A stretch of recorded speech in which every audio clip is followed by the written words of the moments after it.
Chapter 1. In the doldrums on a desolate little island, a young man was cursing vehemently at the sky. Damn it, heaven!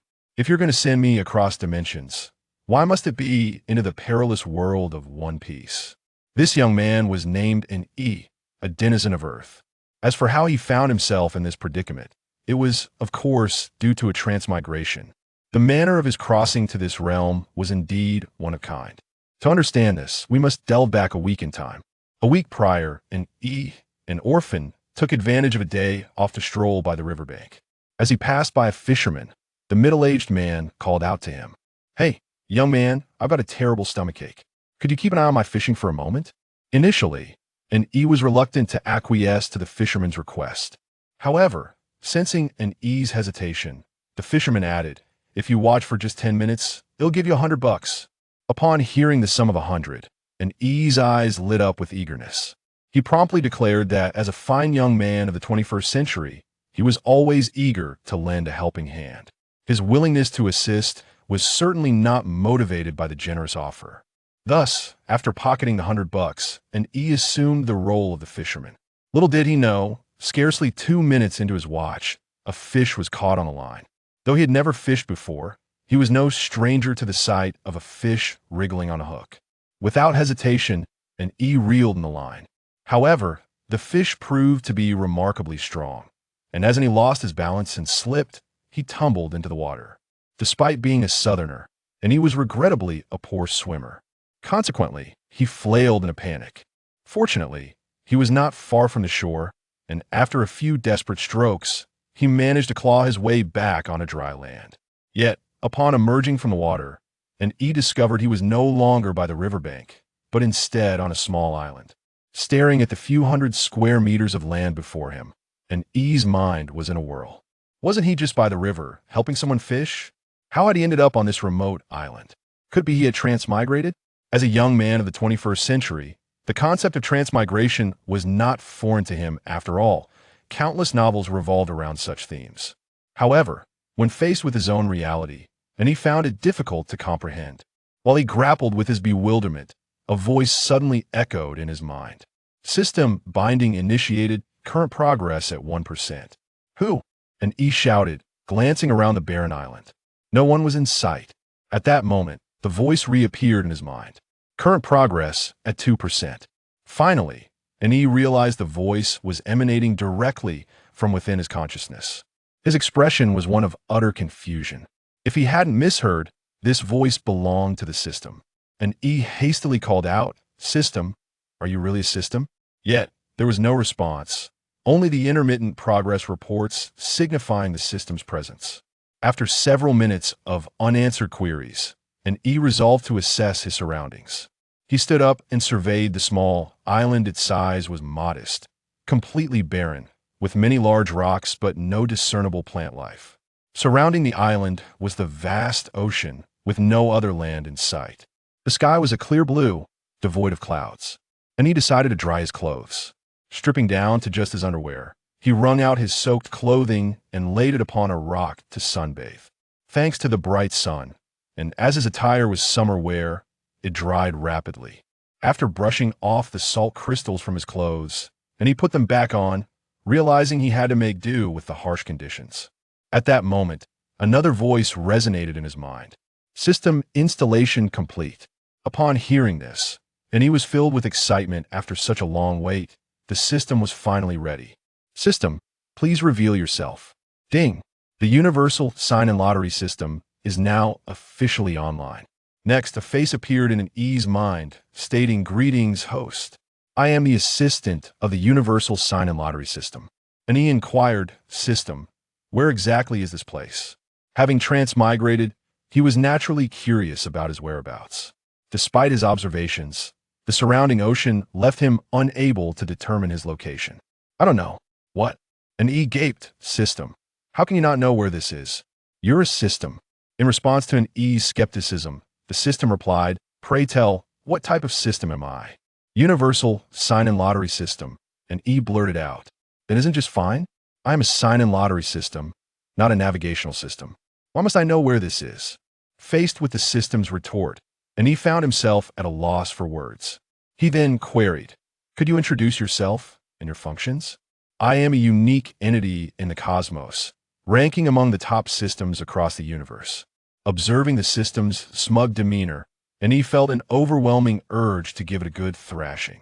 After a few minutes of the system's self-aggrandizing monologue, and he could no longer contain himself and interjected. System, could you please explain your functions? Oh. The system then assumed a serious tone, stating, this system allows the host to sign in once every day after 8 in the morning. Following each sign-in, the host can participate in a lottery. Consecutive sign-ins for 7 days will grant additional lottery chances. If the host signs in continuously for a month, a 10-draw opportunity will be rewarded, and an uninterrupted year of sign-ins will yield an ultimate annual prize. The items available for the lottery are diverse, sourced from myriad realms. Upon hearing this, an E's eyes sparkled with excitement. According to the system, he could draw prizes daily, and these treasures could potentially include items like the Sword of Celestial Slaying, the Celestial Seal, cultivation techniques, or even a cosmic battleship. And he began to envision himself soaring through the skies on a flying sword, wielding a star-destroying cannon in one hand and a divine weapon in the other, effortlessly annihilating foes in a fit of laughter. Lost in this reverie, he found his mouth watering. Host! The system jolted an E back to reality. Wiping his mouth, he excitedly exclaimed, System, can I sign in and draw now? As per the system's words, he was eligible for sign-in and had yet to draw for the day. Indeed, furthermore, considering this is the host's inaugural experience with this system, a beginner's gift package is included. A beginner's gift package was indeed a splendid opportunity. Quick, open it. After all, he was in a place where even the grass was absent, with no knowledge of which world he had landed in. He was counting on the system's rewards. Under an E's insistence, the system presented a display. The interface was remarkably simple, featuring only a large green sign-in button. An E silently intoned his intent and pressed the sign-in button. The green button promptly transformed to red. The interface then shifted to a 1010 grid layout. Host's first sign-in.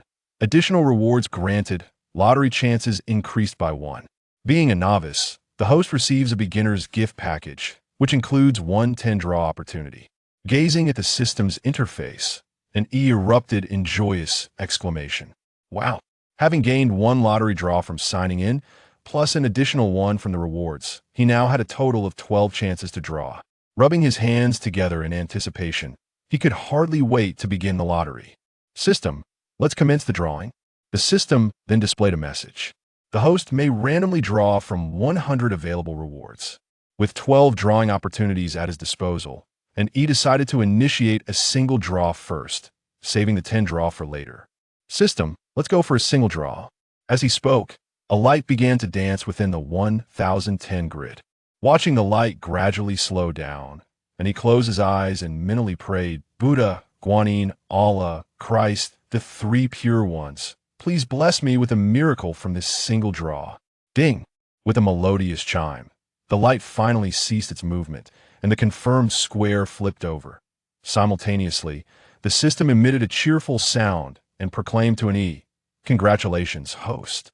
You have won a bag of 500 grams of fine salt in your first lottery draw. Immediately thereafter, and he felt something materialize in his hand. Upon inspection, he discovered it was indeed a bag of salt.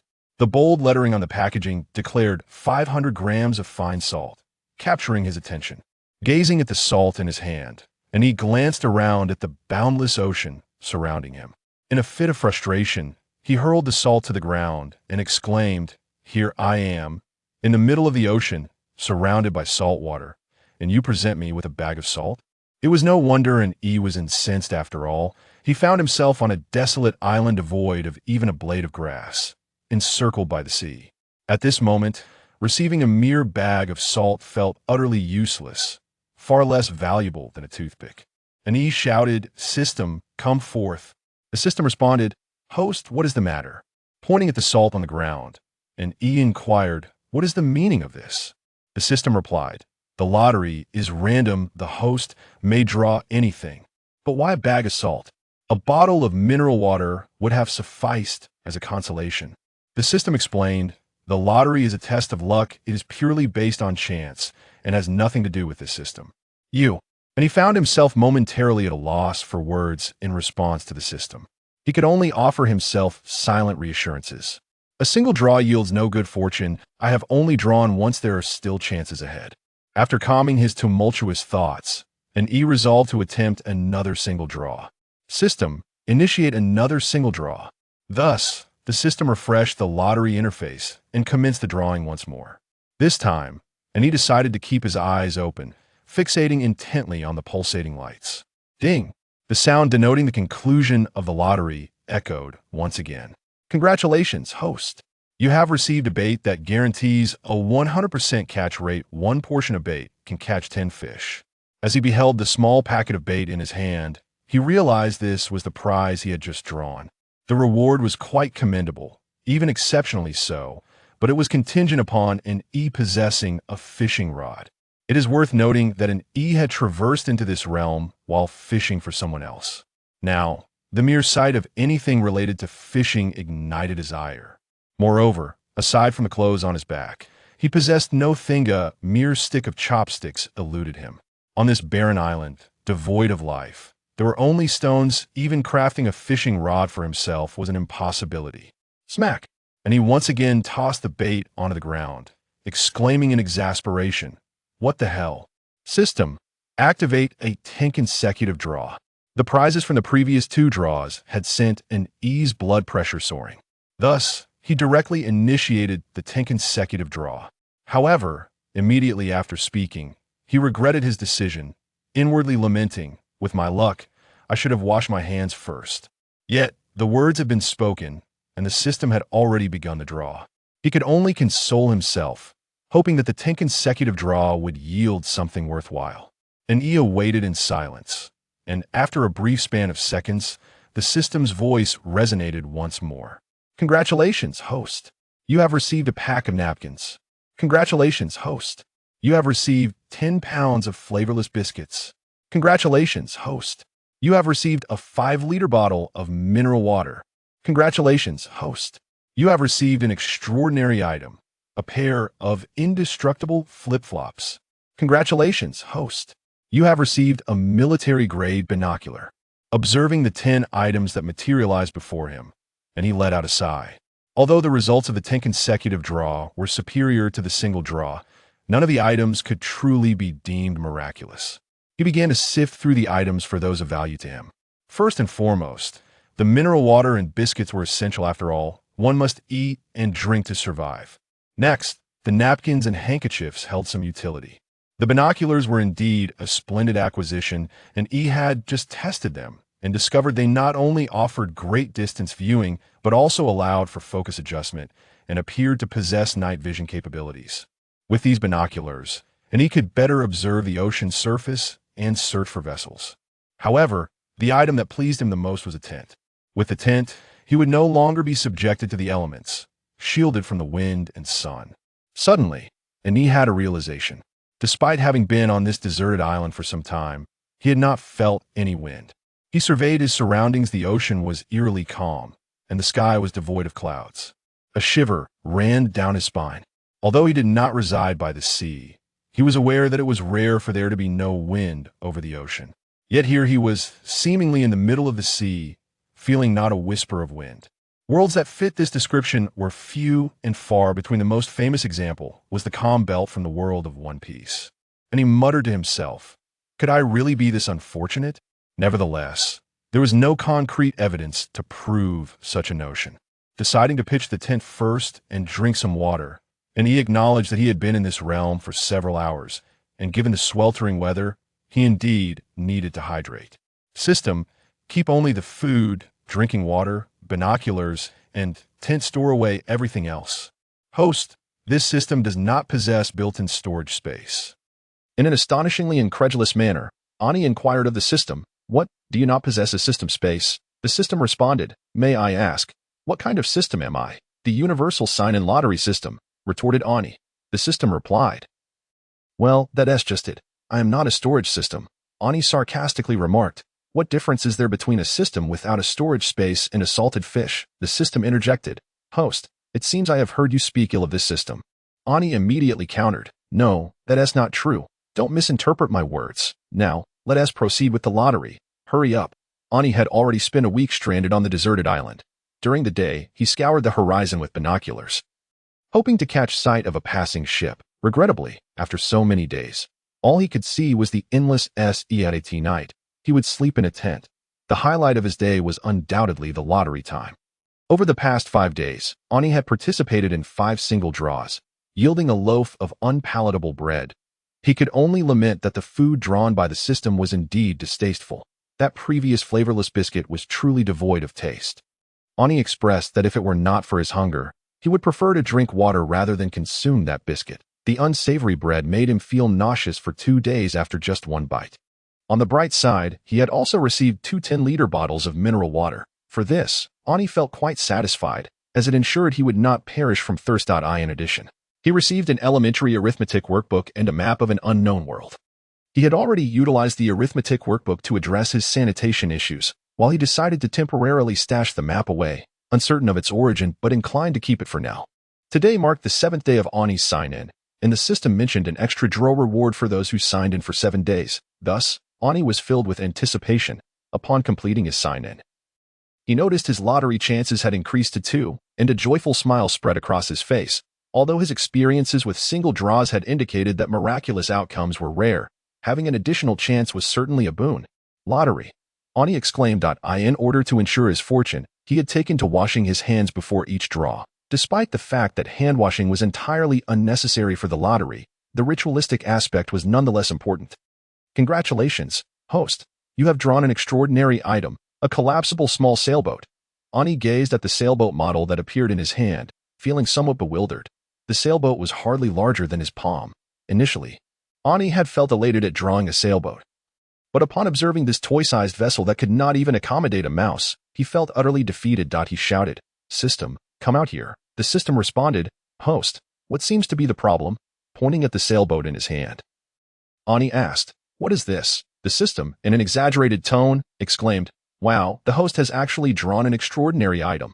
What incredible luck!" Observing the system's theatrical expression, Ani couldn't shake the feeling that it was deliberately putting on a show for him. However, he did notice a key phrase, extraordinary item. This was the 2nd time he had encountered this term. The first was during a Tindraw session for a beginner's gift pack, which had resulted in a pair of flip-flops. Those very flip-flops were currently adorning his feet. Thus, Ani asked, "System, what does extraordinary item mean?" The system replied, "Oh, did I not mention this to you before?" Ani retorted, "No, when did you ever tell me?" The system continued, "Ah, I see. Allow me to explain. The prizes in the lottery can be categorized according to their value. There are ordinary items, such as food and water with no special functions, which are quite common. Extraordinary items, on the other hand, are those that exceed the bounds of normal understanding. For instance, the sailboat you just drew has a unique function. It can change in size, expanding up to 5 meters in length and shrinking to the size of a palm. Above extraordinary items lie mythical items, which possess bizarre and wondrous functions. Without exception, these items are of immense value in any world, capable of inciting great desire in many. A potion of immortality or a stone capable of annihilating an entire world. After listening to the system's explanation, Ani stared blankly at the sailboat in his hand. While mythical items were indeed more astonishing, the odds of drawing one were likely slimmer than winning a 5 million lottery. However, extraordinary items were different. After all, he had drawn 2 in just 20 attempts, a probability that seemed quite favorable. Moreover, he never expected that this toy-like sailboat could expand to 5 meters. The thought filled him with excitement. As having a boat meant he could finally escape this desolate island, he then inquired, "System, how do I use this sailboat?" All extraordinary items come with instructions. Please consult the instructions provided with the item. The system replied. Instructions? Ani glanced at the sailboat in hand, but there appeared to be no instructions. System, are you trying to deceive me? The system retorted, "Don't blame me for your own lack of insight."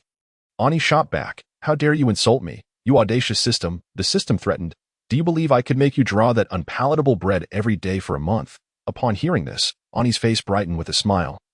"I misspoke earlier. You were not deceiving me. It was merely my oversight." His change of heart was not due to the system's threat, but rather the sheer unpalatability of the bread.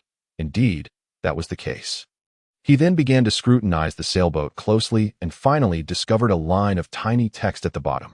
Unfortunately, the text was so small that it was nearly impossible to discern with the naked eye. After straining to read it for a long while without success, Ani resolved to use up his remaining lottery draws first. System, lottery, congratulations, host. You have received a German C96 pistol, complete with 100 bullets. What? A miraculous draw with a single attempt. Ani beheld the handgun that materialized in his hand, an object he was all too familiar with. While few might recognize the name C96, its nickname, the Mauser or the broom handle, was certainly well known. As a military enthusiast, Ani had never encountered a real handgun, but that did not hinder his knowledge acquired from the internet. The C96 he drew had a magazine capacity of 10 rounds. Experiencing a genuine handgun for the first time, Ani felt as elated as a child that he couldn't help but fondle the pistol, aiming it at various rocks, lost in the simple joy that such moments could bring a man. Just then, while Ani was reveling in his newfound toy, he suddenly heard a sound behind him, as if something were emerging from the water. Turning around, he beheld a colossal red fish leaping out of the sea. Just how large was it? Ani estimated its length to be at least 30 meters. It is worth noting that the largest known creature on Earth, the blue whale, measures around 30 meters at most. Yet here was a fish leaping from the ocean that exceeded that length. As Ani marveled at the fish's size, a long neck resembling that of a giraffe suddenly emerged, swallowing the leaping fish whole. A colossal head crashed onto the ocean's surface, sending ripples cascading across the water. He gazed at the undulating sea, feeling as though his legs were leaden, devoid of any strength. What had just transpired? A 30-meter-long fish had been swallowed whole, without a moment's chew. What manner of monster was this? It was more terrifying than Godzilla, initially, and he had been quite pleased with his draw of a pistol. But in light of that recent monstrosity, his handgun seemed scarcely fit for even the most trivial of purposes. Mother, I wish to return home, once the ocean regained its tranquility. And he began to ponder the true nature of the creature he had witnessed. Based on the information at hand, he found himself adrift in a windless expanse of sea, untouched by a breeze for an entire week. And yet, a creature with a head the size of a giraffe had just made its appearance. This peculiar scenario led an E to contemplate the world of One Piece. If the absence of wind had not yet convinced him that he was in the realm of pirates. The emergence of that creature left no doubt. It was indeed the world of One Piece. After all, other worlds he was familiar with boasted no such uniquely characterized beasts, despite his admiration for One Piece. Particularly for its strong and open-minded female characters, he was acutely aware that this world was rife with formidable powerhouses and twisted individuals. The Navy's 3 admirals possessed abilities to alter the very environment. While figures like Whitebeard could conjure natural disasters, Big Mom could siphon lifespans, and Kaido had the strength to transform into a dragon. Even Shanks, with his face fruit, commanded respect, contemplating these abnormalities. And he felt minuscule and insignificant in their presence. Moreover, the celestial dragons, who inspired disdain even among the most hardened souls, wielded extraordinary power. Yet, in this moment, Enyi's concern lay less with these formidable beings and more with his own precarious situation. He had not only traversed into the world of One Piece, but had also found himself tragically stranded in the doldrums. What exactly was the doldrums? As the name implies, it is a region devoid of wind. However, for the powerful beings of the One Piece universe, such an absence held little consequence. Ignoring those with the ability to fly, there were others whose extraordinary powers allowed them to traverse the sea surface. Such as Admiral Akiji with his ice fruit, capable of freezing the ocean. There were also those who could propel ships without sails, relying solely on their own strength, like a certain swordsman bearing a black blade. At the very least, the strong in One Piece could swim through the doldrums, for they could engage in battles that lasted for days on end. However, the most frightening aspect of the doldrums was not merely the absence of wind. It was, in fact, a renowned breeding ground for enormous sea kings. These sea kings would eagerly greet any vessel that ventured into the doldrums, offering a warm welcome and a hearty reception. The sea kings dwelling in this region were notorious for their sheer size. Hundreds of meters were considered small, while thousands of meters were commonplace. Even the mightiest of One Piece warriors would not dare provoke a sea king, especially not in the doldrums. In truth, the world's strongest were not the Navy, the world government, or the pirates, but rather these titans of the ocean. In a world where the sea dominates the landscape, vessels are indispensable for traversing from one island to another. Should the sea kings organize themselves, they could easily sever the connections between the nations of the world. In such a scenario, food shortages, resource scarcity, and economic collapse would ensue. potentially crippling all nations, if not leading to their demise.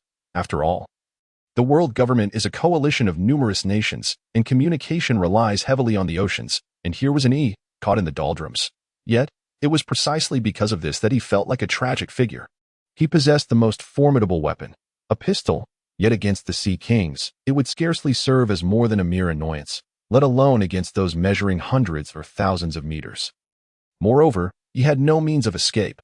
Although he owned a sailboat, the complete absence of wind rendered it useless. Alas, and E sighed heavily. Since escape was not an option, he resolved to remain on this island for the time being. At least he had food and water from his lucky draws, and as long as he did not court disaster, his survival in the short term seemed assured. Time passed swiftly, and in the blink of an eye. And he had spent a month on the island. During this period, the bounty of items acquired from numerous draws had significantly enhanced his living conditions that he now lounged in a wicker chair, sheltered by a parasol, sipping a soda while perusing colorful, mature-themed manga. The most valuable items he had procured were three in particular. The first was a storage bag, one from a single draw, boasting 1,000 cubic meters of space to accommodate all non-mythical living entities. He was finally relieved of the burden of leaving a heap of possessions exposed to the sun. The second was an RPG, complete with 30 rounds of ammunition. Upon seeing the RPG, tears of joy streamed down in Yi's face. He finally had a means to inflict damage upon the Sea Kings. The third item was a card, not an ordinary one, but a skill extraction card. According to the description, this card could randomly extract one skill from a deceased individual, provided that no more than an hour had elapsed since their demise.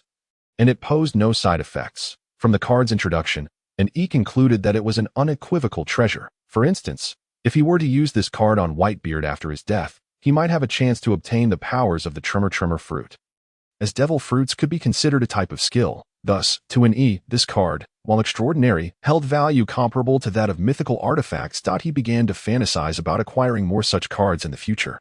He envisioned wielding the Tremor fruit in one hand, the Flame fruit in the other, and the Light fruit on his feet. In such a scenario, his combat prowess would be unparalleled. Even if he could not win, he could at least flee. The mere thought filled him with delight. Of course, such fantasies were far from reality. Acquiring these powers would necessitate vanquishing their current bearers. Although the goal felt distant, it nevertheless provided an E with a sense of direction for his efforts. While he could be a somewhat ordinary person in the world of One Piece, living as an ordinary individual was no easy feat, not to mention the countless pirates who looted and pillaged. The mere presence of the Navy did not guarantee safety. Although the anime does not explicitly state whether the common folk in the One Piece world possess identification, it stands to reason that nations under Navy protection are members of the world government, which likely enforces stringent identity verification protocols. In Yi's view, the world government's intelligence capabilities were formidable, intricately tied to the identity information of each nation. A bona fide, undocumented individual, he had no means to present identification. Moreover, member nations had a requirement to provide tribute to the celestial dragons, a sum of immense wealth. However, with the system at his disposal, E was destined to become quite affluent. After all, possessing a system implied that he could not remain inconspicuous. Furthermore, he harbored aspirations of engaging in stimulating discussions on human anatomy with the beautiful women of the One Piece world, and perhaps partake in some delightful activities together. Thus, leading a life as an ordinary person was simply not feasible. It was a lifelong impossibility. Just then, E was startled by the sound of an explosion. Considering the absence of wind, the doldrums were eerily silent, devoid of even the sounds of waves, aside from the occasional sounds made by the Sea Kings breaching the surface. There was an unsettling silence that pervaded the surroundings. During this period of relative tranquility, Ani dared not even raise his voice, fearful of attracting the attention of the formidable Sea Kings. Were it not for the abundance of adult comics and the mental communication system he possessed, he might have succumbed to madness. However, the sudden eruption of an explosion signaled the presence of a vessel nearby. Without delay, Ani seized his binoculars and began to scan the horizon.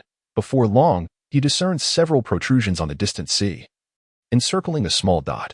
Adjusting the magnification to its maximum, he finally grasped the situation. A few Sea Kings were surrounding a ship, which was perilously vertical in the water, slowly succumbing to the depths. Through the lenses, Ani could see dark figures plummeting into the sea, likely the crew members. Yet, even as the vessel threatened to sink, its cannons continued to fire at the encroaching Sea Kings. Observing this scene, Ani could only marvel at the audacity of those aboard. They were indeed brave souls. Confronting the Sea King's head-on in the comm belt, it appeared that his hopes of escaping this place were dashed. At that moment, Ani's gaze caught sight of a figure aboard the ship that did not fall into the water, but rather ascended into the sky. Realizing the implications, he hastily stowed his belongings into his storage bag. Contemplating a possibility that the vessel might belong to the Navy or the world government, there existed a technique known as the Marine Six Styles, which included a skill called moonwalk, enabling one to briefly hover in midair. After securing his items, Ani concealed himself behind a large rock, continuously watching the figure in the sky through his binoculars. Minutes later, he finally discerned the identity of the person above. Upon recognition, he muttered a curse under his breath. The figure was clad in a grand hat, dark glasses obscuring his eyes, and an all-black suit. Ani recognized this attire all too well from the world of One Piece. It represented the world government. More alarmingly, the individual in black was holding a person dressed in a spacesuit, cradling a box, and wearing a glass dome, clearly a celestial dragon. As the world government personnel and the celestial dragon drew closer to the island, Ani swiftly concealed himself in the crevice between two large rocks, anxiously repeating to himself, "What should I do? What should I do?" Had it been the Navy, Ani might not have felt such trepidation. Although some Navy personnel were less than admirable, like Captain Rat, the majority were commendable. However, with the world government and a celestial dragon in the mix, Ani was acutely aware of the peril he faced. Given the celestial dragon's notorious cruelty, his very survival was uncertain. At worst, he could end up as a slave. The presence of a celestial dragon in the comm belt was particularly intriguing. While they were often foolish and prone to wandering, it was unlikely that many would be so reckless as to venture into the comm belt voluntarily. Even if one were inclined to such folly, the world government and CP agents responsible for their protection would surely disapprove. Thus, the appearance of the celestial dragon warranted careful contemplation. Ani surmised that their presence here must be linked to some significant event, and if discovered, he would be effectively signing his own death warrant. As he watched the world government agent skillfully employing the moonwalk to approach, Ani felt a cold sweat break out. Suddenly, he recalled that he had yet to participate in the lottery today. And fortuitously, it marked a month since his last sign-in, granting him a chance for a 10 draw. Without hesitation, he initiated the sign-in and lottery process. "Congratulations, host. You have received a Hermes watch," though the watch was undoubtedly valuable. It offered no assistance in altering his current predicament, so Ani promptly placed it in his storage bag.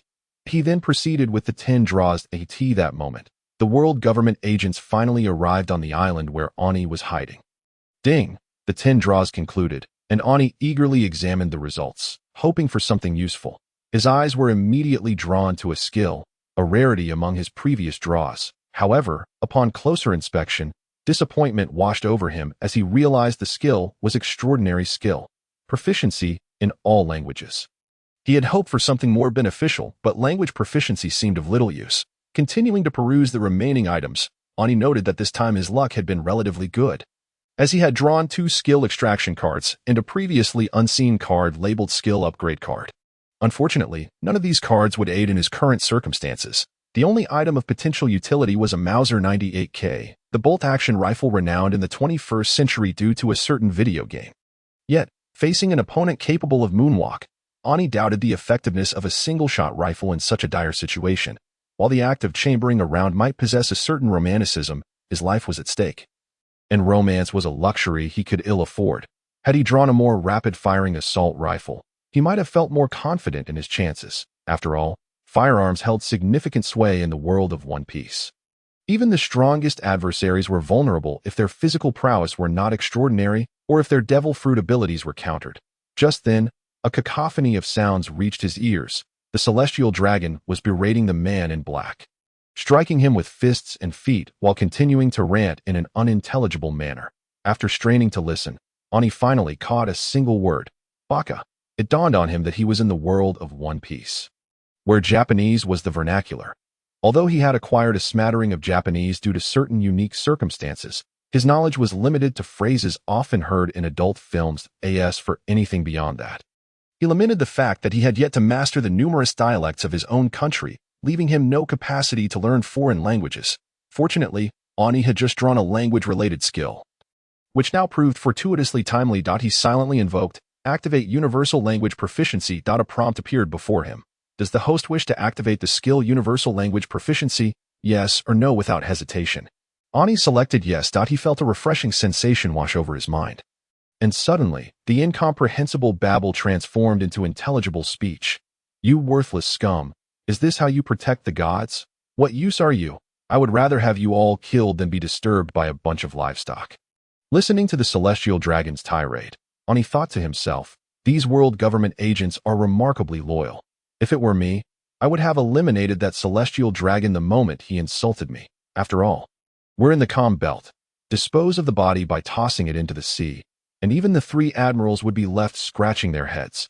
Ugh, when will I be able to leave this accursed place? After a prolonged diatribe, the celestial dragon seemed to tire of his abuse and posed a question that I could see this. Ani perked up his ears, broadcast Saint. We have already sent out a distress signal after encountering and upon hearing the commotion. And he immediately realized that his presence had been detected. Furthermore, he had overheard the words of the celestial dragons, leading him to decide that a preemptive strike was necessary.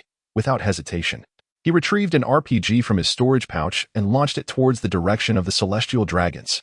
After firing, E did not reload the RPG. Instead, he put it away and drew his revolver, charging forward. The celestial dragons were positioned near the seashore, and although an E was within range, he had not practiced shooting for some time. He worried that his marksmanship was inadequate and that his chances of hitting the target were slim. Thus, he resolved to close the distance to improve his accuracy. The RPG was intended to prompt the world government personnel to protect the celestial dragons.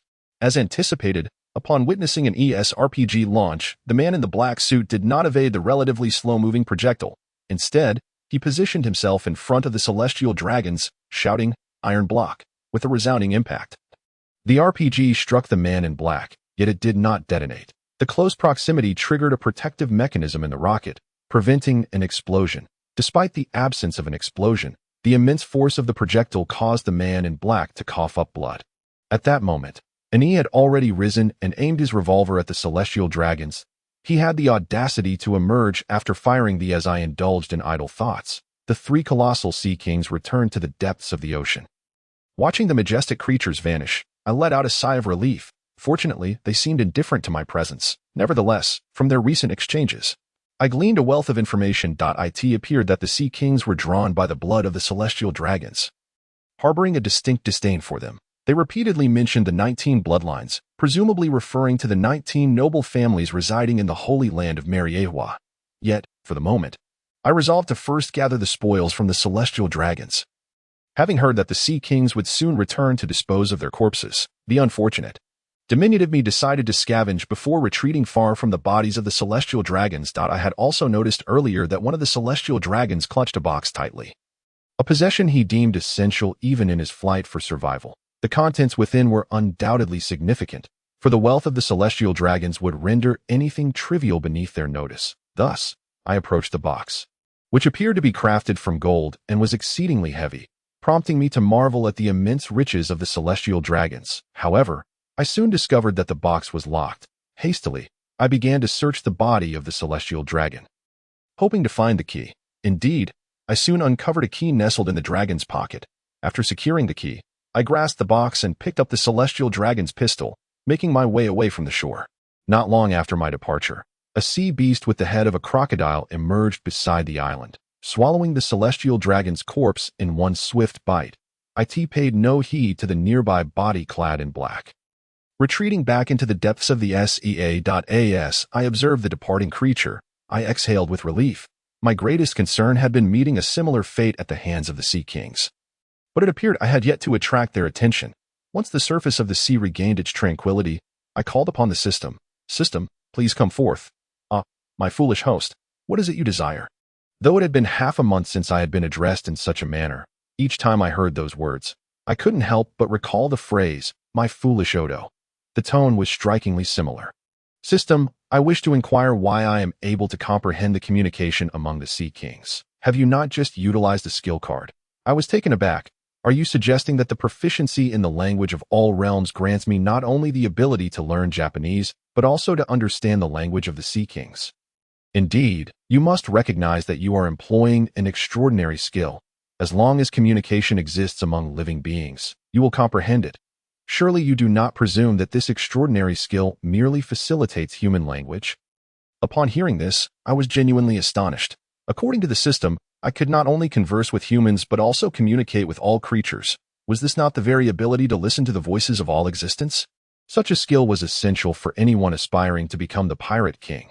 After a moment of reflection, I realized the true terror of extraordinary items. Initially, I believed them to be merely unconventional, but not genuinely valuable. However, it was now evident that my previous judgment had been woefully inadequate. Extraordinary items were indeed remarkable. Yet, the thought of having just taken the life of a celestial dragon filled me with unease. Based on the earlier conversation between the man in black and the celestial dragon, they had already sent out a distress signal, and rescue would arrive shortly. This meant that if I lingered on the island, I would inevitably encounter rescuers within a few days. However, those individuals were coming to rescue the celestial dragons, and it was likely that the crew had reported their location before departing. Thus, the rescue team would be aware of the celestial dragon's whereabouts. When they discovered me, they would undoubtedly inquire about the fate of the celestial dragons, and as the sole survivor on the island, I would certainly become a focal point for the world government's personnel, who knew what information they might extract from me. After all, with the unpredictable powers of the devil fruits, it was conceivable that there could be someone with abilities akin to mind reading among them. Remaining here was tantamount to sealing my own doom. Yet, I found myself at a loss for how to depart. I had indeed figured out how to operate the sailboat. Previously, I had observed the inscriptions on the bottom of the boat through my telescope and learned how to activate it. Simply placing it in the water would cause it to enlarge. The dilemma lay in the fact that I was currently in a windless zone, making departure impossible. Just then, my gaze fell upon the box carried by the celestial dragon.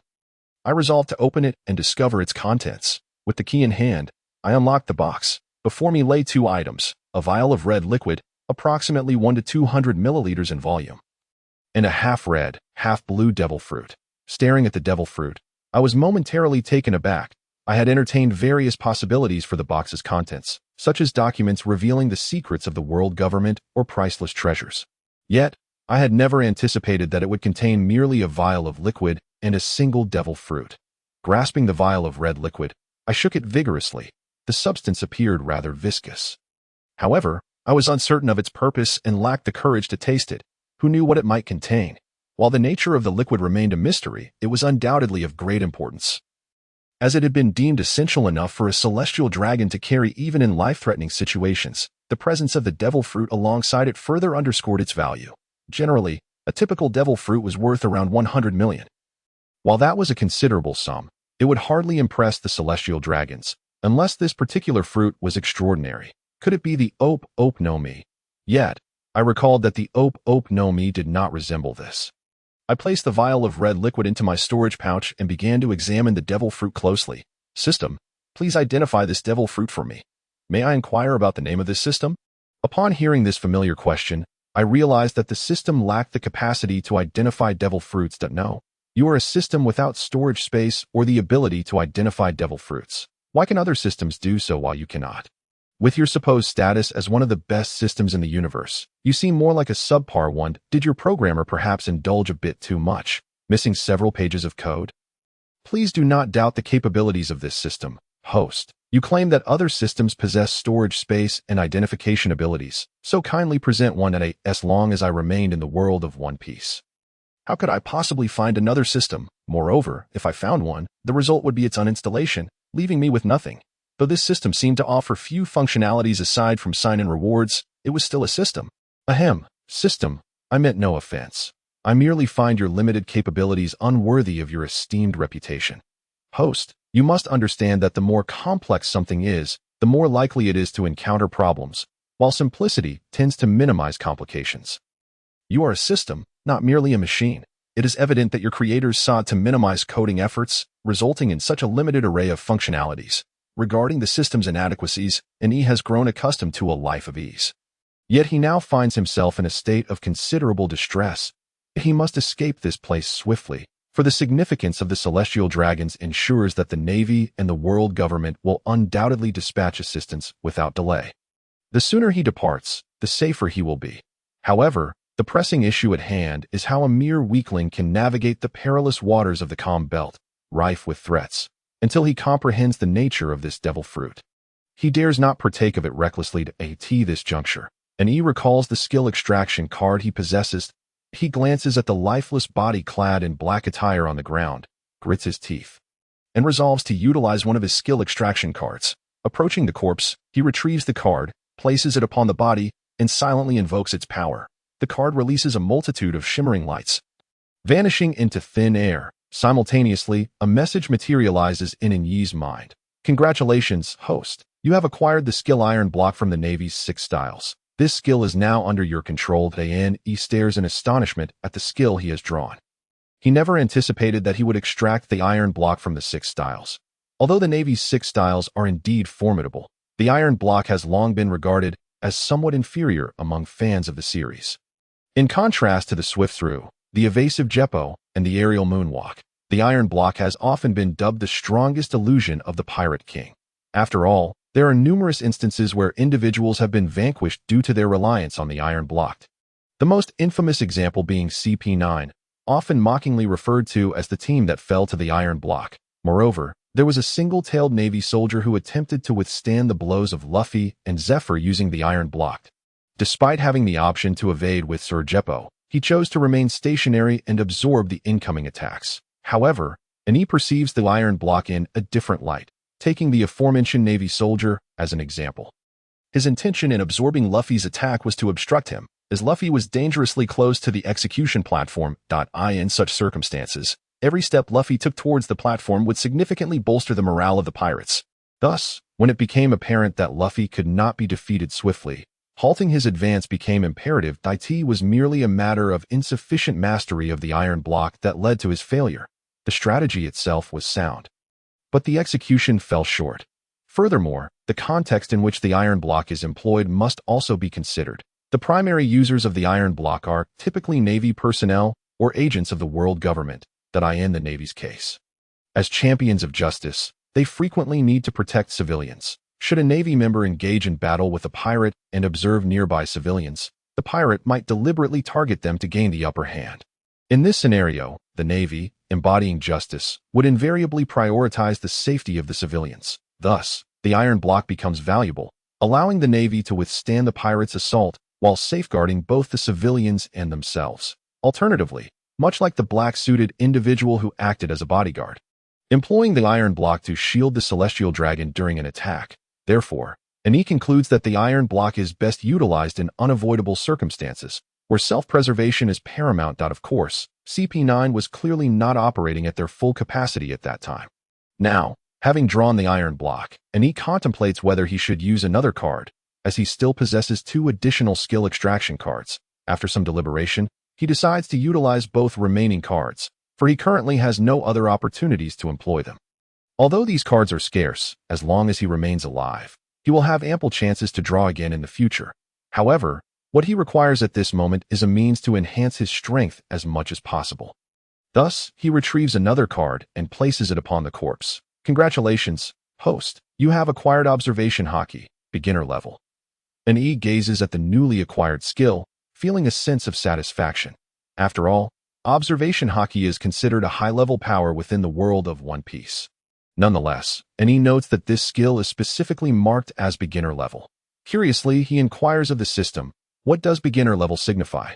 The system responds, skills can vary in strength. Haki is no exception, while the skill extraction card can draw skills.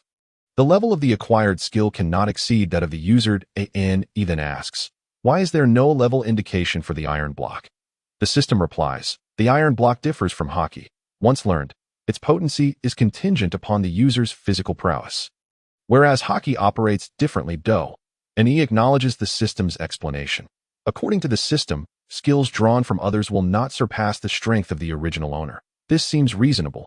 If one could extract skills stronger than their own, it would indeed be an outrageous scenario. One could simply seek out a minor character proficient in Haki and gain access to formidable abilities, which is clearly implausible. Subsequently, he places the final card upon the corpse. Although he is aware that one should not exploit a single source excessively, he finds himself with no alternative. Congratulations, host. You have acquired the spear gun from the Navy's 6 styles, upon seeing the skill he has drawn. He feels a slight disappointment that it is not the moonwalk he had hoped for. In truth, he yearned for moonwalk the most, as it allows for aerial mobility. The spear gun in Yi's view, seems tailored specifically for agents of the world government and CP, as it is exceptionally suited for their operations. Particularly during assassination missions, the spear gun boasts a power comparable to that of a bullet from a handgun. Its most distinguishing feature, however, is its stealth, with no sound upon discharge. It avoids alarming nearby individuals. In Yi's perspective, the Navy's 6 styles could more aptly be termed the Agent 6 styles, as they are remarkably efficient for assassination endeavors. The spear gun functions as a silent handgun, enabling an assassin to eliminate a target without the need for conventional weapons. The moonwalk allows for wall scaling, while Jeppo can be employed to evade attacks and circumvent surrounding guards. Sorrow enables rapid approach to a target, allowing the assassin to depart swiftly after the act, often without the victim ever having seen their assailant. Additionally, the storm leg serves as a wide-area attack. A&E believes this technique should be employed when a significant number of guards protect the target, utilizing storm leg to clear the guards, followed by Sorrow or Jeppo to close in, and ultimately utilizing the spear gun to eliminate the target, before escaping via moonwalk. As for the iron block, it is primarily designated for intercepting bullets intended for the celestial dragons. The reason it is labeled the Navy's 6 styles is simply due to the fact that calling it the Agent 6 styles would lack appeal and carry a negative connotation. After utilizing the cards, and he finds himself without the desired skills, prompting him to turn his attention to the devil fruit before him. He grapples with the decision of whether or not to consume this devil fruit. In the world of One Piece, devil fruits are classified into 3 categories: Paramecia, Zoan, and Logia. Although it has often been said that there are no useless abilities, only useless users, and E believes this assertion is somewhat misguided. A crucial condition must precede it. The user must have thoroughly developed their abilities. In Yi's view, the starting potential of different devil fruit powers varies significantly. Among the 3 categories, it is unequivocally the Logia type that boasts the highest potential. After all, Logia users are immune to the vast majority of damage, save for Haki, unless your inherent abilities can adequately restrain those of the natural type, even if you hone your powers to the point of awakening. Lacking Haki makes it exceedingly difficult to inflict damage upon natural type users. Furthermore, the natural type possesses not only an innate advantage in defense but also in offense. After all, the majority of natural type abilities can be likened to natural disasters. Following that is the animal type. Aside from the rare mythical beasts, the most notable enhancement provided by animal type abilities is the substantial increase in the physical prowess of the user. However, in the eyes of an E, the most troublesome type is the superhuman type. This is due to the myriad of bizarre and peculiar abilities that can manifest within this category, some of which are overwhelmingly potent, leading one to question their very existence, while others are utterly useless, leaving one speechless. For instance, a relatively weak ability, such as Rosinandi's power to create a soundless zone, merely silences the auditory senses of others. However, during combat, opponents can still see, even if the user possesses formidable strength. When facing top-tier adversaries, this ability becomes rather ineffective. After all, the strong possess observation Haki, allowing them to perceive clearly even without sight. Thus, an E considers this ability somewhat lacking. Nonetheless, it does have its merits, particularly in interrogating criminals, as it can drive individuals to madness. Conversely, many formidable superhuman users appear almost like game-breaking entities. Take Sugar's Hobby fruit, for example, which has demonstrated 3 significant capabilities. First, upon consuming the fruit, the user maintains the appearance they had while eating it. What does this imply? It suggests eternal youth. Such a power is maddeningly attractive, drawing throngs of women and a fair share of men. For who does not desire to remain forever young and beautiful? Second, the ability to transform those touched into toy puppets is not particularly perverse, considering there are even more twisted abilities within the superhuman category.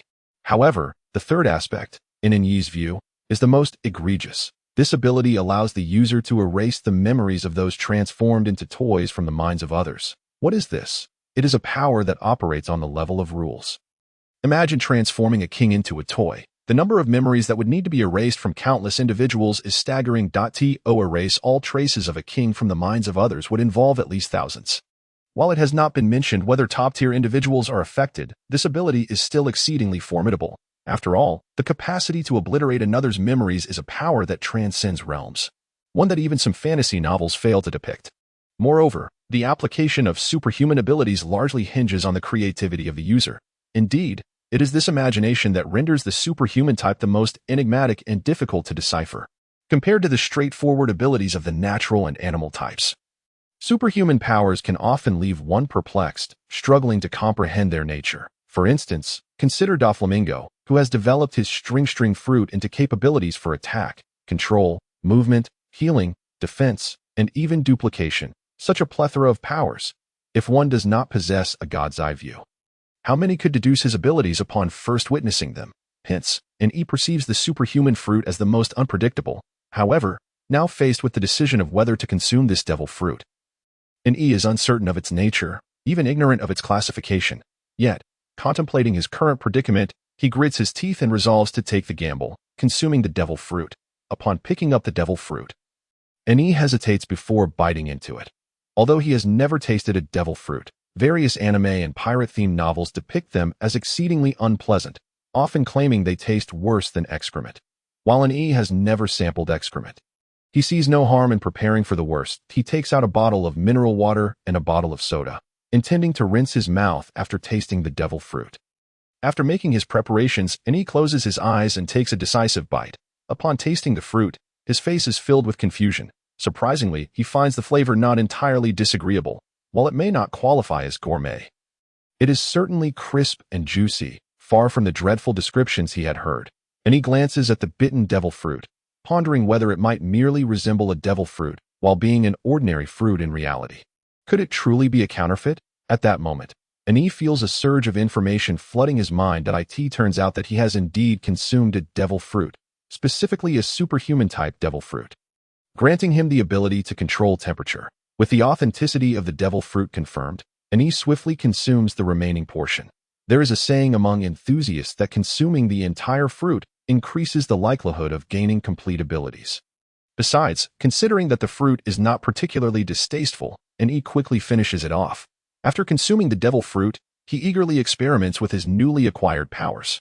This fruit enables E to create an area within which he can freely manipulate temperature, raising or lowering it at will. Of course, this is conditional. The temperature cannot simply shift arbitrarily. When E extends his left hand, he can absorb heat from a certain radius, thus lowering the temperature. However, the absorbed heat remains within his body, and he must release it within a specific time frame, which he can do using his right hand. In simpler terms, he absorbs heat with his left hand and releases it with his right. And he decides to conduct an experiment. He places his left hand on one stone and his right hand on another. Activating his ability with his left hand, a pale blue circle materializes. The stone beneath the circle quickly develops dew, which then transforms into frost, and soon, mist appears in the air within the circle, followed by snowflakes. After a few seconds, E deactivates the ability in his left hand. At this point, a thick layer of ice has formed on the stone, surrounded by droplets of water created by the low temperature. Observing this result, E muses that he will no longer need a refrigerator to chill drinks, saving a significant amount on electricity bills. Simultaneously, he feels an uncomfortable surge of power within him. Guided by instinct, he channels this energy to his right hand, resulting in a red circle appearing. The air surrounding the stone touched by his right hand begins to warp. After a few seconds of using his ability, E feels no further abnormalities in his body and ceases the ability. The stone he had touched with his right hand now distorts the surrounding air. E pours a bottle of water over the stone. A sharp hissing sound erupts, followed by a cracking noise. The stone has fractured, a consequence of being suddenly heated and then doused with water. E gazes at his hands, realizing that this power allows him to wield both ice and fire. Perhaps he should consider opening a massage parlor. Shaking his head, he dismisses such thoughts. He would prefer to be the one receiving massage rather than giving them. Yet, he gazes at his hands in confusion, pondering how this ability could assist him in escaping his current predicament. In a moment of inspiration, he quickly conceived a method to liberate himself from the doldrums, a region notorious for preventing most vessels from traversing due to the absence of wind. However, he was no ordinary sailor. Drawing upon his knowledge of physics, he realized he could manipulate temperature to create two areas with different climates, thereby generating air convection. This would, in turn, produce wind to propel his sail. With this thought in mind, he promptly commenced his experiments. He spread his arms wide, channeling his abilities. As his powers activated and the temperature shifted, a gentle breeze began to manifest. A smile blossomed on Yi's face as he successfully conjured wind. Yet, at that very moment, turmoil erupted in Mariawawa. What are you saying? A man in a white robe knelt before 5 elders. Trembling as he reported, "Esteemed 5 elders, we have received word that Saint Rodcast has encountered an attack from Sea Kings in the doldrums. The 5 elders, the nominal apex of the world government, were indeed the 5 elders." The golden-haired elder bellowed. What in the world happened? How could Rodcast's ship be assaulted? Surely, they installed sea prism stone beneath the hull to prevent such an occurrence. It's impossible. Interjected an elder with a scar over his left eye. We specifically instructed Rodcast to keep his hood on while in the doldrums. He should have complied, he continued. Is there any report detailing the situation? The white-robed man responded. According to reports from the transponder snail, the attack by the Sea Kings was provoked by Saint Rodcast firing a rocket cannon at a Sea King that surfaced. The 5 elders collectively cursed. Fool. The bald elder wielding a knife inquired. Is there any further intelligence? The last communication indicated that the escort had taken Saint Rodcast and the mission items to a nearby island. The 5 elders collectively exhaled in relief. The elder with long, white hair stated, as long as the items are secure, we must dispatch rescue personnel immediately. We must locate Rodcast within 3 days, the white-robed man promptly affirmed. Yes, I will send the Navy to rescue St. Rodcast. At that moment, the bald elder halted the white-robed man. Wait. He turned to the other 4 and declared, the items Rodcast possesses are far too vital. The Navy must not be informed. Indeed, should the Navy discover the situation, it would spell significant trouble. What shall we do then? Deploy CP0. How many personnel? All of them. What about the security of Mariawa? What is there to fear? Has anything gone awry here in all these years? That is true. Let us mobilize CP0 at once. Meanwhile, a redskin merman was scaling the red line. After conjuring the wind, he began erasing the traces he had left on the island. He stowed away all the refuse in his storage bag, including the corpse clad in a black suit, intending to dispose of it in the sea once he was safely away from the island to ensure it wouldn't be discovered nearby. He also retrieved the Celestial Dragon S pistol and the gold from the box, both valuable assets, especially since he was currently destitute.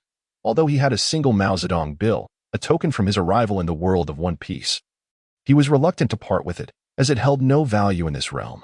Having completed these tasks, he took out a sailboat and placed it in the water. To his astonishment, the originally palm-sized vessel expanded to 5 meters within mere seconds. He leaped aboard, unfurled the sails, and activated his powers. A gust of wind began to form, filling the sails and propelling the boat forward. As he gazed back at the receding island, he felt a pang of nostalgia. Despite its desolation, he had lived there for a month. Alas, he sighed heavily, realizing he was about to embark on an uncertain journey, beset by the constant threat of Sea Kings. Yet, remaining meant certain doom. Departing offered a glimmer of hope. Thus, he focused intently on maneuvering the sails. Reclining in the boat, he wearily stared at the stars above. Having been adrift for over 10 hours, during this time, he had tirelessly used his abilities to generate wind to propel the boat, and fortunately, the vessel was not overly large, requiring minimal effort to navigate. However, he faced a more pressing concern. He had lost his sense of direction. Before setting off, he had deliberately chosen a course opposite to where the Celestial Dragon S ship had sunk to avoid any potential rescuers. Yet, lacking experience in sailboat navigation, he soon found himself unable to control the vessel's trajectory. After much trial and error, he finally grasped a few tricks that allowed the boat to progress in one direction. However, he also realized he had become disoriented, standing awkwardly on the deck while surveying the vast expanse of ocean, uncertain of which way to steer, with the inability to effectively control the sail. He had long since lost track of his heading. After contemplating his predicament, he pulled out a beverage bottle, deciding to orient the opening toward the direction he would then follow. He was well aware that this method was purely a gamble, for navigating the doldrums without the right course could leave him adrift indefinitely. Yet, there remained a possibility he might enter the 4 seas or the Grand Line, with no compass at his disposal. He had little choice. Prolonged use of his powers had severely drained his stamina, and he now felt an emptiness in his stomach. After resting briefly to regain some strength, he retrieved food and water from his storage bag to replenish his energy. The pangs of hunger compelled him to devour the provisions he had taken out within minutes, yet he soon found himself still feeling unsatisfied. Gritting his teeth, he abandoned the idea of retrieving more food. Mindful of the uncertain duration of his voyage, he needed to ration both his food and water carefully. Despite the possibility of acquiring food daily through a lottery, it was not guaranteed. He thus endured the hunger in his belly. Preparing to sleep, Due to the prolonged exertion of his abilities, he quickly succumbed to a deep slumber and he slept soundly. A webbed hand emerged at the edge of the red line, followed by a merman who climbed up. He gasped for air, glancing up to behold a prosperous and beautiful town in the distance. Yet, his eyes burned with intense hatred and disgust, clenching his fists. He strode toward the town, for he was Fisher Tiger, a merman. Several hours later, thousands of slaves escaped the town with Fisher Tiger's assistance, scattering in all directions. Fisher Tiger, however, looked on with confusion at the town engulfed in flames. At that moment, a stout blue-skinned merman approached and asked, "Tiger, what's the matter?" Fisher Tiger replied, "Jinbei, do you sense something amiss in Mariewa tonight?" "What do you mean? There are far too few guards in Mariewa. Perhaps they are all occupied protecting the celestial dragons, who are notoriously cautious of their lives. Perhaps, but we should leave swiftly. The Navy's reinforcements are likely on the way." Agreed. At that very moment, he remained blissfully unaware, having unwittingly flapped his butterfly wings, altering the original narrative of the One Piece world. Damn it! Damn it! At this juncture, the five elders were in a furious uproar, as Mariewa had been set ablaze and thousands of slaves had escaped. Although most had been killed or recaptured, several thousand still remained at large. Have we identified the culprits? Not yet. Immediately investigate. Yes. Should we recall CP0? No. The items have yet to be located. But the Holy Land has been attacked. What would be the consequences if we fail to recover the items in the short term? The Holy Land was merely set ablaze, a few slaves escaped, and while houses can be rebuilt, slaves can be repurchased. After all, there were no casualties. However, what if we cannot retrieve the items? If we can no longer suppress that matter, we will have to enlist the aid of a certain esteemed individual. And by then, we will all face punishment. Indeed, should we fail to continue suppressing that issue, the repercussions would be dire. We cannot allow a repeat of the rocks incident from over 20 years ago. Back then, the Navy's strength was considerably weaker, but in recent years, their power has burgeoned, while the CP has dwindled in comparison. If a similar situation were to arise, the Navy might very well eclipse the CP, which would be catastrophic for us. Very well, let the Navy handle this incident, and instruct CP0 to expedite the retrieval of the items. The following day, he awoke before dawn. Roused by hunger, it seemed that the prolonged use of his abilities had severely drained his stamina. Yet, he hesitated to eat, deciding to wait until the lottery concluded today. Should he draw food, he would indulge. If not, he would have to ration his intake. Nevertheless, the gnawing hunger was quite distressing, prompting him to utter, "System, could you come forth for a chat?" He intended to distract himself through conversation with the system to alleviate his hunger pangs. "System, what is it?" "Host, system, why do you have so few functions?" "Host, may I inquire how you previously earned money?" And he paused momentarily, then quickly replied, "Of course, by working for others. I am not some wealthy heir." "Precisely. To acquire money, you had to work for someone, but now, by merely checking in daily, you gain opportunities for the lottery and various items. What is this? It is akin to pulling a fast one or conjuring something from thin air. You need not exert effort to receive an array of items. What is there to be dissatisfied with?" Upon hearing the system's words, he finally comprehended. Indeed, the system had never demanded anything of him. He received various items daily, effectively living off unearned gains. The system was responsible for conjuring these items. And viewed through this lens, he was indeed a freeloader. Moved, declared, "System, you are truly one of the finest systems in the universe." The system displayed a look of satisfaction and replied, "I am glad you understand." At that moment, he recalled another query and asked, "System, why was I not attacked by sea kings yesterday?" To sailing a sailboat through the doldrums seemed a reckless endeavor. Yet, curiously, he had not encountered any sea king attacks throughout the day. "Ah, host, do you think an extraordinary sailboat can only grow larger or smaller? It appears you still lack understanding of extraordinary items." Upon hearing this, he inquired, "Could it be that I was not attacked by sea kings because of the sailboat?" Indeed, an extraordinary sailboat possesses another trait. Regardless of the sea king's perception, it appears no larger than the size of your palm. He gave a thumbs up in approval of the system. It seemed he had underestimated the extraordinary nature of such items. He then recalled the first extraordinary item he had acquired. A pair of flip-flops. He remembered that the label on them claimed they were indestructible. This thought compelled him to test whether the flip-flops would indeed withstand damage. However, glancing around, he realized he was still within the doldrums and decided it wise to refrain from any further reckless actions. 2 days after the arson in Mariewa, a team of CP0 members arrived at the deserted island wherein he had previously resided. The leader, A masked figure in a white cloak inquired, "Is this the location?" Based on the trajectory of St. Rodcaster, it was deduced that their ship should have been nearby during the attack, and after thorough searching, this small island was the only one in the vicinity. Yet, St. Rodcaster was nowhere to be found. "Commander, what is it?" "Take a look at this." A member in a white suit pointed to a dent on a rock. The cloaked figure examined it and remarked, "This is a bullet mark, and it appears quite fresh." "Commander, there are also other signs here." The figure pointed to two adjacent stones, each bearing distinct traces. They seemed to indicate extreme cold and heat. And likewise, appeared new. It seemed likely that St. Rodcaster had met with misfortune. Immediate reports were sent to the 5 elders regarding the situation. The golden-haired elder shouted, "What do you mean, missing? We discovered evidence of other individuals living here long-term. Yet no trace of St. Rodcaster. Thus, we deduce he may have encountered an accident. Have you spotted a golden box?" "None. Aside from some rocks, there is nothing else on the island." "Can you ascertain the identity of the individual?" "Unable to. The individual was cautious, leaving no valuable traces. However, based on some remnants, we can ascertain that the box must have been destroyed." "Understood. Return for now." "Yes." The golden-haired elder turned to the other 4 and stated, "The items have vanished." The voice of the telephone bug was heard by the other 4 as well. The devil fruit and the items were both gone. According to CP reports, the devil fruit had likely been consumed. Immediate instructions were given for CP to monitor for anyone possessing temperature control abilities and to detain them promptly. But what should be done now? Without the special drug, how would they suppress that entity in the coming years? Should they dispatch CP members for suppression? The previous incident involving rocks had already cost CP3 Admiral tier powers. With their current strength, they were incapable of executing such suppression. What shall we do?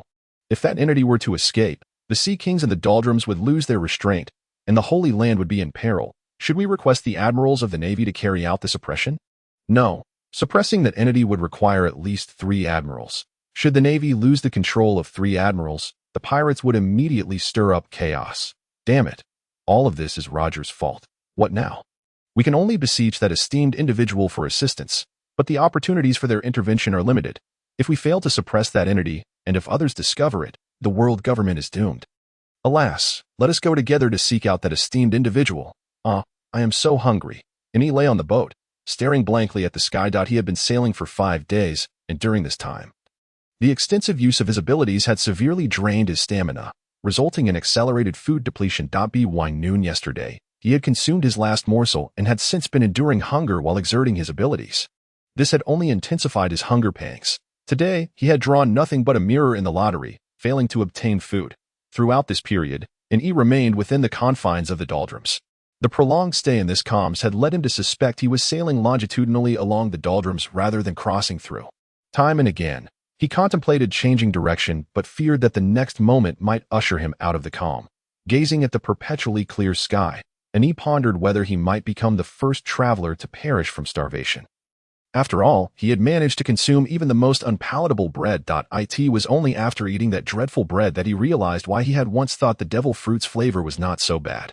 Compared to the unpalatable bread, even the devil fruit could be considered a delicacy. "System, I am utterly famished. I feel as though I am on the brink of starvation. Could you possibly allow me to draw a prize in advance?" "With the understanding that I will only check in tomorrow without drawing?" "System, that is not permissible. This system will not allow such a situation to arise. But system, if I perish, would that not pose a problem for you as well? For instance, you might also cease to exist, or your KPI might deteriorate." "System, host, you are overthinking it. You must understand that it was I who chose you, not the other way around. Even if you were to die, it would have no impact on me. I would merely select another host." And he had always believed that the system would never allow him to die, as half of the items he had drawn over the past month were food or water, which were vital for his survival at sea. Thus, he had assumed that the system and he shared a symbiotic relationship, unaware that the system remained indifferent to his very existence. At that moment, and he inquired, "Why have I received so much food and water from the draws?" "System, this is because the system detected your brainwaves and, upon analysis, concluded that your demand for food and drinking water is substantial. Hence the draws favored sustenance. So that is how it is." And feeling the pangs of hunger, retrieved a bottle of water and gulped it down.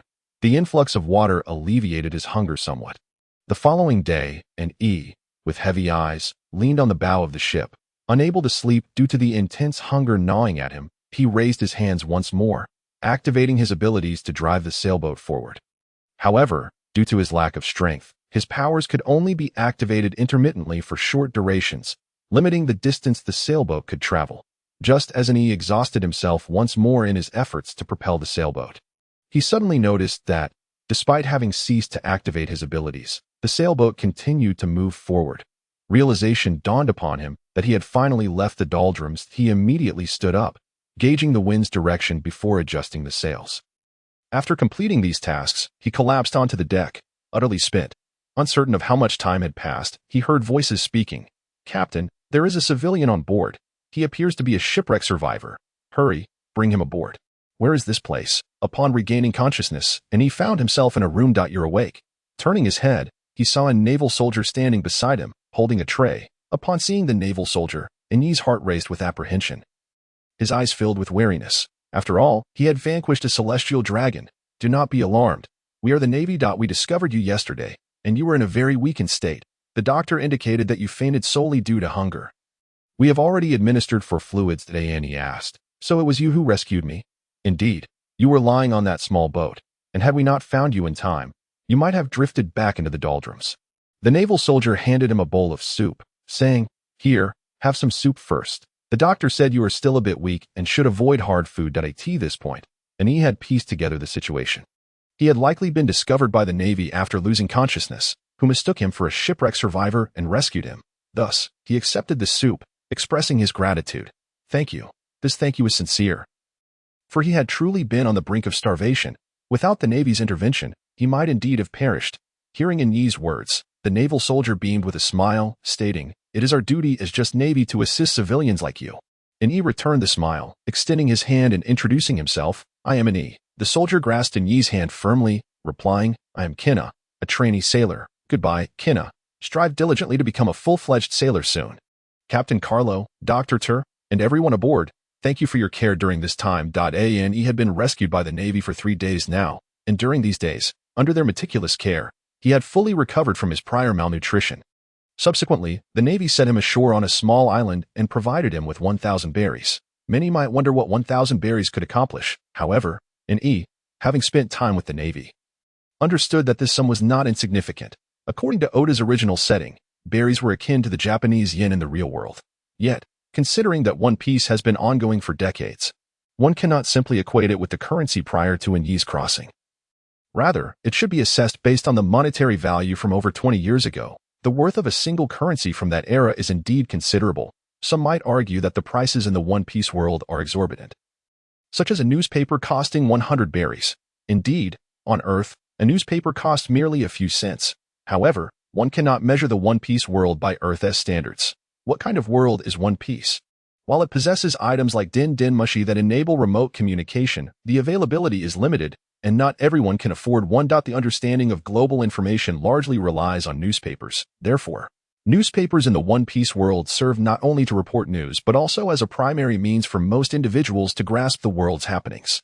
Take pirates, for instance. Most pirates possess only a single ship and a close-knit crew, spending years adrift at sea without a fixed abode. In such circumstances, newspapers are their sole source of information about the outside world. Thus, newspapers are not merely publications, they are vital intelligence, and spending 100 berries on one is hardly excessive. This leads to the conclusion that as long as newspapers have a sufficient audience, there is no need to worry about sales, as they are essential to both pirates and ordinary folk alike. Moreover, consider the cotton candy in One Piece, valued at 50 berries per piece prior to updates. Yet, one must not forget that the geographical differences among various islands in the One Piece world lead to significant environmental disparities. Certain islands are naturally unsuited for crop cultivation, causing the prices of basic commodities to vary greatly from place to place. For instance, sugar may cost 10 berries per pound in one location, while in Alabasta, it could soar to 100 or even 200 berries per pound, as Alabasta does not produce sugar and must import it, driving up the price due to shipping costs and scarcity. Thus, using a single product to demonstrate the low monetary value of the One Piece world is misguided. Eni tucked away the 1,000 berries given by the Navy and turned towards the small town on the island. Given his identity, while the Navy had rescued him, he could not remain aboard their warship indefinitely. Eni had considered the possibility of becoming a Navy sailor. However, he ultimately dismissed the idea. as he possessed a system that often yielded peculiar items, some of which were powerful enough to fundamentally alter the world. For example, the 98K rifle, while not even considered an extraordinary item in the lottery, would be an undeniable artifact in the hands of the Navy, as it would revolutionize weaponry, transforming muzzle-loading guns into bolt-action rifles and significantly enhancing the combat effectiveness of naval infantry. With such items at his disposal, he would undoubtedly become a subject of scrutiny, as he would need to explain their origins. Thus, he resolved not to join the Navy, and he now needed to head towards the town.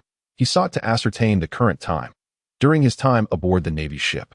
They had naturally inquired about his background, and he informed them that he was an orphan who had worked on a passenger liner named Titanic. Not long ago, the liner had sunk due to a storm, and he had drifted for over half a month in a small boat. The Navy had not delved deeply into his story. After all, with the multitude of vessels in the world, it is implausible for the Navy to maintain a record of each one. Moreover, he had adeptly concealed his true nature, and during his time with the Navy, he had never revealed his abilities nor displayed the 6 styles.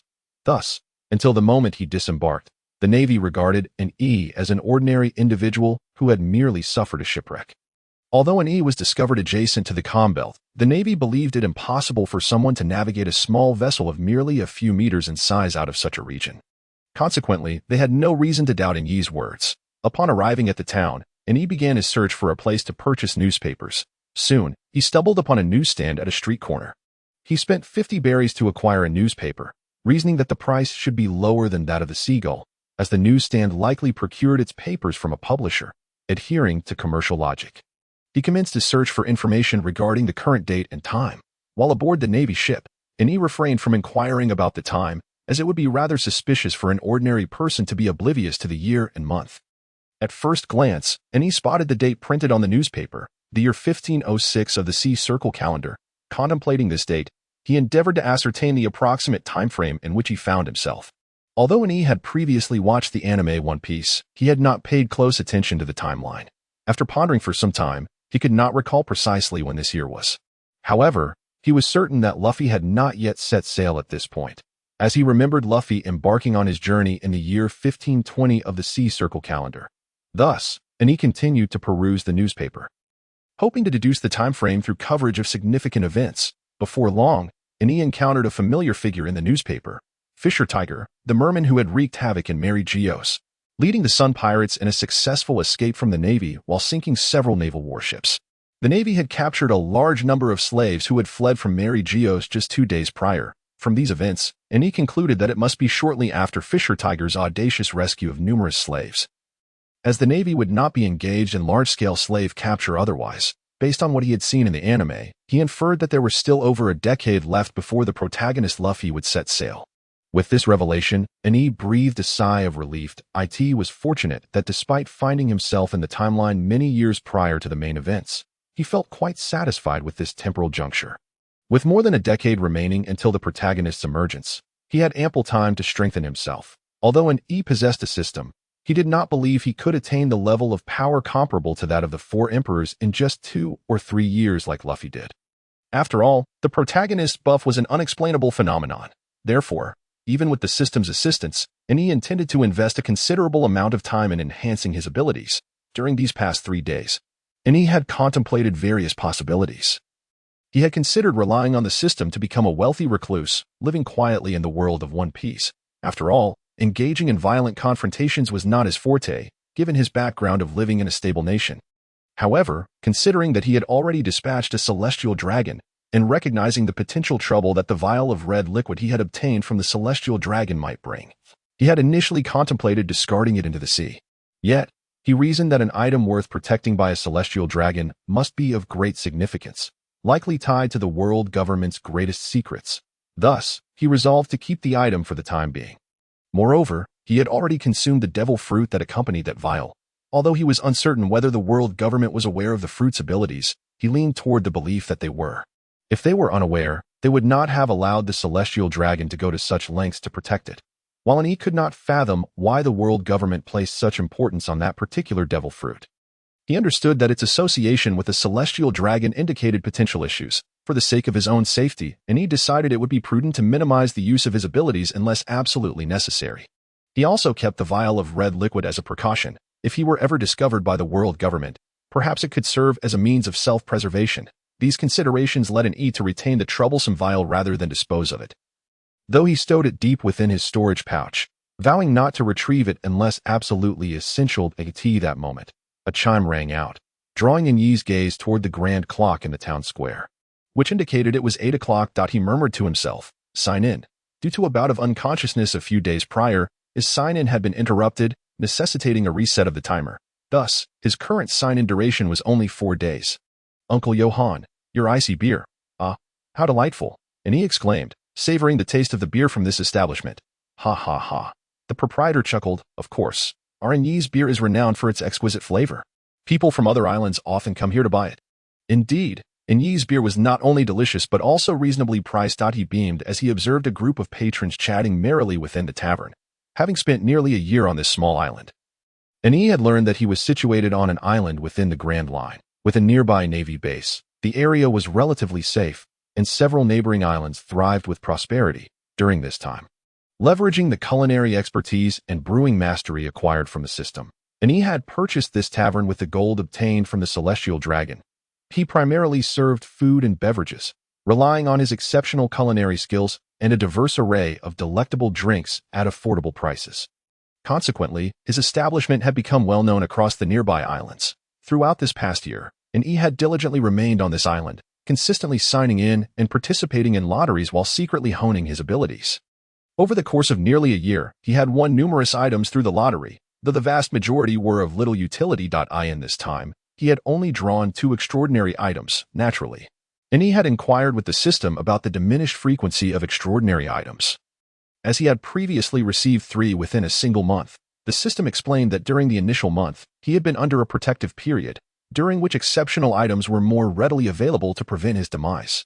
Once that initial month passed, the probability of extraordinary items appearing would significantly decrease, leading to a lower yield. After bidding farewell to the last customer, he closed the door and called out, "Martha, it's time for the cleaning." Moments later, a stunning blonde woman emerged from the back of the tavern, clad in an apron and wielding a cloth. Should any earthling behold her appearance, they would undoubtedly exclaim in surprise. For this woman bore a striking resemblance to the Terminator T from the movie Terminator 3. This was one of the 2 extraordinary items he had acquired over the past year. Naturally, as an extraordinary item, she possessed some differences from the cinematic version of the Terminator. Retaining all the functionalities of her film counterpart, she had undergone optimization. Firstly, her combat chassis. The internal metallic framework was constructed from a material known as ultra-hard memory alloy. He could only gaze in bewilderment at the mention of this metal, knowing only that it possessed an incredibly high level of hardness. Even when struck directly by an RPG, it is impervious to harm. Moreover, in a rather extraordinary twist, this metal possesses the ability to self-repair. As long as it is not utterly destroyed, the Terminator can restore itself completely by reassembling the metal. Furthermore, its power supply system is remarkable. The internal battery can sustain its high-intensity operations for over 90 years. Additionally, it can be programmed and possesses the capacity to learn. However, only an E holds the authority to input new data. Its existence has certainly alleviated Yi's burdens. He has programmed it to handle cooking and brewing, allowing him to sit back and reap the financial rewards. Initially, an E intended to store this prize in his inventory bag. As the Terminator bore an uncanny resemblance to humans, necessitating a plausible identity for it. However, he soon discovered that the Terminator could not be stored in the bag. Upon inquiry, he learned that the Terminator's outer human-like biological tissue caused the inventory system to classify it as a living entity, thereby preventing its storage. Consequently, he had no choice but to stage a performance with the Terminator. He pretended to rescue it from the sea, while it feigned amnesia due to a shipwreck, thus justifying Yi's decision to bring it back without arousing suspicion. To facilitate reference, E named it Marcia. Everything E did was to prevent the discovery of the Terminator's identity, particularly by individuals associated with the world government. After all, the implications of a Terminator in the world of One Piece are profound. It is not merely its formidable combat capabilities, but rather the advanced technology it carries. Should the world government acquire this technology, it could lead to dire consequences. After all, a pacifist can be seen as a type of Terminator, albeit one that can be controlled. Having arranged for Marcia to assist with tasks, and he retreated to the backyard of his tavern. He had purchased not only the tavern itself, but also the adjoining house with gold. He retrieved a pair of flip-flops from his inventory and began to practice with them. In recent days, he had also won various martial arts skills through a lottery, including swordsmanship, knife techniques, and boxing. However, he soon identified a significant issue. Ordinary swords and knives could not enhance his abilities, as his power revolved around temperature control. If the temperature was too low, the weapons would become brittle, and if too high, they would melt without any confrontation with the enemy. Nevertheless, although he could not wield traditional weapons, he possessed extraordinary flip-flops, and he had previously conducted experiments that confirmed their exceptional quality. They remained unscathed by fire or RPG explosions and could withstand his abilities. Thus, he decided to use these flip-flops as weapons. With a swift motion, the flip-flops transformed into one blue and one red, and he began to wield them. The red and blue beams danced around the courtyard. After 10 minutes of vigorous practice, and he paused. Through a year of dedication, he felt confident that he could defeat pirates with bounties and the tens of millions of berries, but facing stronger opponents remained a challenge. It wasn't due to a lack of strength. Rather, Enyi's basic attributes were insufficient. Perhaps it was because he was not a native of the One Piece world, as his physical prowess had always been subpar, although he was significantly stronger than the average person. He paled in comparison to the extraordinary individuals of that realm.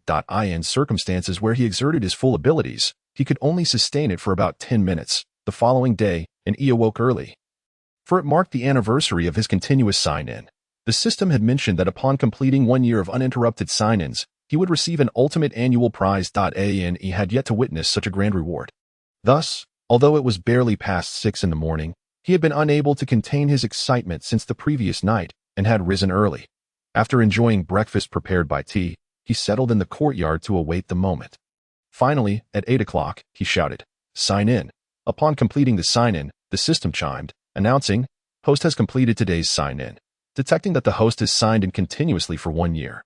Congratulations on accomplishing the uninterrupted sign-in task for 1 year.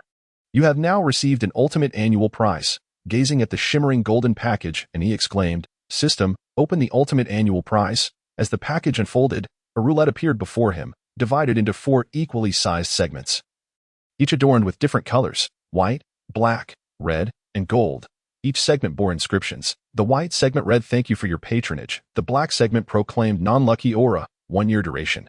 The red segment promised random extraordinary item, and the gold segment contained mysterious prize. While the red and gold segments were easily understood, the other two left perplexed. Adhering to the principle of asking when in doubt, he queried the system. "Why does the ultimate annual prize include a thank you for your patronage option? Shouldn't ultimate prizes consist of rare items?" The system responded, "Host, who told you that thank you for your patronage is not a rare item? Consider this. Over the past year, have you ever drawn thank you for your patronage? Thus, rarity is defined by scarcity. If something appears infrequently, it is undoubtedly a rare item." Upon reflection, he realized the system had a point. After more than a year of draws, he had indeed never encountered thank you for your patronage. Even in less favorable circumstances, he would have at least drawn a pack of napkins. In this light, thank you for your patronage was indeed rarer than extraordinary items. He then inquired, "What about the non-lucky aura?" The system replied, "Ah, that is one of the finest extraordinary items, an aura type. What purpose does it serve?" The system explained, "An aura can naturally bestow effects upon the host, such as the protagonist aura. As long as you possess the protagonist aura, even if you are a mere novice, you could confront the strongest foes without fear of demise." "Is it truly that powerful?" the host questioned. "Of course, you must understand that aura types rank just below divine weapon rewards," the system assured him. "May I inquire about the effects of the non-lucky aura?" The system elucidated, "The non-lucky aura grants the host the misfortune akin to that of a non-lucky individual. For instance, drawing napkins consistently in single draws, and never obtaining anything worthwhile in 10 consecutive draws. Isn't that merely a misfortune aura?" "No, host, you are mistaken. This is not a misfortune aura. A misfortune aura involves scenarios where you run out of toilet paper, choke on water, miss a step on the stairs, lose your money while shopping, or experience a jammed bullet when shooting. In summary, a misfortune aura can place you in life-threatening situations. Conversely, the non-lucky aura merely results in poorer lottery outcomes. Yi's lips twitched slightly. This was the first time he had learned of such a phenomenon from the system. The system began to urge E to proceed with the lottery. Faced with this situation, E was hesitant to draw. Although the other two rewards were appealing, the potential of the black segment was quite formidable. However, one cannot evade fate. Even if he drew the black segment, he would only be confined to the island for another year, avoiding any reckless adventures. Commence, he declared. As the roulette spun rapidly, and Yi's gaze remained fixated upon it. The wheel gradually slowed, and each time the pointer neared the black segment, and he felt a surge of tension, despite the mere 1 in 4 chance. Each time the pointer passed the black segment, he exhaled in relief. At that moment, the pointer finally came to rest on the red segment. Seeing this, he sighed in relief. As long as it was not the black segment, he had already achieved a victory. And furthermore, he would receive an extraordinary item. Congratulations, host, you have obtained 1 strengthening pill. Looking at the pill in his hand, reminiscent of Miss Candy, and he turned to read the packaging. The label read, strengthening pill. Significantly enhances the physical attributes of the consumer, enabling them to lift a tank with 1 hand and push an aircraft carrier with 2. Thrilled by the description, and he could hardly contain his excitement. Ultimately, my most significant shortcoming lies in my physical fitness. It truly feels as though, when I yearn for slumber, someone presents me with a pillow. In a state of complacent excitement, I retrieve a pill, poised to swallow it, only to notice a line of small print on the packaging. With narrowed eyes, I scrutinize the text. The particularly noteworthy caution states, before taking this pill, please prepare a substantial amount of food. It is imperative, absolutely imperative, that a considerable quantity of food is prepared. Though I remain uncertain as to why such an abundance of food is necessary, I resolve to comply. Masha, the shop is closed today. Let us ascend the mountain for a hunt. Within mere seconds, Masha employs a 98K rifle to fell 3 deer. I give Masha a thumbs up. I am acutely aware that, as an ender, hitting a target several hundred meters away with a rifle poses no challenge for it. What is remarkable is the bullet's precise strike to the deer's eye. Ordinarily, Masha, as an ender, would require no supplementary weaponry. However, during a previous hunting excursion, Masha had dismembered its prey with a chainsaw, obliterated it with a plasma cannon, and incinerated it with a flamethrower. Faced with such a scenario, I had no choice but to entrust the 98K to it for the hunt. I approached the 3 deer, deftly skinning and cleaning them. Then ignited a bonfire, retrieving spices to prepare for a barbecue, while Masha assisted nearby. An hour passed. In simpler terms, it is the body that cannot keep up with the neural reflexes. Subsequently, he tested his speed, defense, and other abilities, discovering substantial improvements compared to before. He felt that his physical condition had finally reached a level where he could contend with the ordinary but formidable individuals in the world of One Piece. Of course, he still could not compare to the likes of Kaido or Big Mom. The recent enhancement of his physical capabilities had rendered unable to fully control his newfound strength in a short period. Thus, he resolved to remain in the deep mountains until he could master his own body before returning to the town. However, the challenge of mastering his enhanced strength far exceeded Yi's expectations. He initially thought he would be able to control it within 3 to 5 days. To his surprise, it took him nearly 20 days to become acquainted with his new powers, and it was not until a month later that he could genuinely command his body's strength. During this period of familiarization, Yi also realized that his appetite had significantly increased, not just a little, but immensely. Previously, he could satisfy himself with about 2 jin of food a day, but now he found himself needing at least 100 jin daily. And it must be meat. He recalled a saying, in the world of One Piece, not every eater is a strong man, but every strong man can certainly eat. He began to worry about his future food expenses.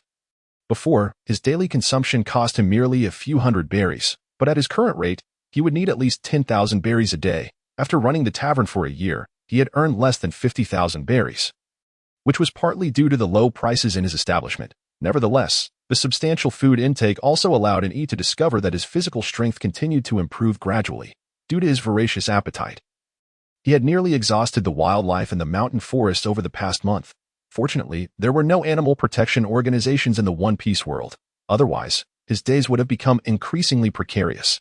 Now that he had initially mastered his strength, Yi contemplated whether to return to the town. After all, he had changed significantly compared to a month ago, while his physique could be concealed under clothing. His height could not. He had grown by 20 centimeters in just a month, which would be astonishing to the townsfolk. After much deliberation, Yi ultimately decided to return to the town. After all, if he wished to set sail, he would need to find a ship. Moreover, he had no intention of embarking on a journey just yet, especially since he had eliminated a celestial dragon, thus ruling out the option of joining the Marines. This left him with limited choices, and after some contemplation, Yi resolved to pursue the promising career of a pirate.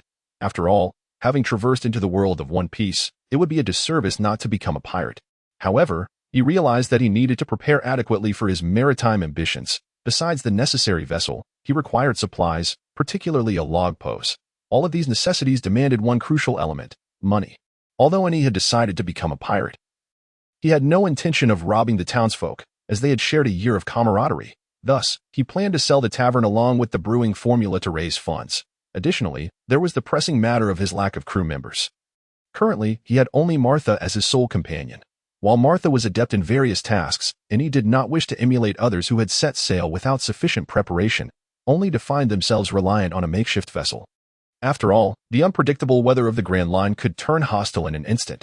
Hence, and he resolved not to embark on a journey until he was thoroughly prepared. Martha, let us return. Certainly. After spending over a month in the mountains.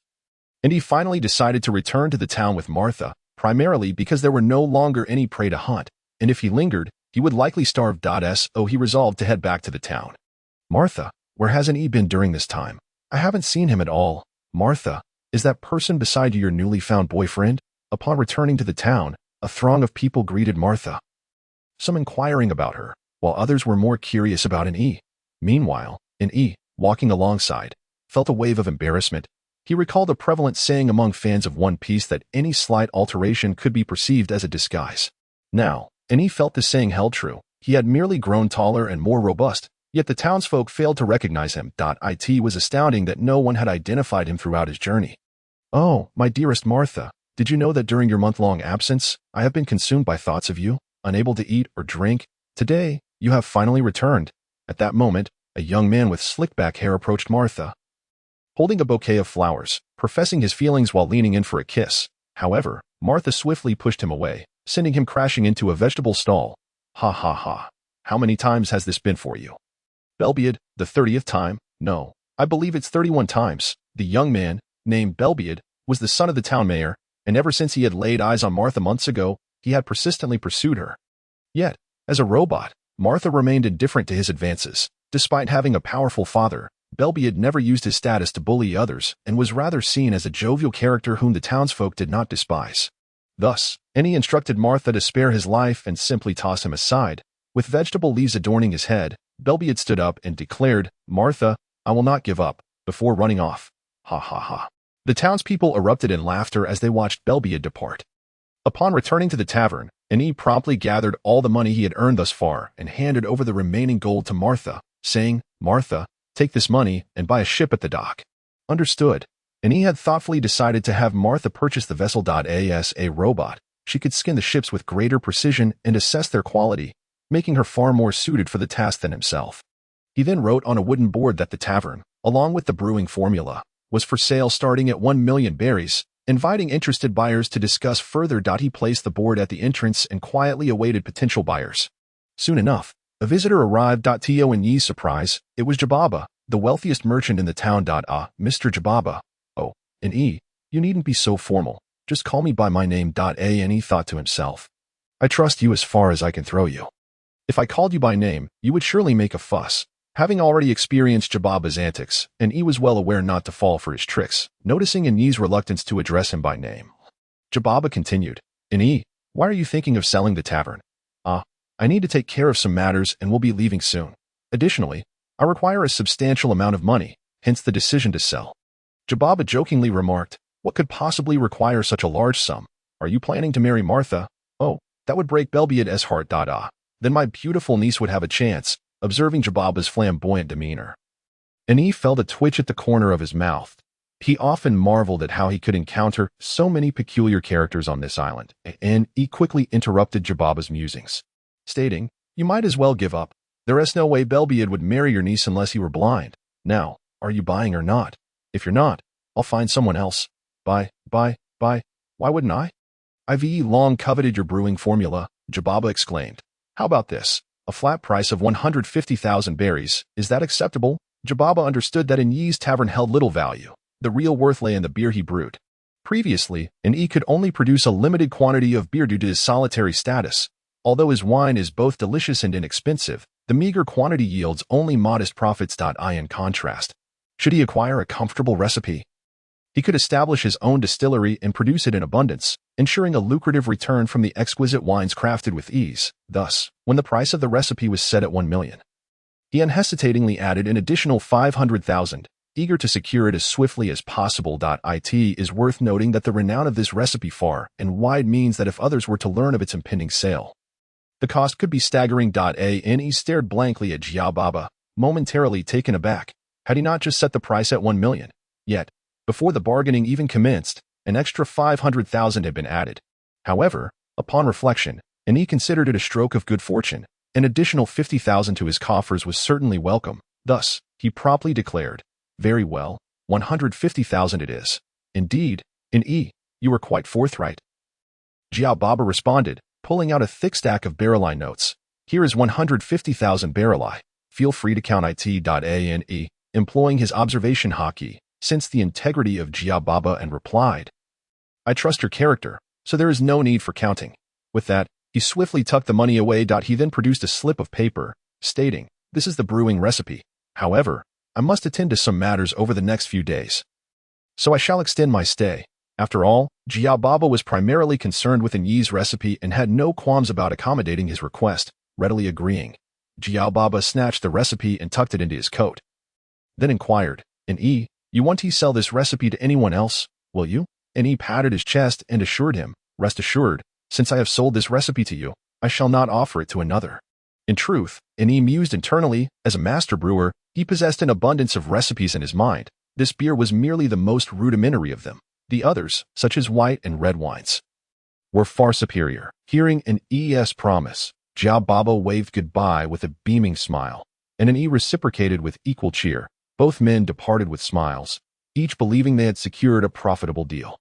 That evening, Marcia returned to the tavern, announcing she had procured a ship. In the following days, and Marcia, armed with the 150,000 barrelite obtained from Jia Baba, embarked on a grand shopping spree, acquiring food, drinking water, furniture, and various maritime necessities. Then, one early morning, while most townsfolk still slumbered, departed from the island, officially embarking on his seafaring journey.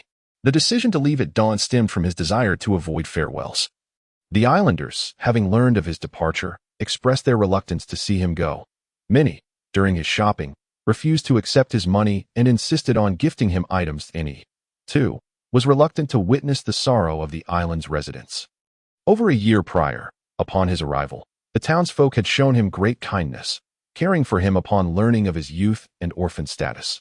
Although his time with them was brief, he had forged a deep bond with the islanders.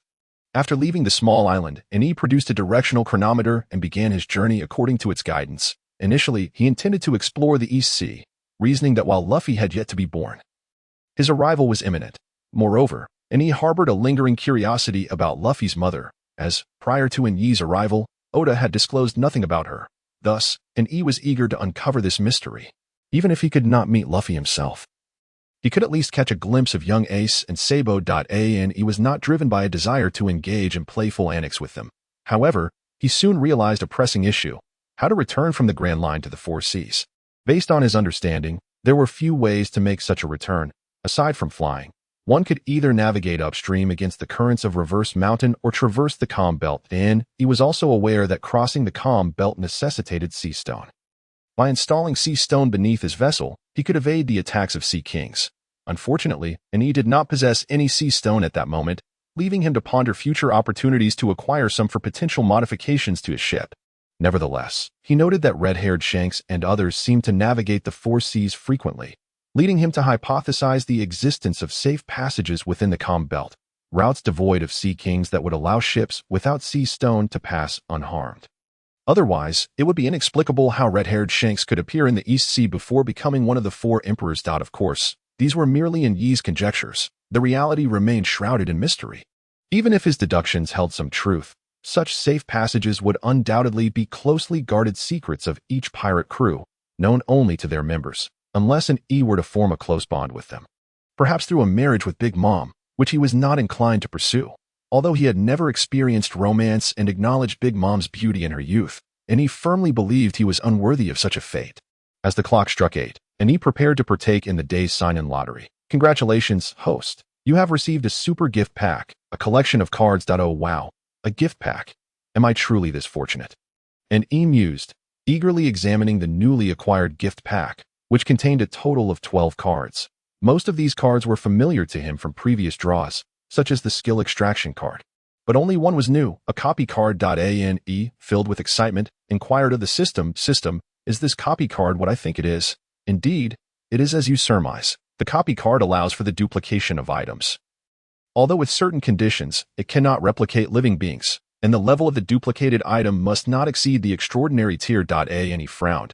What use is it if I cannot duplicate extraordinary items? Might as well have Marsha manufacture a 98K instead of using the copy card. After all, Marsha's central processor holds extensive knowledge, including weapon production. She could easily create an AK-47. But then, a thought struck him. Since a single card is not an extraordinary item, could he duplicate the copy card itself? Thus, he asked, System, am I able to use the copy card to duplicate another copy card? You are quite the clever one. Thinking along those lines, duplicating other cards should pose no issue. And he had always held a fondness for card-type items, as they typically possessed formidable capabilities. The copy card was a novel discovery for him. Furthermore, he uncovered a rare card, an individual summoning card. He had previously acquired one of these cards, which allowed him to randomly summon a character from any world he knew, thus becoming his companion. When he first obtained it, and he had wrestled with the decision of whether to use it. Having previously consulted the system had informed him that the individual summoning card could summon any character from the realms he was familiar with, including those from anime, movies, and even video games.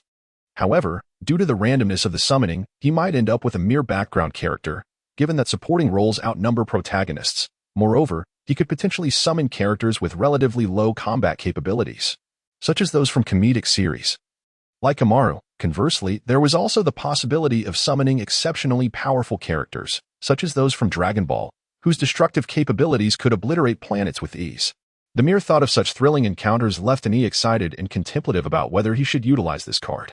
Once summoned, the invocation card would become useless upon calling forth any ordinary character. However, with the advent of the duplication card, E planned to first replicate a character summoning card to see if it might conjure some useful figures. After all, having only Martha accompany him on his voyage felt rather sparse.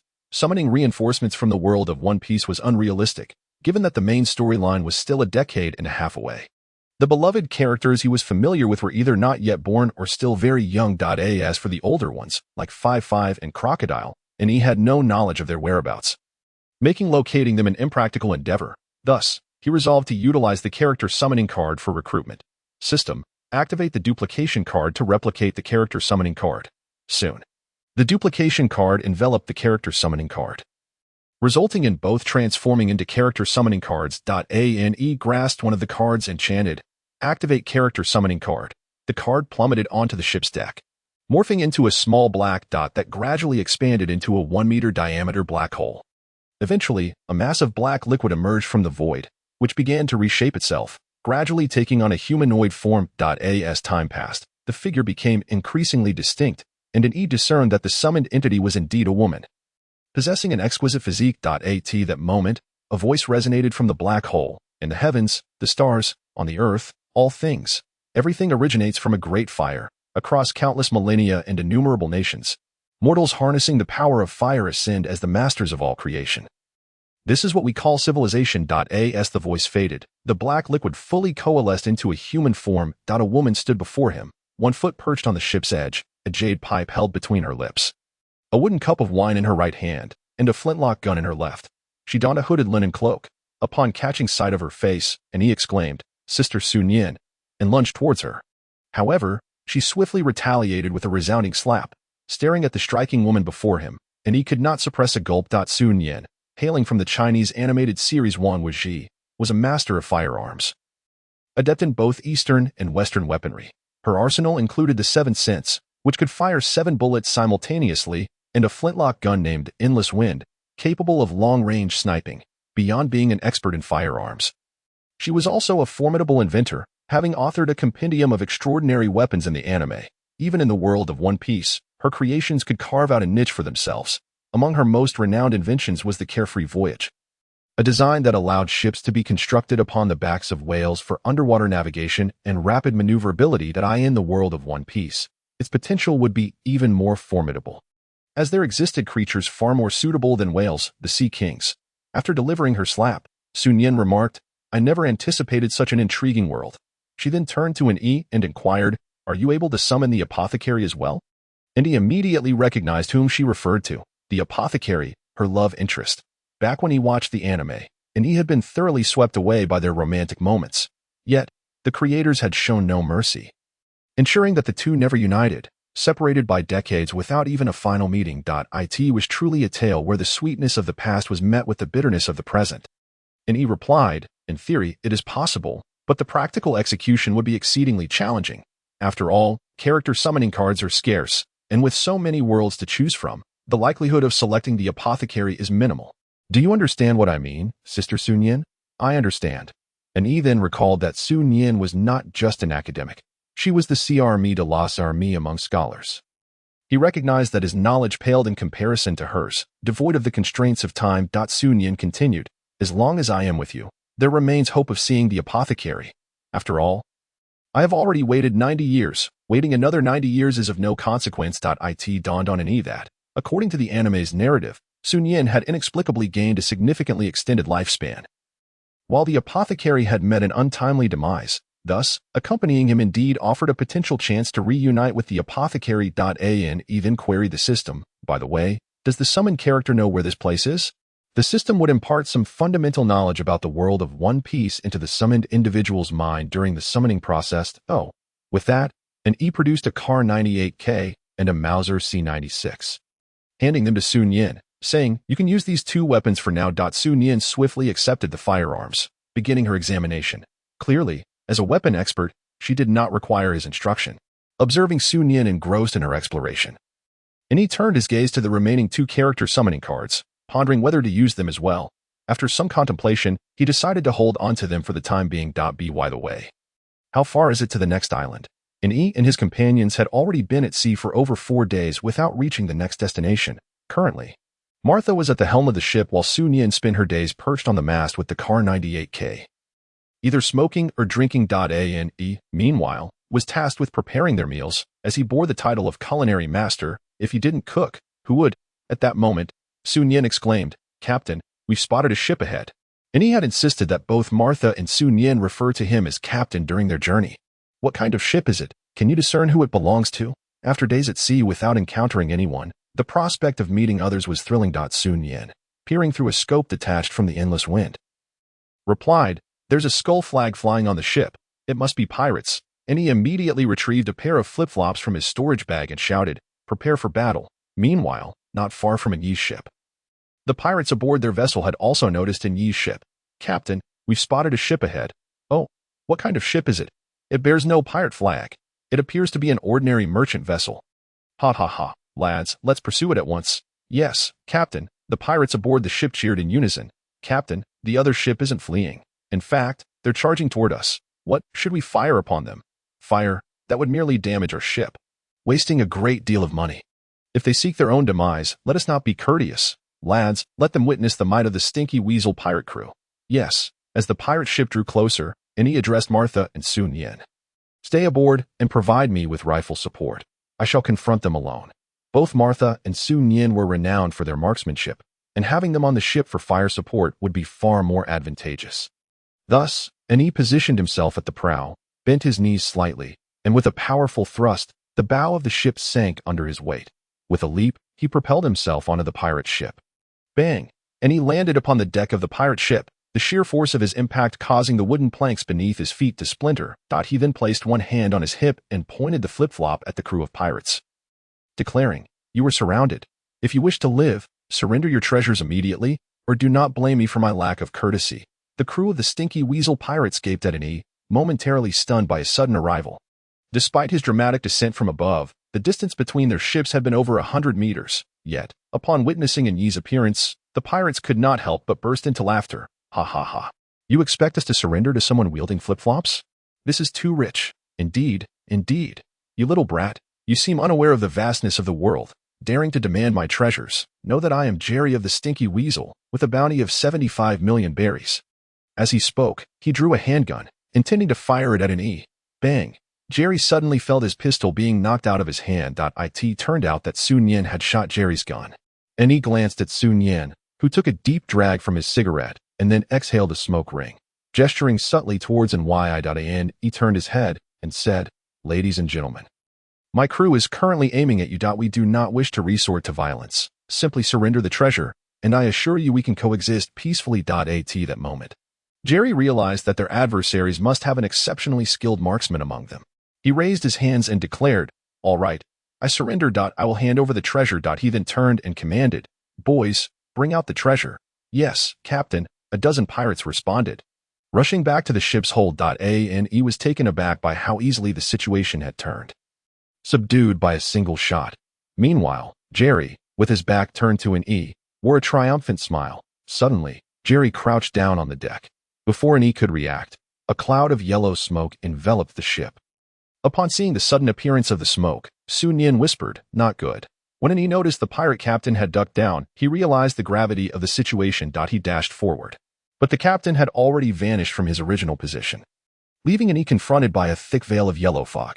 Soon, N.E. discovered that the smoke carried a suffocating odor, reminiscent of flatulence but at least 10 times more pungent. Not only was the stench overwhelming, but N.E. also felt tears welling in his eyes.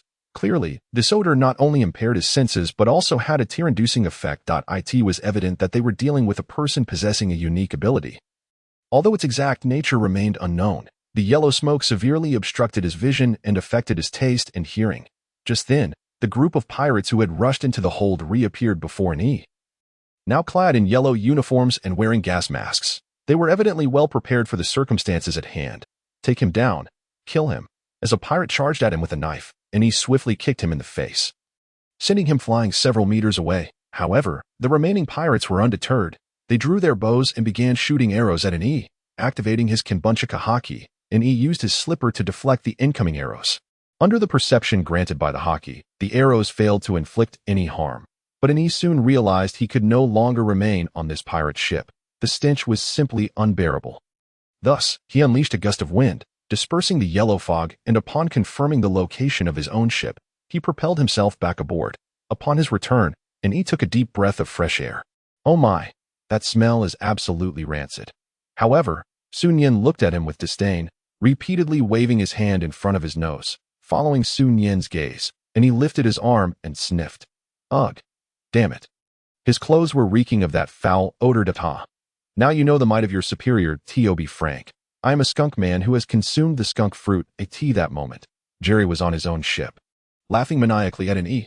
Captain, look, that guy's ship has 2 stunning beauties." "Oh, really, Captain? Boys, seize the beauties. Such lovely ladies could fetch at least 2 million berries. Bring the ship alongside. Martha, take care of the pirates on that ship. Don't hold back." "Understood." Martha then stepped back a bit, took a running leap, and landed directly on the opposing ship. The members of the skunk pirates were momentarily stunned by the sudden arrival of this newcomer, wondering who these people were and why they enjoyed jumping ships so much and so far. However, Jerry quickly regained his composure and began releasing more yellow smoke. But this time, he was mistaken. Martha was a robot and did not need to breathe. With both hands, Martha transformed her liquid metal into 2 longswords and charged into the fray. The first strike pierced through Jerry's chest. The yellow smoke Jerry had emitted was a result of his skunk fruit ability.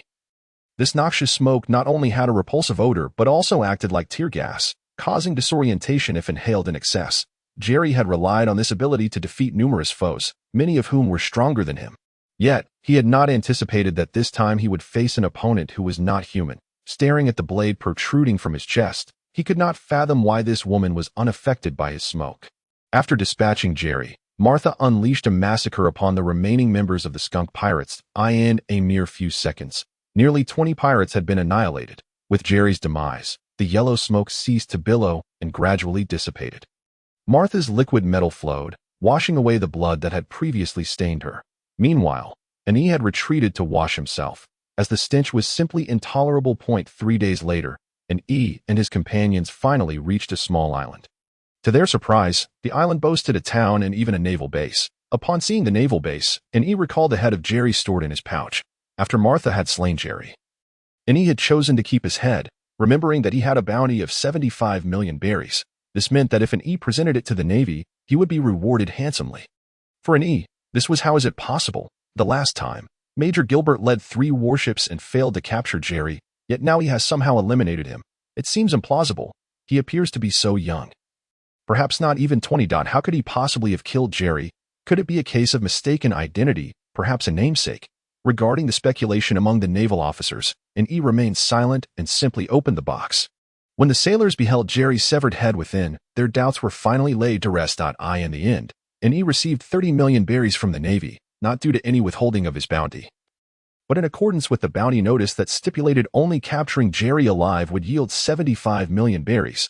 Killing him would only grant half that amount. An E could never comprehend the rationale behind capturing him alive. Imprisoning these pirates would entail considerable expense and effort. A single bullet would suffice. However, since it was the Navy providing the funds, he had no choice but to comply. As for the remaining 5 million, that was merely taxation. An E could only lament the injustice of it all, having 5 million berries extracted in one fell swoop. Nevertheless, he still possessed 30 million berries, and the question now is how to spend this newfound wealth. Having exchanged Jerry's head for 30 million berries, and he immediately set about planning to invest in upgrading his vessel. After all, sailing on the open sea poses immense risks, should any mishap befall his ship. Lives could be at stake, particularly with his current crew comprising himself, a devil fruit user, and Masha, a towering robot weighing over 1,000 pounds. Should they find themselves overboard, it would be a swift descent to the depths. Thus, his ship was akin to a second life. One should never skimp on a vessel. In truth, and he was not entirely satisfied with his current ship. It was simply too small, measuring scarcely a dozen meters in length. Initially, he had been constrained by finances and could only afford such a modest craft, and even that was a discounted purchase. However, with his crew still small, a larger ship was not yet necessary. The primary issue remained the lack of funds. An E had devised a plan for the ship's refurbishment, starting with enhancing its offensive capabilities. Additionally, his recent battle with Jerry had illuminated a critical flaw. His ship lacked any significant firepower. While such artillery may prove ineffective against formidable foes, it would at least afford an E and his crew the ability to incapacitate enemy vessels on the high seas. Being without a ship placed one at a severe disadvantage. After all, both of his companions were sharpshooters, and relying solely on rifles felt beneath their skills, and he also intended to reinforce critical areas of the ship with armor to bolster its defenses. Simultaneously, he planned to modify the ship's internal structure, erecting partitions and installing watertight compartments to enhance its buoyancy. Furthermore, he aimed to equip the vessel with an additional propulsion system. As he realized that depending solely on sails resulted in sluggish speeds, he was acutely aware that the Navy's warships outpaced most pirate vessels, owing to their status as modern steamships.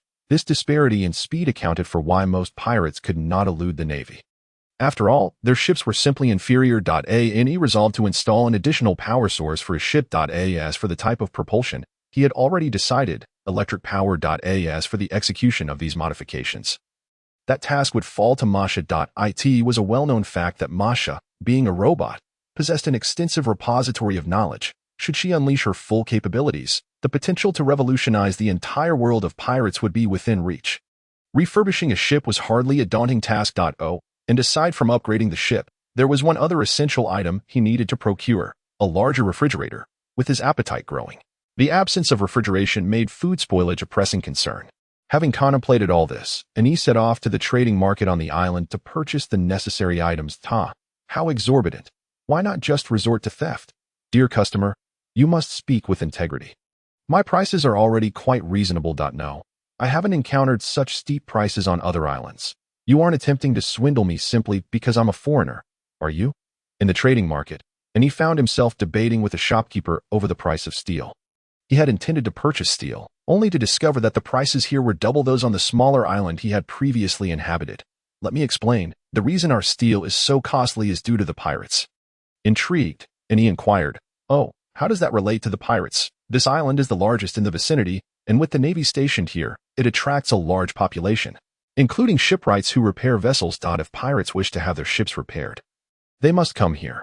Often, pirates do not raise their flags, so the Navy cannot prohibit steel transactions. As a result, the Navy decided to double the steel prices. While they may not catch the pirates, they can at least extract more money from them." Upon hearing this, and he was rendered speechless. The Navy on this island certainly had a clever scheme. It was hard to fathom who had conceived such a plan, profiting from the pirates without capturing them. Very well, I'll buy it. Despite the exorbitant price, and he had no choice but to comply for the sake of upgrading his ship. Meanwhile, far away in Marineford, Sengoku received a phone call.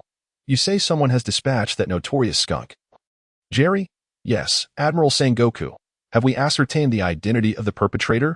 We have inquired, and the individual is named an E, aged under 20. Our investigation found no evidence of him being a pirate, though we have not uncovered any further information. Understood. Sengoku retrieved a document, opened it, located Jerry's name, and marked it with a bold cross. He then handed the document to a nearby biological shredder, a sheep, instructing it to destroy the evidence. Sengoku pondered aloud. Who could have eliminated Jerry the skunk? He did not believe an E was capable of such a feat, for Jerry's bounty was a staggering 75 million berries. This sum was not an insignificant amount in the first half of the Grand Line. And Jerry was a devil fruit user, known for his cunning. With his strength, he could have ventured into the New World long ago, yet he lingered in the first half. The Navy had made multiple attempts to capture him, only to be thwarted by his abilities. It was more likely that Jerry had encountered another pirate crew, who then eliminated him and sought a commoner to claim the bounty. This practice was not uncommon, as pirates often clashed, and the victors would seize not only the treasures of the defeated but also their bounties. Typically, they would recruit someone without a criminal record to claim the bounty. Sengoku's reasoning was entirely rational, especially since an E had never previously engaged in combat. Prior to this incident, an E had been clean in the eyes of the Navy. Furthermore, his youth was a factor, after all. The four emperors had yet to emerge, and 75 million berries was already a considerable bounty in the first half of the Grand Line. Thus, the Navy missed the opportune moment to curb an E's ascent, a fact that Sengoku would often regret in the future. Returning to an E, after procuring the necessary materials, he returned to the dock. For the following 2 weeks, an E remained at the dock, awaiting the completion of his ship's renovations. However, as the ship's modifications progressed, an E faced two significant challenges. First, he was unable to procure any cannons on the island. After all, such weaponry was classified as heavy artillery, making it unsurprising that it was unavailable. The second issue was that an E was running low on funds, as the cost of steel had depleted his finances, although an E had finally purchased the large refrigerator he had long desired. At present, it contained nothing but ice and air. Thus, he found himself troubled by the lack of cannons and food. Originally, an E had contemplated capturing more pirates or wanted criminals to exchange for money. However, whether due to his bad luck or the presence of the Navy base on the island, the pirates with bounties were hesitant to show themselves. Every day, as he wandered about, he failed to spot any suitable targets. Ultimately, after much contemplation, an E devised a solution. If there were no pirates to capture for money, why not consider robbing the Navy instead? Regardless, one intends to become a pirate in the future. So what harm is there in robbing the Navy? The Navy base is replete with cannons and provisions. Furthermore, were it not for the Navy's exorbitant pricing of steel, would I truly find myself in want? Thus, this is not an act of robbery, but rather reclaiming what rightfully belongs to me.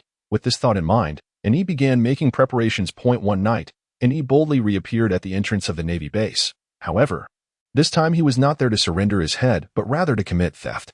He donned a mask, for although he intended to raid the Navy base, he had no desire for the Navy to discover his true identity. To fame held little allure. After all, the Navy was an immensely powerful force. The future three admirals had begun to showcase their prowess, frequently gracing the newspapers, while figures like Carp and Sengoku occasionally stirred up significant headlines. On the pirate front, although the future four emperors were rapidly gaining strength, they remained predominantly in the New World. Despite the Navy's formidable power, they were ill-equipped to exert extensive control over the New World. However, the first half of the Grand Line was a different story. Through the newspapers of recent years, an E had gleaned that the Navy had begun to tighten its grip on the first half of the Grand Line, likely in response to the mounting pressure posed by the pirates surfacing in the New World.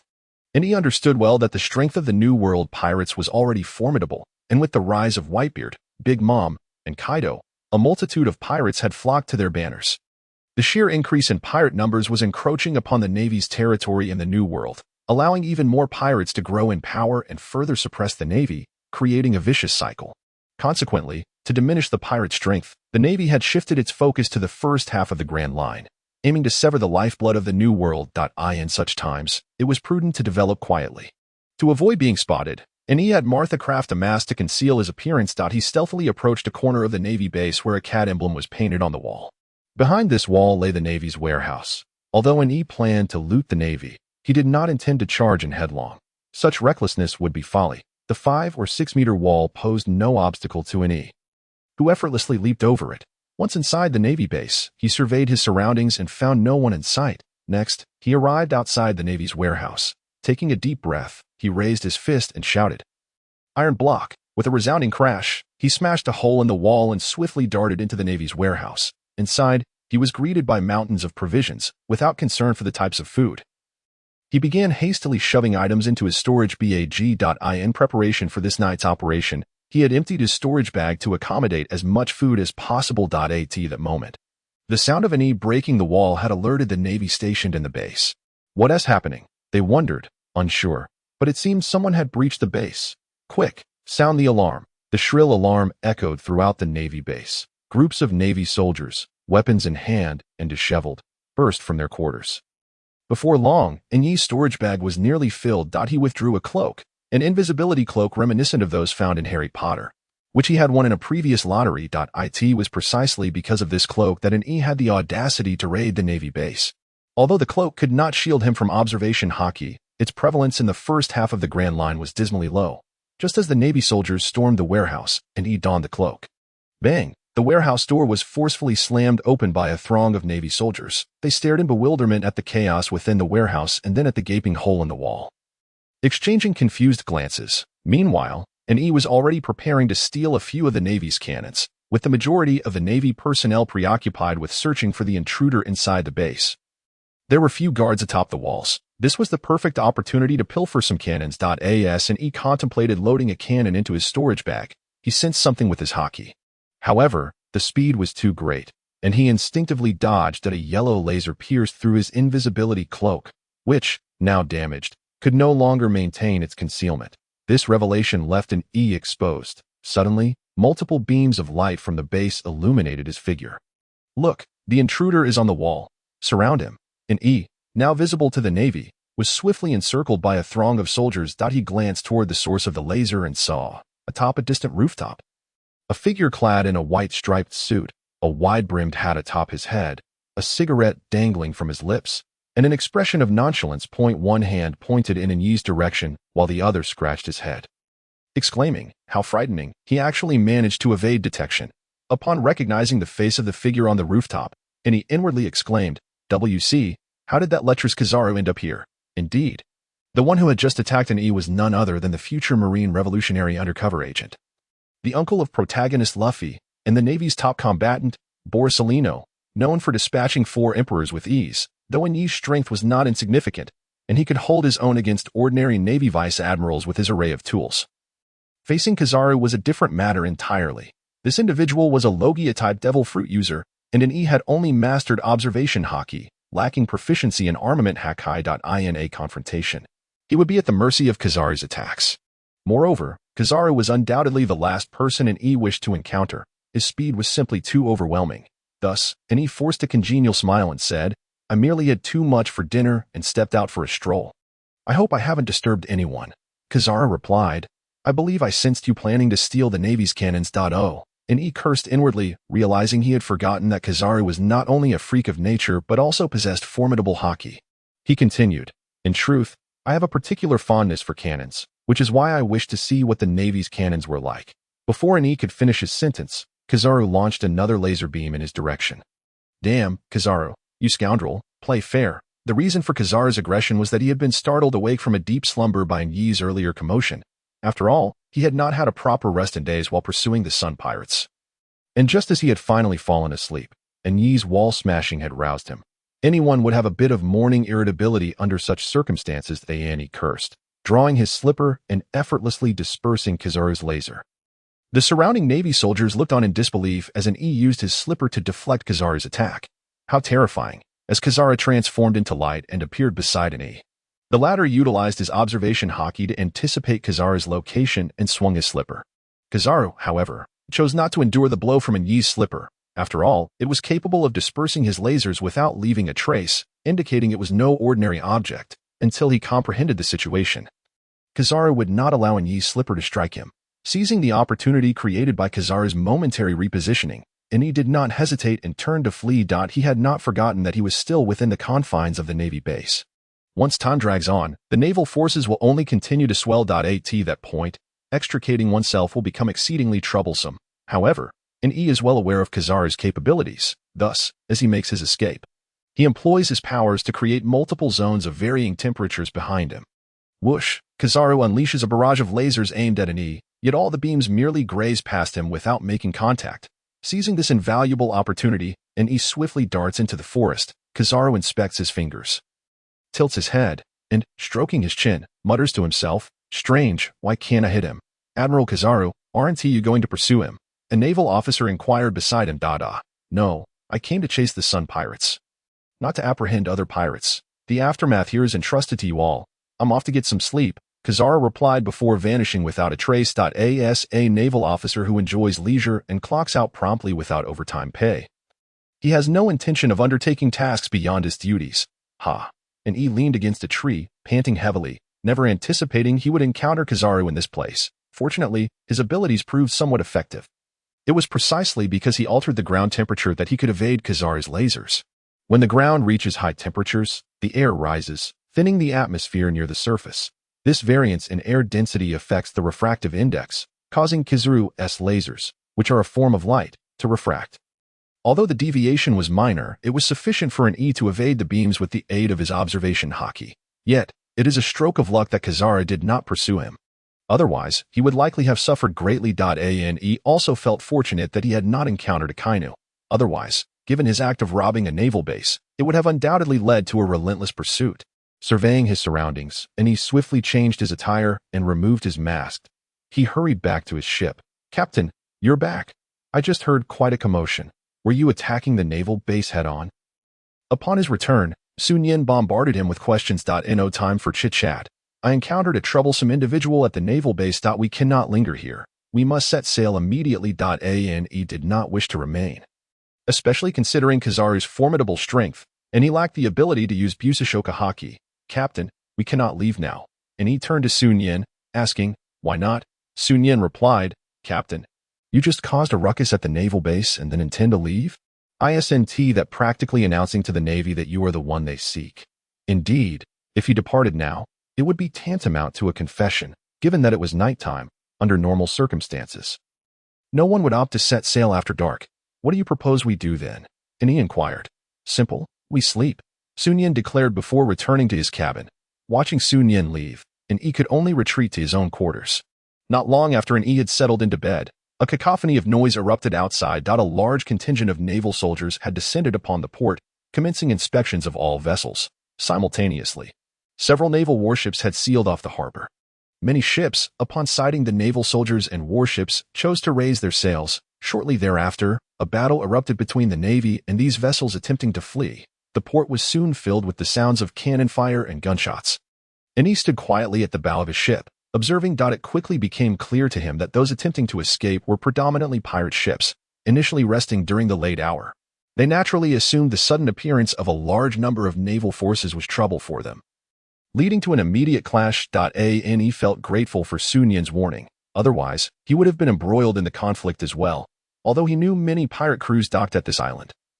None would raise their Jolly Roger due to the presence of the naval base. However, many pirate crew members bore bounties, and once confronted by the Navy, their identities would inevitably be revealed.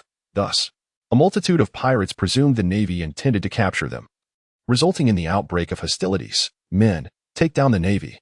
Oh, capture all pirates and avenge tonight's humiliation. Oh, observing the high morale on both sides, with gunfire ringing out, and he mused that since he could not sleep well anyway, he might as well enjoy the spectacle as a quiet observer. He retrieved a deck chair, sliced a watermelon he had pilfered from the naval base, and began munching while watching the ensuing chaos. At that moment, neither the Navy nor the pirates realized that the true instigator of this incident was leisurely enjoying a watermelon nearby. Sigh, these Navy folks are truly foolish. They could resolve this with guns yet insist on engaging in close combat. This naval soldier's resolve is commendable. Is this really the right approach? Shouldn't they sink the pirate ships first to prevent their escape? Low blow. Low blow. You're a pirate. Why bother being polite to the Navy? Goodness, is it necessary? Engaging with the Navy and firing a rocket without a second thought. What a foolish endeavor. Inflicting 1,000 casualties on the enemy while harming oneself thrice as much. Fools who slashes their own sails. As Ani continued to enjoy his watermelon, he critiqued the battle between the Navy and the pirates, entirely unconcerned that this clash had erupted because of him. Fortunately, the fierce combat masked his presence. But he would surely face repercussions from both sides. As more and more naval forces appeared at the port, the pirates gradually found themselves overwhelmed, particularly due to the emergence of numerous warships. The Navy's sudden appearance caught the pirates off guard. Many vessels had not even raised their anchors before becoming prime targets for the naval ships, turning their ships into live targets. Those pirates whose ships were destroyed were compelled to engage in battle against the Navy, despite their disorganized state. At that moment, Ani heard a voice nearby. "Surrender now, the bounty on your head is 22 million berries." Mighty Monk, a naval soldier, charged toward a pirate towering at least 5 meters tall.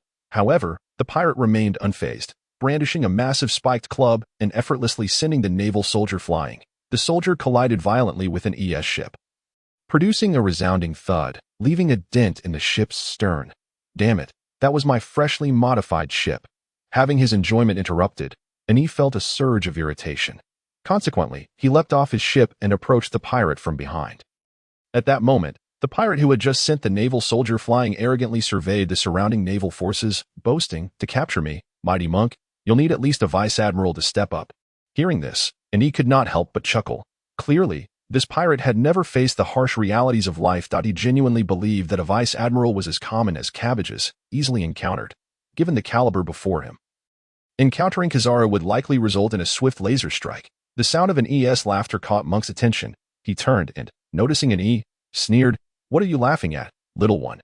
An E replied, "I am laughing at someone's overs." A towering monk, reaching heights of 5 meters, was effortlessly sent flying by a single punch from an E. At a gathering of both Navy personnel and pirates gazed in astonishment at an E, who had so easily dispatched Monk with just one blow. Following the strike, an E executed a graceful turn and returned to his ship. Upon his return, he noticed Sun Yin leaning against the ship's railing, smoking a cigarette. "Captain, the person you just knocked away seems to be a bounty criminal." Upon hearing this, an E paused momentarily, recalling that the individual was indeed a wanted criminal. He could have captured him and exchanged him for a bounty with the Navy. Moreover, with the ongoing conflict between the Navy and pirates, many elusive bounty criminals had surfaced, providing him an opportunity to apprehend several and thus amass wealth. However, and he soon realized that he had comprehended this too late. The pirates had already been largely subdued by the Navy. The very pirate he had struck down had vanished, presumably captured by the Navy, feeling as though he had missed out on a fortune. And he despondently squatted to the side, drawing circles in the dirt. The following day, and he observed as Marsh attended to the ship, which had been dented from the previous night's encounter. Suddenly, a contingent of Navy officers appeared. Is this Lord Ani? Ani recognized the incredulous-looking Navy Rear Admiral before him, recalling that he was the aide to Kizaru, known as Strawberry. A sense of unease washed over Ani as he pondered. Could it be that the Navy had uncovered his identity and had come to trouble him? No, that seemed unlikely. Otherwise, they would not be treating him with such courtesy. I wonder what business the Navy has with me? And he faced the officers calmly, though his heart raced at 150 beats per minute. Strawberry spoke. "We heard that you defeated the formidable Monk last night. We have come today to present you with your bounty." With that, Strawberry produced a stack of berries and handed it to Ani. Stunned, Ani stared at the money before quickly regaining his composure, accepting the cash and exclaiming, "Ah, it's just a small matter. Combating pirates is our duty. You Navy officers are far too courteous." The onlookers could not help but internally scoff at an ES lack of modesty as he pocketed the money. Strawberry continued, "I also heard that you eliminated the notorious Weasel Jerry. Is that correct?" "Indeed.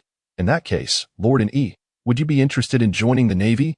Individuals of your caliber are highly valued, and we would fully support your development." I must decline. And Yi's response took Strawberry by surprise. Not because it was inappropriate, but due to its resoluteness. He had not anticipated such a swift rejection. However, Strawberry did not press the matter further and said, "I must take my leave now, but should you wish to enlist in the Navy in the future, feel free to register at the base on the island. I have already spoken to the officers there. They will accommodate you. All right, should I decide to pursue a career in the Navy, I shall go. Farewell. Safe travels to you as well." Ane decisively rejected the Navy's offer. After all, he had just taken down a celestial dragon. If word of this ever got out, he would be in a precarious position on the seas. Far from the Navy's reach, should he join the Navy, he could never know when they might betray him. Strawberry had mentioned they were departing today, which implied that Kizaru would also be leaving an advantageous development for an E. Although he had concealed his face with a mask the previous night, who could say whether Kizaru might recognize him by his physique? With newfound wealth in hand, and he quickly used his observation hockey to sense the bounty. Discovering a sum of 22 million berries, meaning the Navy had not deducted a single berry in taxes. The benefits of observation hockey, I don't even need to count the money myself. At that moment, Sun Yin reached out and snatched a handful of cash from an ES grasp, declaring, I'm off to buy some tobacco and alcohol, and he watched Sun Yin's retreating figure and remarked, smoking and drinking every day, what will become of your health? Just then, Marcia also took a stack of money from an E. Sun Yin can buy tobacco and alcohol, but what do you, a robot, need money for? Marcia replied sternly. In light of the captain's failed operation yesterday, I have decided to procure materials to construct artillery, hence I require this SUMAN. He responded. Just tell me what materials you need.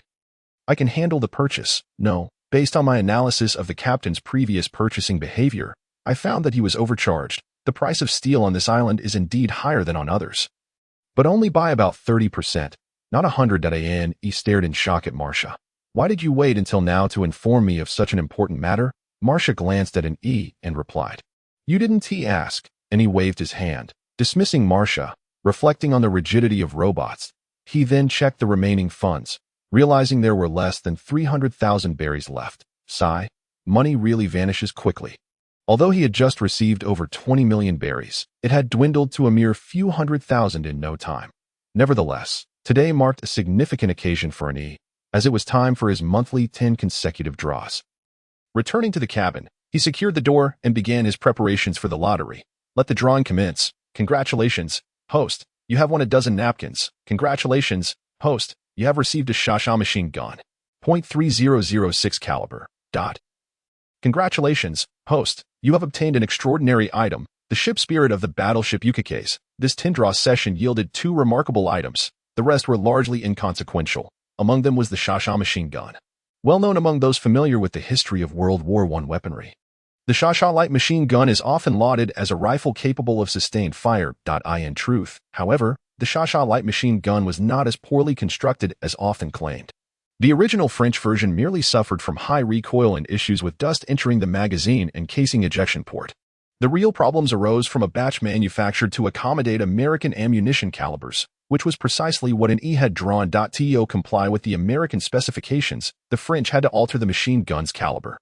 However, changing a weapon's caliber is not as simple as swapping out a barrel. It involves a host of other complications, and the Americans, eager for quick results, had no time to wait. They merely replaced the barrel, exacerbating the already problematic Shasha with even more issues, the most prominent being a lack of shooting consistency, often leading to jams after just 2 shots. Gazing at the gleaming Shasha insignia, and he nearly mistook it for a golden weapon had he not been knowledgeable.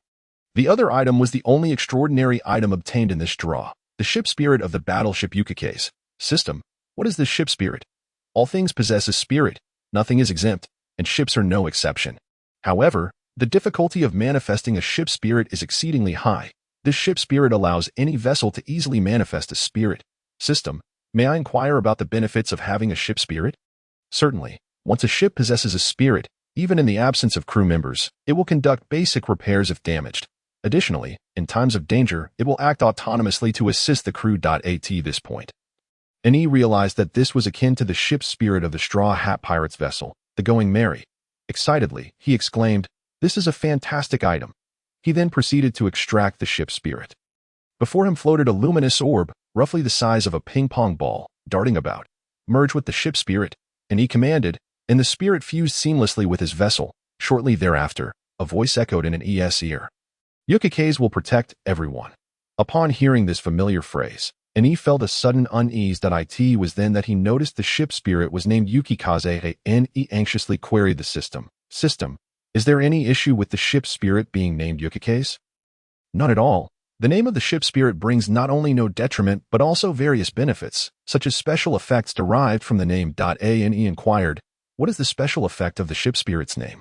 Gazing upon the grand character Xue Feng, and he was reminded of a bizarre experience. During World War II, there was a destroyer with the same name. It struck a mine, but the mine turned out to be a dud.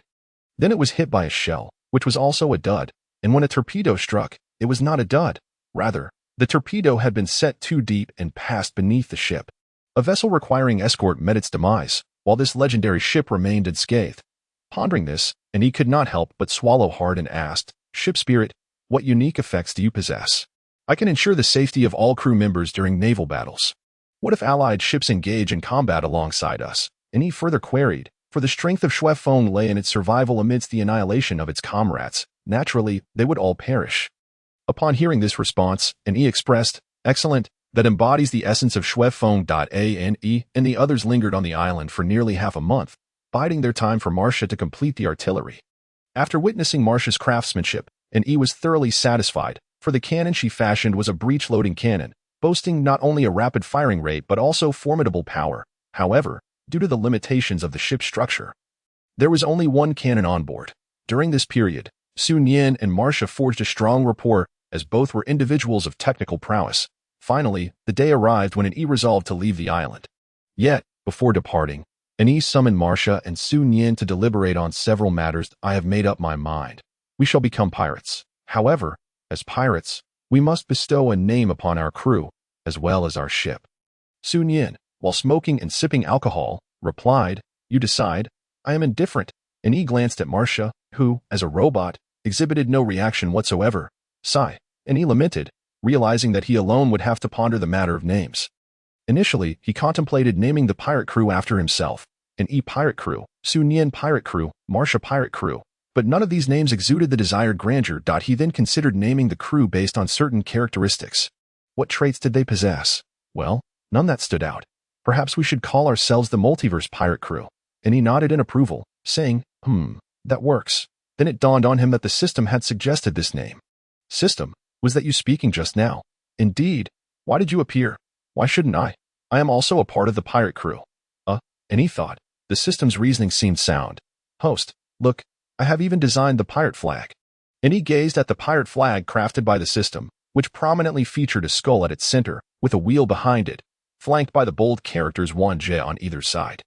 Observing the system's design, and he expressed his approval. Since he could not devise anything better, he decided to adopt it. He then instructed Marcia to bring the pirate flag to life. Subsequently, and he began to ponder what name his ship should bear. After much contemplation, he was still at a loss for a fitting name. Meanwhile, Marcia had completed the pirate flag. Upon seeing the finished flag, and he proclaimed, "Let us hoist the pirate flag," following in Yi's command. Marcia raised the flag. As the flag fluttered in the wind, a smile graced in Yi's face. Suddenly, he felt numerous columns of water erupting around the ship. Looking about, he realized that their vessel was still docked in the harbor. Furthermore, due to the naval battle that had transpired half a month prior, the Navy had maintained a vigilant watch over the port. Raising the pirate flag in broad daylight was not merely reckless. It was an open affront to the Navy. "Quick, we must depart immediately," and he shouted as he regained his composure. "Fire! Sink that pirate ship!" Those wretched pirates dared to raise their flag before them. It was an utter disregard for the Navy's authority. Fire! Fire at once! The naval forces were nearly frantic. Under the glaring sun, a ship brazenly hoisted a pirate flag in a heavily guarded area. A blatant provocation. If they did not sink that pirate ship, the Navy would lose face. Boom, boom, boom. The naval cannons unleashed a barrage upon Yi's vessel, enveloping it in a multitude of water columns. Yet, miraculously, Yi's ship remained unscathed. Meanwhile, they were frantically attempting to get their ship underway. Initially, Yi had hoped to utilize his observation hockey to shield the ship from cannon fire. However, he soon discovered that the naval shells seemed to fall only around his vessel. Just as he sensed a shell about to strike, another projectile unexpectedly detonated it in midair, resulting in a spectacular explosion. Soon, the ship was ready to sail, as Marcia activated the propellers, with the propellers propelling the ship forward. It began to accelerate. At that moment, the naval warships patrolling the harbor also shifted their cannons to intercept Yi's vessel. And he beheld two naval ships positioning themselves to block the harbor's exit. A Navy officer aboard one of the ships shouted, "Target the main gun turret. The turret is malfunctioning. We cannot rotate it." Observing the rapidly approaching ship, the officer quickly commanded, "Prepare the secondary cannons." Bang. At that moment, the entire warship suddenly tilted severely. What is happening? The ship has run aground. How could it run aground in the harbor? It was not a hidden reef, but rather the wreckage of a previously sunk pirate ship. The grounded warship could no longer pursue an After all, the entire vessel was tilted precariously. Meanwhile, on another warship, The Navy prepared to fire upon an E. Prepare the cannons, fire. Although the order was given and the turret was operational, the cannons aboard the ship failed to fire. A Navy officer inquired, "Why aren't we firing? This is bad. The gunpowder has become damp." "What, you mean all of it? How could the gunpowder get damp?" "Last night, during the rain, the powder magazine's door was left ajar, allowing water to seep in." "What about the bow turret? It should still have ammunition." "Reorient the ship, face the enemy, and fire to sink them." "Understood." Soon, the remaining naval warship adjusted its course, aiming its bow turret at an Yi's vessel. Fire. Boom, boom, boom. Suddenly, the cannon in the bow turret exploded, the force of the blast destroying 2 other cannons as well. The explosion ignited the powder within the turret, toppling it completely. What happened? How could the cannon explode? Damn it. Those cannon manufacturers ought to be executed. "Major, the cannon has exploded. The enemy is not far from us," observing the pirate ship merely hundreds of meters away. The major declared, "Ram it." "Major, are you suggesting we ram them?" "Yes, ram them. Our warship is larger. We can surely sink them. In the name of the Navy's justice, we cannot allow them to escape the harbor." Understood. Ane watched as the Navy warship bore down on his vessel, clearly intent on a collision. Ane had no desire to collide with the Navy ship, even though his vessel had undergone modifications. It was no match for the sheer size of a warship. Just as an E was about to instruct his ship to evade the naval vessel, he suddenly noticed the warship veering off course. "What is happening? Why has it deviated?" "Major, the helm has malfunctioned. We cannot control the direction. Be cautious. There is a ship ahead." Bang! And he stood dazed, gazing at the warship that was about to collide with him. And just like that, they brushed past each other, crashing into a nearby merchant vessel. Ane turned to glance back. The other naval ships were already in motion, and it was evident that they could no longer catch up with him. The 2 warships that had been patrolling the port had now lost their operational capabilities. Without lifting a finger, he had thrown the Navy into disarray. He did not attribute the chaos to himself. Instead, directing his gaze to the vessel beneath him, he distinctly remembered the name of the ship spirit, Snow Wind. Ane marveled at the sheer strength of Snow Wind. With this thought, he finally conceived a fitting name for his pirate ship, Good Fortune. Subsequently, Ane stood at the stern and proclaimed, "I am the captain of the multiverse pirate crew.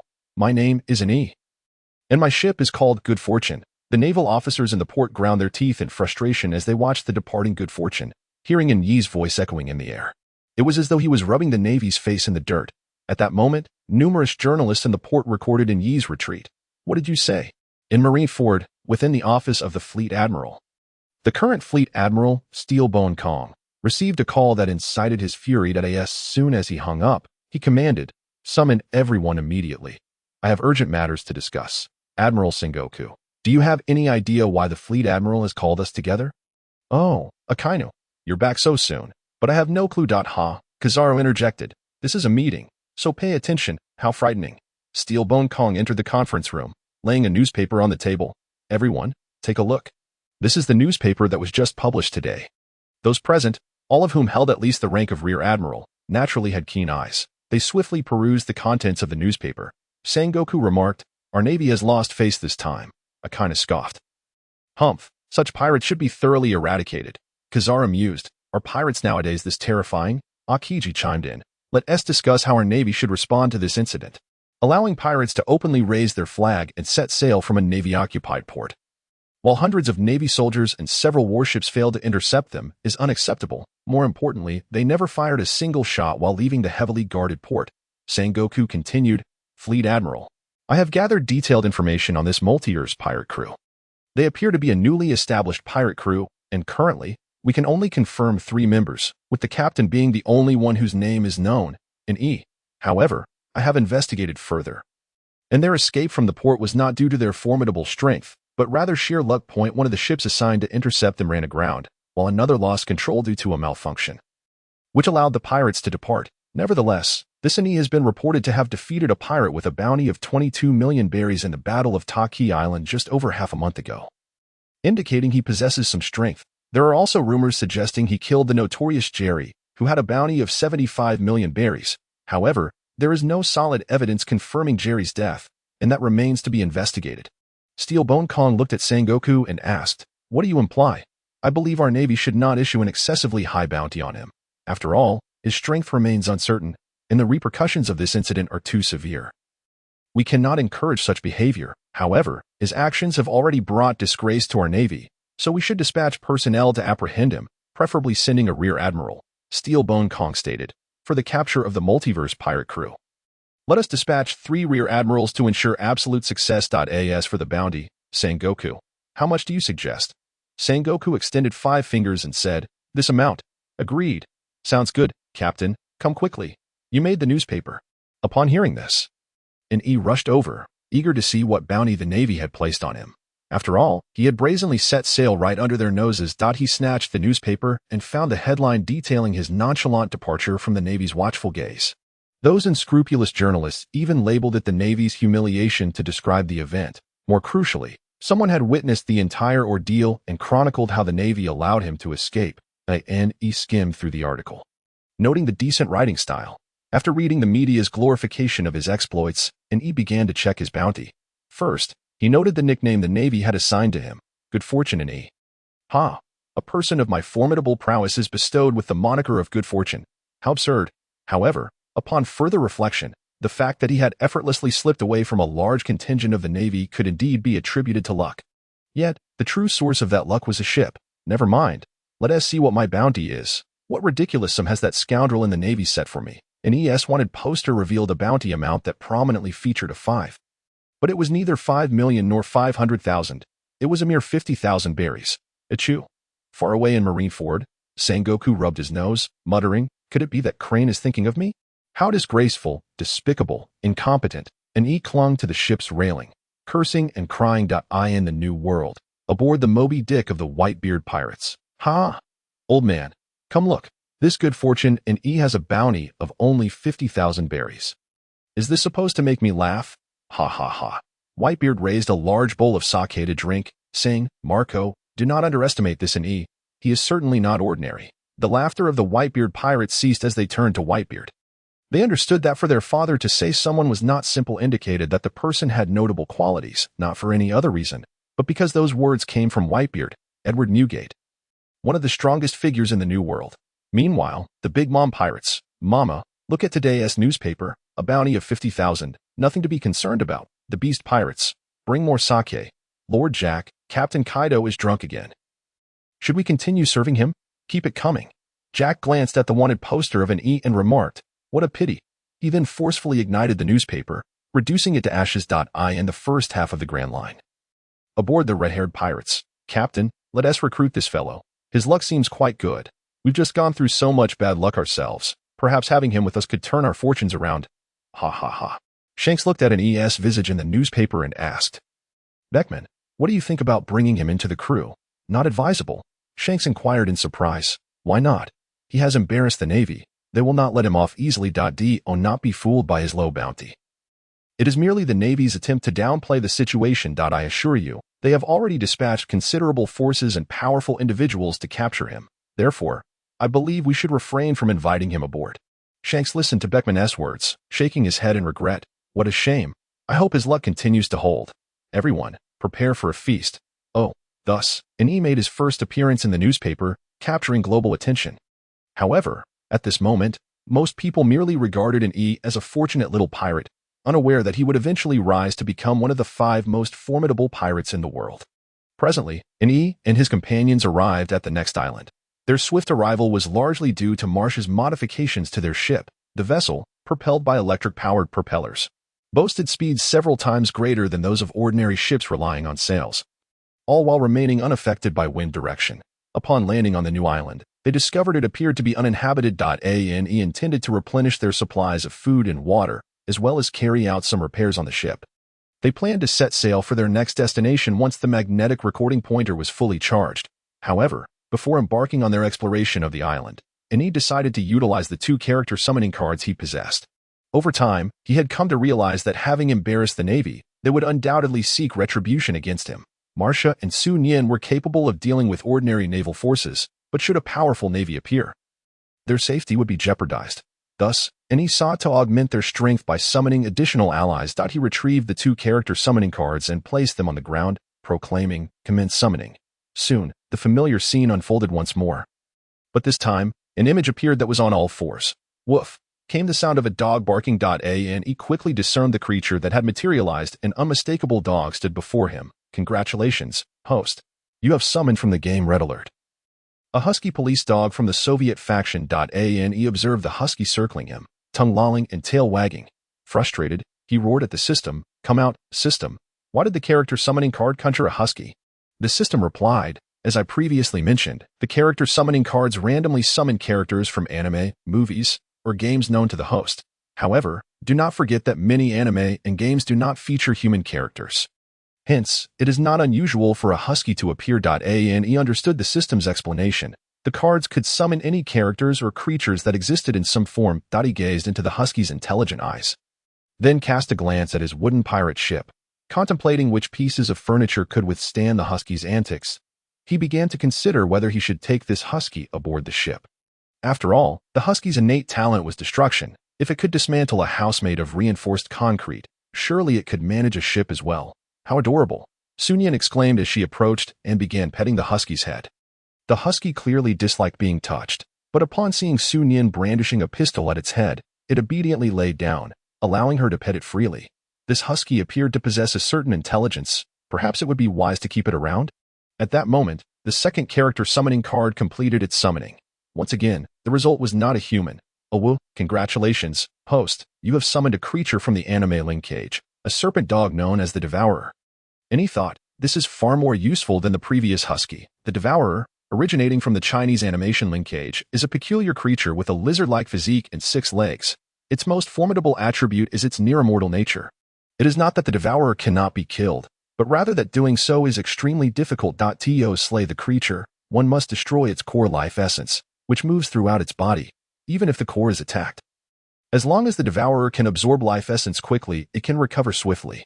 Other forms of attack may merely induce a temporary state of dormancy, after which it can recuperate, though neither of the summoned beings were human. They were still quite acceptable. At least he hadn't summoned a character like Pleasant Goat. Observing the Devourer, which was curiously gazing about with its mouth agape, and he cautiously approached. He stroked the creature and found it did not seem averse to his touch. Thus, he swiftly climbed onto the Devourer's back and, giving its rear a playful slap, shouted, "Giddy up." The Devourer leaped into the thicket, carrying an E along with it. "Hey, I will explore the island. You all stay safely on the shore." Soon, with the Devourer's swift movements, and he traversed the woods at an impressive pace. However, he soon noticed something strange about the island. Despite having ventured deep into the forest, he had yet to encounter a single animal. Not even a bird. The trees were lush and verdant, which heightened Yi's wariness. He activated his observation hockey to guard against any unforeseen dangers. After a time, and he reached a peak from which he could survey the entire island. From this vantage point, he spotted a town at the opposite end of where the Good Luck was docked. Intrigued, he decided to investigate further. Upon arriving in the town, however, he discovered it was utterly deserted. The streets lay in disarray. Most of the doors and windows of the houses were shattered, and some walls bore deep gouges. A&E picked up an apple from the ground. It was remarkably fresh. With a plump skin, the houses in the town appeared quite tidy, giving the impression that it was not an abandoned settlement. Had it been raided by pirates? A sense of doubt crept into Yi's mind, prompting him to take out his flip-flop and remain vigilant. He pushed open the door of one house and found various items strewn about the floor. Before long, Yi dismissed the possibility of a pirate raid, as he observed that food remained untouched in every house, and it was unlikely that pirates would overlook gold and jewels. However, all the valuables were still present. He even spotted a place in the street where money lay scattered. More critically, Yi found no signs of bloodshed or struggle, but numerous dragging marks were visible. These drag marks were scattered all over the town, all leading toward a nearby forest. Clutching his flip-flop, Yi fixed his gaze on the woods where the marks converged, contemplating whether to venture inside. His rational mind urged him to refrain, yet his curiosity proved difficult to resist. After all, the entire town was devoid of life, and all clues pointed toward the forest ahead. After a moment's deliberation, Yi resolved to explore the woods. Due to the recording pointer, they would need to linger on this island for some time. Therefore, for the sake of future safety, it was imperative to uncover what had transpired here. With that determination, Yi followed the drag marks into the forest. Throughout the journey, he maintained heightened vigilance, fully activating his observation hockey. As he followed the trail deeper into the woods, an eerie silence enveloped him. Not a single animal sound could be heard, not even the scuttling of insects. Eventually, Yi arrived at a deep pit in the woods. where he discovered the townspeople. However, they lay lifeless, devoid of breath. He examined one of the corpses and noted that there were no visible wounds, yet all appeared remarkably unblemished, lacking any signs of pallor or discoloration. And he called for the devourer to come closer. Since the creature could upon concluding his actions, and he raised his left hand to activate his ability, drawing the warmth from the depths of the pit. In no time, the body became rigid due to the plummeting temperature, ultimately transforming into an icy mass. Ane inhaled deeply and, with a swift motion, shattered the ice into fragments with a single slap of his sandal. He then employed his right hand to unleash a wave of intense heat, effectively sterilizing the entire pit. It was only when a layer of crystalline formations appeared on the ground that Ane ceased his efforts. He gazed at the meticulously handled pit and offered a bow in respect. Subsequently, he turned to leave the woods, accompanied by the Shurji beast. Having disposed of the corpse, Ane planned to transfer the gold, silver, jewels, and provisions from the town onto his vessel, for there were no living souls remaining in the vicinity. However, shortly after Ane departed the pit, a shard that had been ejected during the shattering of the ice began to melt after a period of time. This fragment, returning to a fleshy state, unexpectedly sprouted a small vine that swiftly burrowed into the soil, commencing rapid growth in mere minutes. The once minuscule vine transformed into an enormous entity stretching several meters in length. Remarkably, Ane remained oblivious to this transformation as he continued to hum a tune while scavenging for valuables in the town. With a resounding bang, Ane pushed open the grand door of a large house, only to be met with an unusual sight. The interior was cluttered with an array of tables and chairs, seemingly arranged to serve as a barricade. Judging by the traces left behind, it was evident that this defense had failed. Ane navigated over the makeshift obstacles and descended the staircase. Unlike the first floor, the second floor was marked by shattered windows, and the walls bore numerous bullet holes and scars from blades. It was apparent that the townsfolk had mounted a vigorous resistance here. Yet, there were no traces of blood on the ground, only some desiccated vines. Continuing his search through the rooms, Ane ultimately failed to encounter a single person. When he finally opened the door to the last room, he discovered that it differed from the other chaotic spaces. Aside from the broken window, everything else remained intact. Near the window, he spotted a diary resting on a table. He opened the diary and began to read. The owner of this diary was named Inaya, a waitress at a restaurant on the island. The earlier entries chronicled mundane events, such as patrons dining without paying and other trivial occurrences. A shift in tone began on August 21. Ane estimated this to be approximately 10 days prior. August 21st. Weather, clear. Today, I heard that several individuals have gone missing in the woods, but the mayor has already organized a search party. They probably just got lost. How foolish to become lost so close to town. August 22nd. A disaster has struck. The townsfolk who ventured into the woods yesterday are now missing, including Phil, who had arranged to have dinner with me. I was contemplating accepting his confession. August 23rd. It is said that several households near the woods vanished last night. Their possessions remain, but the doors and windows are broken. Townsfolk are whispering about a ferocious beast in the woods. The mayor is preparing to organize a group armed to hunt down this creature, and I anticipate that peace will soon return to the town. August 24th. Oh my God, the sounds of gunfire echoed through the woods last night. Yet not a single soul emerged. Some on the island are contemplating leaving, but I am unsure. After all, a boat ticket is quite expensive and would require months of my wages. August 25th. Wonderful news. Nothing occurred last night, and my restaurant has reopened. However, Ane soon discovered that the diary lacked an entry for the 26th, jumping directly to the 27th. What to do? What to do? The woods have turned into a nightmare. They attacked the entire town, and those who remain are here. All the boats sank last night. We cannot escape this island, and I fear for our survival until tomorrow. We repelled the monster's assault, but it was futile. They are impervious to bullets and can regenerate swiftly. They continue to attack relentlessly, and last night, more than half of us were taken by the monsters. Darkness is falling, and the monsters will soon emerge. We are out of ammunition, and even the men are dwindling. I can already see the writhing forms of the creatures.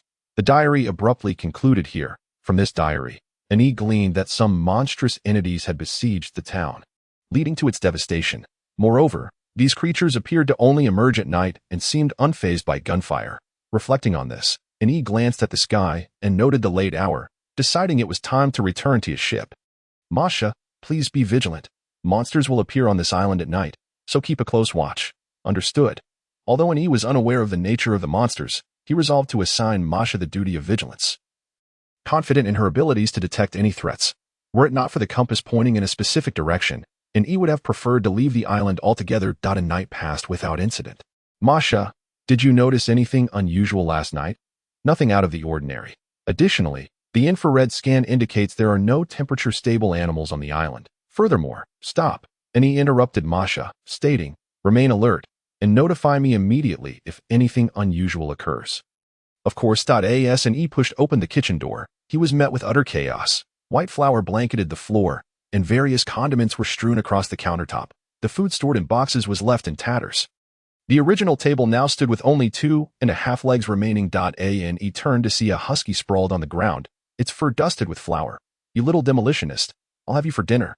Yet, in the end, and he spared the husky. However, while it escaped the death penalty, it was not free from punishment. And he suspended the mischievous dog using a fishing rod, leaving it dangling a few meters above the ocean's surface.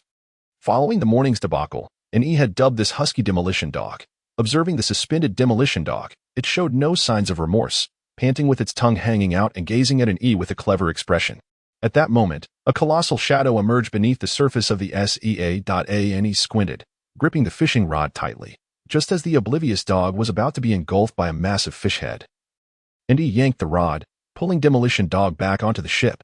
Bang! Subsequently, Sun Yin swiftly dispatched the diminutive sea creature with a single shot. And he, observing the lifeless form of the creature sprawled on the ground, approached and seized it by the scruff of its neck. He gestured towards it, then pointed to the kitchen, and finally indicated the corpse of the sea creature, perhaps understanding in Yi's intent. The creature, known as Chai Jiaha, nodded fervently, its front legs clasped together, revealing a row of teeth.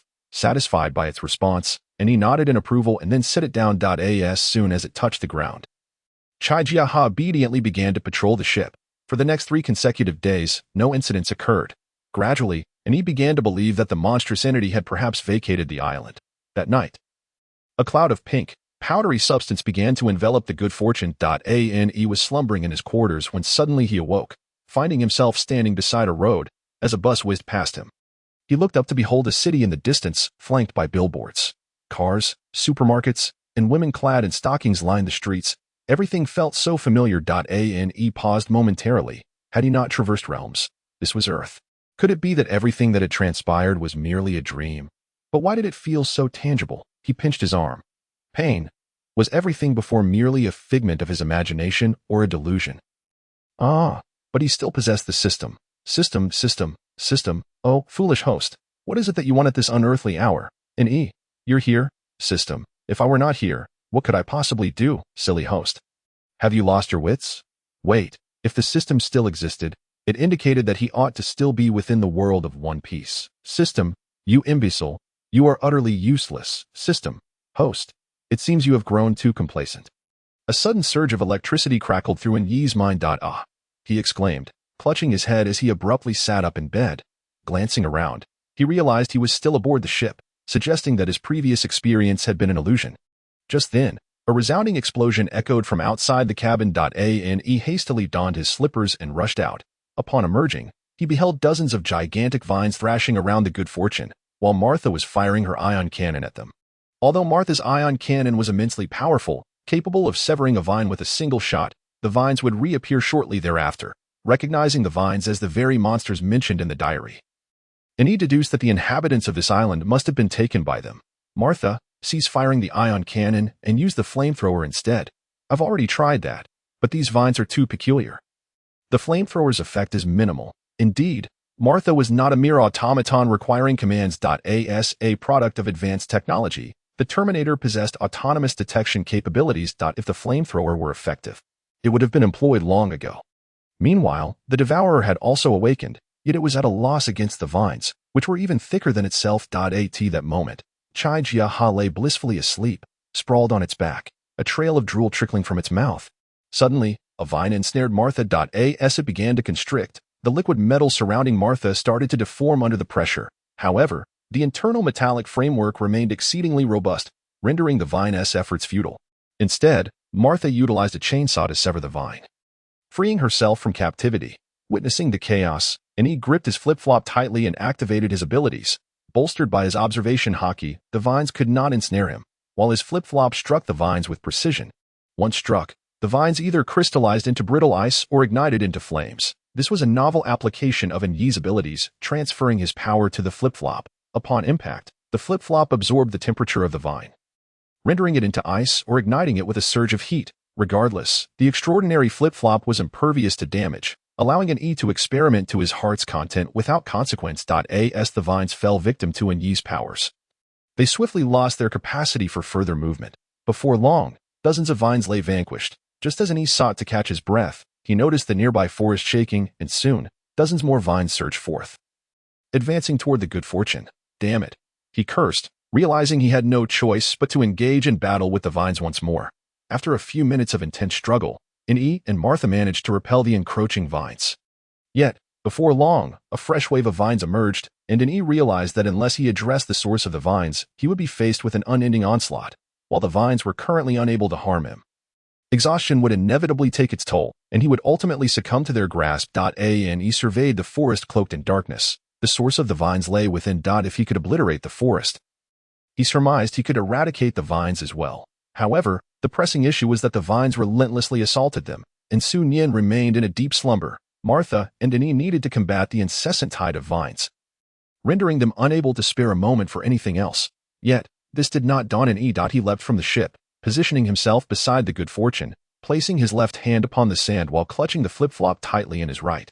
He then activated his abilities, causing the sand to harden and the sea to freeze. Simultaneously, the absorbed heat surged into the flip-flop in his right hand. Once he felt it was sufficient, he hurled the flip-flop with great force. With Yi's immense strength propelling it, the flip-flop soared like a cannonball toward the forest. Bang! Bang! The flip-flop pierced through all the trees in its path, continuing onward until it had traversed several dozen trees before finally coming to a halt. At that moment, the flip-flop, laden with heat, released its internal warmth in an instant. A crimson semicircle enveloped a radius of over 100 meters, igniting all trees and foliage within its domain. In the blink of an eye, a vast inferno erupted within the forest. The flames roared, devouring an increasing expanse, while Yi, positioned outside the woods, conjured a fierce wind to fan the flames, causing them to grow ever larger. Though he was unsure of the vine's exact hiding place, he was resolute that incinerating the entire forest would force them to reveal themselves. Indeed, under the relentless pressure of the fire, the vines could no longer remain hidden within the woods. They began to make their way toward Yi. Boom! A mass of intertwined, writhing vines burst forth from the inferno, shedding the burning sections as it emerged. The full form of this vine creature was now laid bare before Yi. Its true essence was merely a long vine sprouting countless branching tendrils. Upon spotting Yi on the beach, the freed vines, perhaps recognizing an adversary, surged forward with all their might. Yi clenched his left fist and shouted, "Iron block!" Simultaneously, he unleashed his power with a punch. As the vines met Yi's fist, they were instantly encased in ICE. In a heartbeat, half of the creature was frozen solid. Crack, crack, bang, and he effortlessly shattered the frozen remnants with a single strike. Subsequently placing his right hand upon the remaining parts of the creature, releasing a surge of heat, the intense temperature caused the moisture within to evaporate almost instantaneously, igniting the desiccated vines in a blaze. However, due to the overwhelming heat, it did not take long for the vines to transform into a charred mass. Observing the motionless, ashen remains, Yi employed his observation haki to sense the creature's life force. Discovering it had not yet perished completely, he meticulously cleared away the outer layer of charred material, revealing a green mass approximately the size of a fist. He held this mass in his hand, initiating a dialogue with it. Soon enough, leveraging his mastery of the universal language skill, he unraveled the mystery. The previous vines belonged to a plant known as moonlight vine, a parasitic species that only thrived under the moonlight at night. When the moon illuminated the sky, mature moonlight vines would disperse seeds that, carried by the wind, would extend delicate tendrils upon landing on other plants, burrowing into their tissues to siphon nutrients for propagation. The transformation into a monster occurred when, as a seed, it drifted onto a peculiar fruit. After absorbing the strange fruit, it gained an ability to exponentially enhance its tendrils. However, this enhancement demanded substantial energy, prompting it to hunt woodland creatures, as although this skill still possesses some imperfections, Yi was immensely excited merely by seeing the introduction of this ability. According to the description, he could bestow his own skills upon others. This implies that he might be able to impart haki and the 6 styles to others. Regarding haki, while it is said that everyone possesses it, the success rate of developing it through personal exploration is rather low. However, with the ability to grant this skill, as long as he could master haki himself, he could enable others to wield it. albeit limited to 3 uses per day. Gradually, this could allow over 1,000 individuals to possess Haki within a year. It is important to note that this skill is not commonly found, even among the future Yonko crews. The mere thought of his future pirate crew all wielding Haki filled E with uncontainable excitement. Yet, all of this remained merely conjecture, and he needed to conduct an experiment. He began pondering who would be suitable for this trial. At that moment, he heard the sound of barking. And he suddenly had an idea for his experiment. He opened the door and saw a husky playfully harassing a creature known as the Devourer. A smile spread across his face. As the husky leapt around in front of the snake dog. Its fur suddenly bristled. Before it could react, and he seized it by the nape of its neck. With a beaming smile, he said to the husky, "Be a good pup, and I'll conduct an experiment. If successful, I'll reward you with a little fish treat this evening." However, it was clear that the husky was not keen on this idea. It flailed its limbs wildly, attempting to escape while barking incessantly. "Woof woof, master. No. Your eyes tell me you must have ulterior motives. I refuse. Besides, I'm a dog, and I don't like fish treats." Nevertheless, he ignored the husky's struggles and directly activated the granting skill. He intended for the husky to first master observation Haki. A flash of blue light enveloped the husky, which then sat still for a moment, noticing that the rambunctious pup had ceased its movements. And he gently set it down. After a while, the husky began to whimper, lying on the deck with its front paws covering its ears. Woof woof woof. However, it soon stood up and started barking loudly at its surroundings. And he understood the reason. The granting skill had succeeded, and the husky had acquired observation Haki. Yet, being newly endowed with this ability, it struggled to control it, leading to an overload of information it couldn't filter out. It mistakenly believed the sounds it heard were coming from its ears, while in reality, observation Haki processed information directly within the mind. Sun Yin, come here for a moment. Captain, what can I do for you? Sun Yin, I am about to grant you the pinnacle of power in this world, observation Haki. Sun Yin furrowed her brow and asked, "Observation Haki? Indeed. In this world, you have already witnessed the powers of devil fruits and martial arts." Sun Yin nodded, acknowledging that possessed both. "Now, I shall introduce you to another formidable power, Haki. Haki is divided into 3 types. The most common are observation Haki and armament Haki. Observation Haki allows one to sense their surroundings. For instance, I can dodge bullets not merely due to my quick reflexes, but because observation Haki allows me to sense them in advance. Of course, the applications of observation Haki extend far beyond this. When fully developed, it enables one to sense an entire nation or even briefly foresee the future. Can one truly foresee the future?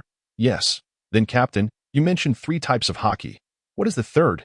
The third is Conqueror's Haki. If the first 2 types are accessible to all, Conqueror's Haki is a rare phenomenon, found in 1 in a million. But it's too early to discuss such matters now.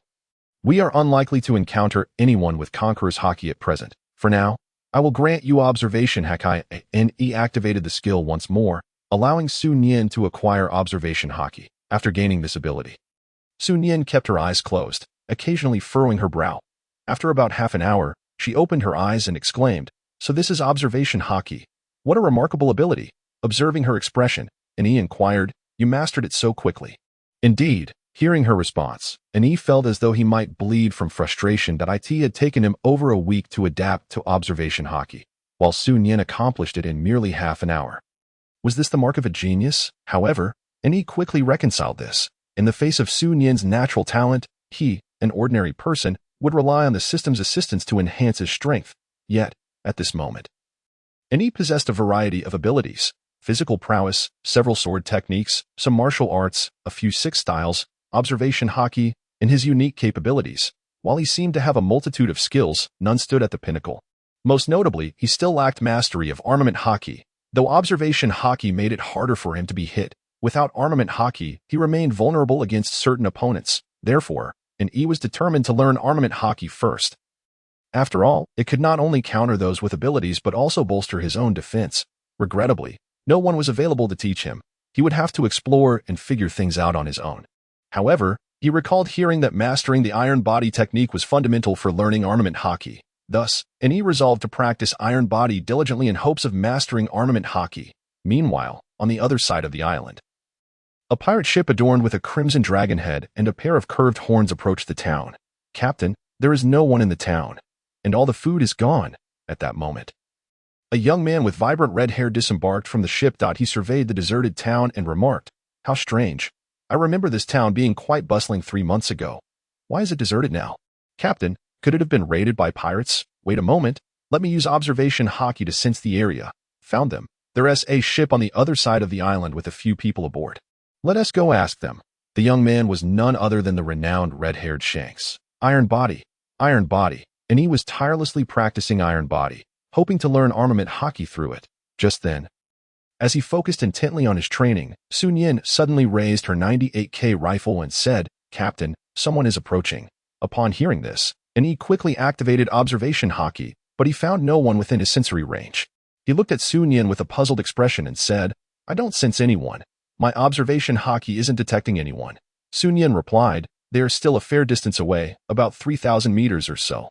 And he gasped, "You can sense someone 3,000 meters away?" "Yes, as a sniper, I believe I should possess a broad battlefield awareness. Previously, I felt somewhat limited with just a scope. Now with observation hockey, I feel it surpasses even my own eyesight."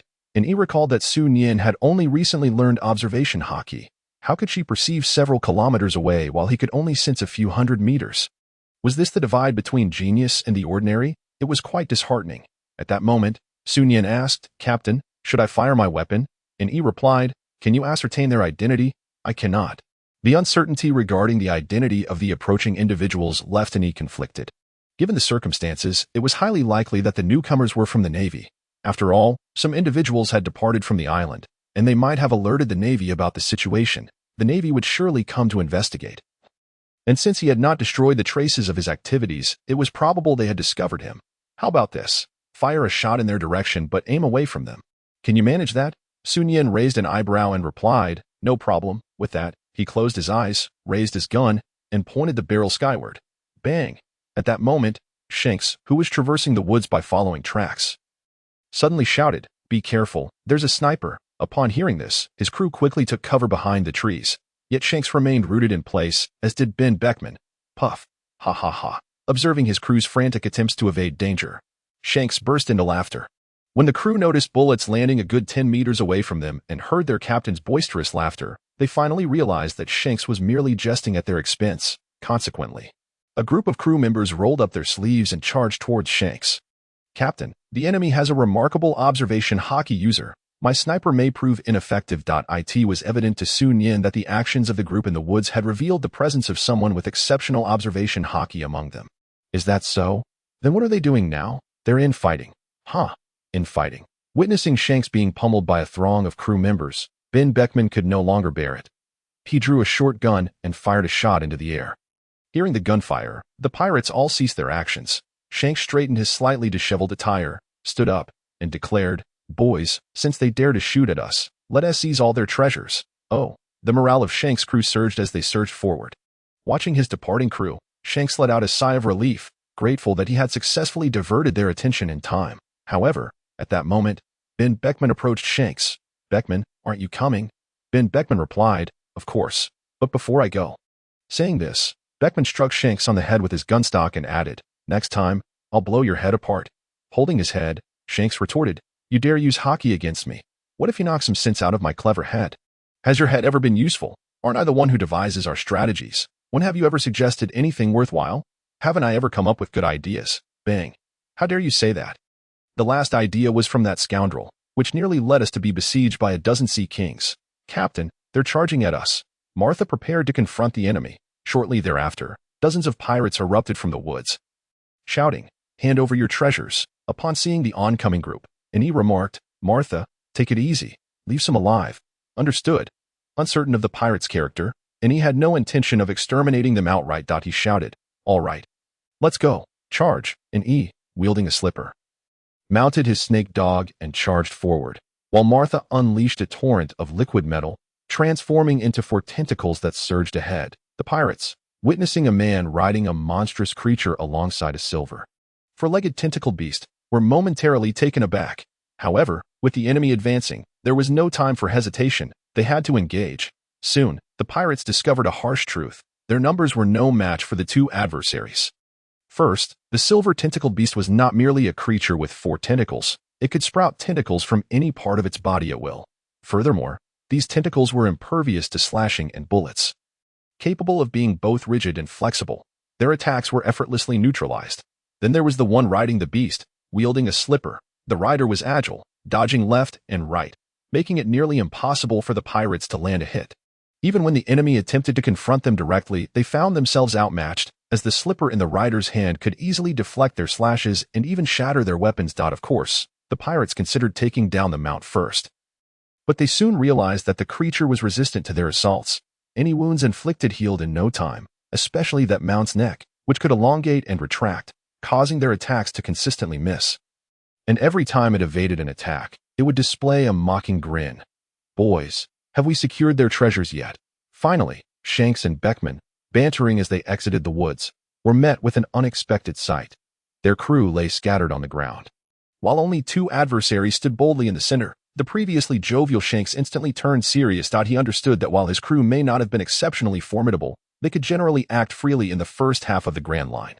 And he, upon seeing the newcomers, exclaimed, "Red-haired Shanks, Ben Beckman." The sight of Shanks and Ben Beckman astonished and he realized that he had no recollection of the pirates before him. It dawned on him that he was still over a decade away from the familiar world of the Pirate King.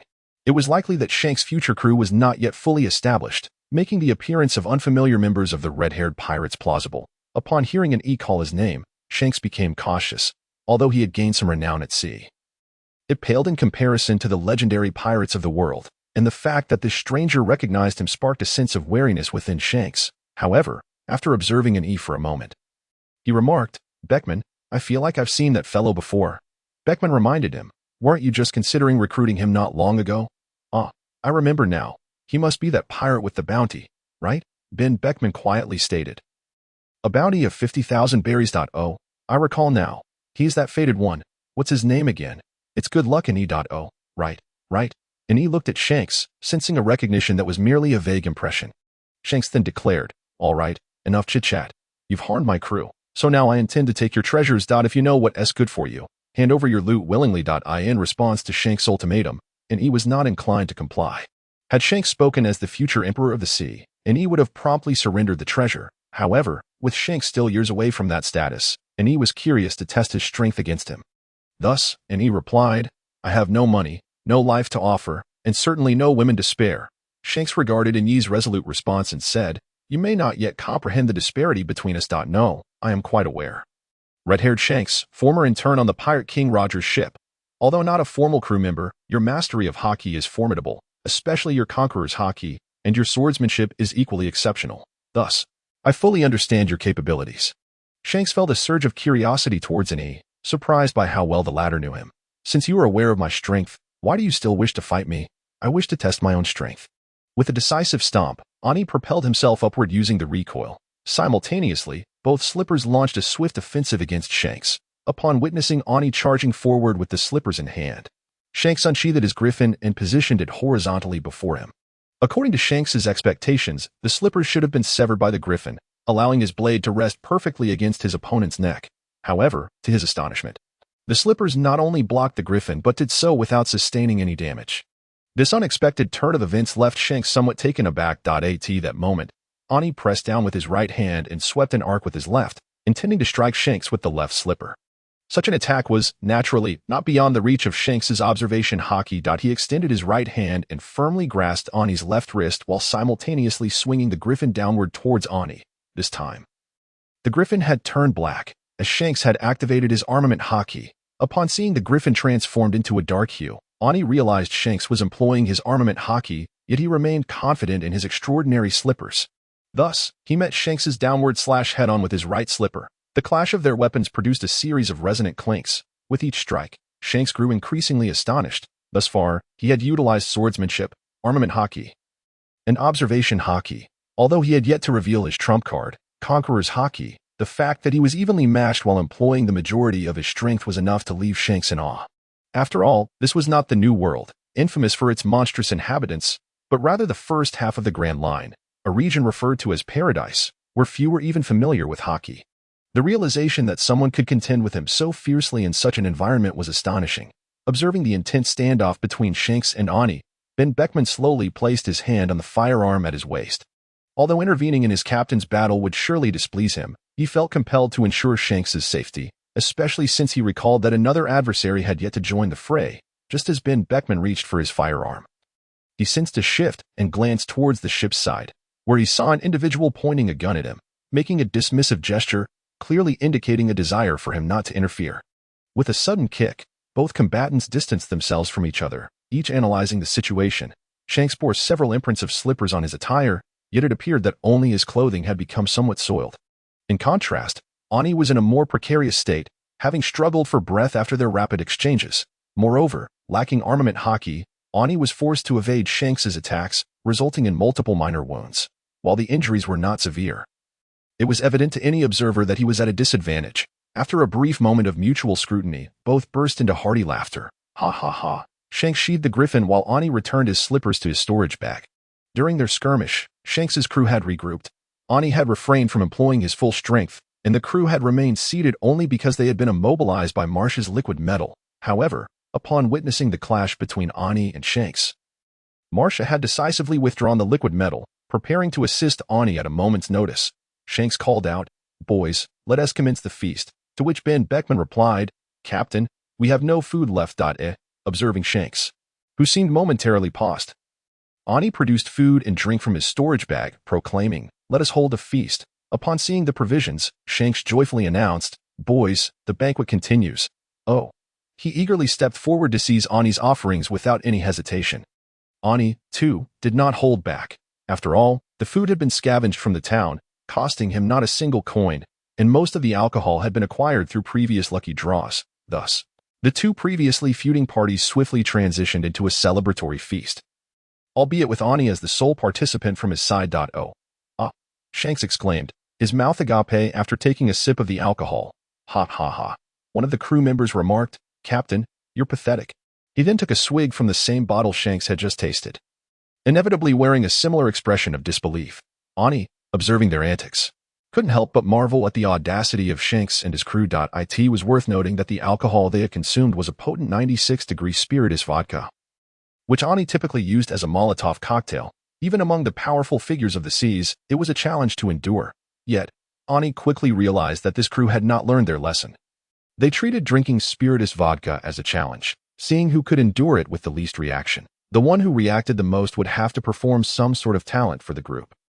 Naturally, one could hardly expect a band of pirates to possess any remarkable skills. More often than not, their antics resembled Luffy's ridiculousness, like balancing chopsticks in their nostrils.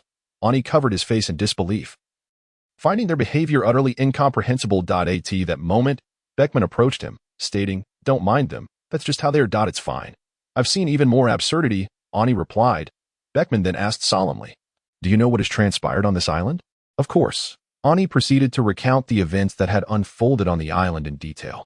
Upon hearing this, Beckman responded, "I see. That explains a lot." He then extended his hand in a gesture of friendship.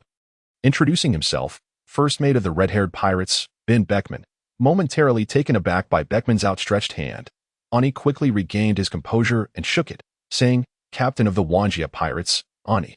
Ani understood that Beckman's friendly demeanor only emerged after confirming that the island's troubles were unrelated to him. As the revelry continued, the members of the red-haired pirates lay sprawled about, the effects of the feast evident. Early in the morning, Ani found himself in a deep slumber. The previous day's exuberance had led to him consuming far too much alcohol. And despite his enhanced physique from the strength-enhancing pills, he too succumbed to drunkenness. Suddenly, while still in the depths of sleep, Ani felt his face dampened. Instinctively, he reached up to touch it, only to find that his hand was met with something fluffy. Realization dawned as he opened his eyes to find a dog, incessantly licking his face. With a swift shove, Ani pushed the dog away and glanced at the time, realizing it was already quite late. He decided to rise and freshen up. After completing his morning routine, he discovered that the members of the red-haired pirates had also awakened, the cause being the dog licking them one by one. Approaching the still groggy Shanks, Ani said, "Shanks, I have a request, and I wonder if you would oblige." Shanks patted his chest and replied, "We are friends. If there's anything I can assist with, just say the word." Hearing this, Ani smiled and said, "I wish to learn armament hockey." Shanks paused momentarily before responding, "With your strength, you have few rivals in the first half of the Grand Line, and you likely didn't exert yourself yesterday." "Did you?" Ani replied, "You are correct, Shanks, yet I still wish to learn armament hockey. The dangers of the sea are ever unpredictable, and who would worry about being too strong?" Shanks nodded in agreement. "You make a valid point. If I'm not mistaken, you must be a devil fruit user, correct?" Ani was taken aback, as he had not employed any of his abilities the previous day. How did you know I was a devil fruit user? He inquired. Shanks chuckled. If you weren't a user, how could my griffin fail to sever your slippers? Upon hearing Shanks's words, Ani's mind sparked with an idea. He had long been concerned that the peculiar items he acquired from the lottery might draw unwanted attention, especially since he had obtained his devil fruit after defeating a celestial dragon. For a long time, and he had refrained from casually utilizing his abilities. Given this, why not fabricate a power of his own? Thus, Ani proclaimed, indeed, I am, in fact, an ability user. My power is to bestow peculiar characteristics upon random objects. For instance, this pair of slippers you are contesting against possesses the trait of being indestructible. Oh, truly indestructible? Shanks inquired, astonished. You must understand that the concept of indestructibility is exceedingly formidable. Even my own sword, Griffin, I cannot guarantee will remain unscathed indefinitely. At the very least, I have utilized it extensively. I have struck others, endured lasers, and defended against bullets, yet it remains entirely unblemished. At that moment, Beckman interjected, was the pocket you used to store food yesterday also a result of your ability? And he naturally understood that Beckman referred to his storage pouch. To which he replied, yes, that pouch possesses an enormous capacity, allowing for the storage of a vast array of items. Beckman, filled with excitement, asked, are there any more of those pouches available? He was acutely aware of the significance such a storage device would hold for any faction. Should their pirate crew acquire one, they could stockpile substantial food supplies. No vessel at sea would ever lament having insufficient provisions. After all, one could never predict whether misfortune might lead to encountering a maritime disaster. Thus it is always prudent to amass resources. Although a mere sea king could sustain an entire crew for several days or even longer, on the ocean, aside from sustenance, fresh water is of paramount importance. Moreover, if the Navy were to obtain such a pouch, they could deploy spies carrying copious amounts of explosives aboard their own ships, subsequently installing bombs to effortlessly obliterate pirate vessels. Ani stated. I no longer possess such storage pouches. However, I do have other items capable of storing goods. With that, he produced a ring, exclaiming, this is a storage ring with a capacity of 1 cubic meter. He then handed the ring to Beckman. Beckman regarded the seemingly ordinary ring in Yi's hand, yet he recognized its value and asked, is this for us? And he nodded, replying, I requested Shanks to teach me hockey, and this ring serves as my token of gratitude. At this moment, Shanks shouted from the side, hey, when did I agree to teach you hockey? Bang! Beckman struck Shanks on the head with the butt of his gun, saying, what's wrong with teaching him hockey? If you won't do it, I will. But if I teach him, you can forget about using this ring in the future. Shanks had long coveted Yi's ring but had been too embarrassed to voice it. Seeing Beckman's intent to keep it for himself, he quickly protested, all right, I'll teach him. Is that acceptable? At this juncture, Sun Yin also appeared beside Yi, saying, may I also join in the learning? Shanks thought, since teaching one person or two is essentially the same, he did not object. An then assured Sun Yin, rest assured, once I master it, you will naturally grasp it as well. It is worth noting that Yi had deliberately saved 3 skill upgrade cards to elevate his proficiency in armament hockey directly from beginner to advanced level. Sun Yin cast a sidelong glance at Yi, saying, aren't you incapable of armament hockey? Can't I just familiarize myself first? Yi conceded that Sun Yin had a point. Subsequently, Shanks adjusted his attire and stated, hockey is a power that everyone possesses. Armament hockey can be employed for both defense and offense. Both Yi and Sun Yin listened intently to Shanks' explanation. Although Yi had already absorbed much of this knowledge from the anime, he remained attentive. Once the theoretical portion concluded, Shanks declared, now, I will personally demonstrate. He then drew a flintlock pistol and aimed it at his palm, firing a shot. Prior to pulling the trigger, Shanks' hand had already turned black. After the gunfire, the bullet not only failed to injure Shanks but also morphed in shape. Observing the bullet in Shanks' hand, Yi closed his eyes and began to recall the teachings Shanks had just imparted. While Yi was still immersed in his thoughts, Sun Yin exclaimed, I think I have learned armament hockey. At this revelation, both the red-haired pirates and Yi gazed at Sun Yin in astonishment. After all, it had been scarcely a moment since Shanks had spoken. Perceiving the astonished looks from everyone, Sun Yin lifted her right hand and struck a nearby stone. Smack! She left a clear handprint on the rock.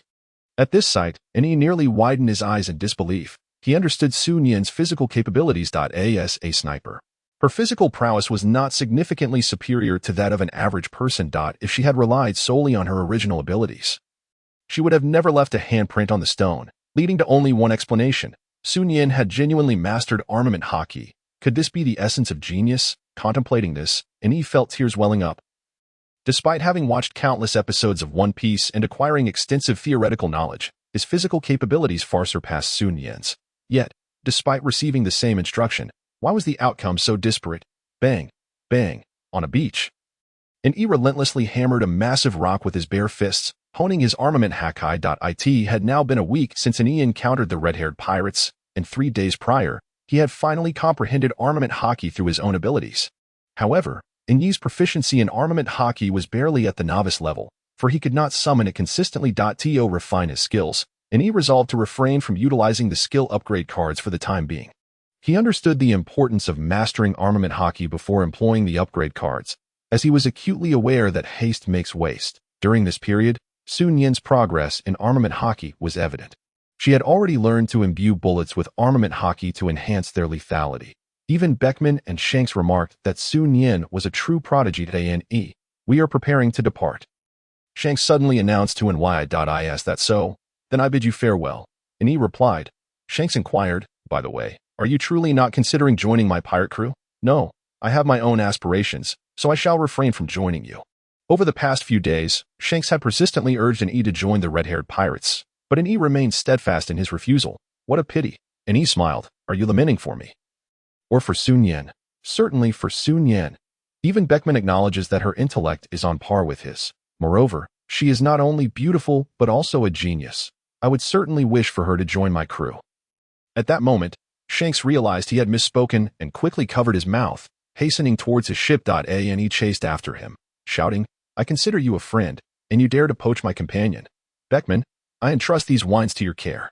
Not a problem. At that moment, Shanks grinned and said, Yi, considering our good relationship, shouldn't these wines be entrusted to me? In unison, Yi and Beckman retorted, get lost, entrusting them to you. One might question whether the bottles would still be around tomorrow. With both men shouting at him, Shanks could only lower his head and board the ship. Beckman handed Yi a piece of paper, saying, this is a life card. With it, you can locate us based on its guidance. Gazing at the paper before him, Yi realized it was his first encounter with a life card. He held it in his hands, examining it closely. Beckman added, you must safeguard this life card. Do not allow others to take it carelessly. Regarding Beckman's admonition, Yi was acutely aware. He feared that the life card might fall into the hands of others, rendering the red-haired pirates utterly exposed. After all, searching for a pirate ship amidst the vast ocean is akin to searching for a needle in a haystack, but possessing a life card changes everything. With the guidance of a life card, it is as if one holds a signal that can relay their location at any moment. Yi assured, rest assured, I am fully aware of the significance of this item, and I shall safeguard it diligently. Farewell. Shanks stood at the bow of the ship, waving goodbye to Yi, who reciprocated the gesture. As he observed the red fourth gradually receding into the distance, Yi spoke to Martha and Sun Yin. Everyone, prepare yourselves. We too must set sail. At that moment, Yi suddenly caught sight of the recently departed red fourth approaching once more. With a puzzled expression, he wondered why Shanks and the others had returned. Had they forgotten something? It was then that Yi finally comprehended the reason for their return. 3 naval warships were now trailing behind the red-fourth. Yi cursed under his breath. Damn it. Shanks, you attract the Navy the moment you set out, and 3 warships at that. Martha immediately took command of the ship. The Navy is coming. At that instant, Shanks and the others shouted to Yi.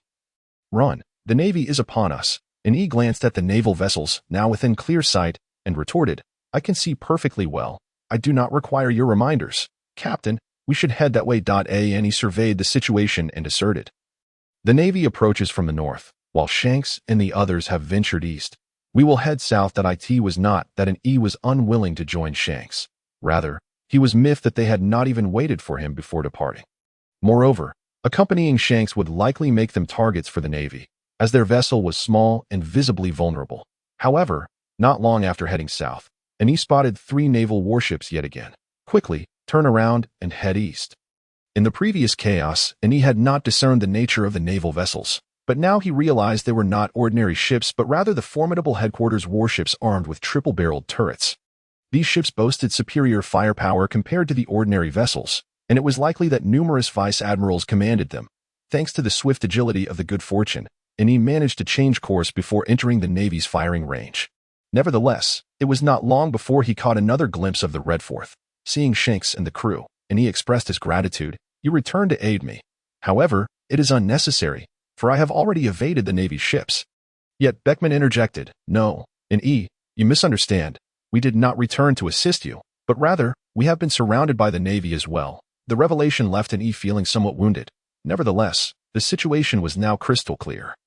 The Navy had evidently been tracking both him and Shanks long before launching their attack. Presently, he and Shanks found themselves encircled by the Navy on 3 sides, with an island blocking their escape on the 4th. If they wished to avoid being captured and sent to impel down, they had no choice but to fight their way out. "Shanks, let us charge directly east. We shall lead the charge while you hold back the pursuing naval vessels." "What say you?" "Agreed. Martha, full throttle, and Sun Yin, prepare to fire." "Understood. Forward." At this moment, on one of the eastern naval warships, a scarred vice admiral, with 2 longswords sheathed at his waist, gazed impassively at an E and the red-haired pirate ship. "Vice Admiral Bayet, we have located the Wanjia pirate crew. They are in the company of the red-haired pirates. Our surprise today has brought an unexpected catch. Apprehend them all. The Vice Admiral replied. "The Wanjia pirate crew is charging towards us. Open fire when they draw near. Fire and sink their ship." Yes, the 3 warships aligned their cannons toward the Good Fortune. Yet, both An and Sun Yin remained unperturbed in the face of the Navy's barrage. After all, they were acutely aware of their ship's unique characteristics. As the Good Fortune was enveloped by columns of water, Shanks queried, "Beckman, do you believe An will be all right? We are facing the notorious Vice Admiral Bayet." Beckman appeared equally troubled. The concentrated fire from the 3 warships was indeed formidable. Their vessel was merely a small craft, and a single cannonball could easily send it to the depths. "Captain, look, An is unharmed." Just then, the Good Fortune burst through the water curtain, reappearing before them. An stood at the bow, shouldering an RPG aimed at the nearby naval warship, declaring, "One must reciprocate courtesy." Bang! He launched the RPG. Its rocket trailing a long plume of flame, striking the front turret of a naval warship. The rocket's penetrative force shattered the turret's protective layer, causing a metallic jet to strike the ammunition within. With a thunderous explosion, the turret was sent soaring into the air, while the front section of the warship sustained significant damage. Taking on water, simultaneously, Sun Yin operated the ship's lone cannon, targeting the naval warships. Empowered by Kinbunchika Haki, Sun Yin's shots not only found their mark, but consistently struck the naval vessel's vital points. In just 3 shots, Sun Yin obliterated 3 turrets on one of the warships. Igniting a fierce blaze, Vice Admiral, Turret 17 has been damaged, the bow is severely compromised, and Turret 19 has been completely destroyed and is ablaze. We must withdraw from the battle. Damn it. Ha ha ha. An and his crew are performing remarkably well. Men, we cannot fall behind. Charge. In a matter of minutes, An and his crew had rendered 3 naval warships nearly powerless, invigorating the morale of the red-haired pirates. They stood their ground against 6 naval warships with a single vessel. Position the 18th warship horizontally and fire to impede the Good Fortune's movements. We will close in and capture An. Vice Admiral Bayet. Won't this allow the red-haired pirates to escape? It matters not. Our primary objective this time is the Wanjia pirate crew. Commander Kong has issued orders to apprehend them without fail. Understood. Boom, boom, boom. Facing the naval bombardment, An commanded Martha not to evade but to sail straight ahead. Maximizing their speed to break free from the encirclement. He had already noticed naval vessels approaching from 2 other directions, with only a portion remaining to engage with Shanks and his crew, while the rest converged on him. Despite the Good Fortune's protective spirit, An was unwilling to prolong this encounter with the Navy. "What is happening? Why can't we sink the Wanjia pirate cruise ship? Inform the gunners that if they miss again, I shall demonstrate my prowess." Vice Admiral Bayet, we are uncertain. The gunners report they are aiming accurately, yet their shells inexplicably fail to hit the target. Upon hearing his aide's words, Bayet regained his composure from his fury. As a Vice Admiral of the Navy, he understood that the soldiers aboard his flagship were undoubtedly elite. Although the Wanjia pirate cruise ship was smaller and faster than the average vessel, the distance was merely a few hundred meters, and to have failed to score a single hit after so many rounds was indeed perplexing. Summon all naval personnel aboard the 18th, 19th, and my ship who possess the moonwalk ability. We shall board the Wanjia pirate cruise vessel. Yes, charge. Just as An was about to break through the Navy's blockade, 7 naval soldiers, utilizing moonwalk, landed on the Good Fortune. Leading them was a scarred Vice Admiral, accompanied by 2 rear admirals and 4 commander-level officers. The Vice Admiral's visage was so fearsome that he needed no exaggerated expressions. Merely standing there was enough to frighten children into tears. They had unsheathed 2 swords and declared, Good fortune. And I come as an emissary of the righteous navy to apprehend you. Surrender at once. And he pointed his slipper at Bayet and retorted, You think I will surrender? That is utterly impossible. Bayet, undeterred, commanded, Then there is no need for further discourse. Seize the members of the Wanjia pirate crew. Understood. Be cautious. Do not damage the ship. With that instruction, and he lunged directly at Bayet. The clash of slippers against swords resonated with a crisp sound. Simultaneously, Martha transformed once more into a tentacled creature, engaging alongside another group of naval officers. Bayet, a rear admiral in the Navy, bore scars on his face. Remnants from a past undercover mission within a pirate crew. At that time, he had been suspected of being a spy and was captured by the pirates, who subjected him to inhumane torture. Yet, he never confessed to being an infiltrator. Eventually, the pirates, seeing his resilience through such torment, concluded he was not a spy. The captain of that pirate crew, recognizing his potential, promoted him to vice captain. Shortly thereafter, having gained the pirates' trust, he led them into a naval trap, resulting in their annihilation at the hands of the Navy. This successful infiltration earned him the rank of rear admiral. Despite his significant achievements, countless scars marred his visage. Due to his conspicuous appearance, he could no longer undertake undercover missions. Nevertheless, after his promotion to rear admiral, his exceptional swordsmanship propelled him to the rank of vice admiral within a mere 2 years. His striking appearance also earned him the moniker Demon Vice Admiral among pirates. In truth, he viewed the target of this operation with disdain. After all, it was absurd for a mere novice pirate to warrant the mobilization of 3 rear admirals and 9 warships from the Navy for a bounty of a mere 50,000 berries. However, their recent skirmish had dispelled his earlier arrogance. The fact that an E could deflect his swords with a slipper indicated not only a commendable mastery of swordsmanship, but also a formidable proficiency in hockey. Realizing that their target exceeded the initial intelligence reports, he decisively activated his hockey. The battle commenced in earnest as Bayet and an E exchanged blows. Both possessed formidable hockey and swordsmanship, resulting in a fierce stalemate. Meanwhile, Martha was single-handedly confronting 5 naval officers, impervious to their attacks due to the properties of her liquid metal form, while her strikes inflicted considerable damage on the Navy. Although the naval officers boasted superior speed, Martha's robotic nature and the extraordinary strength of her alloy rendered her indifferent to their assaults, whether they wielded swords, firearms, or engaged in hand-to-hand combat.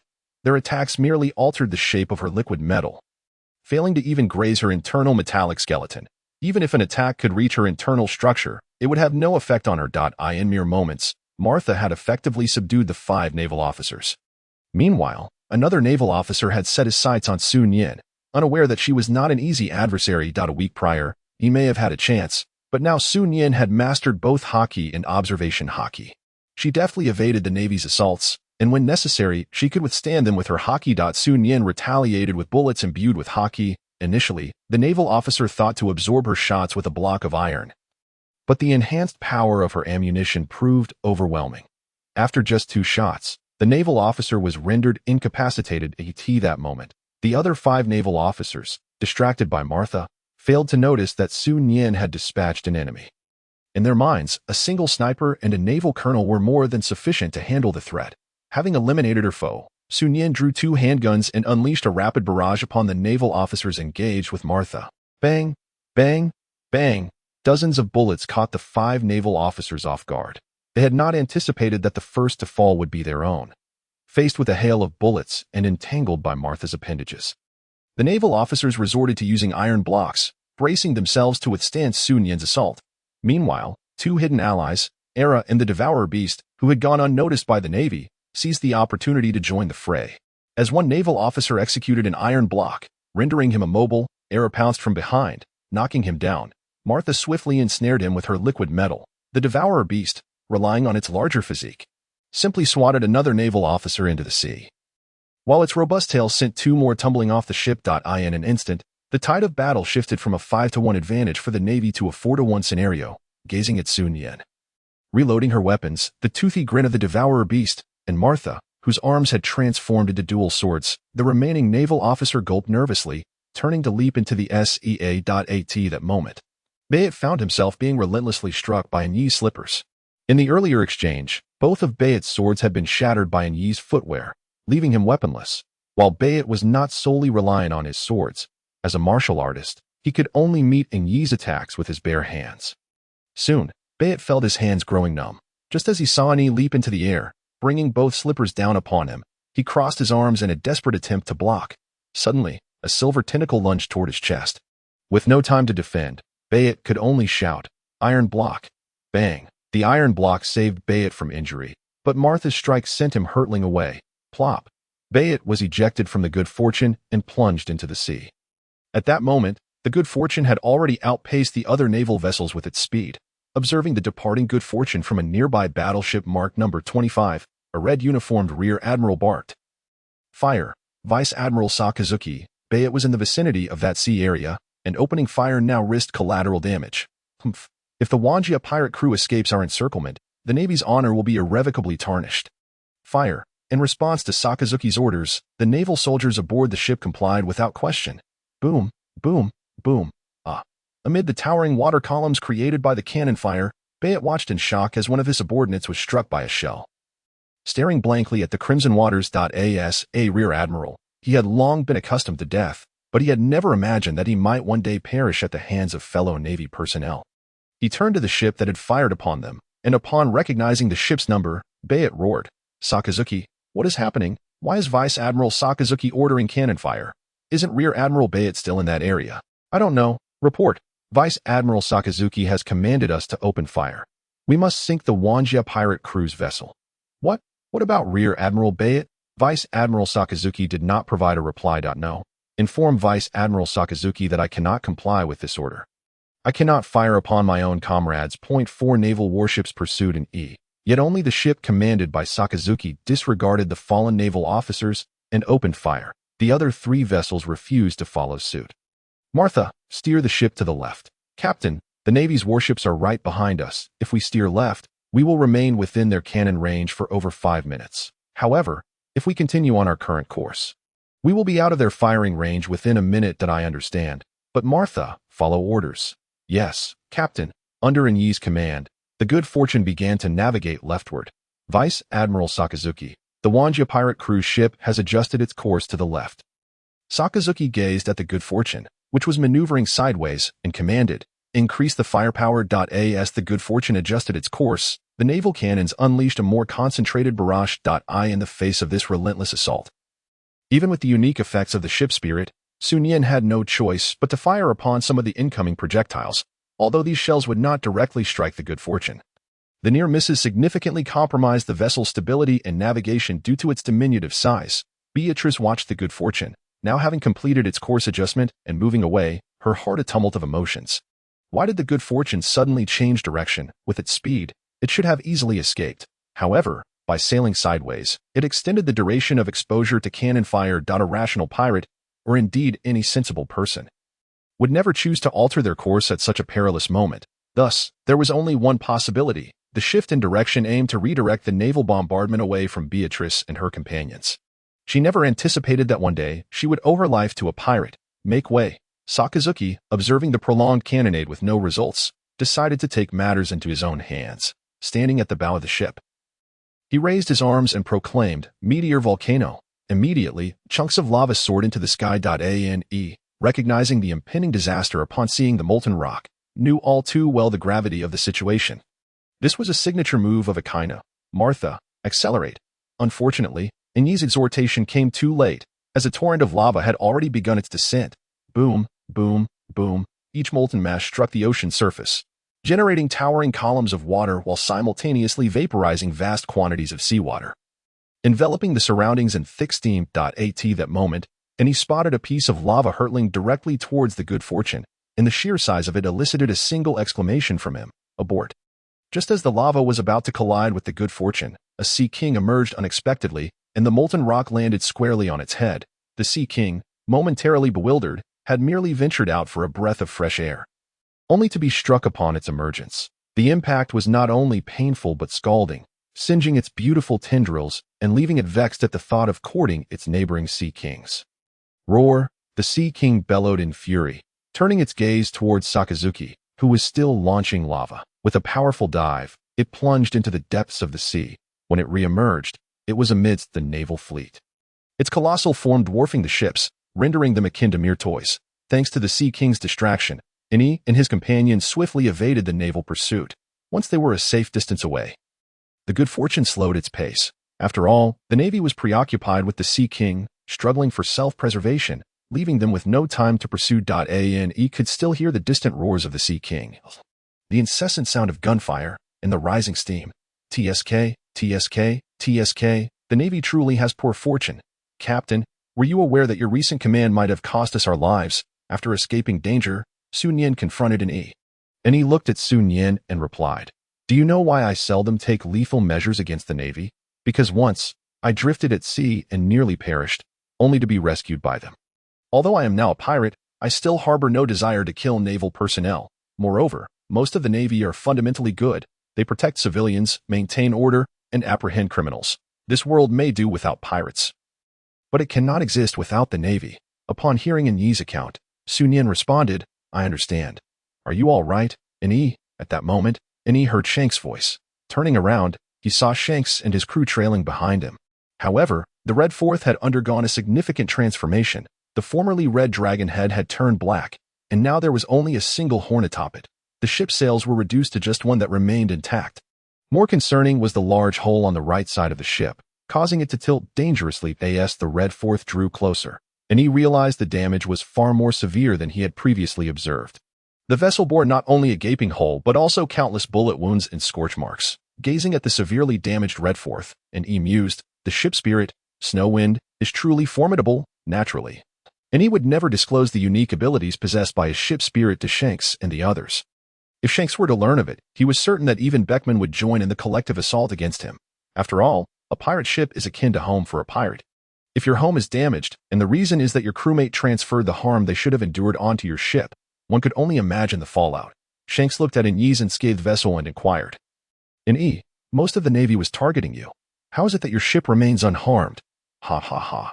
Yi chuckled awkwardly. "Well, I used my abilities to enhance my ship. It possesses the characteristic of luck, which makes it exceedingly difficult to hit in naval battles." "Wow, such a trait exists," the members of the red-haired pirates exclaimed in unison. "Shanks, what are your plans moving forward?" And E, fearing that he would inadvertently reveal too much, quickly shifted the subject. After surveying the severely damaged ship, Shanks replied, "We plan to find a place to repair the ship first, then I will seek out a sharpshooter." Upon hearing Shanks' words and recalling that he had yet to see Yasopp, and he surmised that Yasopp had not yet joined them. Overcome with guilt toward Shanks and the others, and he offered, "I know an exceptionally skilled sharpshooter in the East Blue. As for where to find him, that will be up to you. Furthermore, Shanks, you will encounter a remarkable individual in the East Blue who will inherit your straw hat and compel you to wager something of great significance." Shanks regarded E with intrigue, having never shared any information regarding the straw hat with him, yet E mentioned it. Noticing the questioning look in Shanks' eyes, E smiled and said, "I know you have many questions. Once you find that person and we meet again, I will reveal everything." "Very well," Shanks replied casually, and then both parties bid each other farewell, parting ways. At Marineford, in Admiral Sengoku's office. Although the current fleet admiral was still Steelbone Kong, rumors had circulated within the Navy that Admiral Sengoku would be the next fleet admiral. Despite the lack of concrete evidence, Kong had already begun delegating some lesser responsibilities to Sengoku. "Hello, this is Sengoku." "What, a failure? How could that be? 3 rear admirals and 9 warships failed to eliminate the target. What on earth happened?" After receiving the report from the Navy regarding the failed capture of Yi, Sengoku fell into deep contemplation. He glanced at Yi's bounty notice, where the Navy had dubbed him Lucky Yi. Was it the result of a devil fruit ability or mere coincidence? Sengoku had already reviewed the details of the capture attempt. According to the report, the emergence of the red-haired pirates had disrupted their encirclement plan.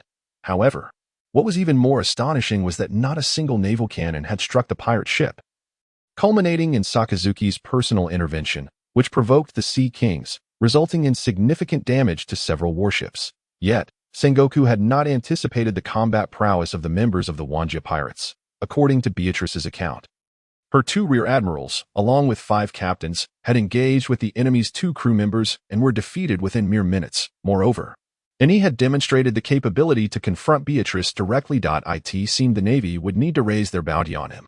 At that moment, a naval messenger called from the doorway, "Admiral Sengoku, Fleet Admiral Kong requests your presence." "Understood, Fleet Admiral Kong." Sengoku remarked, "Look here. This is information from an undercover agent within the red-haired pirates." "What? And he possesses such abilities?" "Indeed, It is said he can imbue ordinary items with extraordinary powers. According to him, his ship possesses the characteristic of luck. Gazing at the information relayed by the undercover agent, Sengoku fell into deep contemplation. If the intelligence proved to be accurate, then this capture, along with the previous expedition and a series of unforeseen incidents, could not merely be attributed to luck, but rather to the capabilities of the opposing party. However, Sengoku soon noticed another piece of information. Marshal Kong, I propose we increase the bounty on an E. Steelbone Kong inquired. Why? Sengoku pointed to a particular detail in the intelligence, which mentioned that an E possessed a storage pouch capable of holding items. Because of this, if the information were true, such an item would yield dire consequences. Steelbone Kong scrutinized the details regarding the storage pouch and quickly grasped its implications. The ability to carry and store vast quantities of supplies would be coveted by both pirates and the Navy alike. Although there are numerous abilities associated with spatial manipulation, they predominantly affect the user themselves, with few extending to other objects. The emergence of an E signified the potential for a proliferation of storage space items. This would represent a monumental shift for the world. For instance, if someone were to infiltrate a world government summit with a bomb concealed within such a pouch, the ramifications would be beyond anyone's imagination. At that moment, the telephone bug on the table erupted into a cacophony. Steelbone Kong turned to the telephone bug, which displayed one of the Gorosei. Hello, this is Steelbone Kong. This is the Gorosei. Steelbone Kong, listen carefully. The pirate known as an E must be kept under the control of the world government. His abilities are far too perilous. Do you understand? Understood. After hanging up the phone, Steelbone Kong turned to Sengoku and stated, the Gorosei have issued a direct order for the capture of an E alive. What? How could the Gorosei? The omnipresent CP. Steelbone Kong scoffed in dissatisfaction. He was well aware of the situation. There must be a CP organization embedded within the Navy, considering that the undercover agent infiltrating the red-haired pirates was indeed a naval officer. While the red-haired pirates had risen to prominence in recent years, they had yet to attract the attention of CP. In contrast, CP was more inclined to focus on formidable figures such as Whitebeard and Big Mom. The Gorosei's swift awareness undoubtedly stemmed from the presence of CP within the naval ranks. The following day, an E and his crew had successfully evaded the Navy's pursuit and were navigating towards the next island. Guided by the compass, spotting a seagull soaring overhead, an E waved at it and purchased a newspaper. To his surprise, the front page featured an article about himself. The multiverse pirates successfully escaped from the encirclement of 3 rear admirals and 9 warships. The content of the article was rather mundane.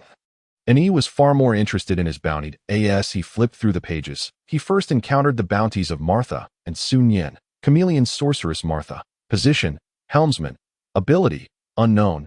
Bounty, 50 million berries. Deadly Marksman Sun Yen.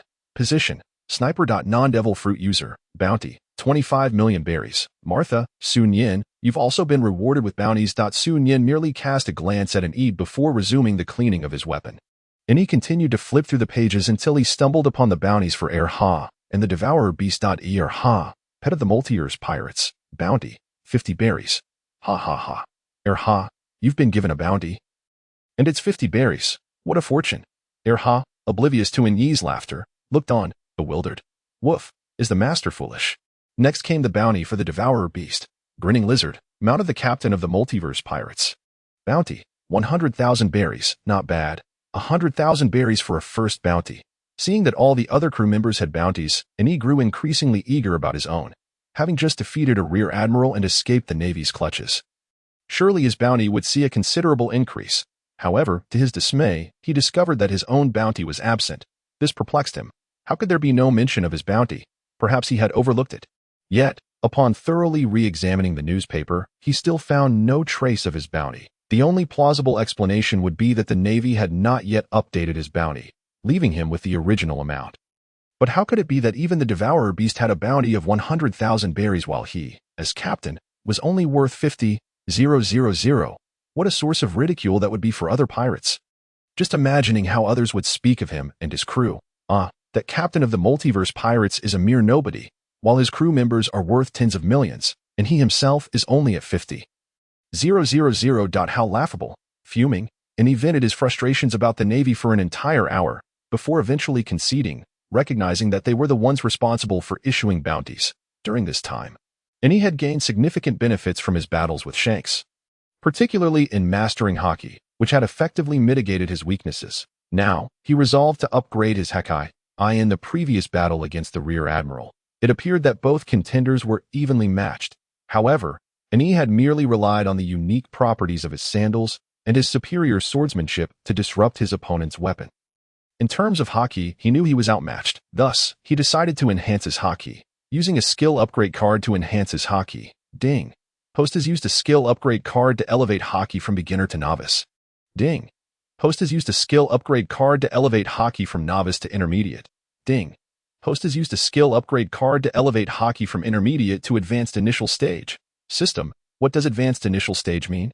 System. Once a skill reaches the advanced level, any further enhancement will be a qualitative improvement. Thus, a single upgrade card cannot satisfy the requirements for advancement to a higher level. Upon hearing this, Ani inquired, so you're saying that once a skill reaches the advanced level, multiple upgrade cards are necessary for further enhancement, correct?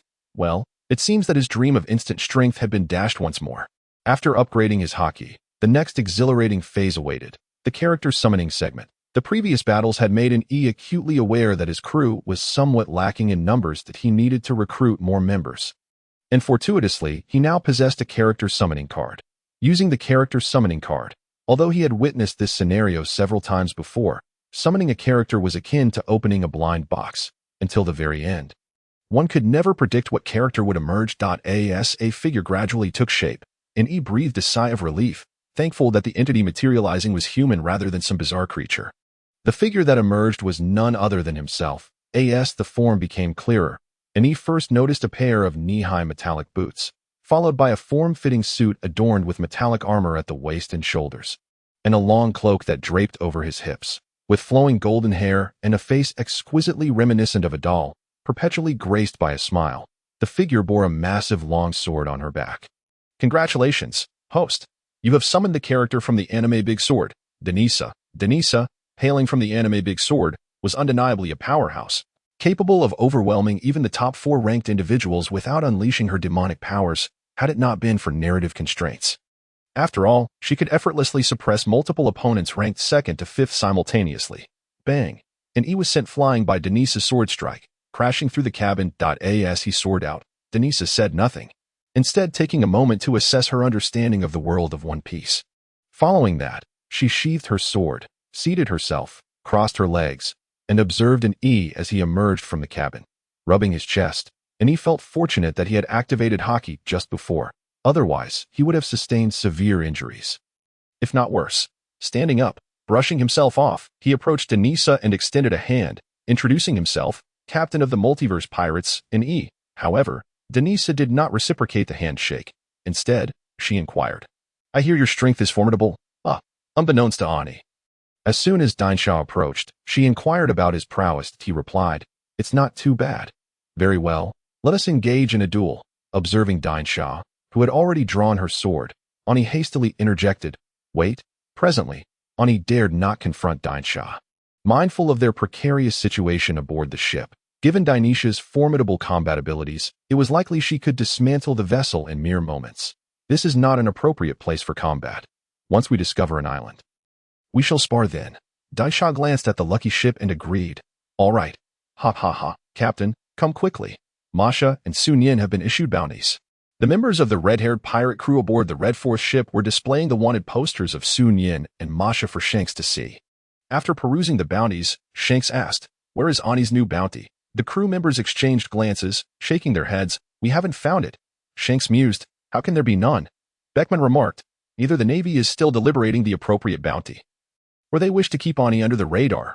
Shanks inquired, Why? Beckman raised his right hand adorned with a ring. Shanks instantly grasped the implication. At that moment, the navigator of the red-haired pirates asked, Captain, where should we head next? Shanks replied, First, we must repair the ship, then we shall journey to the East Blue. Beckman questioned, Are you truly intending to go to the East Blue? Indeed. Why? Simply because of Ani's words. In response to Beckman's inquiry, Shanks did not elaborate, merely stating, Although it is largely influenced by Ani's remarks, I have an inexplicable feeling that there is something drawing me to the East Blue. Hence, I must go. Very well. If you are venturing to the East Blue, I shall accompany you. After all, you are the captain. Beckman, shall we host a banquet? No. Are you not merely fixated on the wine Ani left here? I assure you, that is out of the question. Furthermore, With the Red Fourth ship in such disrepair, we must conserve resources for repairs. A banquet cannot be held at this time. Please, Beckman, I cannot agree. Last time, we set a bounty of 50,000 berries for him. And now it has skyrocketed to 500,000. Where does that leave the Navy's reputation? The issue is, the individual's strength undoubtedly warrants such a bounty. Regardless, I will not acquiesce. Meanwhile, at the Marine headquarters in Marineford, Fleet Admiral Steelbone Kong and Sengoku were embroiled in a heated debate regarding Ani's bounty. The cause of their dispute stemmed from the recent failure to apprehend Ani, whose formidable abilities had garnered considerable attention across the seas. After all, he had managed to escape unscathed from the clutches of 3 vice admirals, particularly one referred to as one of the Navy's 3 monsters, Akainu, alongside the joint effort of 9 warships. The strength of the Wanjia pirate crew had become quite formidable, especially under the leadership of Ani, whose powers the Navy had just discovered. Thus, the Navy sought to elevate Ani's bounty. However, the question of how much to increase it led to a divergence of opinions between Sengoku and Steelbone Kong. Steelbone Kong believed raising the bounty to several million berries would suffice. Yet Sengoku argued that Ani's abilities posed a significant threat and that he must be captured promptly, suggesting a higher bounty to entice others to attempt his capture or to gather intelligence for the Navy. Sengoku advocated for setting Ani's bounty at 250 million berries to attract those motivated by greed. Even if those individuals failed to capture Ani, the Navy could still gain valuable information from them, enabling further attempts to apprehend him. Steelbone Kong was aware that a high bounty could indeed attract trouble for Ani. However, he was concerned that setting the bounty too high might expose Ani's abilities, potentially leading to conflicts with other factions vying for his capture. After all, there were many shrewd individuals among pirates. Ani's powers would likely draw even more attention from pirates, particularly from several crews in the New World. At that juncture, Sengoku remarked, "Admiral Kong, I understand your concerns. Nonetheless, the strength of our Navy in the first half of the Grand Line still surpasses that of the pirates. Therefore, I believe we must act swiftly to neutralize Ani. If he manages to enter the New World, any actions we undertake will inevitably intersect with those of the New World pirates. Rather than engage in battle with them later, we should seize the opportunity to capture Ani while he remains in the first half." After pondering for a moment, Steelbone Kong conceded, "Sengoku, you make a valid point. I concur with your assessment. On an uninhabited island in the first half of the Grand Line, Ani was engaging in a spar with Dainsha. Despite Ani's considerable strength, he found himself under constant pressure from her. Dainsha relied solely on her speed and power, leaving Ani struggling to defend himself, were it not for his observation haki, which allowed him to sense Dainisha's attacks in advance, and his armament haki to withstand her blows. He would have been defeated long ago. Nevertheless, even so, Ani was left in a pitiful state, his clothing tattered and his body marked with crimson imprints from Dainisha's sword strikes. The once lush island was now a scene of devastation, with fallen trees littering the ground and the earth marred by sword marks. What alarmed Ani most was that Dainisha's eyes remained silver, signifying her restraint. As a half-human, half-demon cyborg, she could unleash her demonic power for a significant boost in strength, yet thus far, she had not even released 10% of that power to turn her eyes golden. Bang! Dodging a powerful downward strike from Dainsha, Ani observed her composed demeanor and declared, "There's no need to continue. I concede. Continuing the fight could lead to severe exhaustion, rendering his armament haki insufficient to withstand Dainisha's sword and resulting in a rather unjust demise." Dainsha sheathed her sword and inquired, "Your ability to sense my attacks and enhance your defensive capabilities is quite impressive. May I learn it?" Ani understood that Dainsha was referring to haki. He was also aware that in the anime, her strongest ability was the perception of demonic energy, allowing her to anticipate her opponent's next moves and strike first.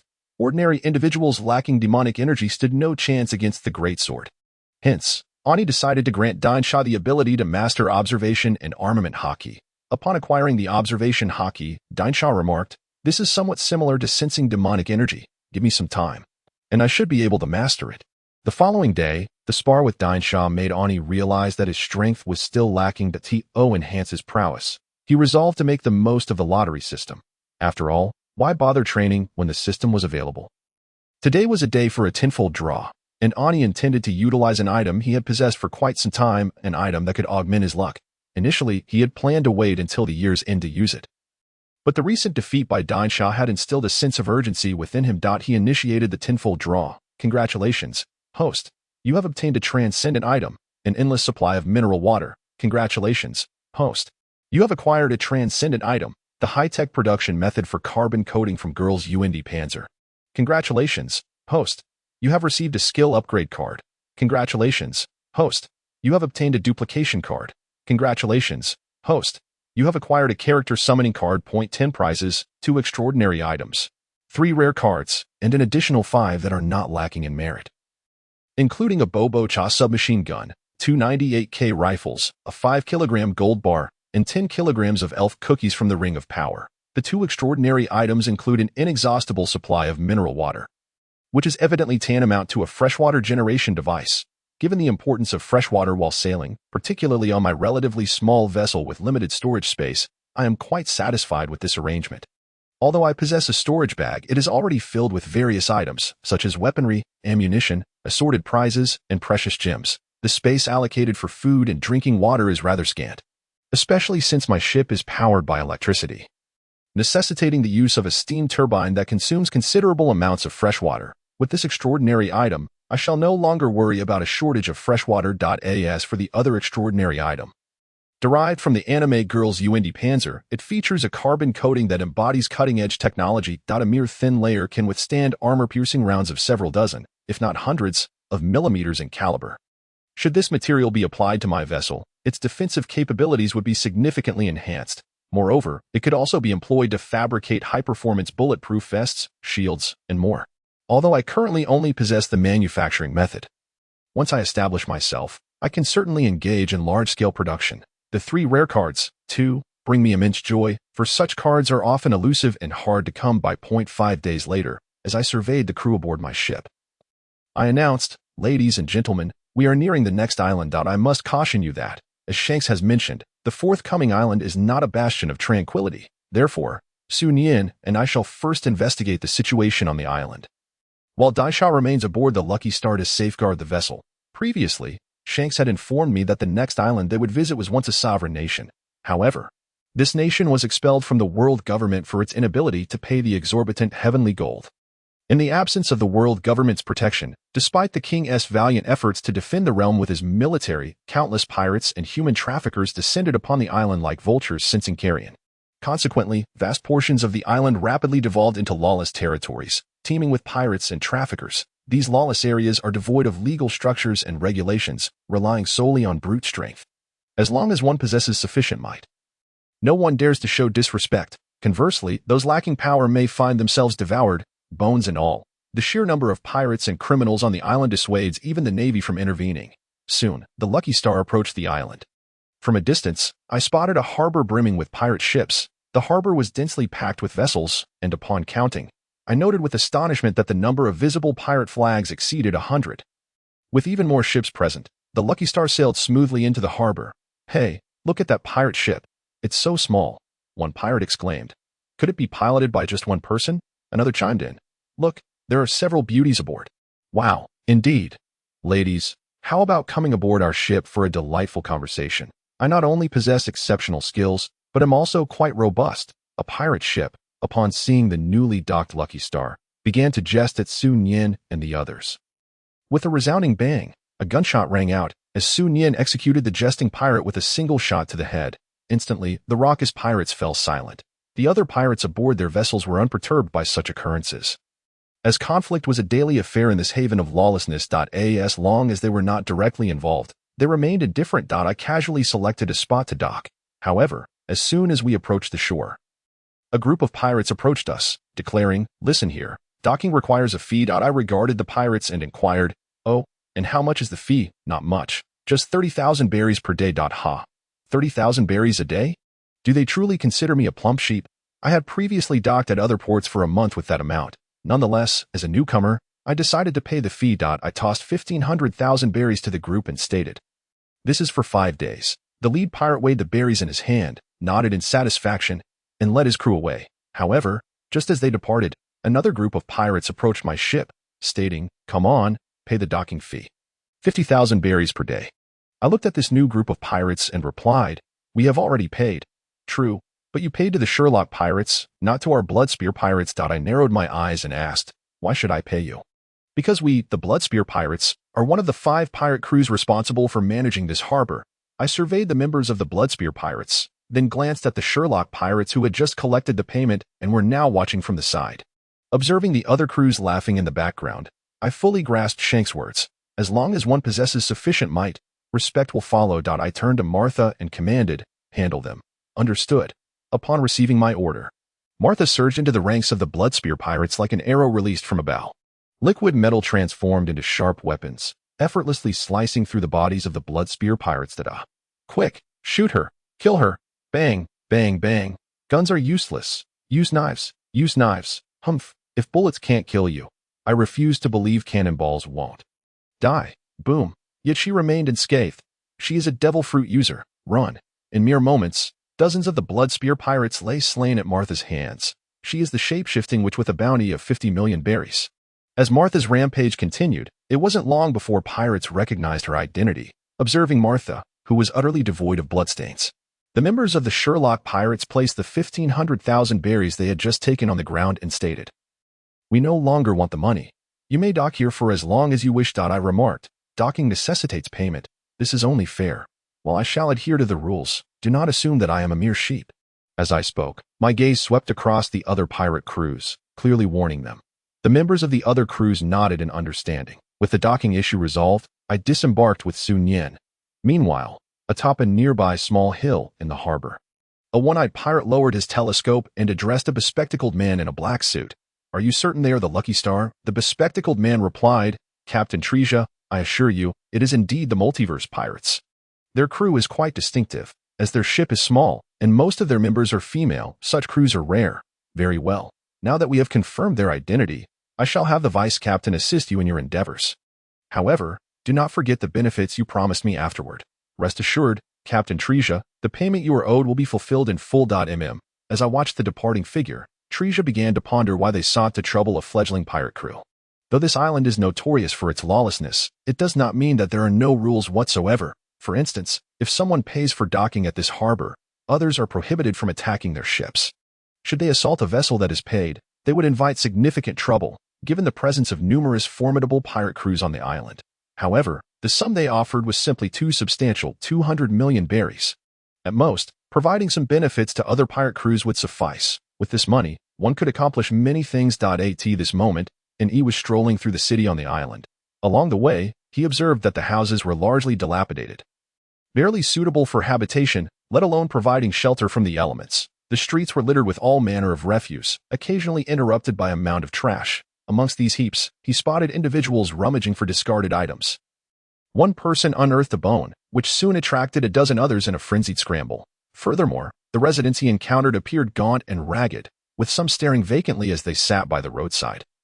Surrounded by patches of excrement. In stark contrast were the arrogant pirates, strutting down the streets with their noses held high, causing the local populace to scatter at their approach. He even witnessed several pirates binding a few women with ropes, laughing heartily as they discussed how much they could sell them for.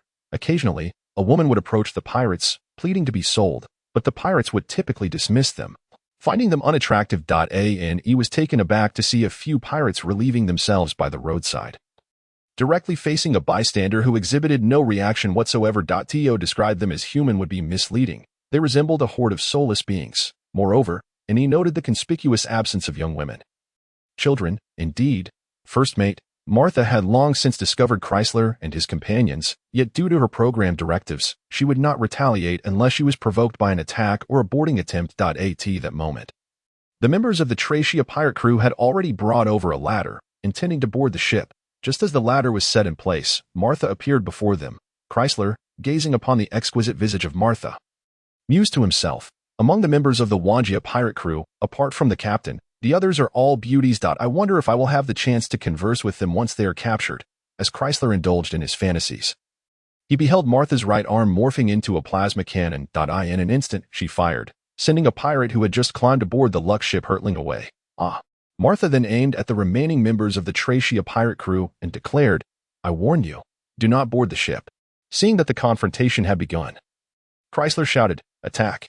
A throng of pirates seized their weapons and charged towards Martha. Confronted by the swarm of pirates, Martha manipulated the liquid metal to transform into a tentacled monstrosity, crashing into the pirate ranks. In an instant, a multitude of pirates were struck down by the tentacles formed from the liquid metal. Observing Martha's merciless onslaught, Chrysler realized that he could not allow her to continue her rampage. He extended his hands, summoning a purple orb of light. Ha! Chrysler bellowed, launching the orb directly at Martha. Although Martha excelled in both offense and defense, her speed was her Achilles heel, and she could not evade the rapidly approaching orb. It struck her, creating a semicircular area of effect around her, causing the liquid metal on her body to diminish at an alarming rate. Within mere seconds, the once vast quantity of liquid metal reduced to a mere fraction. A red glimmer flickered in Martha's eyes as her electronic chip began analyzing the situation. Ha ha ha. Chrysler laughed at the sight of Martha's diminishing liquid metal, shape-shifting which you can no longer transform. Can you? I must inform you that I am a user of the erasure fruit, possessing the ability to nullify the powers of other devil fruit users. Your abilities are rendered useless. At that moment, a pirate clamped a pair of handcuffs around Martha's wrists. As the cuffs clicked into place, the area created by the purple orb vanished. Chrysler sighed in relief, although his power could nullify other abilities. The effect was only temporary. Fortunately, his subordinate had shackled Martha with sea-stone handcuffs, rendering her powerless and leaving him with little to fear. Ha ha ha. The pirates, seeing the sea-stone cuffs secured, believed Martha to be no longer a threat. And laughter erupted among them. However, the laughter abruptly ceased as Martha's right hand transformed once more into a plasma cannon. In the stunned gaze of the pirates, she fired, obliterating the head of the nearest pirate. What is happening? Why can she still use her abilities? Chrysler exclaimed in astonishment. He then turned to a nearby pirate, seizing him by the collar and demanding, "You fools, did you mistake ordinary handcuffs for sea-stone cuffs?" The pirate, with a crestfallen expression, replied, "First mate, how could such a thing happen? Even we aren't that foolish." Chrysler contemplated this, realizing that while his crew was indeed somewhat dim-witted, they were not so ignorant as to confuse ordinary cuffs with sea-stone. Yet if that were the case, why was she still able to use her powers? Unbeknownst to the Thracia pirates, Martha was a robot. Although sea-stone did inhibit her from utilizing her powers to enhance the liquid metal. As the ultimate killing machine, she possessed more than just liquid metal for her lethal endeavors. With her plasma cannon, Martha dispatched pirate after pirate, forcing the remaining crew members to flee in terror. Chrysler, witnessing his subordinates being relentlessly pursued by Martha, cursed loudly, "Damn it." He then leveled his spear, taking advantage of Martha's momentary focus on firing her ion cannon, and thrust it forward. Though he was an ability user, he was also an exceptional marksman. Clang. The sound of metal clashing resonated as Chrysler's spear struck Martha, sending her flying. Splash. The tremendous force propelled Martha into the sea. Chrysler stared at the now twisted and deformed spearhead in disbelief. He had not held back when he struck Martha, applying his full strength. Yet, unexpectedly, her weight was far greater than that of an ordinary person. More critically, his spear had distorted. Was her body made of iron? No, even iron would not account for such a transformation. Nevertheless, he had succeeded in sending her into the sea, believing her to be finished. "Yolande, go check if she's dead. If not, retrieve her." Just as Chrysler ordered his subordinates to dive in and retrieve her, he felt a chilling sensation prickling at the nape of his neck. Instinctively, he sidestepped. But despite his swift reaction, he failed to evade the attack. A blade severed his right arm cleanly. Had he not dodged, he would have been split in two. Chrysler gazed at the beautiful woman before him, with golden hair and silver eyes. She was indeed enchanting, yet he had just narrowly escaped death at her hands. "Denisa," she murmured softly, "Oh, you actually managed to evade." She then vanished from Chrysler's sight, not disappeared, but moved with such speed that she became indistinguishable. Thud. Before Chrysler could react, Denisa materialized behind him, her sword already gliding across his throat. The body on the ground looked so familiar. Oh, was that not my own? This was the last consciousness of Chrysler. First mate. The remaining members of the Thracia pirate crew cried out as they beheld Chrysler's decapitated form. Denisa turned her gaze to the survivors, offering a captivating smile, and said, "You are all complicit." She then vanished once more, and by the time she reappeared, every last member of the Thracia pirate crew lay dead. What kind of swordsman with such power could possibly be here? The bounty of 88 million berries on Chrysler's head was rendered meaningless as he fell without any resistance. This woman's strength is utterly terrifying. The surrounding pirates were left in shock at Denis's formidable prowess. With a smile, she surveyed the area, causing then, Denisa struck the bespectacled man to the ground with the flat of her sword. Bang! Boom! Denisa executed a free fall, creating a massive crater upon landing.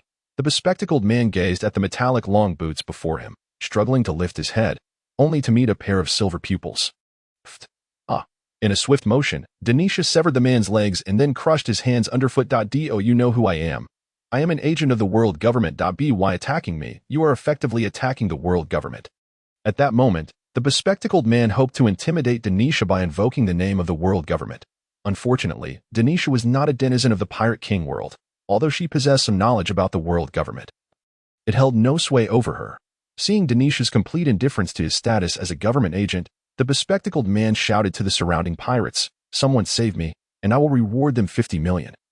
No, 100 million berries." Though the offer was tempting, the nearby pirates, glancing at the corpses of the Trisha pirate crew on the ground, suppressed their avarice. 100 million berries was indeed a fortune. But the question remained whether they would survive to claim it. Denisha had refrained from stopping the bespectacled man, curious to see if anyone would dare to come to his rescue. However, it was evident that Denisha's earlier display of power had terrified the other pirates present.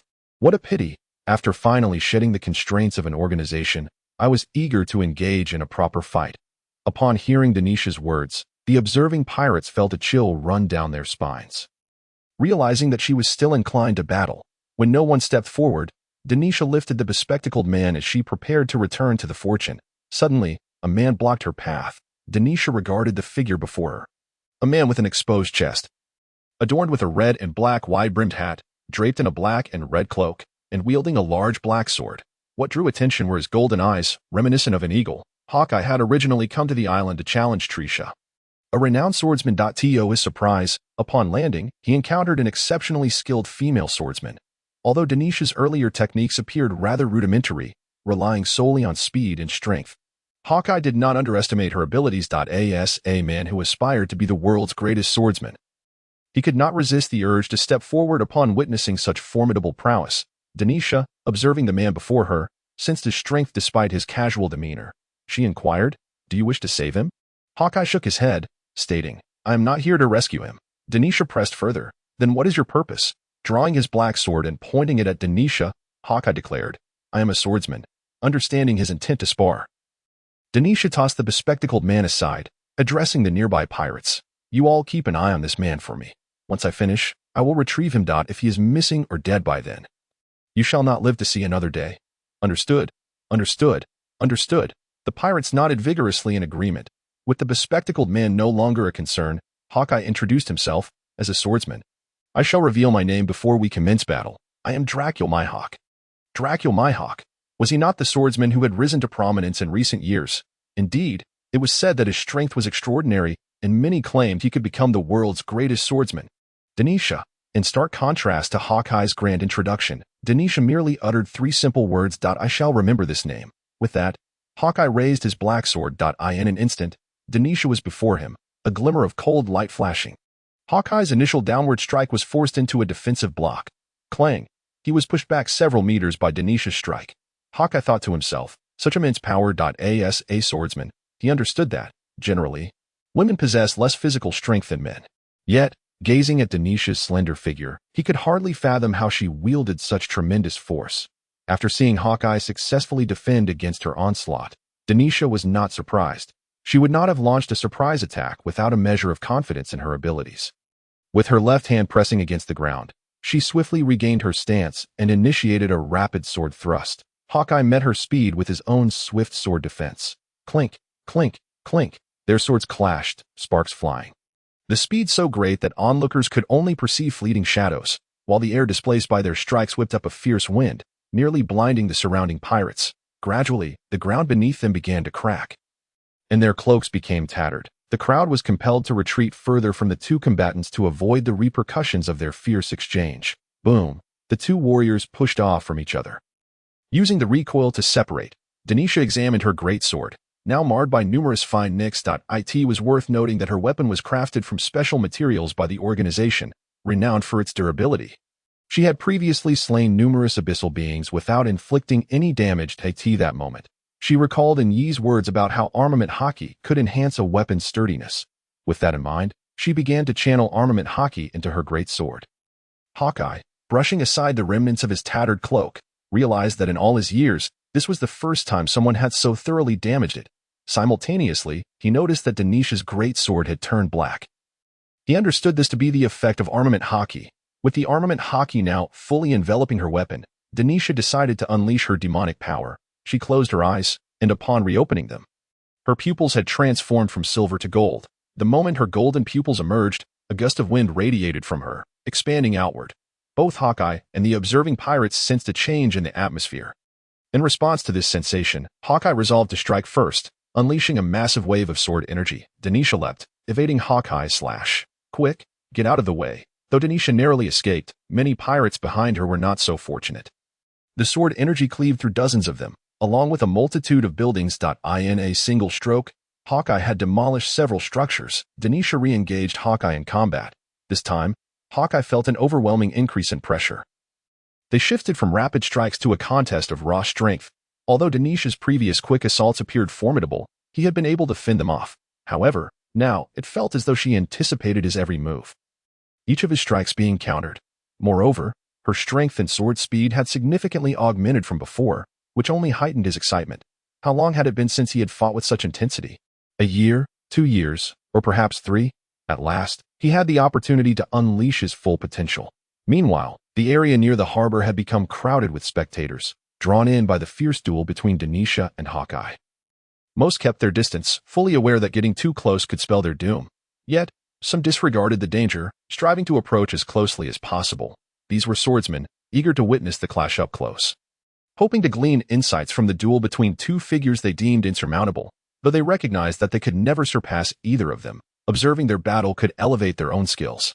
This proved irresistibly alluring to the swordsmen, prompting many to press forward despite the peril of being caught in the crossfire. Clang, crack. After yet another clash, Denisha's great sword manifested a substantial crack, the fissure stretching ominously along the spine of the blade. Hawkeye retracted his black blade and announced, "Let us pause here for now. Although I have gained the upper hand thanks to my weapon's advantage, you have not lost. Let us consider this a draw. I hope that when we meet again, you will have found a sword that suits you." With that, Hawkeye tossed a notebook toward her, saying, "Your weapon lacks the nurturing of armament hockey. Here are some insights I have regarding the nurturing of weapons with armament hockey. I hope they prove beneficial to you." Having completed his gestures, Hawkeye turned and departed, stepping onto his small vessel. Upon hearing Hawkeye's admission of a draw with Denisha, the surrounding pirates swallowed hard in astonishment. After receiving Hawkeye's notebook, Denisha first dispelled her demonic power and then stowed the notebook away. She made her way toward the bespectacled man. As Denisha approached, the pirates parted to give her passage. As pirates, respecting the strong as an unwavering truth, Denisha stood before the bespectacled man once more, lifting him effortlessly. This time, he emitted no sound, obedient as a mere doll. Being an agent of the world government, he was acutely aware of Dracul Mihawk's prowess. Dracul Mihawk had a bounty of 568 million berries. This was due to his status as a solitary swordsman, rather than a nefarious pirate. Were he to be a pirate, the bounty would surely be at least doubled. The bounty reflected his capricious nature, having inadvertently caused damage during duels and reacted violently when other ships impeded his path. The Navy had contemplated capturing him, but 3 years prior, he had effortlessly evaded the encirclement of 3 Navy vice admirals, and his current strength would only be greater. In the face of someone who could match Dracul Mihawk, his identity as a world government agent held little sway.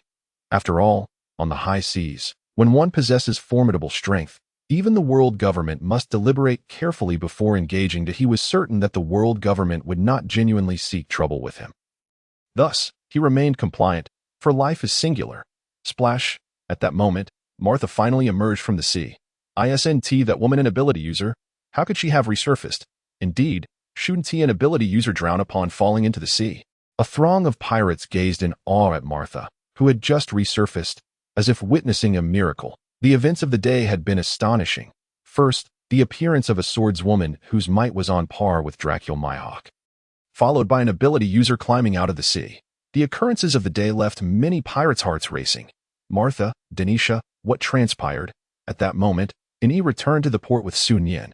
Earlier, while shopping in the city, he had heard commotion emanating from the port, later learning that 2 formidable swordsmen were battling.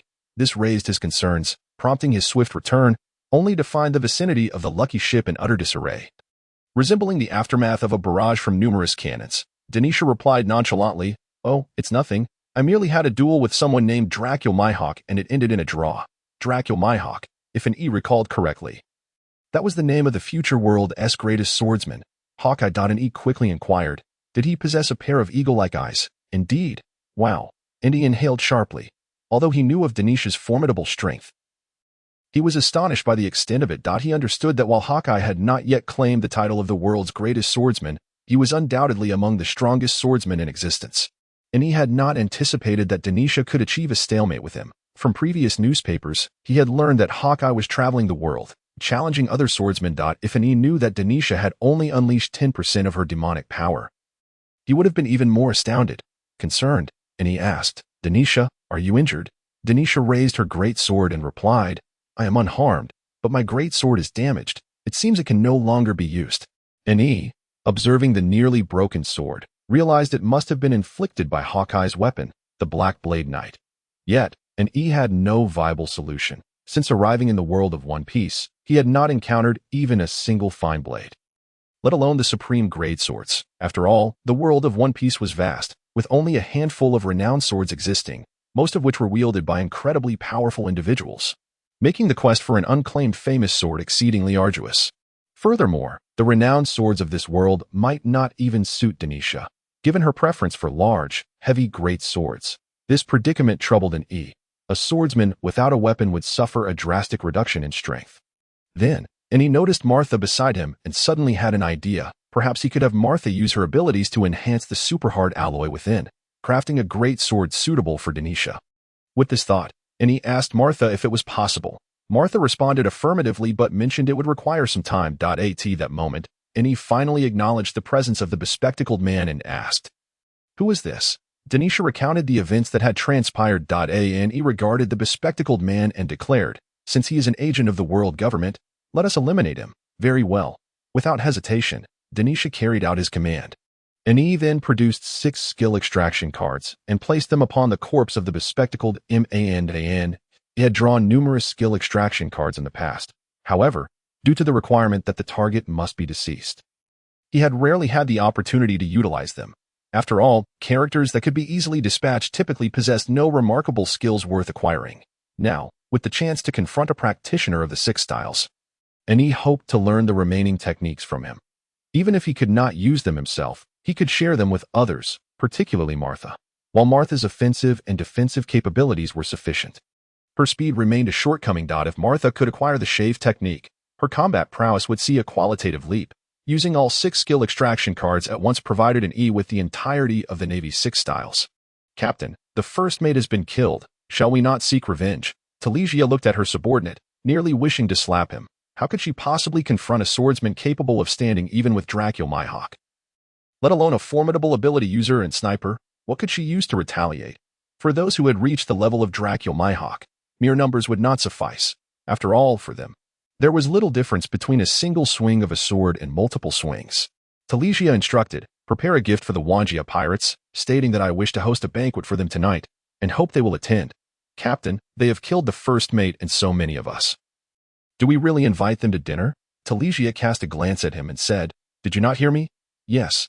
Furthermore, Talisia added, "When you go, be respectful. Do not provoke them. Understood?" "Understood, Captain." Meanwhile, Denisha was swinging the great sword that Martha had just crafted for her. Due to the adjustments made according to human anatomy and force dynamics, this new weapon differed slightly from her original greatsword.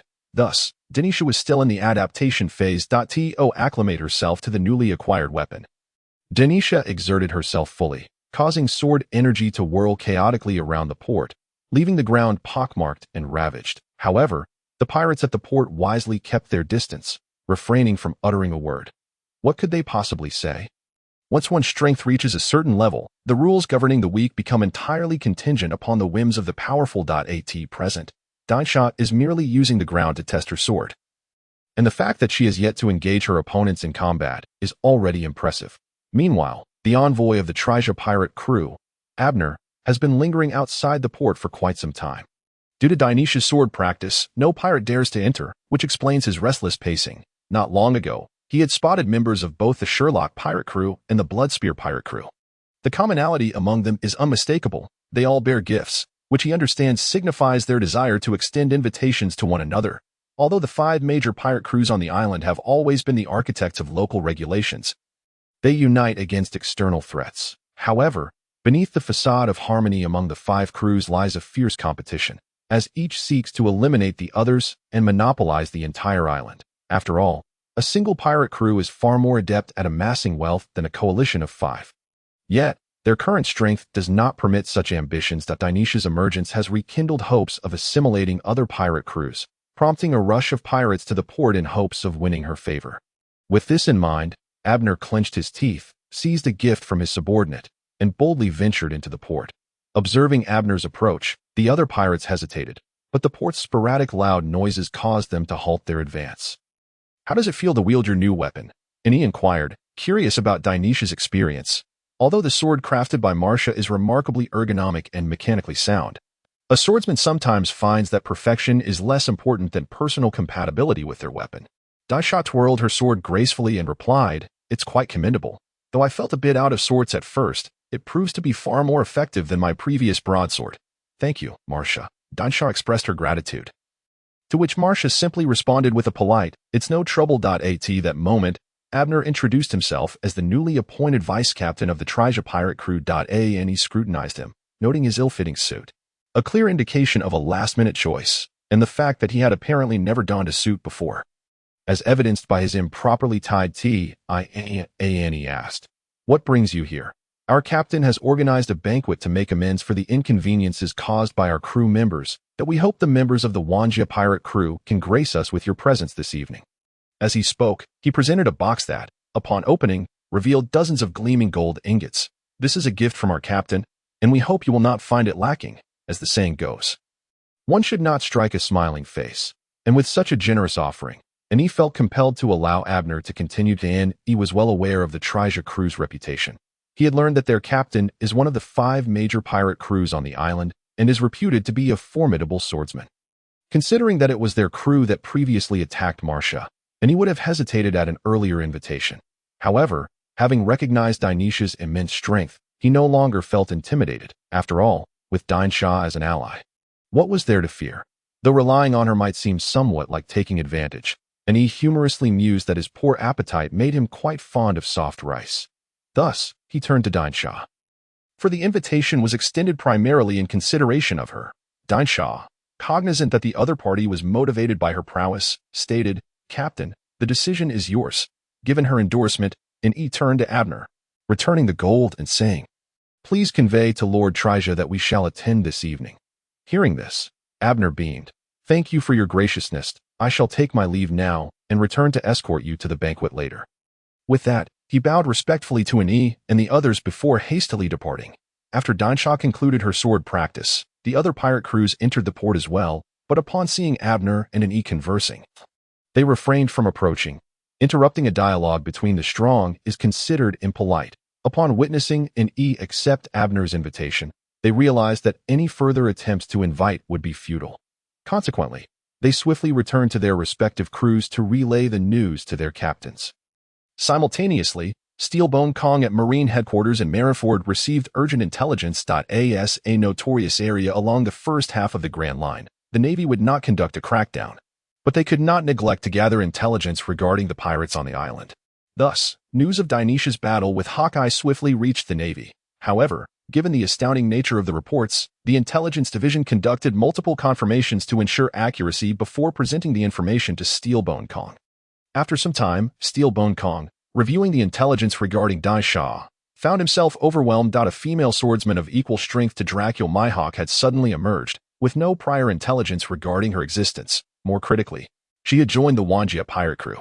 Just as the Navy was preparing to confront the Wanjia pirate crew, they were now faced with an unexpectedly formidable new ally, thereby disrupting all previously established plans. The Navy had initially intended to dispatch several rear admirals to capture Ani, but it was now evident that their strength was insufficient. Were they to resort to mobilizing an admiral? Recently, the New World had been in turmoil. With the Whitebeard pirates undergoing significant expansion. 2 of the 3 admirals were already monitoring Whitebeard, leaving only Sengoku to oversee Marineford, while he remained ready to support the New World, where the formidable Edward Newgate awaited. As for Garp, he had returned to the East Blue. Contemplating this, Steelbone Kong felt a throbbing headache. Sigh. He exhaled heavily, pondering whether it might be time to retire early and hand the position of Fleet Admiral over to Sengoku. Ultimately, he decided to remain in his role for a few more years, allowing Sengoku to gain more experience while seizing the opportunity to cleanse the navy of CP personnel, thus creating a favorable environment for Sengoku. Summon Sakazuki, Kazan, and Borsalino. I have a mission for them. While deploying the admirals was currently unfeasible, he could still dispatch 3 formidable rear admirals from within the navy. Though their strength may not yet match that of the admirals, they were certainly on the cusp of that level.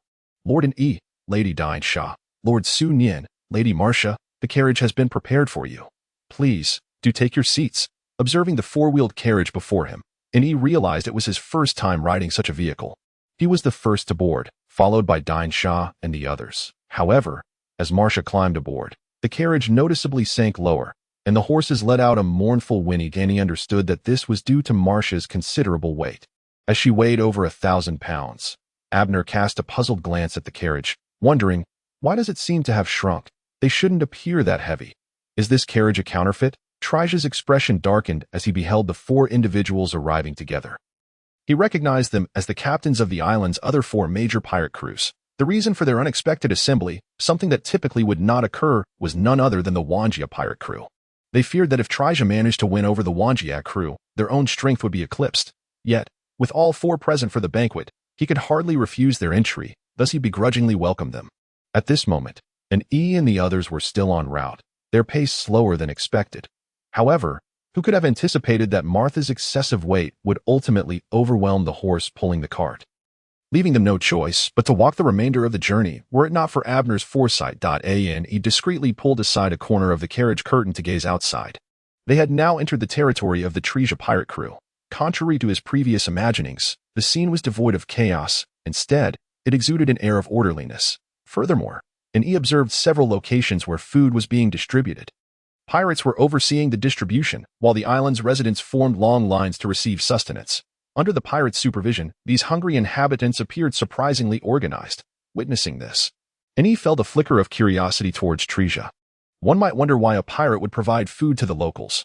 Earlier during their reconnaissance, he had roughly estimated the island's considerable area, with a conservative population exceeding 200,000. The vast majority of whom were barely scraping by. The pirates showed little regard for the lives of the indigenous people, only offering minimal rations when they required labor. Even then, the residents would receive scant provisions, sometimes none at all. Yet many were eager to work for the pirates. Feeding such a large populace was evidently beyond the capabilities of the Trija pirate crew, leaving E puzzled. Before long, E and his companions finally arrived at the banquet venue. To their surprise, the location was not a lavish hall, but rather a simple open-air campsite. The layout was straightforward. A large table stood in the center, laden with food, while several bonfires nearby roasted meat. It seemed that Trija intended to host an outdoor barbecue festivity. Welcome, welcome, I am Trija, and I extend my heartfelt invitation to all members of the Wanjia pirate crew to join my humble banquet. At that moment, a well-dressed gentleman appeared before and he quickly assessed his attire, which bore a name he could not recall, yet it was evident from the fabric and craftsmanship that it was of considerable worth. Tailored specifically for the gentleman. He replied, all members of the Wanjia pirate crew pay their respects to Lord Trija. The gentleman reciprocated the courtesy, and he felt compelled to return the gesture.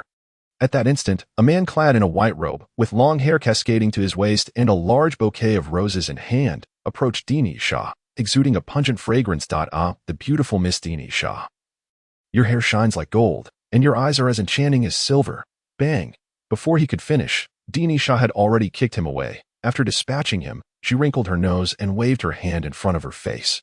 Clearly displeased by the overpowering scent, and he had not anticipated such an incident upon their arrival, that he glanced at Trija, who remarked, that man is the captain of the Charlotte pirate crew, also a swordsman. I will not intervene. However, he is quite the lecher, and he was not invited by me. Upon hearing this, he understood, it appeared that they were not the sole pirate crew attending the banquet, but rather that other crews from the island had also come. Moreover, judging by Trija's words, the uninvited guest had crashed the gathering. At that moment, another burly man stepped forward, pointing at Trija and declaring, Trija, Captain Charlotte has come to your banquet, and you treat him this way. Is this the hospitality of the Trija pirate crew? Indeed, although your crew is formidable, such rudeness is utterly unacceptable. Observing the 2 men standing boldly to chastise Trija, he nearly believed that Trija was the one who had kicked the man, were it not for the fact that he had seen Dini Shah deliver the blow in response to their accusations. Treja said little, but turned to an E and his companions, stating, "These two are the captains of the Blood Spear and the Demon Claw pirate crews, while the seated gentleman is the captain of another large crew on the island. The McGee pirate crew." Goodness, all 5 major pirate crew captains of the island had gathered. "Since you have all come to my banquet, you are guests here. Please take your seats." Treja invited everyone to sit down, and he nodded, saying, "Since we are here to partake in the banquet, we shall first enjoy the meal." For an E, nothing surpassed the importance of a good meal, and soon everyone settled in. Treja graciously offered the main seat to an E. Taking a side position himself, the others followed suit, with the exception of the unconscious Charlotte. Once everyone was seated, Treja raised a cup of wine, stating, "Today, our pirate crew and the Wanjia pirate crew encountered some conflict. And I would like to extend my apologies on behalf of the Treja pirate crew, especially to Lady Martha and Lady Dini Shah." He then drank as a gesture of respect. In return, and he and his companions also raised their glasses. After the toast, Dini Shah remarked, "I am not concerned about today's incident. After all, the offending individual is already dead." Lady Dini Shah was magnanimous, yet she insisted on expressing her goodwill. "Bring forth the gifts." A group of pirates then brought in several chests. Opening them one by one to reveal a trove of gold, silver, and jewels, Treja announced, "These are the treasures of our pirate crew, and I present them to the Wanjia pirate crew as an apology for today's events." And he gazed at the wealth within the chests and inquired, "I presume your invitation to join the banquet entails more than mere apologies, does it not? Surely there are other matters at hand." Treja nodded, glancing at the other 3 pirate crew captains, saying, "Indeed." At that moment, the 3 captains exchanged glances, sensing an ominous implication in each other's eyes. They had conferred when they learned of the Wanjia pirate crew's invitation to the banquet. And after deliberation, they had collectively decided to attend Treja's gathering. Now, with Treja offering the entirety of his crew's wealth, yet expecting the Wanjia pirate crew to undertake a task, their first thought was to eliminate the others. And even asked, "Lord Treja, do you wish for us to eliminate the other 4 pirate crews?" To offer the entire treasure of a pirate crew in exchange for a task seemed like a surefire profit. Moreover, there were the future earnings from this island to consider. Thus, Treja's offer did not appear excessive. However, Treja's response was unexpected. "No, I do not request that the members of the Wanjia pirate crew take action. Rather, my request is that you remain neutral when I engage them in battle." And he was taken aback. He had not anticipated that the request would simply be for them to refrain from intervening in the conflict. He had assumed Treja might seek Dinish's assistance. This demand posed no issue for an E, as he had no intention of meddling in the disputes among the island's pirate crews. He had only planned to replenish supplies while on the island. "Ha ha ha. Treja, we concede that in a one-on-one confrontation, none of us 4 could match you, but you think you can take on 4? Ahem. 3. We do not consider you capable of such an endeavor. Ha ha ha. Indeed, alone. I cannot contend with the 3 of you. But under normal circumstances, do you not feel a sudden weakness, an inability to muster your strength?" As Treja spoke, the 3 captains attempted to rise, only to discover they were utterly powerless, collapsing back into their chairs. Staring incredulously at Treja, they questioned, "How could this be? We have hardly consumed anything. How could we be poisoned?" "Waha. Of course, it is due to me." At this moment, Charlotte, who had just been knocked unconscious by Dinessa, rose to his feet once more. He brushed off the dust from his clothes. The 3 individuals, taken aback by Charlotte's condition, inquired, "Are you all right?" "Of course. Are you allied with Treja?" "Indeed. How could we have been poisoned?" He approached the trio and stated, "Although you did not consume or drink anything, it is precisely for that reason that you fell victim to the poison." "How is that possible?" the 3 exclaimed in unison. Treja interjected, "Allow me to elucidate. The perfume on Charlotte is, in fact, a slow-acting poison, designed solely to induce several hours of weakness. However, the toxin reacts slowly, and the surrounding bonfires have been infused with a catalyst to expedite its effects." Charlotte claimed he wished to pursue Miss Dinessa, thus applying this perfume to avoid suspicion. The captain of the Blood Spear pirates inquired, "Then how come you were unaffected?" Treja replied, "We have already consumed the antidote. So naturally, we are unscathed." "How could that be? When did you take the antidote?" "We saw nothing of the sort." Treja explained, "The alcohol we imbibed contained the antidote that I anticipated that you would not partake of my food or drink. So I never considered poisoning your beverages, as you were far too cautious." Treja then turned to Dinessa and added, "I must also thank Miss Dinessa for providing me the opportunity to gather you all here." The trio gazed at Dinessa and Treja, finally grasping the situation. Due to Dines's presence, they feared Tresha would sway her to his side. Hence, they had all converged at the stronghold of Tresha's pirate crew. A scenario that would have been inconceivable in the past. They would never have appeared at another pirate crew's base. However, Dines's formidable prowess left them in a state of unease. Dinesa regarded Tresha and remarked, "It is of no consequence. We have incurred no losses." Tresha surveyed the three incapacitated figures and declared, "Well, you now know what you need to know. It is time to depart."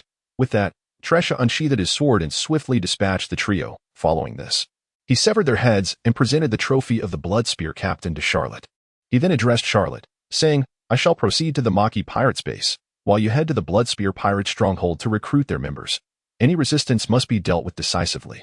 Ultimately, we shall convene at the headquarters of the Ghost Claw pirates." Understood. After Charlotte departed, Tresha turned to an E and the others, stating, "Please wait here for a moment. I will return after handling the affairs of the other three pirate crews." And E replied, "Lord Tresha, please proceed without hesitation." Very well. Observing Tresha leave with his men, E could not help but admire the man's intellect. Before arriving, E had been entirely oblivious to his plans, merely by leveraging Dines's appearance. Tresha orchestrated such an elaborate scheme in a remarkably short span of time. It was becoming increasingly evident that the other three pirate crews were doomed. Having lost their captain, not only did they lack their strongest fighter, but they also lost their leader. With no guiding force and no top-tier combatants to maintain order, the outcome of any conflict was all but predetermined. Indeed, it was not long before distant sounds of battle erupted, only to swiftly subside in less than 2 hours. Tresha returned. He approached an E and the others, kneeling before them, and expressed, "Tresha wishes to extend his gratitude to all of you." And he remarked, "I had no interest in the conflict between you. Even if you had not compensated me, I would not have withdrawn my support." Tresha clarified, "No, my gratitude is not merely for your non-withdrawal but for your very presence. Oh, and why is that? Our arrival was merely a coincidence, was it not? Indeed, your presence was fortuitous, yet I must still express my gratitude. Might you be interested in hearing my tale? Pray tell. You all know me as Tresha, but are you aware of the name of the kingdom that once thrived upon this island?" And he was unaware, only knowing that a kingdom had existed here before its demise. Tresha continued, "This island was once known as Tresha Island, and the kingdom was called the Tresha Kingdom. And he gazed at Tresha in astonishment, asking, "Were you of the royal lineage of the Tresha Kingdom?" "No, the royal family of the Tresha Kingdom perished 2 decades ago. That I was merely a soldier in the kingdom's army. 25 years ago. Our kingdom, unable to pay the exorbitant celestial tribute, was expelled from the world government after failing to meet the celestial dragon's demands for 3 consecutive years. Consequently, we ceased to be a member state of the world government. Shortly after losing this status, the navy that had been stationed in our kingdom withdrew. Not long after their departure, swarms of pirates began to encircle the kingdom. However, at that time, the kingdom still possessed a substantial number of royal guards. Relying on the military strength of the royal army and the support of the citizenry, the initial waves of pirates were repelled. Yet, as time progressed, the situation deteriorated. First, ships from other regions were besieged by pirates, leading to years of turmoil. With no effective means of communication with the outside world, the kingdom's economy collapsed, and resources became critically scarce. The military strength of the royal guards waned due to the lack of supplies. While dozens of pirate crews formed a coalition, amassing an army of over 10,000. The king of Tresha led the royal army into battle. However, this time, the pirates not only outnumbered us but also boasted a significant number of those with special abilities. The royal army found itself unable to defend the kingdom any longer. In that fateful battle, the king perished, and nearly 20,000 royal soldiers were annihilated. I survived only by feigning death. With the protection of the royal army stripped away, the pirates ravaged the Tresha kingdom, bringing calamity upon the people, which was soon followed by the arrival of numerous human traffickers. The traffickers provided the funds, and the pirates did the labor, selling many citizens of the kingdom into slavery. Due to the overwhelming number of citizens, the traffickers could not sell them all at once, so the pirates transformed the land into a lawless territory, gradually plundering all its wealth, out of fear for my life. I did not continue to exist as a soldier of the royal army but instead donned the garb of a pirate on the battlefield. Yet, upon returning home, I discovered that my house had been burned to the ground, and my wife and children had vanished. Neighbors informed me that they had been captured by pirates and sold to traffickers. In a desperate bid to find them, I joined a band of pirates, where I learned of the suffering of the people, though my sole focus remained on locating my wife and children. When I finally stumbled upon them, they, as Tresha broke down in tears, and he, though uncertain how to console him, could surmise the tragic outcome without further elaboration that he retrieved the treasures he had previously stored in his pouch, and said, "I shall forego these riches. You should keep them for your own use." After all, rebuilding this island will require substantial funds. Felicia gazed upon the treasures before her and expressed her gratitude, saying, thank you all." The following morning, Felicia arrived at the port accompanied by her entire pirate crew. Due to the turmoil of the previous night, a multitude of pirates had gathered at the port. Upon her arrival, Felicia declared that from this day forth, the kingdom of Felicia would be restored. She mandated that the pirates on the island must refrain from harming the indigenous residents, and that human traffickers and slave masters were obliged to release the island's inhabitants.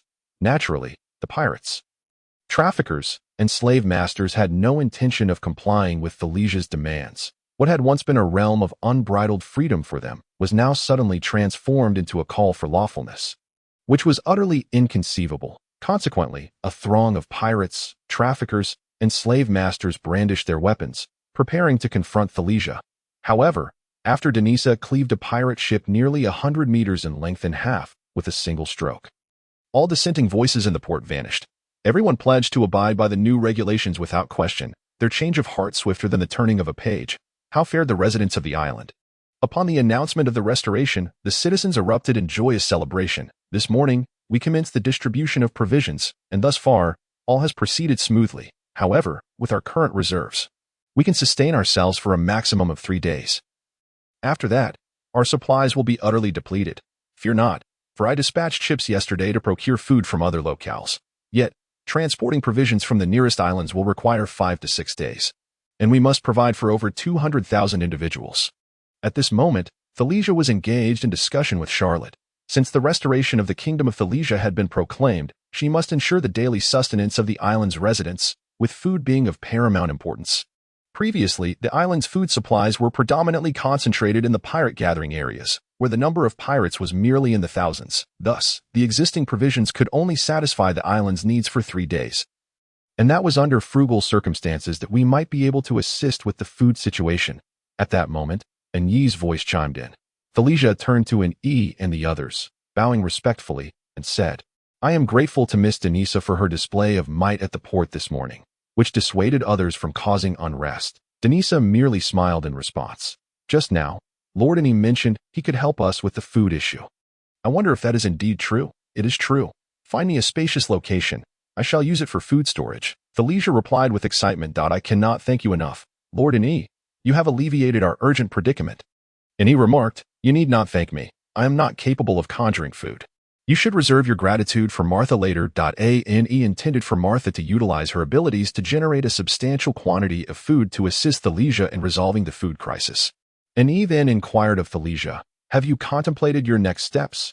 In the face of this question, Felicia fell silent, acutely aware of the reality. The restoration of the kingdom of Felicia was made possible by the presence of the multiverse pirate crew, with Denisa suppressing the opposing forces on the island.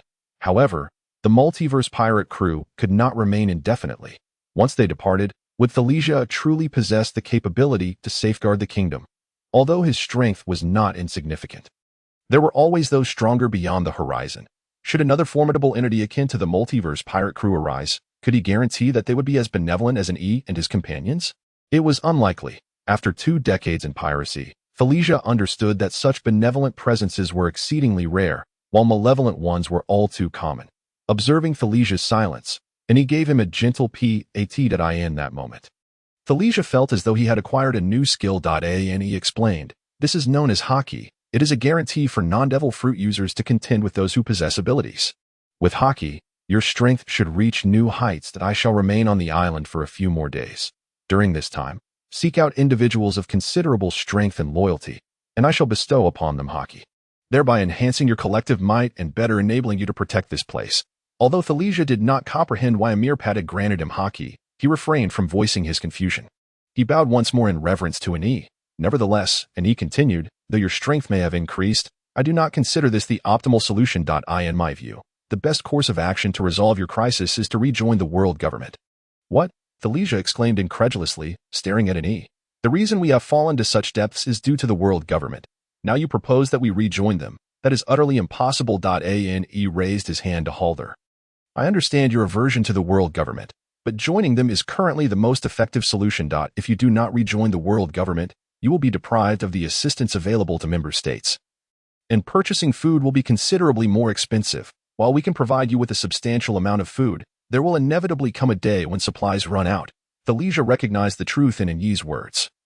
Non-member states faced exorbitant prices when purchasing food from member nations. The relentless piracy over the decades had rendered the island's arable land barren, and restoring it would require time. If this continued, the harassment from pirates and traffickers would be unending, leaving no opportunity for land cultivation and reconstruction.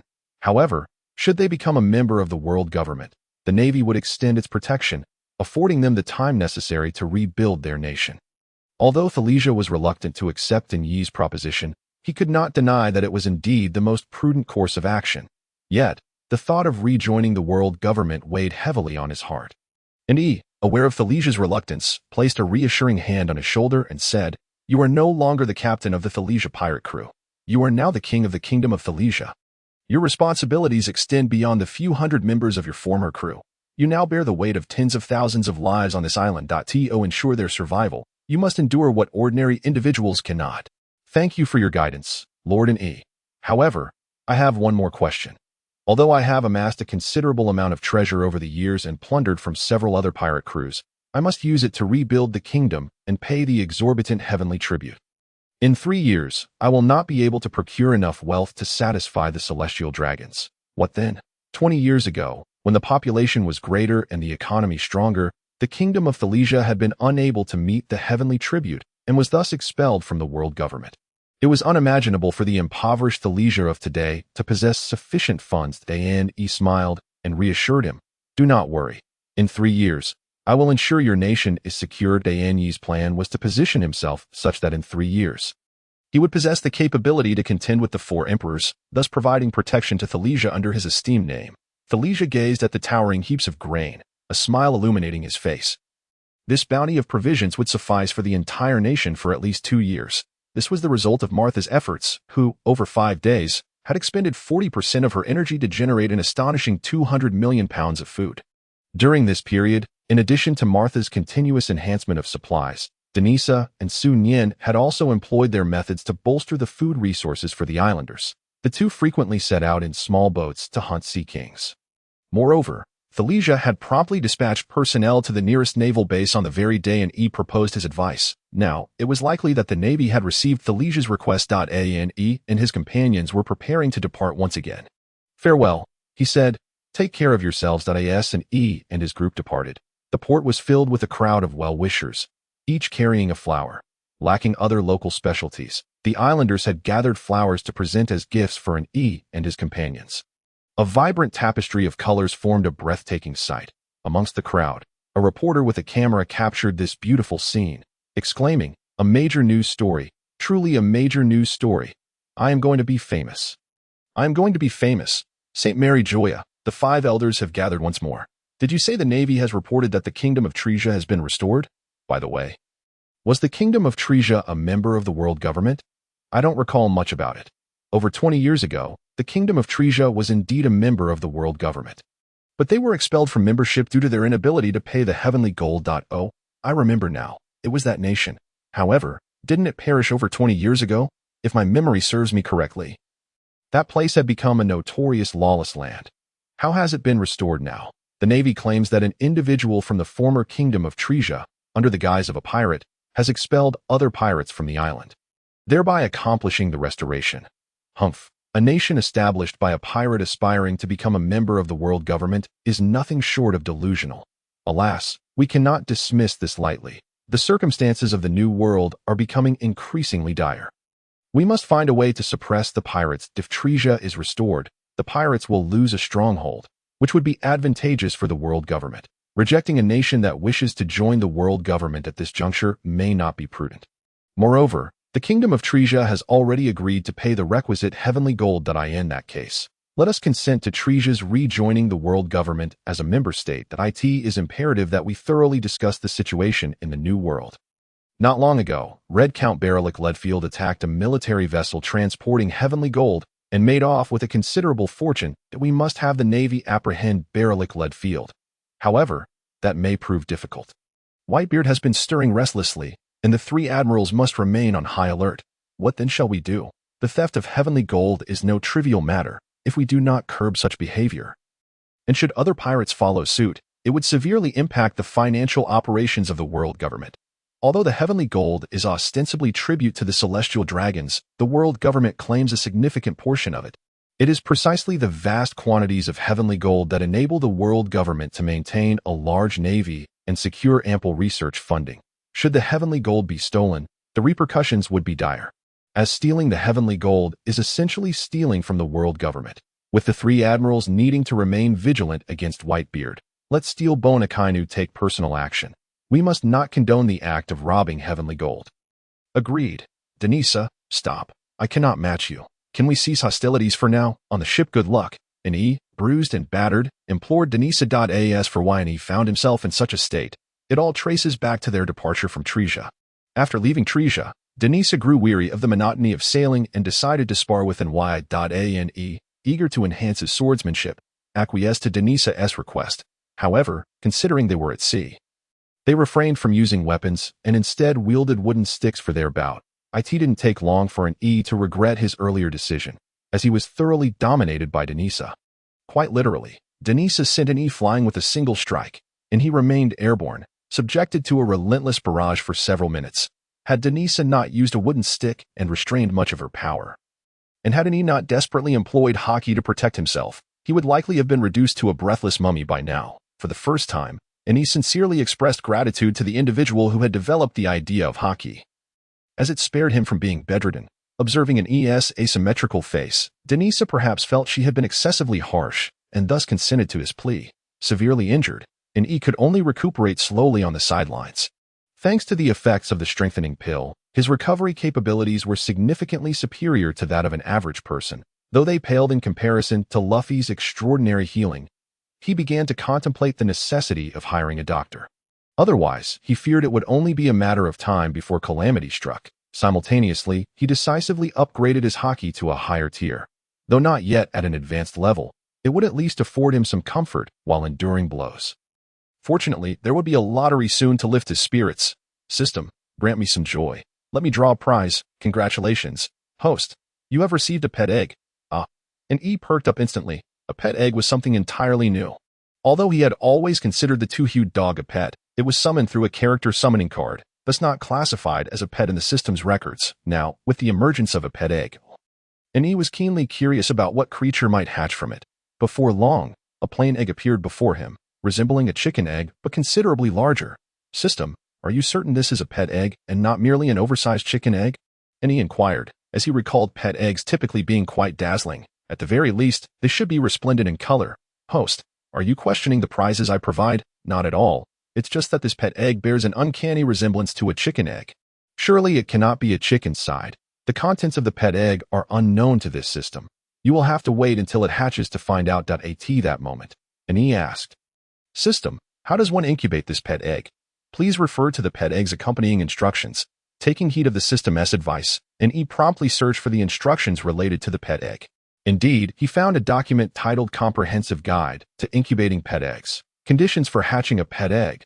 1. The temperature should not exceed 50 degrees, nor fall below 30 degrees. 2. That the humidity should not exceed 80%, nor drop below 60%. 3. If the pet egg must not be placed in soil or water. 4. That after being placed in a suitable environment for 1 month, the pet egg will hatch. Upon reviewing these criteria, and he increasingly felt convinced that the pet egg was merely a chicken egg. He began to ponder whether he would have scrambled eggs or boiled eggs for dinner. Perhaps he could make tomato scrambled eggs, as he recalled having plenty of tomatoes in the refrigerator. Such a large egg should suffice for several meals. Captain, where did such a large egg come from? Are we having eggs for dinner? Sunyan inquired of an E.O. This is not for eating. It is a pet egg. A woof woof pet egg. Is it as adorable as I am? Upon hearing an E mention a pet egg, the two-hued dog immediately perked up. Ever since its arrival, it had been the pet of Sunyan and Denisa, subjected to their constant affection, especially Denisa, who even cuddled it while sleeping at night. For the energetic two-hued dog, this was akin to torture. The confined space on the ship left it feeling increasingly restless, and it felt as though it might go mad. However, neither Sun Yin nor Denisa were figures it could afford to offend. To preserve its own well-being, the two-hued dog could only endure daily humiliation. Now, with the prospect of a dedicated pet, could it finally be liberated? If an E were aware of the two-hued dog's thoughts, he would have been tempted to silence it for good. After all, he had always longed to be embraced by Dini Shah, while an E could only wish to take his place. Unfortunately, an E harbored this desire but lacked the courage. Even the husky dog was unaware that each night, as it slumbered, an E gazed at it with envious eyes that in the waters surrounding the kingdom of Tresha, 3 warships sailed side by side. At the bow of each vessel stood a vice-admiral, yet the differences among these 3 were striking. On the left ship was a vice-admiral wearing an eye patch, a droplet of saliva trickling from the corner of his mouth. His head tilted slightly skywards. Clearly, he was asleep.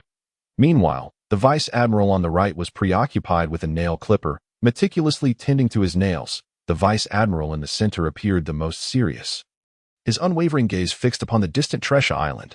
Their mission was solely to apprehend an E and his companions, Sakazuki, Kazan, and Borusalino. At that moment, a small boat emerged before the warships. A young man shouted towards them.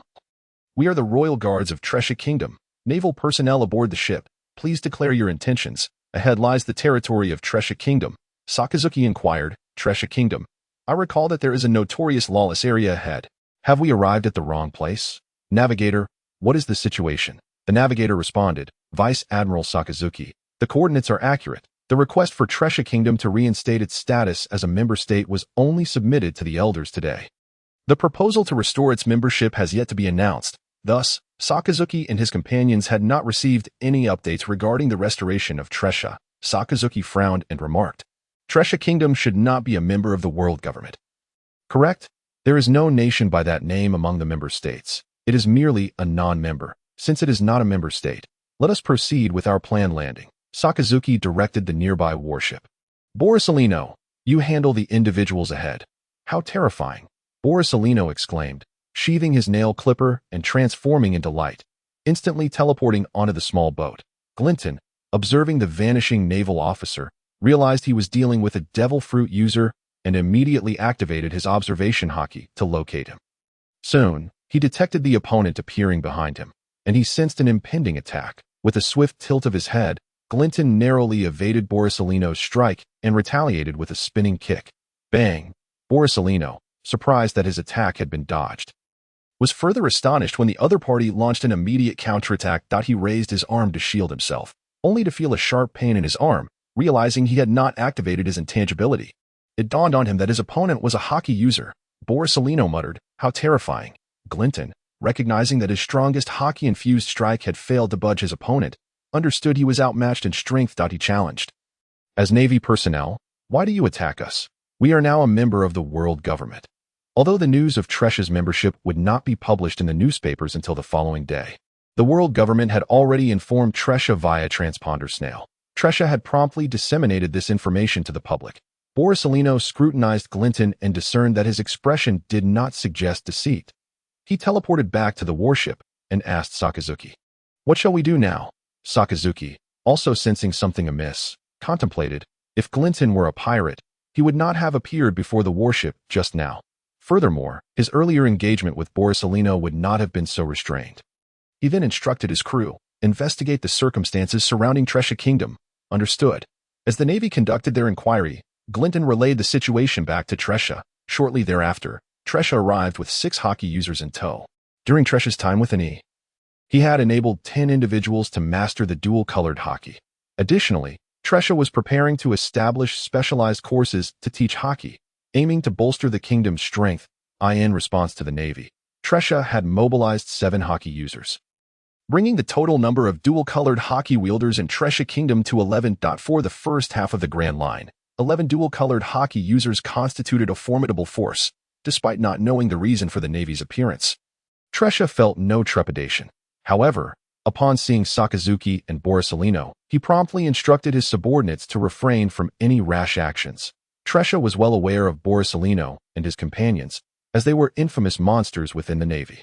Furthermore, he knew that all 3 were Logia users, and even without their elemental powers, their mastery of physical combat and swordsmanship rendered them exceedingly formidable. Vice Admiral Sakazuki, we have consulted with headquarters, and Tresha Kingdom is indeed a member state of the world government. It is merely that they have just recently acquired this status. Thus no announcement has yet been made. I see, Sakazuki replied. Inquire if the Wanjia pirates are still on their island. Upon learning that the Navy was searching for an E and his companions, Tresha became anxious, not for himself or his companions, but for an E, given the overwhelming strength of the three adversaries. Nonetheless, he refrained from providing false information to the Navy and instead disclosed the route taken by an E and his companions. His rationale for this honesty was not rooted in ingratitude, but rather in the understanding that the whereabouts of an E and his companions were well known on the island. Even if he attempted to deceive the Navy, he could not succeed, and risking his own safety would be futile. Upon discovering that an E had already departed, Sakazuki and his companions promptly altered their course in pursuit, once the Navy's warships had distanced themselves. Tresha produced a transponder snail, specifically designated for contacting an E. Tresha, what is the matter? Lord and E, 3 vice admirals from the Navy, just came here looking for you. I was unable to deter them and could only inform them of your location. While they are still some distance away, you should change course and avoid heading to the Shambadi archipelago. Tresha, what are the characteristics of those 3 vice admirals? And he found himself pondering the characteristics of the Navy. Although the 3 rear admirals posed a considerable challenge, given the combat prowess currently at his disposal aboard his ship, he hardly regarded an ordinary rear admiral as a threat. This confidence stemmed primarily from the presence of Dini Shah, whose formidable stature offered ample support to deal with several ordinary rear admirals without difficulty. However, upon discovering that it was the trio of Palusalino pursuing him, he immediately resolved to change course. The trio was simply too formidable. Should even one of them appear alone, and he would feel confident in facing them. But with all 3 present, he could not guarantee victory, while Dini Shah was undeniably powerful. In a true confrontation, she would only be able to engage one adversary at most, leaving the other 2 beyond his reach. Thus, he decisively commanded his vessel to alter its trajectory at that moment. Sakazuki and his companions remained oblivious to Yi's change of direction, continuing their pursuit towards the Shibandi archipelago. As and E began to engage in a game of hide-and-seek with Sakazuki. Dark clouds gathered over the Marine headquarters at Marineford. Following the incident involving the Red Count's assault on the merchant vessels transporting celestial gold, Admiral Steelbone Kong decided to take matters into his own hands. Meanwhile, the Marines faced off against the Whitebeard pirates in the New World. Of course, and he was unaware of these developments. 5 days later, the Good Fortune sailed aimlessly across the sea, having deviated from the recorded course. And E and his crew were uncertain of their whereabouts. The news of the Trisha Kingdoms rejoining the world government had reached E long ago, along with the information that Trisha had stationed personnel at the Shibandi archipelago to keep him informed. Through the transponder snail, E learned that Sakazuki and his companions had arrived at the Shibandi archipelago 3 days prior, but since they had not detected his presence, they remained on the island. To evade Sakazuki and his men, E decided to wait until they departed before making his own approach. In the meantime, he resolved to meander about, as the provisions aboard his vessel could sustain him for 3 to 5 years without issue. Yet, no news surfaced, which perplexed him. Admiral Sakazuki, we have been monitoring the Shibandi archipelago, even deploying personnel in the lawless zones, yet we have not detected any trace of the Wanjia pirates, one of his subordinates reported. It had been a fortnight since Sakazuki and his companions had arrived at the Navy base on the Shibandi archipelago, patiently awaiting Yi's landing, as vessels required coating before venturing into the New World. They harbored no concerns about Yi's potential appearance. Initially, Sakazuki anticipated E would show up in a few days, but half a month had passed with no sign of him. The Shibandi archipelago was rife with pirates. Yet out of caution, none of Sakazuki's trio took action, which only served to heighten the frustration of the justice-abiding Sakazuki. In stark contrast, Palusalino and Kazan relished their time at the Navy base, enjoying leisurely days filled with naps and tea, cherishing the rare opportunity to indulge in idleness and relaxation. Meanwhile, the object of Sakazuki's obsession, E, was yawning and fishing. Initially, he had been averse to fishing, having crossed into the world of One Piece due to an unfortunate fishing incident. However, he had not anticipated the extraordinary patience displayed by Sakazuki and his companions, who remained on the Shibandi archipelago for an astonishing half-month. And he mused to himself, "Are you three truly fixated on capturing just one individual? What of the other pirates?" Naturally, at this point, Sakazuki and his companions were not yet admirals, allowing them to remain in one location for extended periods without repercussions. As long as they lingered, Ani could not approach the Shibandi archipelago. Unfortunately, he had not prepared for a lengthy sea voyage, and recently, the fresh provisions aboard had been nearly depleted. To procure some fresh ingredients. Ani picked up a fishing rod at that moment. He spotted a seagull and produced 100 belly, waving it about. The seagull swiftly swooped down, delivering a newspaper to Ani. Upon opening the paper, he was met with a startling headline: "The Great Pirate, Red Count Barelik left field, arrested by marine hero Garp. And he was well aware of the Red Count, a figure whose strength could rival that of Whitebeard and Gold Lion Shiki."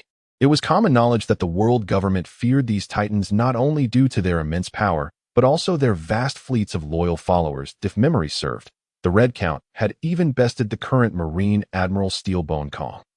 However, the arrest of the Red Count bore little significance for Ani. He could only reflect on the matter briefly. What intrigued Ani more were the other articles within the newspaper, detailing the conflict between the Marines and the Whitebeard pirates, as well as Mihawk's victory over another formidable swordsman. Yet, in the shadow of the Red Count's capture, these stories seemed trivial. "Captain, we have sighted a vessel ahead." Sun Yan's voice rang out, prompting Ani to drop his fishing rod and rush over. In which direction? He inquired. Sun Yan pointed, and Ani lifted the telescope to his eyes. Indeed, he spotted a ship that appeared to be a cargo vessel. "Masha, accelerate. We shall pursue it." Understood. Although the Good Fortune was equipped with a power-driven propeller, and he typically relied on sails for propulsion, the propeller was reserved for emergencies or acts of piracy. Meanwhile, from the distant ship, a sailor shouted, "Captain, we've spotted a pirate ship rapidly approaching us. Can you identify the pirate crew?" "I'll take a look." "It's the Wanjia pirates." "What? The Wanjia pirates? How could they possibly be here?" He was all too familiar with the Wanjia pirates. A crew of limited numbers, yet terrifying strength. They boasted 4 crew members, 3 of whom had bounties of 50 million, 25 million, and 50,000 belly respectively. However, the real terror lay in the 4th member, a powerful swordsman capable of contending with Dracul Mihawk. The crew aboard this vessel would scarcely withstand a single strike from him, especially after the astonishing battle between Dini Shah and Mihawk had reverberated throughout the world by the following day. "What should we do, Captain?" one of the crew asked anxiously. After a lengthy contemplation, the captain replied, "Stop the ship, lower the sails, disarm everyone, and present all our treasures." "Captain, if we do that, all our prior efforts will have been in vain." "Humph. As long as we're alive, we can always earn more money. What if we anger them, and they slice our ship in two?" "Captain, surely you're jesting. They are still quite a distance away. How could a sword reach us?" "Foolishness. In this vast sea, the strength of the powerful exceeds your imagination. Follow my orders. As long as we deliver our cargo to the Shibandi archipelago, we shall still reap a handsome reward." "Yes, Captain." As Ani observed the opposing ship willingly cease movement and lower its sails, he acknowledged their cooperation. Upon boarding the cargo vessel, Ani was met with a neatly lined queue of crew members. On the adjacent deck, a pile of weapons lay stacked beside several open crates. Ani's keen eyes quickly discerned the treasures within. Seeing Ani and his crew, a man wearing a captain's hat smiled obsequiously and said, "Esteemed members of the Wanjia pirates, we have prepared the treasures for you. Please accept them." Ani, returning the captain's grin, nodded appreciatively. After all, it was the first time he had encountered such a considerate captain. Thus, Ani ruthlessly seized the valuables, just as he intended to return to the fortune. Sun Yan unexpectedly brandished a gun at the captain's head. The captain immediately knelt, pleading, "My lord, spare my life. I have given you all the money. Please let us go." However, Sun Yan inquired, "What is in the hold?" The captain was momentarily taken aback before responding, "It is grain. Grain. The hold is filled with grain." Bang. Ah! To everyone's astonishment, Sun Yan shot the captain in the leg without hesitation. The other crew members erupted into chaos. But with just a glance from Dine Shah, they were rendered motionless with fear. Ani asked, "Sun Yan, is there something wrong with this ship?" Knowing Sun Yan well, he sensed she must have discovered something alarming. Sun Yan replied, "Captain, there is something peculiar in the hold," and he gazed into the hold, pushing open the door to step inside. Indeed, he was met with sacks of grain. He even punctured a few bags, confirming they contained nothing but grain. Yet, Sensing Sun Yin's unease, he activated his observation hack as expected. He detected an anomaly. Beneath the grain, there lay another layer of the hold. Through his hockey, and he perceived numerous individuals crowded together below. He swiftly lifted a section of the deck. A chorus of women's screams echoed from below at that moment, and he beheld the scene within the hold. Over 100 young, beautiful women were crammed into a small space. Their eyes filled with terror, some were disheveled, revealing bruises on their exposed skin. It was evident that the ship's true cargo was not grain. The grain was merely a facade, while the real merchandise consisted of these young women. This was a slave ship. Fury surged through an as he returned to the deck. He had always believed that human traffickers were undeserving of mercy, seeing an emerge in a rage. The captain realized the truth could no longer be concealed. That he hastily spoke. Esteemed guests, the cargo on this ship is destined for the celestial nobles, the Tenryubido. I hope you can be accommodating. Kill them all. And he uttered coldly. Sun Yin, Daisha, go and comfort the women in the hold. The women, being primarily female and many in disarray, required gentle handling. Although an longed to gaze upon them, after all, they were voluptuous and alluring. He recognized that their prior state indicated a profound aversion to men. Thus, it was prudent to let Sun Yin and Daisha attend to them while he prepared some food. Before long, the women emerged from the hold, guided by Sun Yin and Danesha. He had cooked some food, distributing it among them. However, he was disappointed to find that Sun Yin and the others had clothed the women in tightly wrapped garments. Was it truly appropriate to dress them so in this sweltering heat? Outrageous. After the women had consumed their meal, their wariness towards an began to dissipate. At that moment, one of the women suddenly knelt, saying, I am Nina. Thank you, esteemed lords, for saving us. The other women followed suit, kneeling and expressing their gratitude, flustered by the sight of such beauty kneeling before him, and he waved his hand, replying, You are too kind. We merely acted on impulse to rescue you. He then inquired, Where do you hail from? Would you like me to escort you home? Upon hearing this, the women burst into tears. He was momentarily at a loss. He had thought he had said nothing offensive. Nina spoke again. Esteemed lords, you may not be aware, but we come from a place called the City of White Veils, renowned for producing a delicate white fabric. Despite our modest nation, we lived in relative comfort thanks to our income from the fabric. However, a few months ago, a Tenryubido appeared in our land.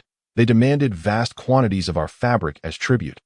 Faced with their demands, we dared not defy them, yet they intended to burn the fabric for amusement rather than use it for clothing. Their demands were excessive, and we could not meet them in time. In their fury, the Tenryubido commanded the navy to withdraw. Devoid of naval protection, we soon fell prey to pirates. Our island, once thriving on fabric production, had only a handful of police to fend off the marauders. Woo. Though Nina ceased speaking, and he could easily imagine the grim fate that followed. An affluent island without naval guardianship was a pirate's paradise. After plundering the island's riches, its inhabitants were reduced to mere remnants of wealth. Although he had dealt with the human traffickers aboard the ship, and he now faced a new dilemma. As the saying goes, one should see a rescue through to the end. Having saved them, he could not simply abandon them. Counting roughly, there were over 100 women on board. While they were skilled in weaving fabric, navigating a ship was beyond their It was impossible to let them sail the vessel themselves. Furthermore, as ordinary individuals, they would easily fall victim to another group of pirates if left unprotected. However, bringing them along was unsuitable as well. After all, he was a pirate himself, bound for the new world where they would encounter even more terrifying scenarios. Observing in Yi's troubled expression, Nina knelt once more, pleading, Please, my lord, take us in. Our homeland has been destroyed, and we are now homeless. Faced with a sea of kneeling women, and he felt overwhelmed, he finally suggested, We are pirates ourselves. How about this? I will find an island with a navy base and leave you there. Nina shook her head. Our homeland was destroyed because of the navy. We would rather follow you than trust the navy. Nina had her own plans. She understood well that their nation was no more. Even if they found a place protected by the navy to start anew, they would remain stateless. A group like theirs, lacking proper identity and numbering so many, would only be allowed a brief stay on other islands. Eventually, they could still be sent back by the navy. The worst outcome would see them fall back into the hands of human traffickers, who thrived on those without identities. Staying with an however, was a different matter. Although he had stated he was a pirate, his previous actions indicated a deep disdain for human traffickers, alleviating their fears of being sold. Thus, even as a pirate, and he was fundamentally a good person. Moreover, despite his youth, he possessed a certain charm, making it not entirely undesirable to be by his side. Unaware that he had been unwittingly branded a good person, and he pondered over a solution. Ultimately, he resolved to consult Sun Yin for advice. What do you think we should do? Perhaps due to their shared gender, Sun Yin and Dinshaw both asserted that they could not leave the matter unattended. Thus, the final outcome was that Ani found himself compelled to take in over 100 women. He instructed Marcia to pilot a cargo ship, towing the fortune behind it. What? Did you just say that Admiral Sengoku is to be promoted to Fleet Admiral? Vice Admiral Kazan clarified. The Fleet Admiral has merely designated Sengoku as the next Fleet Admiral. It does not mean he will assume the position immediately. Oh, I see. At that moment, Borsellino, who was trimming his nails, asked, so, what is the order we received? The Fleet Admiral's order stated that we are to temporarily suspend the hunt for the multiverse pirates. Admiral Sakazuki roared. Why? The naval soldier, trembling, conveyed the message. It is said that Admiral Kong intends for the world government to issue a summons to the Wanjia pirate crew, wishing to elevate them to the status of 7 warlords of the sea. What are they thinking? The matter regarding Yi's appointment as a warlord traces back to a few days prior. In Mary Geos, Dracul Mihawk has agreed to become one of the warlords. The bald swordsman among the 5 elders remarked. Oh, I did not anticipate that Dracul Mihawk would consent to join the warlords so swiftly. However, he has one condition for his acceptance. What condition? That is, he requires notification of the Wanjia pirate crew's whereabouts whenever he deems it necessary. Why is that? He did not elaborate, though it likely pertains to the new female swordsman who has recently emerged from the Wanjia pirate crew. Upon hearing Mihawk's stipulation, the bald swordsman chuckled and said, is that so?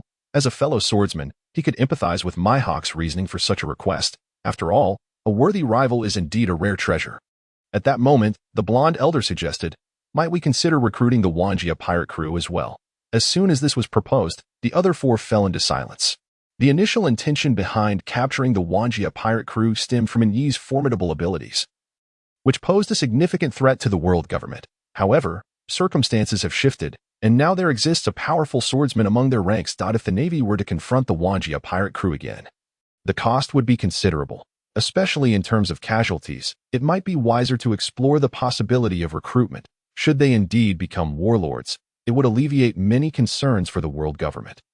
The remaining 4 exchanged glances and remarked, it is feasible, but before we extend an invitation for them to join the warlords, we must first ensure the Navy raises their bounty. After all, 50,000 berries is rather paltry.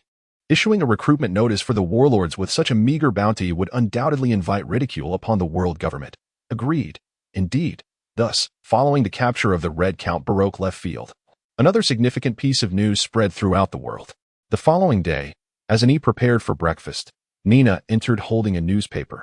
Ever since Ani took in over 100 individuals, they had willingly taken on all chores aboard the ship, washing clothes, cooking, making beds, and sweeping the floors. Ani no longer even had to pour his own foot bath water at night.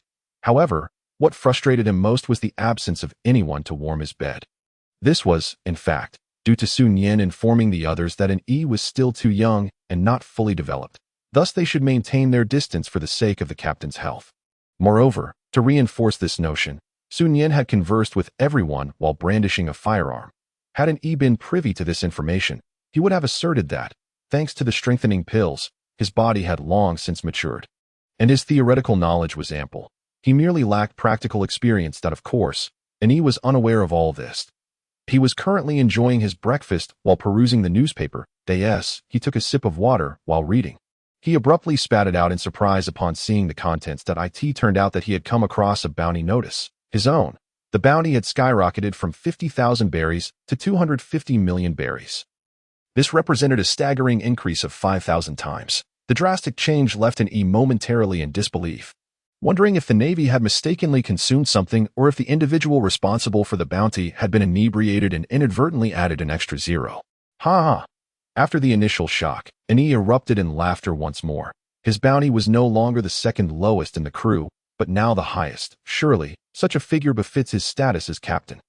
However, his elation was short-lived, for directly beneath his bounty notice lay that of Dinisha. To his astonishment, Dinish's bounty had reached a staggering 400 million berries, and the Navy had even conferred upon her the title of Silver-Eyed Swordswoman.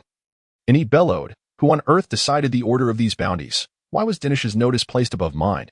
His aspirations of being the highest bounty holder within the crew were dashed. Reluctantly, he continued to scroll down the page and encountered another piece of news. Dracula Mihawk had agreed to join the 7 warlords of the sea. Oh, so Hawkeye has joined the warlords. While this news was indeed astonishing to others, and he was not particularly surprised, as he had already anticipated Mihawk's decision. Thus, he casually flipped through more articles. And he sprayed another mouthful of water upon encountering a statement inviting his pirate crew to become warlords. Moreover, below this declaration was a specific note stating that the world government had ordered the Navy to cease their pursuit of the Wanjia pirate crew as a gesture of goodwill. Upon reading this statement, An-E fell deep into contemplation. Should he accept the world government's invitation to become a warlord? If he did, he would be allowed to plunder legally without the threat of naval pursuit. However, becoming a warlord would also cast him in the light of a pawn for the world government in the eyes of other pirates. Yet, it must be remembered that he had once vanquished a celestial dragon. Even if he agreed to the position, should his past actions become known, the world government would undoubtedly seek to eliminate him. Thus, An-E harbored a deep-seated reluctance to join the warlords. Conversely, if he declined, it would surely displease the world government, especially given that they had gone so far as to halt their pursuit out of goodwill. Should he refuse the offer, the 5 elders would undoubtedly escalate their efforts to capture him. What a predicament! Captain, come quick. Today's newspaper has news about you and Mihawk. Oh, truly? At this moment, Shanks had already led the red-haired pirates into the East Blue, searching for the sniper An-E had mentioned. Glancing at the newspaper, Shanks exclaimed, "The world government actually wants An-E to become a warlord of the sea." Huh? Beckman inquired. Captain, what is so amusing? I find it hilarious that the world government is wasting its efforts. That fellow An-E would never agree to become a warlord. Beckman regarded Shanks and remarked, An-E has always maintained his composure, and his demeanor does not resemble that of a typical pirate. I believe he may indeed acquiesce to the world government's summons and accept the title of warlord. Let us make a wager then, shall we? Let us bet on whether An-E will agree to the world government's proposal. Beckman replied, very well. However, every bet must have a stake that if you lose, An-E's ring that he gifted you shall be entrusted to me. Beckman countered, and if you lose? Shanks answered, if I lose, I shall follow your orders from now on. Humph, did you not already do so? Ah, ha ha ha. Old man, what incredible fortune An-E has. His bounty has soared from 50,000 to 250 million berries, a staggering increase of 5,000 times. Golalala, I have always said that this lad is extraordinary. At that moment, the swordsman Bista remarked, Marco, while An-E's fortune is impressive, I am far more interested in that silver-eyed swordswoman, Dini Shah. Bista, do you wish to spar with her? But she is a woman. Even if you won, it would not be particularly commendable. What if you were to lose? Ha! Mama. The Wanjia pirate crew is indeed impressive, boasting 2 members with bounties exceeding 200 million. Katakuri, I find Dini Shah quite appealing.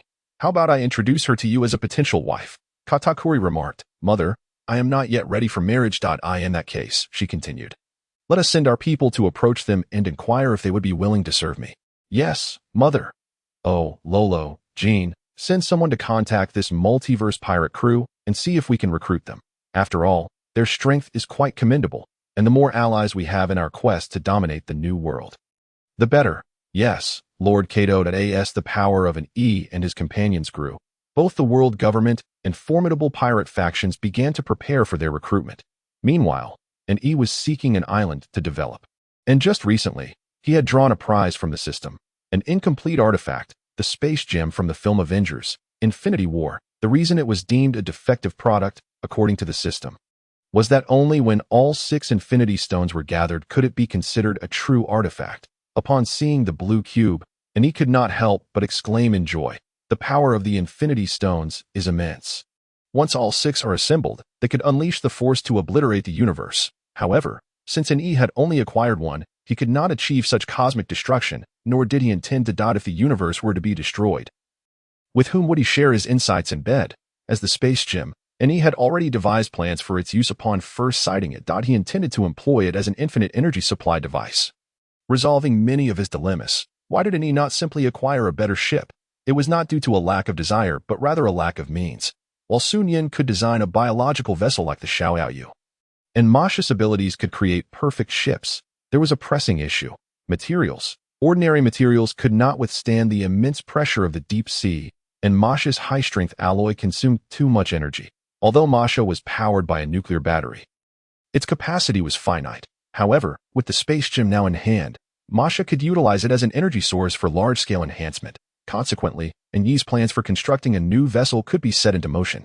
Thus, Enyi was now scouring the most desolate of islands, preparing to build his new ship, leaving little time to attend to others. By the way, have there been any updates regarding the multiverse pirate crew?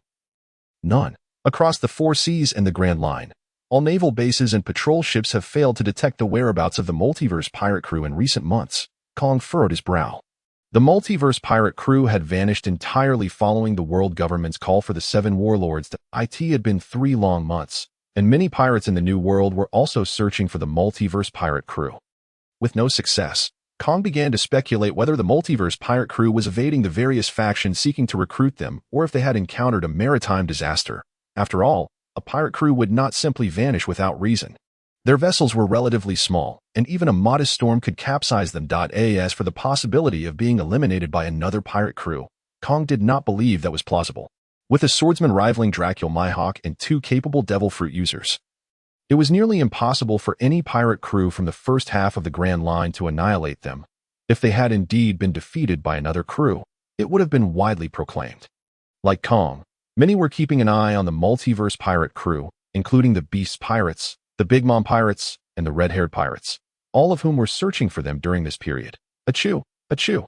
Enyi rubbed his nose, pondering who might be thinking of him. 3 months prior, Enyi and his companions had discovered a deserted island near the calm belt and temporarily settled there. Masha began researching how to harness energy from the space gem, while Sun Yin commenced the design of the Xiaoyu. Enyi first oversaw significant construction on the island, erecting numerous buildings, and with ample supplies from the cargo ship. They had enough provisions to feed over 100 people for many years. Thus, they need not worry about resources. After establishing their living quarters, Enyi and Dinessa began training the over 100 women. Since they had chosen to follow him, they must possess some level of strength. After an initial selection, Enyi chose 60 out of 124 as combat personnel, while the others would serve in logistical roles. The logistical team would handle cooking and laundry, with Enyi organizing vegetable cultivation on the island to ensure a sufficient intake of vitamins. Among the 60 combatants, Dinessa was responsible for teaching swordsmanship. Sun Yin taught marksmanship during her free time, and Enyi focused on helping them acquire hockey and the 6 styles of the Navy. After 2 months of training, all 60 combatants had developed dual hockey, with each mastering at least one of the 6 styles. Their shooting skills were also commendable. Enyi's enthusiasm for training the combatants remained high. His favorite pastime was to supervise their training closely, assuring himself that he was not merely watching them sweat and glisten, but rather ensuring that no one was slacking off. However, this idyllic routine came to an end 2 months later, as Sun Yin completed the design of the Xiaoyu. Simultaneously, Masha indicated that the energy conversion work of the space gem was nearly complete, with only another 10 to 15 days required before it could be put to practical use.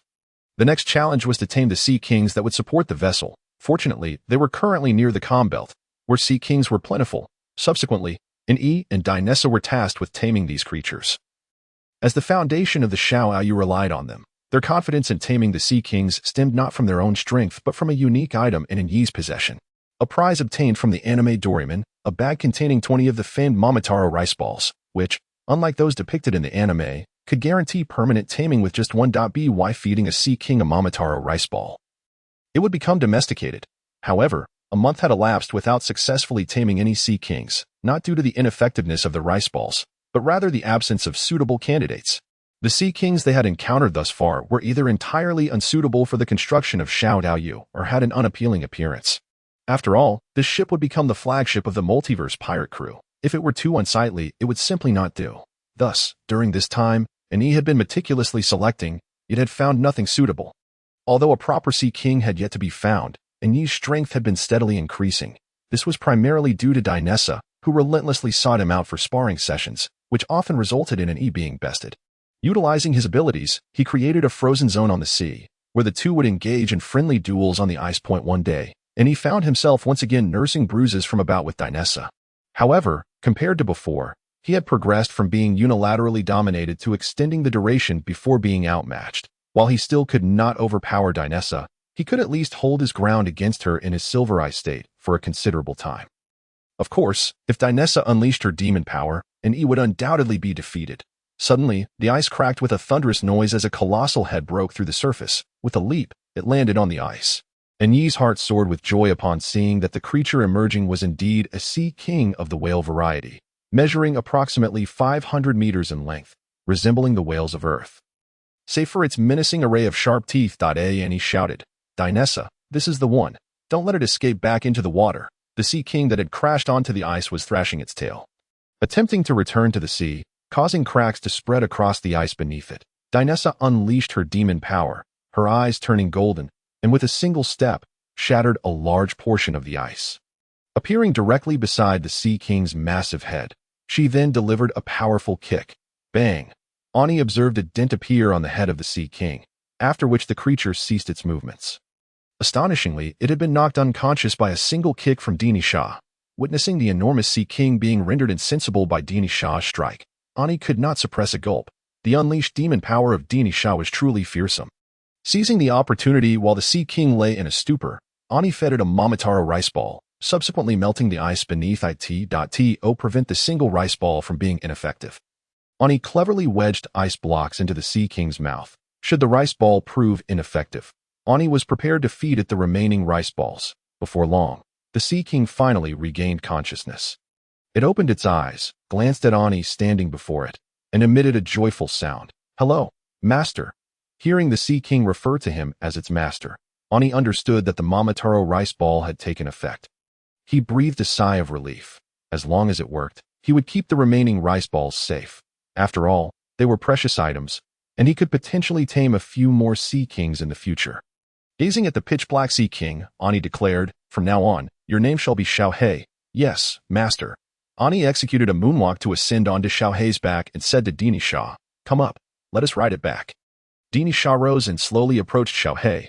Suddenly, Ani heard Xiaohei exclaim, "Master, I am afraid." Without regard for Ani still on its back, Xiaohei began to dive rapidly. Ani hastily employed shaving to escape from Xiaohei's back. Reflecting to himself, "If it weren't for my quick reflexes, I would likely have plunged into the water by now." That he glanced at Dini Shah beside him and thought, "It seems I have left quite a psychological shadow on Xiaohei." Ultimately, Ani managed to call Xiaohei back from the sea, and he and Dini Shah stood upon its back as they returned to the island. Upon Dini Shah's arrival, Ani distinctly felt the muscles on Xiaohei's back tense momentarily. It remained taut until it noticed Dini Shah making no move, after which it finally relaxed. As Ani and Dini Shah reached the island, the sky had darkened, and several bonfires had been lit on the beach. This was a deliberate act by the island's inhabitants to provide a point of reference for Ani, preventing him from getting lost. "Who goes there?" a voice called out from the island.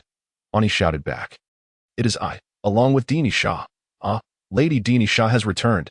"Oh, Lady Dini Shah." A group of people instantly erupted into cheers, yet Ani's mood soured. They were all welcoming Dini Shah, and no one acknowledged him. Due to Xiaohei's size, Ani instructed it to return only after dawn. Subsequently, Ani ascended to the island using moonwalk. Observing Dini Shah, who was the center of attention, Ani could only return alone to his room. The following day, Su Nian and Marcia awaited at the seaside from early morning. Xiaohei had already appeared at a distance from the island as soon as dawn broke, swimming about restlessly. Su Nian and Marcia were primarily focused on measuring Xiaohei's dimensions to determine the size of the components. Ani assisted from the side, while Dini Shah resumed her training of the combat personnel. At Mary Geos, the 5 elders, representing the highest authority of the world government, knelt on the ground. If this scene were to be witnessed by others, their jaws would surely drop in astonishment. Hee, came the sound of approaching footsteps. "I have already suppressed the matter of the calm belt, but I will not be able to intervene again for the next 10 years. Therefore, you must ensure that there are no further issues when I next command your suppression." "Yes, my lord. Additionally, for the next decade, please send more slaves our way." "Understood." Once the figure on the high platform departed, the 5 elders finally rose. "How are preparations for the next suppression coming along?" "We believe we have collected more than half." "Excellent. This time, the transport must not encounter any problems. CP0 is already prepared. In that case, there is no need for concern. By the way, have there been any sightings of the Wanjie pirate crew? None. Should we still consider making the Wanjie pirate crew one of the 7 warlords? No need. They have been silent for several years, with 3 emperors now emerging in the New World. We must assemble the 7 warlords swiftly. Otherwise, the Navy will be unable to muster enough strength to respond. Who shall we assign the position of 7 warlords to? How about Jean Bay from the Sun Pirates? With the recent death of Tiger, it is time to mend our relations with the Fishmen. After all, Fishman Island is a member of the world government. Moreover, controlling Fishman Island, which is a crucial gateway to the New World, is more advantageous in our hands than in those of pirates. Agreed. Ani beamed with a radiant smile as he gazed at the new ship before him. After nearly 3 years, their new vessel had finally been completed. The ship measured close to 300 meters in length and stood 40 meters tall. It boasted over 200 rooms and 16 cannons in reality. There were more than 200 cannon positions, but due to the current limited crew of the Wanja pirate crew, there were only 16 operational cannons. However, despite their scarcity, the caliber was substantial, with 10 cannons boasting a caliber of 75 millimeters, distributed on either side of the vessel, and firing at an incredibly rapid rate. The remaining 6 were triple-barreled 240mm cannons. Positioned at the bow and stern, these cannons and munitions had consumed a considerable amount of Marsh's time, but now, thanks to the energy provided by the spatial gems, Ani could manufacture items with confidence. Additionally, the original Good Luck had not been abandoned. Ani had constructed a dry dock specifically for it.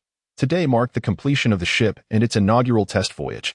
Ani and Sun Yin entered the control room. And since the ship would mostly navigate underwater, a massive reinforced glass panel had been installed in the cockpit. Ani excitedly proclaimed, "Set sail. Hop ha ha, Captain, your bounty has increased again. It now stands at 135 million berries. Indeed, Captain, you have truly become a bona fide supernova. Among the pirates of this era, no one else boasts a higher bounty than yours. Ha, of course, I intend to become the 4th Emperor of the Seas in the New World. Crew, the Satiate archipelago is our final stop. We'll replenish our supplies there before charging into the New World. A bearded pirate bellowed, drinking heartily. Yes, our captain is destined to become the 4th Emperor, Captain. Don't forget to let me independently command a ship when the time comes. And me. Ha, no problem. Everyone is welcomed. This lively group of pirates engaged in their banter. A massive sea king suddenly emerged not far from their ship. Even more astonishingly, atop this sea king was an iron fortress. I must say, can you two refrain from fighting on the ship next time? While our vessel is sturdy, it can hardly withstand the force of your battles. If it becomes too much, just let me know. And I'll find an island for you to duke it out. Humph. And you call this super durable alloy?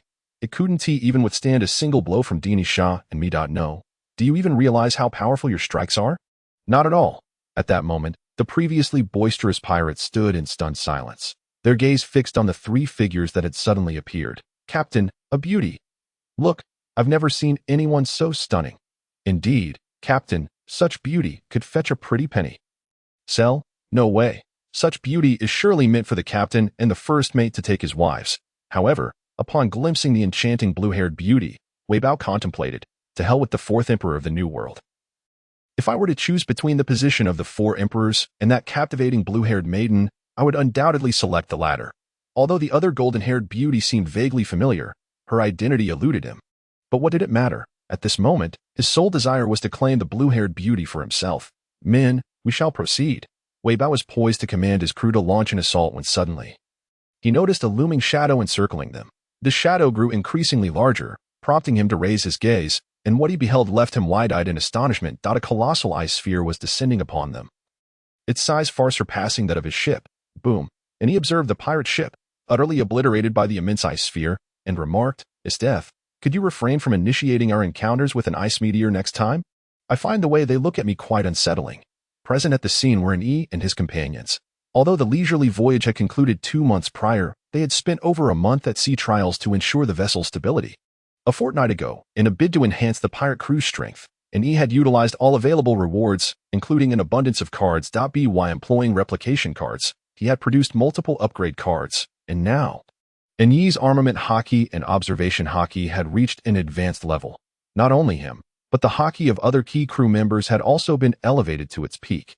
During this period, an E had discerned the distinctions in hockey levels. For instance, with armament hockey, purple signifies the beginner level, black indicates the intermediate level, and flowing armament hockey represents the advanced tier. AS for the next tier of armament hockey.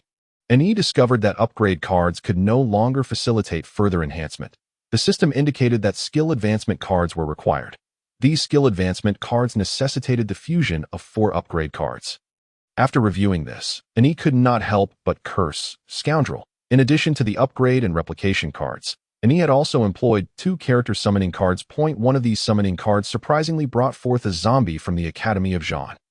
Shihong Jitong. Even more astonishing was the fact that this zombie was merely an ordinary one, although the zombie posed no threat to his allies. Ani, considering that he was not a world destroyer and merely wished to live peacefully in the world of pirates, promptly decided to eliminate the zombie. While its combat prowess was lacking, the virus it carried was far more menacing. Should the zombie virus spread, who could foresee the consequences? After all, the world of pirates boasts a plethora of advanced technology. From Vegapunk under the control of the world government to Germa 60 SIXS Judge, and even Caesar.as for the other character summoning card, and he summoned his death from the renowned healing animation, Shihong Jitong. The recent ice sphere attack was initiated by none other than his death. However, for reasons unknown, it seemed that both Shi and Dini Sha were inherently at odds. Upon their first encounter, they commenced a fierce sparring match. Ani recalled that the combat began with Is Death launching an ice meteor. Had he not swiftly employed his abilities to melt the ice meteor, the entire island would have been at risk of significant destruction. Subsequently, the two of them unleashed their destructive tendencies to the fullest, reducing the island that An E and his companions had painstakingly built over the years to mere ruins within mere hours. Even the mountain on the island was halved in height. Afterward, An E inquired of the two regarding their strengths and weaknesses. According to their own assessments, in close combat, his death would be at a disadvantage. However, should the distance be extended, Dini Sha would find it exceedingly difficult to secure victory. Following their bout, the island became uninhabitable, leaving An E with no choice but to set sail with his pirate crew. However, even aboard the ship, the two remained restless. They paid no heed to the ship's navigation through the sea, frequently engaging in combat within the training room every few hours. An E regretted his decision to construct such an expansive training facility aboard the ship. The outcome was that their clashes often breached the ship's hull, causing water to flood in. Though the vessel was equipped with numerous watertight compartments, as long as the watertight doors were promptly sealed, disaster could be averted. Furthermore, due to its memory alloy construction, any breaches would eventually self-repair. Nevertheless, the constant influx of water necessitated that the ship occasionally surface to expel the seawater that had entered. Just moments ago, the ship had risen to the surface once more due to another breach caused by their skirmishes, prompting Xiao He to float above the waves. An E had initially intended to inquire about certain matters with the pirate crew he had spotted. As he had spent the past few years stranded on a deserted island, and being close to the doldrums, he had not encountered any vessels, let alone a single messenger gull. Furthermore, to evade the world government's summons to become a warlord, and he had severed contact with Telesia. Thus, he was entirely oblivious to the current circumstances on the seas. When An E first caught sight of the pirate crew, he had wished to persuade them with reason, hoping to glean information. However, Esteth's meteor strike had rendered their inquiry moot. This left An E quite displeased, and he addressed Esteth, "Come to my quarters tonight. We shall have a proper discussion." In response to An Yi's fury, Esteth retorted, "Only when you can defeat me shall we speak." What a predicament. When Esteth was summoned, An E had posed a question to her regarding a certain Tatsumi. At that time, Esteth had claimed not to recognize him. An E had been elated, for the absence of Tatsumi implied that he had a chance. After all, upon first laying eyes on Esteth, he had declared, "She is my wife." However, An E soon realized that he lacked the protagonist's halo. He had once told Esteth of his desire to court her, only for her to respond that he must first defeat her. Although An Yi's strength had significantly improved over the past 2 years, Esteth possessed a terrifying technique, the Moko Potmo, capable of freezing time. An E had been bested in their first sparring session by this very move. He had long sought a way to counter it, yet discovered that with his current abilities, he was unable to do so. While he could engage in flirtation with Esteth casually, any serious intentions were utterly beyond his reach. Meanwhile, near the shores of the Telesia kingdom, boom, run for your lives. The strength of the people on this island is overwhelming. Let not a single one escape. Capture them all. Yes, your majesty, the king announced. There are a total of 120 pirates invading, 3 of whom carry bounties, while the rest are mere minions. Telesia surveyed the more than 100 captives tightly bound and declared, "Hand over the bounty hunters to the navy for a reward, and the rest shall be sent to the mines for labor." Understood.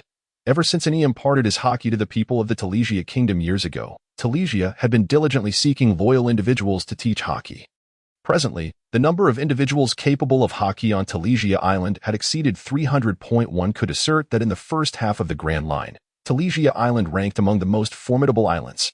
Even the Navy maintained only a minimal presence on the island, as the overwhelming power of Telesia rendered their presence somewhat superfluous. Concurrently, the world government, recognizing the formidable might of Telesia Island, had reduced its financial tribute. Bloop, bloop. At that moment, Telesia suddenly felt the phone bug in his possession vibrate. He swiftly utilized the shave technique to distance himself from the crowd. Once he confirmed that the vicinity was clear, Telesia retrieved the phone bug from his pocket. His heart raced with excitement as he gazed at the phone bug. It was specifically designated for contacting Ani. Over the years, he had carried it with him at all times. After calming his exhilaration, Telesia inquired, "Is this Lord Ani?" "It is I. After nearly 3 years, you have finally reached out to me. Telesia, I had promised that 3 years hence, your island would no longer rely on the world government. The time is nigh. Our multiversal pirate crew shall once again emerge before the world, and the promise to safeguard Telesia is about to be fulfilled. In truth, the prowess of Telesia has grown immensely, resulting in a significant enhancement of its security environment. This improved atmosphere has drawn a multitude of merchants eager to partake in Telesia's flourishing economy. Furthermore, the world government has alleviated some of the heavenly gold taxes, coupled with their apprehension of numerous invading pirates, thus engaging in mining and agriculture, ventures that require no initial capital. Presently, Telesia is capable of independently covering its annual heavenly gold requirements. He yearned to convey to an E that he no longer required their protection. However, bearing in mind the kindness bestowed upon him by an E in the past, he refrained from elaborating and instead remarked, "I look forward to your continued protection for our nation, although seeking refuge from pirates may invite sanctions from the world government." For Telesia, an E is regarded as the benefactor of their entire nation. Even if future sanctions render life more arduous, he harbors no regrets. By the way, I am curious about the significant events that have transpired at sea during our years of absence. If it is not too much trouble, an E, I would be delighted to narrate them at length. I currently have ample time. Please, go ahead. After terminating the call with Telesia, an E was taken aback by the myriad of occurrences that unfolded at sea during his absence. First and foremost, in the New World, the powers of Whitebeard, Big Mom, and Kaido have grown increasingly formidable, leading to their recognition as the sovereigns of the seas. Additionally, the New World is currently vying for a fourth emperor, with Shanks being the most likely candidate for this title. Furthermore, the Navy has experienced significant upheaval in recent years, with the former Fleet Admiral Sengoku being promoted to the Supreme Commander of the world's 3 military forces, and the position of Fleet Admiral now held by the former Admiral Sengoku. Concurrently, 3 new admirals have emerged, the very individuals an E remembers: Akainu, Akiji, and Kazu. Moreover, the world government has summoned 7 notorious pirates, forming the Shichibukai. These events are among the most pivotal that have transpired at sea in recent years, while the remainder consists of trivial matters. Gazing into the distance, Ani pondered that he and his companions had lingered in obscurity for far too long. It was time for the world to remember them once more. Ani planned to first journey to Satiate Archipelago, primarily to replenish supplies, accumulate sufficient wealth, and re-establish their presence in the world. After all, he aspired to be an emperor, but being an emperor requires more than mere strength. It necessitates wealth as well. Although it is often said that strength can render money irrelevant, the time required to seize it through force is currently excessive. Thus, Ani intended to visit the auction house at Satiate Archipelago to auction off certain items. While these items may hold little value for Ani, they could prove significant for others, such as storage rings. Ani could envision individuals in this world willing to pay handsomely for such treasures. As for any potential complications arising from the auction, Ani believed that the auction itself was secondary. His true aim was to capture the attention of certain individuals and thereby showcase their strength to the world. "Captain, we are nearing Satiate Archipelago. Is that so?" Ani glanced into the distance, where the expansive canopy of the colossal Yerkimeron tree was indeed visible. "Nina, please inform Miss Death, Dinessa, and Sunyin to accompany me ashore. The rest shall remain aboard the Leviathan." Understood. The Leviathan was the name Ani had chosen for his new vessel. After all, with a new ship, it would be inappropriate to retain the previous name. Subsequently, Ani commanded the ship to surface and release the lucky ship from the dock. He prepared to set sail to Satiate Archipelago aboard the lucky ship. As Ani caressed the vessel, he let out a sigh. "Alas, I do not wish to part with you, but it is unavoidable. The ship spirit's effects are simply too potent. If I do not sell you. Other ships may encounter dire misfortunes. Since its maiden voyage, the Leviathan had been plagued by calamities, whether it was its death and Dynessa causing leaks or the vessel being assaulted by colossal sea creatures. There was even an instance when they had just surfaced for air, only to be struck by a meteorite. Had it not been for the swift reactions of its death and Dynessa, the Leviathan might have required months to recover. And he concluded that while one or two incidents might be attributed to luck, the frequency of such events indicated otherwise. Eventually, he recalled the ship spirit of the lucky ship, Siafing. Its peculiar trait was that while it remained safe, its allies perished. Thus, he formulated a hypothesis. The misfortunes of the Leviathan were likely due to its camaraderie with the lucky ship. By selling the lucky ship to another, the Leviathan would presumably cease to encounter such frequent disasters. Hence, he resolved to auction the lucky ship as well.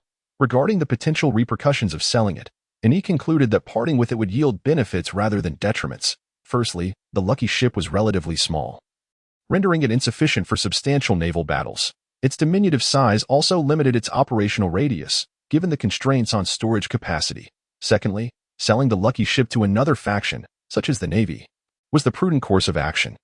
Imagine, when he eventually confronts the Navy, the outcome for their other vessels would be predictable if the lucky ship were in the Navy's possession. Conversely, should it remain with his other ships would be at risk. Therefore, he believed that the absence of the lucky ship from his fleet would be for the best. Of course, prior to the auction, he meticulously removed all advanced technological devices from the lucky ship, including the substantial refrigerator he had previously acquired. With one hand on his hip and the other gesturing forward, he declared, "Onward. Let us set sail for Satiate archipelago." Yet, not a soul aboard responded to him. Turning around, he observed, "Sheafing. Bang. 800,000. Too much. Pay up. Pay up." To his astonishment, Esteth and the others had begun playing mahjong. Earlier, he had won a considerable amount of mahjong and poker cards in a lottery, which he subsequently distributed among the crew. The outcome was that Esteth and Dynessa had ceased their training and instead engaged in a fierce competition of mahjong. Generally speaking, no one aboard was willing to play mahjong with Sun Yin, as she possessed an uncanny ability to remember every card, winning nearly every game. The only reason she occasionally lost was that she didn't wish to win every single match. Observing the engrossed trio, he dared not interrupt them. He feared that doing so would result in a magical and physical double team from Esteth and Dynessa. Thus, he resigned himself to the task of navigating the ship alone. Fortunately, the lucky ship was compact and manageable, and since they were not far from Satiate archipelago, it would not take long to arrive. After just over an hour, he finally piloted the lucky ship to Satiate archipelago, specifically to Area 55 at that moment. Esteth and Dynessa had just finished exhausting their funds, and he watched as the three of them rose from their seats after he docked the ship. And he harbored serious suspicions that they had conspired to wait until he arrived before concluding their game. Sun Yin waved the money she had won, declaring, "Esteth, Dynessa, let us go shopping. Today I shall treat you." Observing Sun Yin, he felt a pang of bitterness at the thought of the money she had won from him. With her exceptional gambling skills, it was undeniable that she was now the wealthiest among the crew.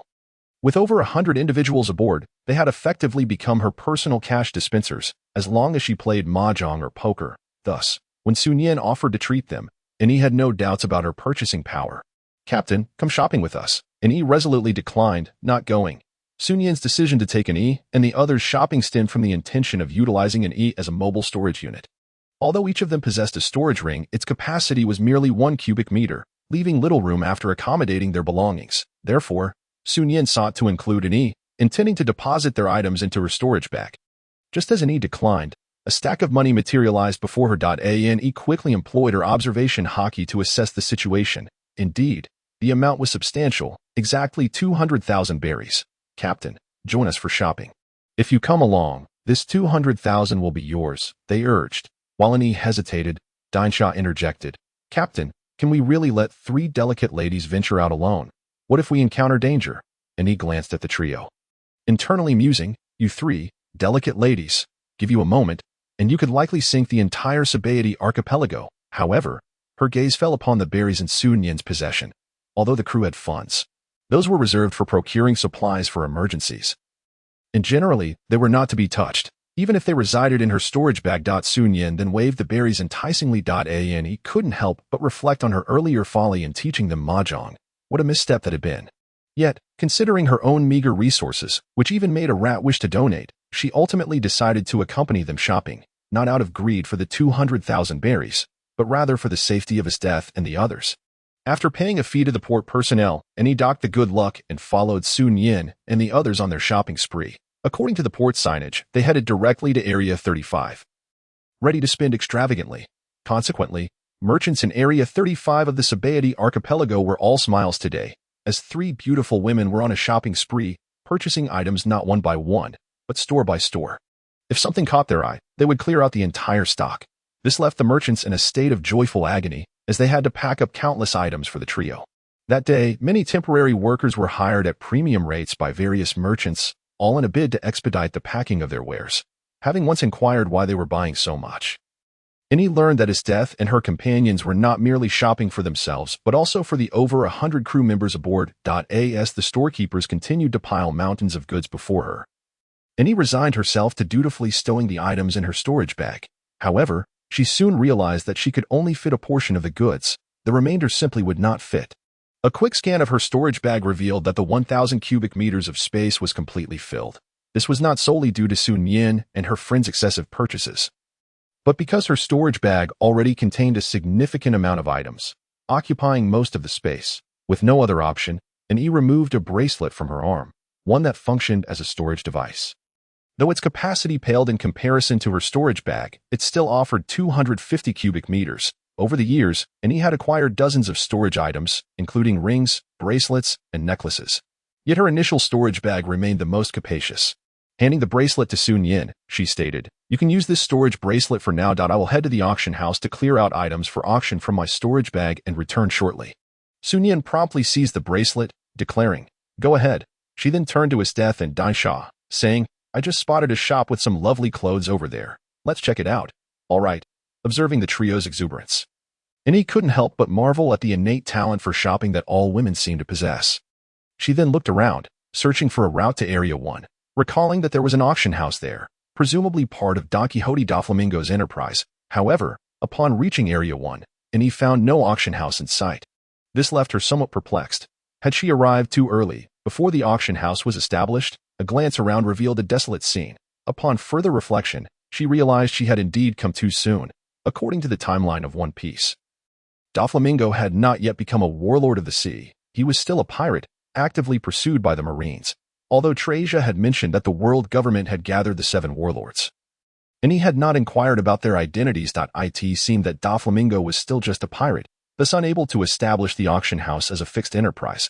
This presented a dilemma for Annie. Would she need to seek out another auction house? Activating her observation hockey, she soon discovered another auction house and promptly made her way there. As she approached the entrance, ready to enter, a figure obstructed her path. "Sir, may I ask what brings you here?" the guard inquired. Annie replied, "I am here to attend the auction." She intended to observe the auction before deciding whether to allow her items to be auctioned. "Though the auction has commenced, please present your invitation," the guard requested. An invitation? Is that necessary? Annie had assumed entrance was unrestricted, recalling that no one had blocked entry when she watched the anime. The guard, recognizing Annie's confusion, discerned that she lacked an invitation. Encountering individuals without invitations was a common occurrence for them, so the guards politely stated, "Please present identification to verify your identity."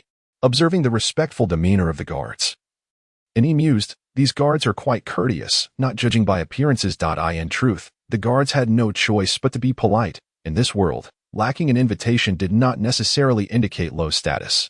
Many might simply be spontaneous visitors to the auction house. In the world of One Piece, one could never predict the true strength of an apparently ordinary individual, while in the ordinary world, angering the wrong person might only cost one their job. In the world of One Piece, it could cost one their life. Should guards inadvertently offend a powerful figure, the auction house would likely suppress the situation. However, if the auction house could not manage it, they would not come to the guards' aid. Therefore, guards like these typically possess the skill to recognize the appearances of rising powers and renowned figures from the sea. If a visitor lacked an invitation and was not a formidable figure from the ocean, they would at least need to prove their identity. Wealthy and influential individuals would naturally gain entry. Yet the guards had no recollection of Annie. Scratching his head, Annie lamented, "Having traversed to this world without any form of identification." "I have no identification," she declared. The guard replied with a smile, "I'm sorry, sir. but without an invitation or identification, we cannot permit you to enter. You will have to return another time. Oh, fine. Although the guards barred her entry, they were merely adhering to protocol, and an E was quite tolerant of such matters. After all, the absence of an invitation was a fact, and there was no need to blame a group of people simply following the rules.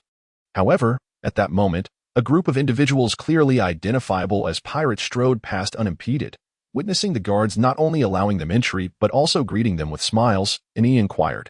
They appear to lack invitations and identification as well. Why are they allowed to enter freely? Upon hearing An Yi's words, the leader of the pirates burst into laughter, exclaiming, "Ha ha ha, how could we be the same? Do you not know that I am a notorious pirate with a bounty of 55 million berries?" At that moment, a guard quickly approached An Yi, saying, "Hurry and leave, they have a bounty, and since we recognize them, they can naturally enter. An Yi then remarked, "Oh, so if I had a bounty, I could enter as well?"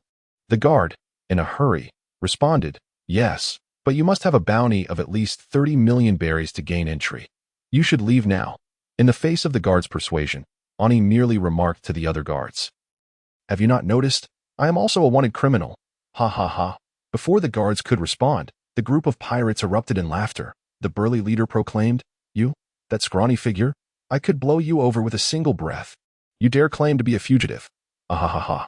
Indeed, this puny fellow dares to call himself a wanted man. His bounty must be merely a few thousand berries. No, I wager he is worth only a few hundred. No, no, no. I reckon in the eyes of a wealthy lady, he might be worth a few thousand berries for a night." Ha ha ha. The leader continued, "Kid, if you wish to possess a bounty, you ought to at least resemble someone like me."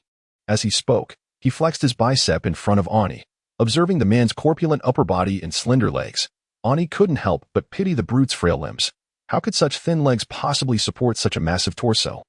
Sometimes, Ani pondered how certain individuals in the world of One Piece, despite having spindly legs, managed to uphold their spherical physiques. "Quinn, I sense you are implying something about me." "Ani, no, not at all. You are overthinking it."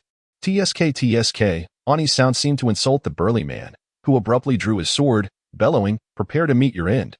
The guards at the auction house, witnessing the man's drawn weapon, swiftly distanced themselves from Ani.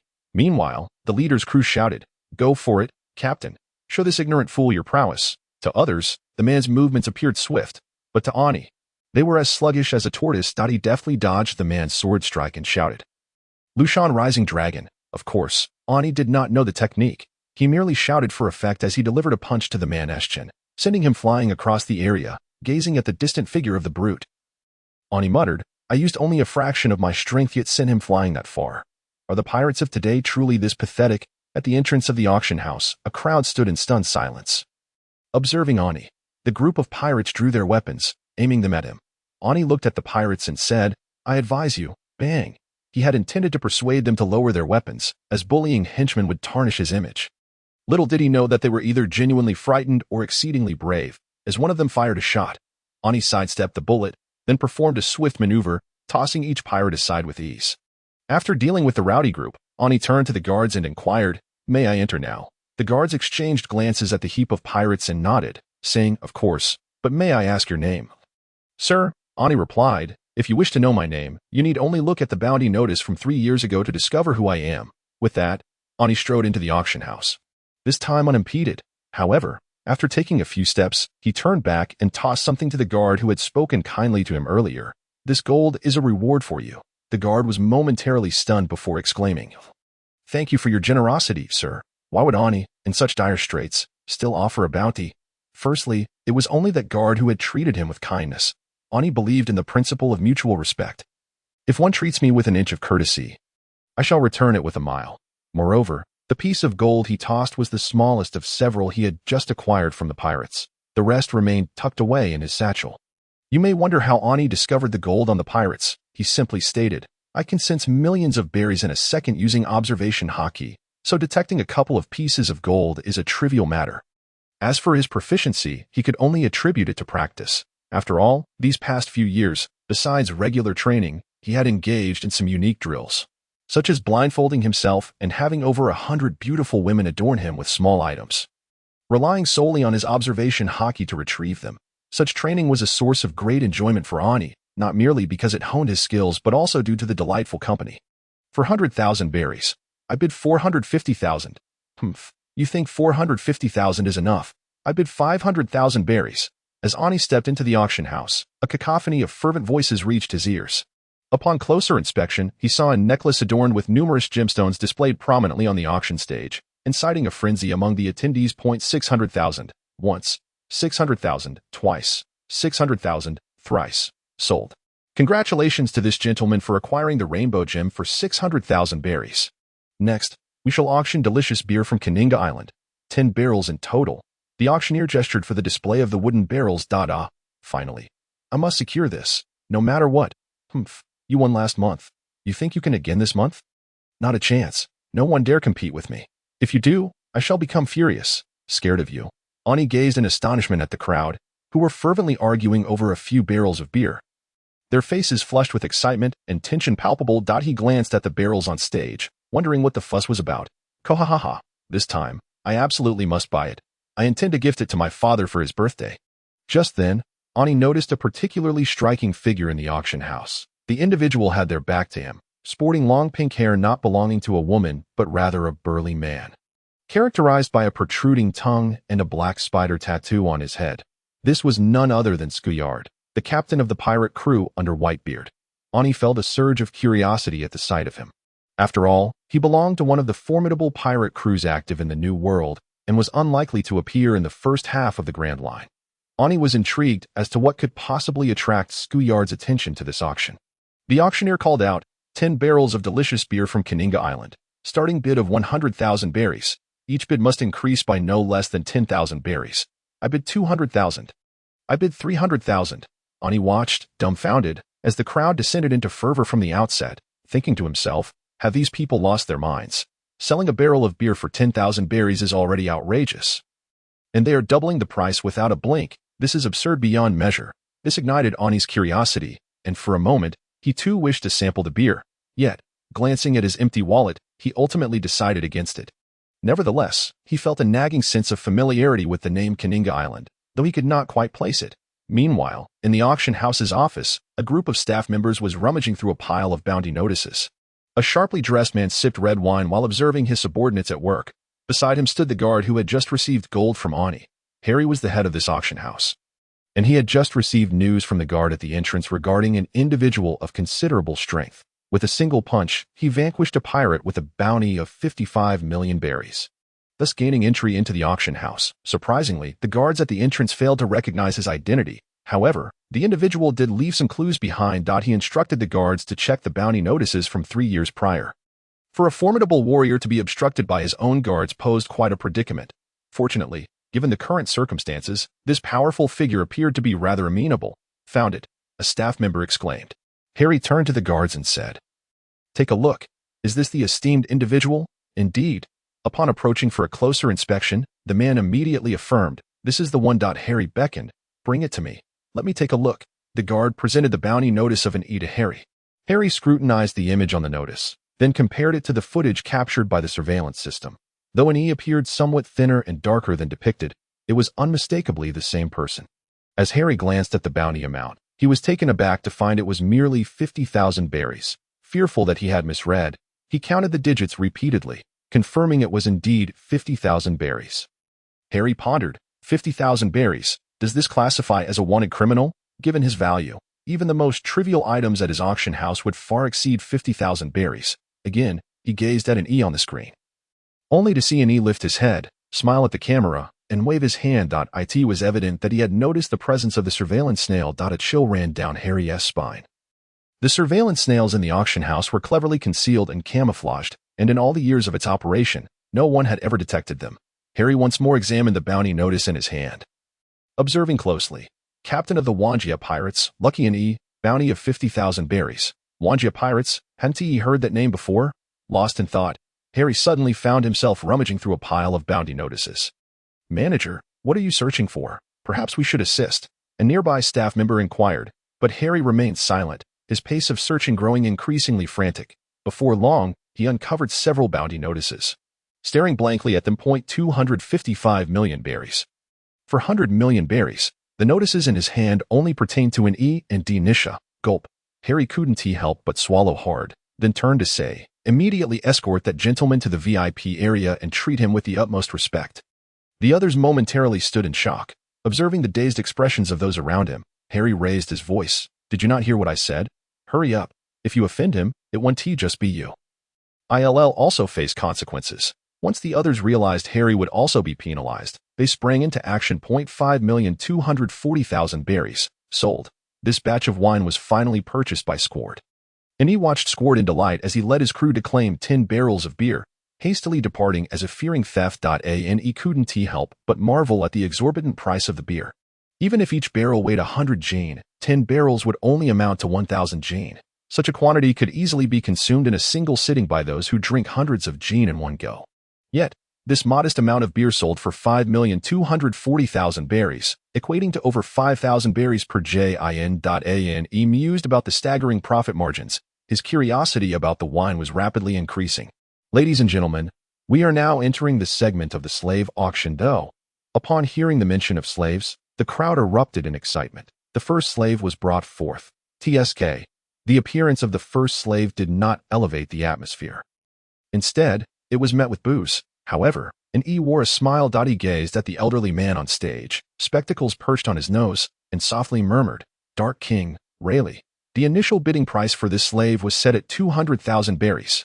While it was common for a human slave to fetch an average price of 500,000, Rayleigh was clearly perceived as being worth less in the eyes of the attendees. Hence the lower starting bid. He contemplated what would transpire if the auction house staff were to discover the true identity of this elderly man, although he was unaware of Rayleigh's bounty. It was reasonable to surmise it must be in the billions. Yet, after the auctioneer announced the bid, no one in attendance offered a price. The auctioneer, observing Rayleigh on the platform, found himself in a dilemma. The elderly man had been sold to the auction house earlier that morning for a mere 20,000 berries, a price the auction house had been reluctant to accept. After all, who would buy an elderly man of such age? However, the old man insisted he could wait for someone to bid on him, at which point the auction house would pay him, following the principle that even the smallest of profits counts. They reluctantly agreed. At that moment, someone called out, I'll offer 20,000 berries for him. Ha ha ha. This was met with uproarious laughter. I bid 200,000 berries, and he raised his hand to place his bid. The crowd turned their attention to he, for spending 200,000 berries on a gray-haired old man seemed to suggest a lack of sound judgment. They were curious to see who would be foolish enough to make such an offer. Does this fellow even have 200,000 berries? They wondered. After all, he was dressed in mere shorts, a flower-patterned shirt, and flip-flops. How had such a person gained entry to the auction house? As they eyed an ES humble attire, many speculated about his financial capacity. At that moment, a staff member from the auction house approached an E. Observing the large group of staff members, the onlookers began to murmur amongst themselves. Could this guy be an intruder? Is he about to be apprehended by the auction house staff? Such audacity to come here and cause a stir. It seems he must have been thoroughly beaten. However, contrary to their assumptions, the staff members bowed respectfully upon reaching an E and spoke in reverent tones.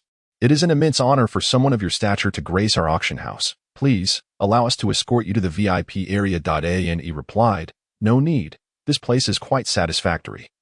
I enjoy it here. There is no need to go to any VIP area. Bring me a table and chairs, along with some fine food and drink to entertain our esteemed guests. As for the entertainers, they're unnecessary. Understood. For an E, who was accustomed to the company of beautiful women, including the stunning Esteth, ordinary courtesans failed to pique his interest. Before long, a table and a chair with soft cushions were brought forth. The modest table was laden with an array of fruits, nuts, and beverages. A row of maidens stood nearby, holding platters filled with various delicacies. My lord, please take your time to enjoy. Our auction house manager will attend to the matter shortly. Observing an ES treatment, none in the auction house felt discontent, for the patience shown towards him indicated that his identity must be extraordinary. The attendees, being astute individuals, refrained from causing any disturbances. Instead, they began to whisper among themselves, speculating about an ES true identity. At that moment, Harry was striding purposefully towards an E. The reason he had not personally attended to an E earlier was that he had been reporting the latter's appearance to his superior behind the scenes. This was all due to an ES presence, which involved another significant figure, the current warlord of the seas, the world's foremost swordsman, Dracula Mihawk. It turned out that 3 years ago, following a battle with Nisha, Mihawk had not forgotten her. His joining the warlords was an effort to ensure that the world government could readily inform him of Nisha's whereabouts. despite her already evident formidable strength. However, the bounty had been delayed for quite some time, primarily due to the world government's consideration of the formidable strength of Denisa, who had not committed any acts that would incite public outrage. It was only in an effort to recruit the multiverse pirates into the warlords of the sea that the long-suppressed bounty was finally issued. Yet, scarcely had the bounty been announced when the multiverse pirates vanished from the public eye. Since their disappearance, Mihawk had relentlessly pursued any trace of an E and his companions. Initially, Mihawk was not particularly urgent in his search, as he often engaged in swordsmanship sparring with Shanks, which led him to be somewhat indifferent towards locating Denisa. However, after a certain incident, Mihawk ceased his practice with Shanks and resumed his quest for Denisa. At that time, E and his group were stranded on a desolate island, making it impossible for Mihawk to locate them. Undeterred, Mihawk, leveraging his status as a warlord of the sea, enlisted the Navy's assistance in the search and even issued a bounty in the underworld. He proclaimed that anyone who could provide information on the whereabouts of the multiverse pirates would receive a free service from him. Dracula Mihawk. This offer was far more enticing than mere monetary compensation, for Mihawk was acknowledged as the world's greatest swordsman. The pinnacle of swordsmanship. It was unprecedented for him to offer assistance to others. Thus his declaration sent ripples through the underworld. Countless individuals began scouring the world for the multiverse pirates. Regrettably, after several months of exhaustive searching, they found no trace of the crew, as if they had vanished from existence. Now, the captain of the multiverse pirates stood before Harry in his auction house, igniting a surge of excitement within him. Upon confirming Yi's identity, he promptly contacted his employer to relay the astonishing news, which accounted for his slight delay. Approaching Yi with urgency, Harry exclaimed, "Greetings, esteemed sir. I am Harry, the manager of this auction house, and it is a profound honor to meet you. Who is this individual? Why has even manager Harry come to greet him?" Some murmured. Indeed. Yet, despite the excitement, the man appeared somewhat frail, not fitting the image of a powerful figure. Could he be a noble of high status? Harry cautiously inquired, "Might I ask what brings you to our auction house today, esteemed sir?" And he replied, "I merely wish to peruse your auction house. If I find something suitable, I intend to conduct a business transaction." As he spoke, Yi's gaze drifted toward Rayleigh. Noticing Yi's intent, Harry quickly stated, "Please refrain from auctioning this slave just yet." At that moment, the auctioneer announced, "Manager Harry, that esteemed gentleman has already bid 200,000 berries for this slave." Harry exclaimed, "What?" Turning to Yi, he insisted, "A mere ordinary old man is not worth your expenditure. I shall gift you this slave." Harry was keen to avoid displeasing Yi, influenced both by Yi's evident power and the directives of his employer. "That is unnecessary. I can certainly afford the 200,000 berries," Yi replied, tossing a gold coin. Harry swiftly caught it, and although the auction house rules stipulated payment in berries, he decided to make an exception for Yi. Reasoning that the old slave had not cost much, "Very well, I shall reluctantly accept." Harry conceded. And then instructed, "Please bring him over." In no time, the staff escorted Rayleigh to Yi's side. And he gestured toward a chair and said, "It is my tradition to respect the elderly and care for the young. Please, have a seat." At that moment, on the Grand Line, on the island of Crayacana, where Mihawk resided, Mihawk inquired, "What news do you have?" "Excellent," Mihawk replied, setting down his kitchen knife. "Doflamingo, I shall fulfill the conditions we agreed upon, provided my verification is satisfactory. However, if you dare deceive me, you will find yourself pursued by yet another hunter." How terrifying. Mihawk, having concluded the call, donned his outdoor attire, grasped his black sword, and prepared to set forth for Satiate Archipelago. Rayleigh, feeling no need for formality, took a seat and casually began munching on an apple. Harry observed Rayleigh and contemplated intervening, but since Yi had instructed Rayleigh to sit, he refrained from saying anything further. After allowing Rayleigh to sit, Yi did not engage him in conversation but continued to watch the auction stage. Presently, a striking beauty from the Long-Leg tribe appeared, inciting a frenzy of bidding among the attendees. The initial price of 2 million had skyrocketed to 5 million, with no signs of abating, since purchasing Rayleigh. Yi had refrained from further bidding, quietly observing instead. While he empathized with the plight of the slaves, he understood that even if he bid, he could only rescue AFEW. To truly alter this situation, the existing rulers must be overthrown. Thus, despite his capability to purchase these slaves, Yi chose not to place a bid.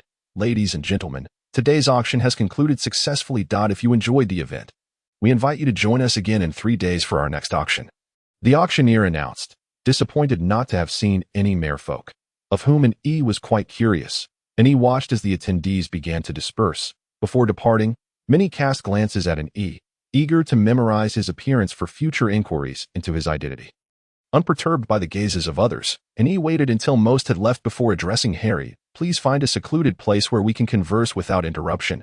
I have important matters to discuss with your employer. Yes, sir, Harry responded respectfully. Soon, he led an E and Rayleigh to a private room. Please. After you. Harry gestured an E, however, did not enter immediately.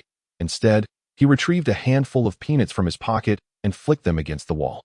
Pop, pop, pop. The peanuts struck the wall. Having completed this task, an E said, do not employ such trivial tricks in the future. You may contact your employer now. I shall wait here. Harry, now sweating profusely, understood that the peanuts had not been a random act. Their positions corresponded with the locations of surveillance and listening devices. He had just inadvertently neutralized those measures. Nevertheless, seeing An Yi's apparent lack of reproach, he murmured, yes, sir. With that, Harry exited to the adjacent room, ensuring that those prepared to eavesdrop were dismissed, knowing that if they could detect the listening devices, these individuals would stand no chance of concealment. Once the room was clear, and he entered, poured a cup of tea, and said to Rayleigh, let us have a discussion. Very well, Rayleigh replied.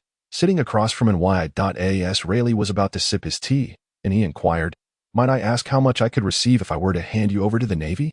Rayleigh paused, then casually replied, an old man like me is hardly a wanted criminal. Turning me over to the Navy would not yield much. And he chuckled, if the first mate of the Roger pirates, the Dark King Rayleigh, holds no value, then few others on this sea can claim worth.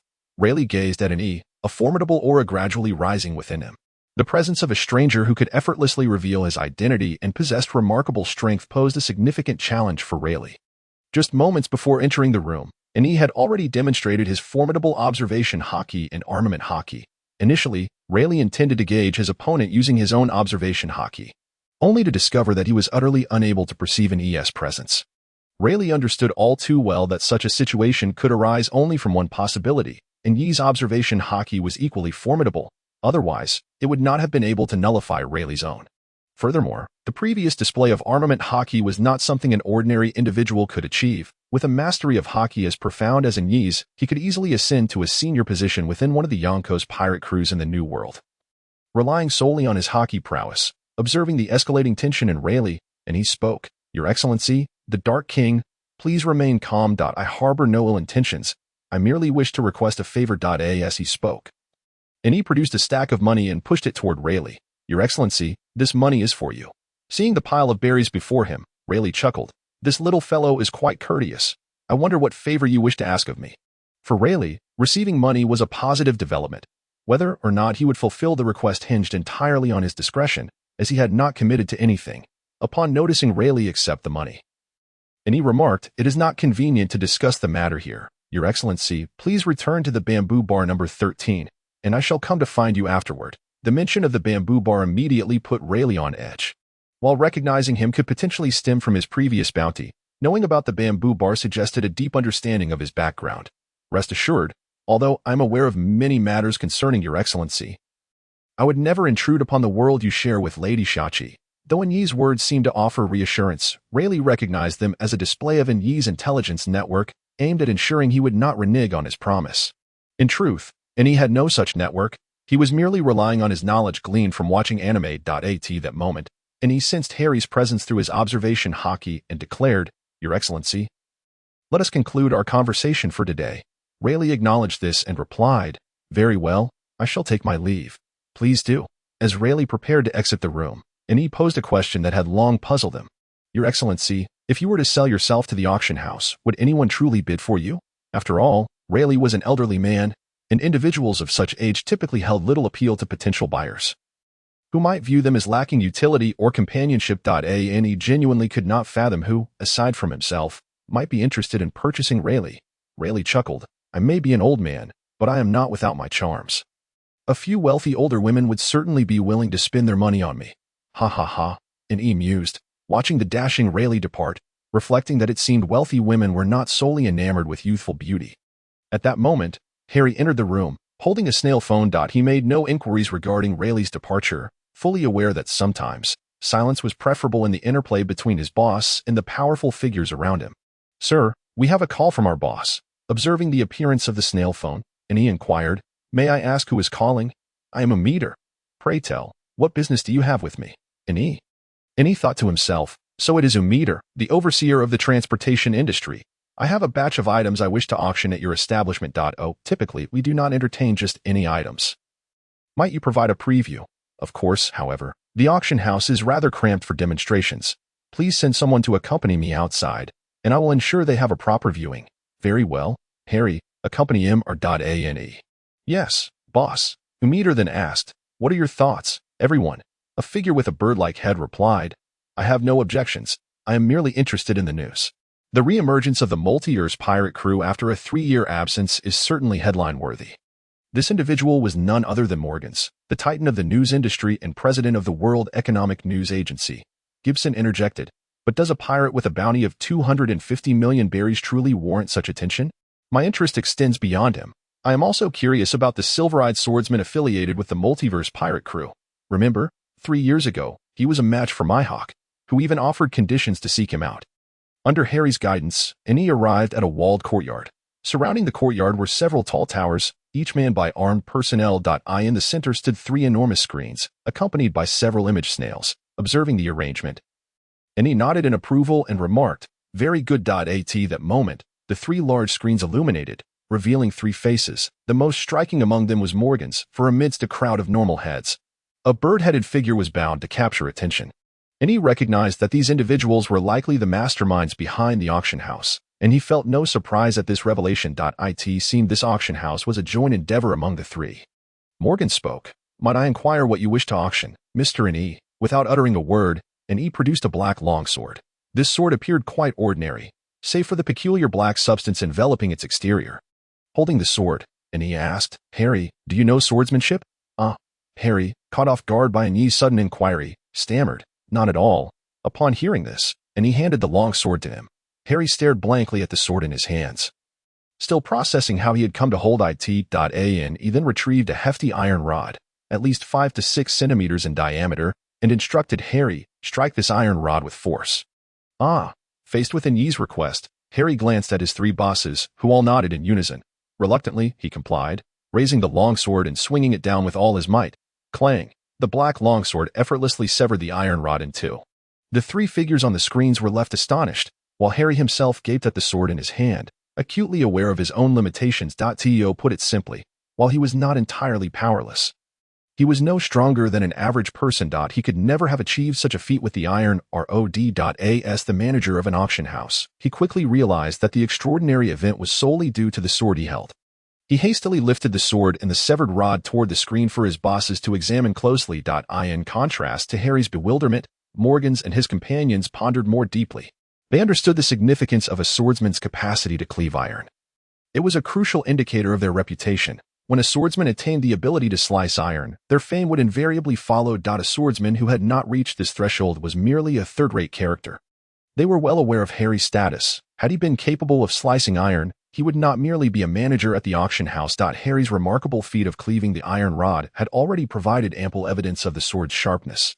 Judging by its performance, it was at least on par with a quality blade rated at 50 craftsmanship, and he had anticipated the crowd's reaction. While these swords were indeed ordinary, they were crafted with a carbon coating on the exterior. Though it may possess merely a thin veneer, the blade's robustness has undergone a remarkable transformation. More critically, this weapon is entirely capable of mass production. As for whether the widespread circulation of such an armament would impact comfort and ease, comfort merely signifies that the truly exceptional treasures have yet to be unveiled.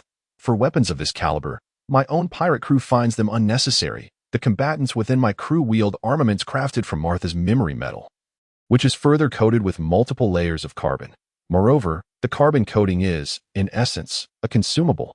Once it has endured an extended period of use, it necessitates reapplication. In the entire world of One Piece, who possesses the capability to produce such carbon coatings? Only I do. When the carbon runs out and the weapon sustains damage, must one not acquire a new one? Thus, this illustrates the unsustainable nature of comfort, akin to depleting resources without restraint. At this juncture, Caboson remarked, "Your Excellency, this blade is indeed sharp, yet possessing merely this one blade is hardly sufficient." Before Caboson could finish his statement, a multitude of identical long blades began to amass. their quantity numbering at least in the hundreds. The three emperors of the dark world rose in unison. If a single swift blade, crafted with 50 units of labor, was insufficient to rattle him, then several hundred blades of comparable quality were more than enough to set their hearts racing. Cabosin and Umit shouted. Halley, quickly ascertain whether all the blades are identical. Halley, jolted back to reality by his employer's furious roar, hurried to inspect the blades strewn upon the ground. Meanwhile, Morgans inquired, Lord Ani, how did you conjure those blades? Upon hearing this question, a subtle smile graced Ani's lips. His audacious display in their presence was intended to provoke such inquiries. Morgan's question also snapped Cabosin and Umit back to awareness. They had observed the entire progression and realized that their adversary had not brought along hundreds of weapons. Those arms seemed to materialize out of thin air. Ani produced a ring, declaring, this is a storage ring crafted from my abilities. It can hold items. He proceeded to demonstrate its function right before them. As they witnessed Ani stow away and subsequently retrieve a multitude of long blades. The three emperors of the dark world stood in astonishment. After the demonstration, Ani added, this ring can be utilized by anyone. Upon hearing this, even through the screen, Ani could sense the deepening breaths of the three.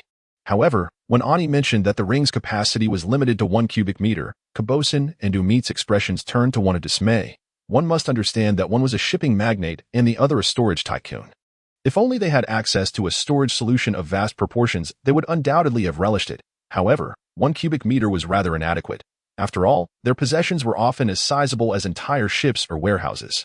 Only Morgans remained captivated, for despite being an emperor of the dark world, he was also a journalist, his fervor for reporting momentous events unwavering. The storage ring was a treasure to him, often. His reporters ventured to locations where cameras were prohibited, relying solely on notes and oral accounts, which lacked expressiveness. Yet with the storage ring, his subordinates could conceal their cameras within the ring, retrieving them for photographs once they arrived at their destinations, and storing them away again afterward. Even if discovered, concealing a single ring would be far easier than hiding an entire camera. After several hours of showcasing items, Ani not only secured the agreement of the three Dark Emperors to organize an unprecedented auction but also acquired 3 transponder snails, each designated for contacting Morgans. Considering their statuses, Ani opted not to refuse. At this moment, Ani had become a distinguished guest among the 3 Dark Emperors. At the entrance of the auction venue, Ani said, Halley. Lord, you need not see me off. Understood. However, before departing, Ani added, inform your true master that he is welcome to auction his items. Should he come to cause trouble, I shall certainly be displeased. At Ani's words, Halley felt a jolt of alarm. On the surface, he was aligned with Morgans and the others, yet in truth, he served Doflamingo, a secret known only to a select few, all of whom were senior members of the Doflamingo family. Could it be that Ani had discovered this? Yet Halley could never admit to such matters, stating, Lord Ani, you jest. My masters are indeed Morgans and his companions. So who could be the true master? Halley's previous covert actions could not escape Ani's notice. Through his observation, Ani perceived Halley's accelerated heartbeat and heightened blood flow as he posed this question, signifying his deceit. However, as long as the individual behind Halley did not interfere with his plans, Ani had no intention of probing further. After issuing a warning to Halley, Ani took his leave. Now that he had boldly revealed himself, it was likely that some powerful factions were already aware of his presence in the Satiate archipelago. The question remained as to which unfortunate soul would first cross paths with him. Ani produced several transponder snails, discerned their identities, and proceeded to make calls. Transponder snails could not be placed within a storage bag, which vexed Ani considerably, as the number of snails on his person continued to increase. Hello, Sun Yin, where are you? Captain, we are dining at a high-end restaurant in Zone 24. All right, I understand. Young master, these are the items for auction. Fufu, Halley, you have done well. The family will not forget your contributions. All for the family, but, young master, what is it? It seems the other party is aware that I have someone backing me. Doflamingo furrowed his brow and asked, does he know my identity? He should not, but he instructed me to relay to the young master that it would be prudent not to cause him any trouble. Fufu, how intriguing.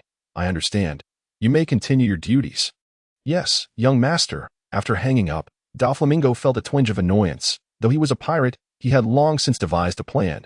Soon, the time for transporting celestial gold would arrive. At that moment, he would seize a batch of celestial gold and leverage the secrets he held to threaten the world government, thereby becoming a Shichibukai. Once he evaded the Navy's pursuit, He could proceed to dress Rosa to execute his plans. When that day arrived, he could appear without pretense. For this day, he had been laying the groundwork for some time. Embedding numerous pieces within the dark world, Doflamingo retrieved a bounty poster of Ani, stating, Pica, Diamante, you two will venture to the Sabaody archipelago and procure the items in this person's possession. Understood, young master.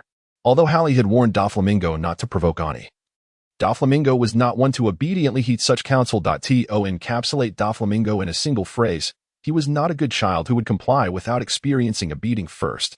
You instruct him to chase after monkeys.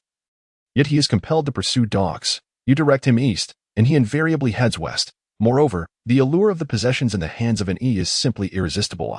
Hundreds of weapons equivalent to the craftsmanship of a premium blade at a level of 50. Along with rings capable of storing items, and so forth. The temptation these items present to him is overwhelming. Thus, Doflamingo can only express that it is not a matter of his lack of self-control, but rather that an Yi's possessions are far too enticing to at this juncture. News regarding an E has already reached the hands of the world government, the Navy, and the prominent pirate factions. After all, an E exhibited no discretion at the auction house. Many of the attendees were spies from various organizations. However, as it stands, no faction has dedicated excessive attention to NY.AT long last. An E arrived at Area 24. And following Su Nian's guidance, he located Su Nian and the others among numerous upscale restaurants. Upon entering, and he immediately noticed the trio surrounded by a throng of admirers, an overwhelming swarm of sycophants. Several well-dressed young gentlemen were fervently courting their favor. Observing the crowd encircling the three, and he began to survey the restaurant for any valuable items, considering that in the event of a brawl, he might need to safeguard them. While scanning the surroundings, Ani's gaze unexpectedly fell upon an incongruity amidst the wine racks. Beside an array seemingly composed of fine red wines stood a wooden barrel that appeared utterly out of place. Captain, over here, Su Nian called out, waving at him. At the same moment, Esteth and Dinaza turned their attention towards him. In an instant, and he felt dozens of eyes fixated upon him. What looks capable of inflicting harm? He was certain he would have been reduced to a mere puddle of flesh. Nevertheless, and he remained unfazed by the scrutiny of others. He strolled over to join Esteth and the others, taking a seat as if nothing were amiss. As soon as he sat down, Dinaza slid a glass of beer towards him, saying, Captain, you must try this beer. It is quite delightful. And he grasped the beer and took a sip. However, upon tasting it, he was struck by a sense of familiarity. Dinaza inquired, Captain, what do you think of the beer? And he smacked his lips and replied, quite good. Of course it is delicious. This beer hails from Kaninga Island and costs 10,000 berries a glass. Dinaza exclaimed. Kaninga Island. Wasn't that the place where he had seen beer fetching over 500,000 berries at the auction? As memories flooded back, and he recollected that he had brewed this very beer during his time operating a restaurant. If memory served him correctly, he had sold the brewing method to Jababa. Kaninga Island was frequently mentioned by the island's inhabitants, and no wonder the name resonated with him. It was the beer he had once crafted. Yet, upon realizing that a pound of this beer sold for thousands of berries, he felt he had missed a fortune. No. BGM, I fear Charlotte may misunderstand.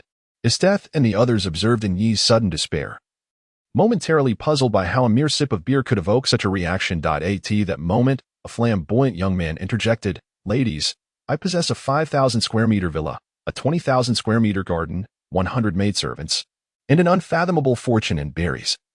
What I lack are 3 mistresses to grace my home. Might any of you entertain the thought of becoming the lady of my villa? As he spoke, he attempted to pull a chair to sit. Esteth cast a glance that instantly froze the chair in his grasp into a block of ice, declaring, Leave. The young man complied immediately. I shall take my leave at once.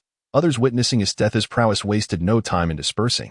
Once the crowd had vanished, An E regained his composure and resumed dining with the trio. After a satisfying meal, just as An E was about to settle the bill, Dinaza seized him and exclaimed, Someone else has already taken care of our tab. An E recalled the swarm of admirers from earlier and speculated that one among them must have been a generous benefactor. This revelation led him to ponder whether dining with these 3 women in the future would be prudent. Considering someone else would cover the expenses, what a splendid arrangement. At that moment, and he suddenly noticed the people on the street kneeling in reverence. Observing the prostrating crowd, he thought of those who despise the common folk. Celestial dragons, ordinary citizens must kneel upon sighting them, lest they offend. Indeed, a murmur of conversation wafted from the street corner. St. Roseward is just ahead. Humph, were it not for the presence of stunning beauties, I would have you standing guard at my doorstep. Rest assured, St. Roseward, they are indeed super beauties, and there are 3 of them. In a blink, a celestial dragon, borne aloft by 4 long-handed slaves, emerged from the street corner. Upon the arrival of the celestial dragon, the throng on the street bowed their heads even lower. The celestial dragon's gaze fell upon Esteth and her companions, exclaiming, "Oh my, truly super beauties." He then pointed at the trio and commanded an attendant in a black suit. "Arrange for them to be taken to the Holy Land as my 23rd, 24th, and 25th wives." The attendant, with an impassive countenance, replied, "Yes, Saint Roseward, I shall make the necessary arrangements." Bang, swoosh, iron block. Ugh.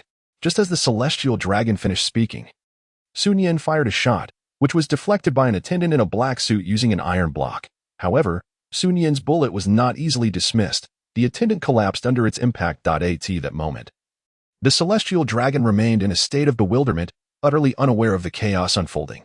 Nevertheless, the bodyguards assigned to protect the celestial dragon swiftly surrounded him, urging, "Saint Roseward, please vacate the area. It is dangerous here."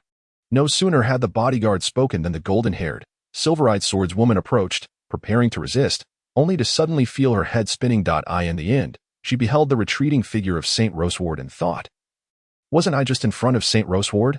How is it that I now see his back?" In an instant, Dinaza eliminated several of the celestial dragon's guards. Dinaza prepared to strike down the celestial dragon. And he called out, "Do not kill him yet."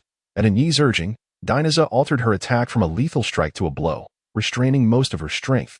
Bang! Although her force was considerably diminished, it was still sufficient to send the celestial dragon flying, crashing into a building and shattering the glass canopy above. The onlookers, witnessing Dinaza's actions, erupted in cries of alarm.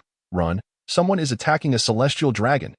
Flee!" Fortunately, due to Dinaza's timely moderation of her strength, the celestial dragon sustained no serious injuries, though he did rise, touching his nose, which had bled from the impact with the wall. Gazing at the blood on his hand, he cried out, "Blood? I am bleeding! Help! I am bleeding!" However, despite his frantic calls, no one heeded him. His bodyguards had all perished, and the crowd had long since scattered. Looking around, he spotted Dinaza, her sword still dripping blood, and shouted, You vile commoner, how dare you assault me? Do you not know I am a descendant of the Creator? I shall have you all captured and tortured slowly, subjected to countless humiliations by innumerable slaves. So you may comprehend my power." The celestial dragon's words were so repugnant that even Dinaza, who typically remained indifferent, could scarcely tolerate them. Esteth activated her abilities, conjuring an ice spear aimed at piercing the celestial dragon. Yet, Ani raised his hand to intervene. Dinaza approached, seizing the celestial dragon and placing the blade against his throat, declaring, "Captain, why allow this wretch to live? Permit me to end him with a single stroke." With the sword poised at his neck, the celestial dragon finally grasped the gravity of his situation, stammering, I am a world noble. You have struck me, and you shall incur the wrath of the Navy's admirals." And he stepped closer, stating, "We await the admirals of the Navy. We are heading to Area 60. Originally, and he was contemplating who the unfortunate soul would be to become his first victim. Little did he know that within the span of a meal, a celestial dragon would arrive at his doorstep. And he devised a plan to abduct the celestial dragon, intending to lure out an admiral from the Navy and then deliver a severe beating to him, thereby proclaiming his own might to the world. As for whether he could actually defeat the admiral, and he held a measure of confidence. With himself, Esteth, and Dinaza, he might not prevail in a one-on-one confrontation. However, the admiral would find it impossible to swiftly resolve the situation on his end. As for the other Navy personnel, with the celestial dragon in his possession, and he was not the least bit concerned. Subsequently, he retrieved Morgan's transponder snail. BRR, Lord E, what can I do for you?" And he replied, "I have a major scoop, and I wonder if you would be interested, having seized a celestial dragon." And he decided to escalate the situation. Upon hearing of a significant news story, Morgans immediately responded, "Absolutely, how could I refuse?" And he stated matter-of-factly, "I have captured a celestial dragon." "Ah," Morgans incredulously asked, "Did you just say what I think you said?" "I have captured a celestial dragon." Hiss. Morgans was utterly unprepared for such explosive news. It had been many years since anyone had dared to attack a celestial dragon, so long that he could scarcely recall the last time such an incident occurred. However, he would not let such sensational news slip through his fingers, so he inquired, "Lord E, how may I assist you?" And he instructed, "Have all your reporters on the Satiate archipelago take their cameras and transponder snails to Area 60. Morgans paused for a moment, fully aware that Area 60 was a base for the Navy and the world government personnel. Yet, this only fueled his excitement further, and he was clearly intent on slapping the world government in the face. No problem, he affirmed. After he hung up the phone, Morgans bellowed, all reporters on the Satiate archipelago immediately head to Area 60, where there is a major news story. Any report that satisfies me will earn its author a 3-level promotion and double their bonus this year. Lured by the prospect of promotion and increased pay, a large number of reporters began converging on Area 60.at this moment, and he and his companions had already arrived at the designated area. Upon Yi's arrival, the station Navy personnel were already aware of the situation, and a multitude of reporters had gathered alongside them. Esteth, create a platform and place the Celestial Dragon atop it. Sun Yin, keep an eye on the Celestial Dragon while we await the Admiral's arrival. Esteth unleashed her power, conjuring a towering ice pillar that lifted herself and Yi along with their companions high above. The Navy personnel below gazed up at Yi and the others, their expressions grim. They had dispatched individuals to rescue the Celestial Dragon the moment they received word, only to discover that Yi and his group had successfully abducted him. With the Celestial Dragon in their hands, the Navy found themselves in a precarious position, unable to act recklessly while simultaneously surrounding Yi's group and requesting reinforcements. What? Someone has taken a Celestial Dragon on the Satiate archipelago? Yes, Fleet Admiral Sangoku. It has been confirmed that it is the captain of the Wanjia pirates and his crew. Sangoku hung up the phone, cradling his head in his hands, and remarked, at such a time as this. The Navy's situation was dire. The pirates of the New World were embroiled in a struggle for dominance, vying for the position of the fourth emperor. The red-haired pirates had gained the recognition of both the Whitebeard and Big Mom pirates. And with the acknowledgement of the Beast pirates, they could ascend to the status of the fourth emperor. Presently, the New World was shrouded in conflict, and the recent battles among the four emperors had compelled numerous nations to align with the world government, thereby bolstering its power. Consequently, the Navy was obligated to provide protection for these nations. Although Akainu and Kizaru remained at Navy headquarters, there were hardly any vice admirals left. Even the notoriously irresponsible Garp had been dispatched by Sangoku. After much contemplation, Sangoku ultimately decided to send Kizaru to handle the Celestial Dragon situation, fearing that Akainu might inadvertently eliminate the Celestial Dragon altogether. Kizaru, upon receiving his orders, complained, "What a hassle." Nevertheless, he obediently boarded a ship bound for the Satiate archipelago. Release the Celestial Dragon at once, or we shall commence bombardment. The Navy personnel on the Satiate archipelago shouted at Yi and his companions. However, it was evident that their threats held no weight. As for the bombardment, the Navy dared not proceed, for if they harmed the Celestial Dragon, they would face dire consequences. With the situation escalating, an increasing number of reporters had begun to gather in the vicinity, some even setting up transponder snails for live broadcasts. The Navy sought to deter these reporters, but any attempt to act was met with Yi and his companions brandishing their swords against the Celestial Dragon's neck, warning the Navy not to make any sudden moves. This left the Navy in a state of utter disadvantage. At that moment, a beam of yellow light appeared, gradually coalescing into a humanoid form. Kizaru, who had arrived to address the situation. The Navy personnel exclaimed with delight, "Admiral Kizaru." Meanwhile, reporters aimed their cameras at him. Under the scrutiny of countless lenses, Kizaru exuded the authority of a Navy admiral, sternly declaring, "Release the Celestial Dragon immediately, and I assure you that you will only be imprisoned and impelled down." However, Yi and his companions showed little reaction to Kizaru's words. Esteth inquired, "Are you truly the strongest force of the Navy?" To which Kizaru replied, "Indeed." Ha ha ha. Esteth laughed heartily. "Then allow me to experience the Admiral's strength." With that, Esteth summoned an ice meteorite, demonstrating her respect for her opponent by initiating the battle with such a formidable attack. She then leapt from the ice pillar, conjuring chunks of ice that formed beneath her feet as she charged toward Kizaru. Observing the colossal ice meteorite plummeting from the sky, Kizaru remarked, "Yada no Kagami." A flurry of luminous points shot forth toward the meteorite. Boom, boom, boom. The points detonated upon the meteorite's surface, shattering it into countless fragments. Onlookers were left in awe as the exploded ice shards cascaded like a hailstorm. Once struck by the icy debris, the spectators snapped back to reality and began fleeing the combat zone. Yet, many audacious reporters remained, undeterred by the chaos. Gazing at the dwindling ice meteorite, Esteth remarked, "Not bad. Let's have another." With that, she raised her hand to summon yet another ice meteorite.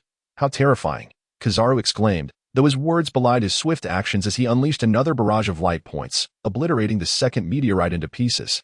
Watching the ice fragments float through the air, Kizaru scratched his head and muttered, "Isn't this akin to Kazan's abilities?" In fact, he was not alone in his bewilderment. Many viewers of the live broadcast were echoing Kizaru's sentiments.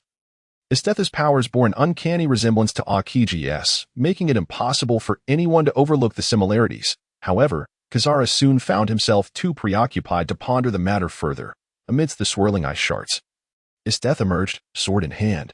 Kizaru, noting the ominous hue of her blade, recognized that it was imbued with overwhelming haki, and thus refrained from carelessly elementalizing in the presence of such a formidable haki user.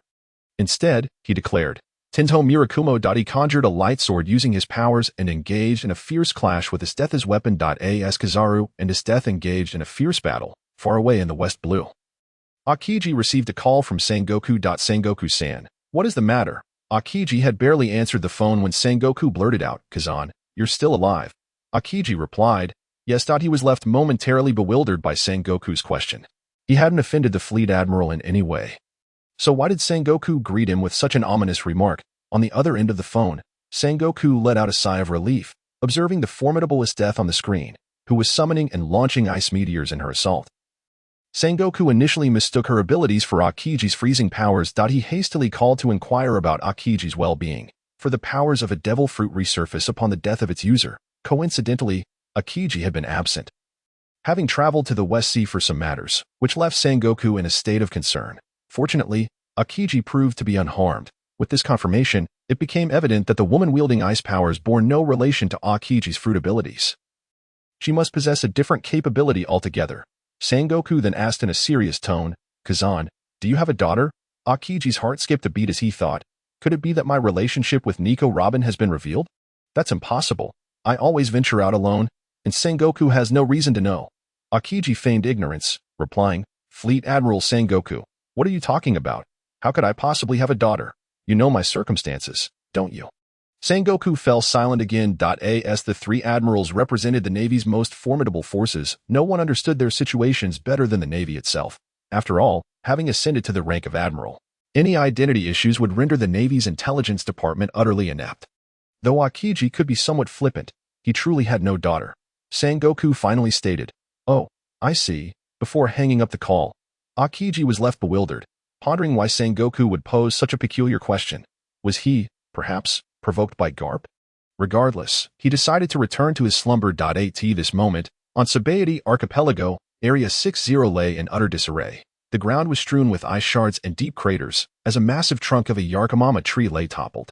The former Navy base had been supplanted by numerous large pits, some filled with ice and others still emitting smoke. Periodically, a laser would shoot forth, or a colossal ice block would descend. This Area 60 had transformed into a scene far more terrifying than a battlefield. Ding ding ding. Isteth was engaged in a rapid skirmish with Kizaru, their swordplay having persisted for over 10 minutes. Naturally, these two magic wielders were far from relying solely on physical techniques. In addition to their swordsmanship, Kizaru intermittently unleashed lasers aimed at Isteth, who countered by erecting ice walls and occasionally retaliating with ice meteors. Outside Area 60, Navy soldiers had erected a perimeter to prevent others from entering. Fortunately, both Kizaru and Isteth had confined their battle to this area. Otherwise, the Yakamama trees would have suffered even more damage from their clash. Meanwhile, a horde of zealous reporters, armed with imaging bugs, transmitted the unfolding events to the world, narrating with great fervor. Although the Navy had received orders to disperse the reporters whenever they attempted to do so, and E would threaten to sever the arms of a celestial dragon, declaring that if the reporters were not allowed to stay, he would indeed carry out his threat. Faced with such a situation, even with Sengoku's orders, the Navy found it impossible to ACT.ANE, perched atop an ice pillar. Observed Kizaru fiercely battling Isteth. He retrieved a megaphone and called out, Kizaru, I've heard you're the laziest among the three admirals. Why are you putting in so much effort today? Kizaru, engrossed in his duel with Isteth, nearly faltered at Enyi's words, almost receiving a blow from Isteth. While he did have a penchant for slacking off at work, there was a distinct difference between that and true laziness. However, Isteth's overwhelming strength demanded his utmost caution, leaving him no room to entertain Enyi's provocations.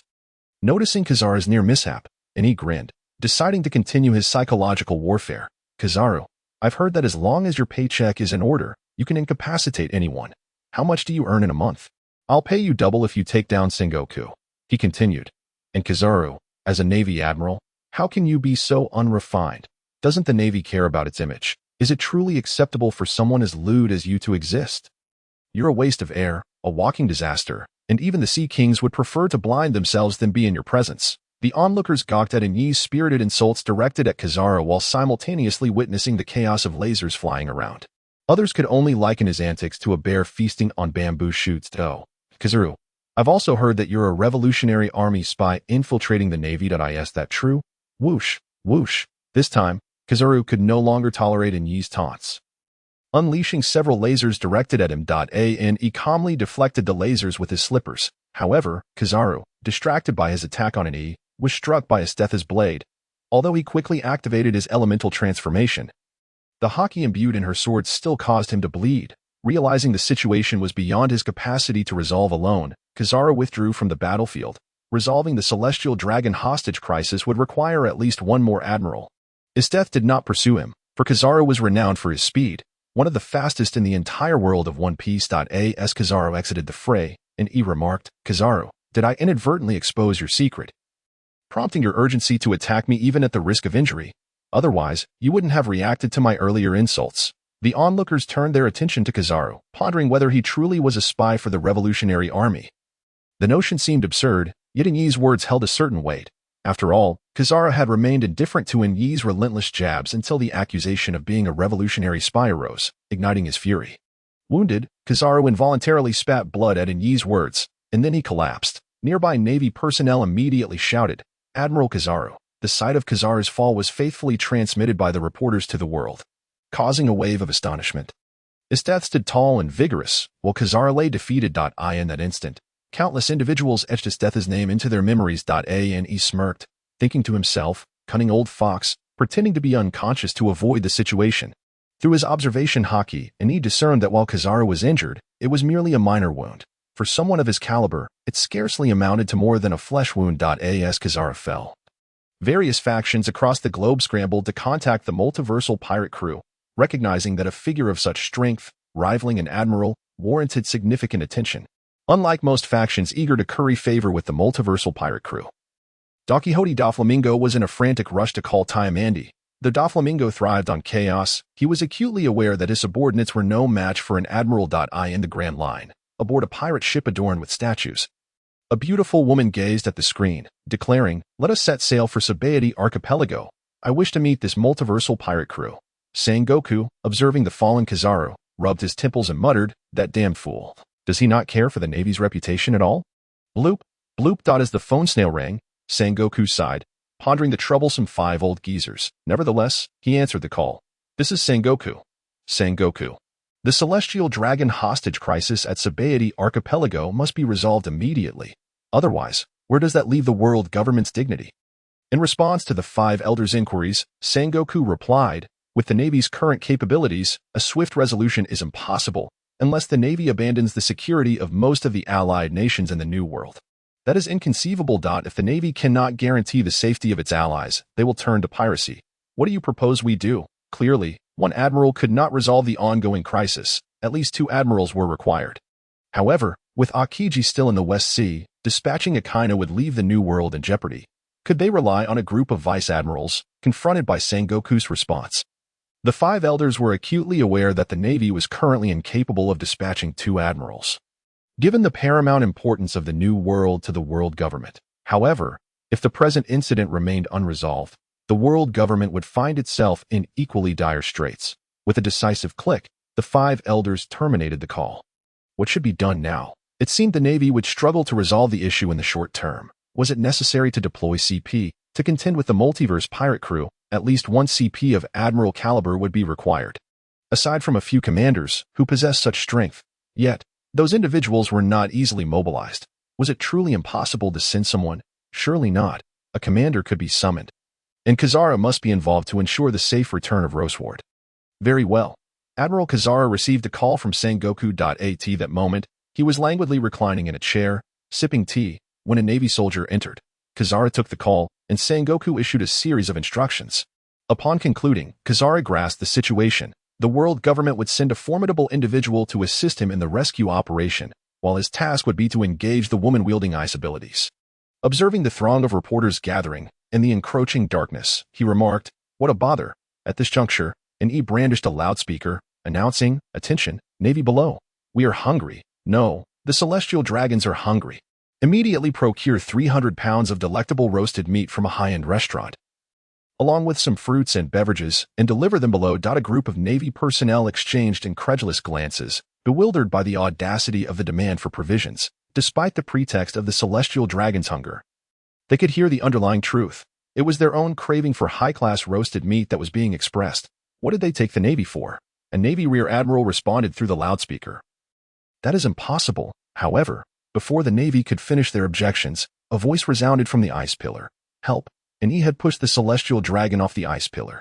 Yet, midway through the fall, he halted the descent, swiftly pulling the celestial dragon back up, revealing that he had tied a rope around the dragon's waist. "Listen carefully, Navy. If you do not comply, I shall allow this celestial dragon to experience the thrill of falling again." With that, An placed the loudspeaker near the celestial dragon's mouth. Upon hearing An's words and recalling the exhilarating sensation of the previous near fall, the celestial dragon shouted, "You worthless Navy, as the dogs of the gods. Why do you not comply? Do you believe I won't turn your families into slaves? You scoundrels!" The audience worldwide watching the live broadcast was taken aback by the celestial dragon's remarks, regardless of the circumstances. The Navy had come to rescue him, yet he spoke to them in such a derogatory manner. Nonetheless, many familiar with the nature of the celestial dragons dismissed it as typical behavior. Meanwhile, numerous Navy personnel clenched their fists in indignation. They had exerted themselves to save the celestial dragon, only to be insulted as worthless dogs. Ane, hearing the celestial dragon's words, could not help but smirk. His intention for the broadcast was to unveil the true nature of the celestial dragons to the world.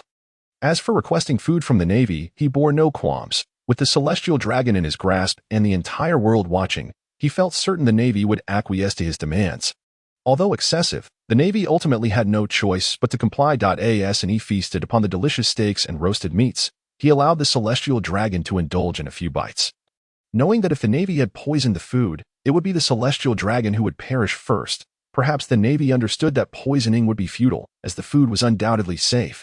After satisfying their appetites, N.E. and his companions began to play mahjong atop the ice pillar. Those below were left astounded, witnessing the audacity of demanding food and drink from the Navy, only to indulge and play games afterward. It was a blatant affront to the Navy's dignity broadcasted for the world to see.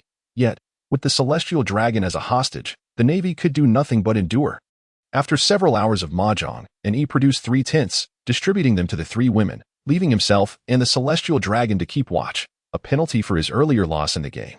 As night deepened, most reporters retired for the evening. In the dead of night, a mysterious figure clad in a black cloak arrived at the Navy's encampment.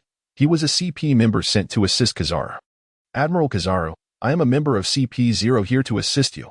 You may call me 05. How terrifying." Kizaru replied, "Let us prioritize the rescue of the celestial dragon. My plan is," and he observed the brightly lit Navy base below.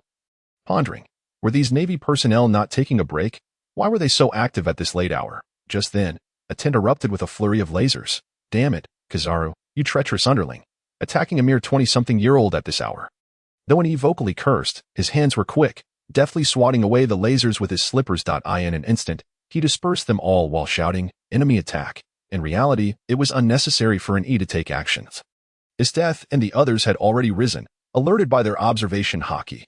While Kizaru distracted them with lasers, 05 completed his preparations. He removed his Navy hat, revealing a massive bull's head adorned with large horns. Shave. In a flash, 05 appeared beneath the ice pillar, then bellowed, "Bovine hammer." Boom, the horns collided with the ice pillar. Crack, crack. The ice pillar emitted a sound of shattering. He swiftly grasped the celestial dragon, shielding him with one hand while using his other hand to hold Sun Yin, and descended gracefully using moonwalk. Simultaneously, Sun Yin aimed her rifle at Kizaru, interrupting his unrestrained laser barrage. Meanwhile, Isteth and Dinessa charged towards Kizaru and 05. Respectively, Isteth faced Kizaru once more, while Dinessa swung her sword at 05's head. This time, Isteth summoned a larger ice meteor to strike Kizaru. Surrounded by Navy personnel, Kizaru could not evade and was compelled to unleash the Yada no Kagami to shatter the ice meteor. Subsequently, Kizaru and Isteth engaged in a fierce battle reminiscent of their earlier clash. Ice shards and lasers scattered, creating a terrifying battlefield. The surrounding Navy personnel, sensing the danger, immediately fled. Dinessa regarded the bull-headed 05, commenting, "It seems you are a Zoan-type devil fruit user. This is the first time I've encountered such a power."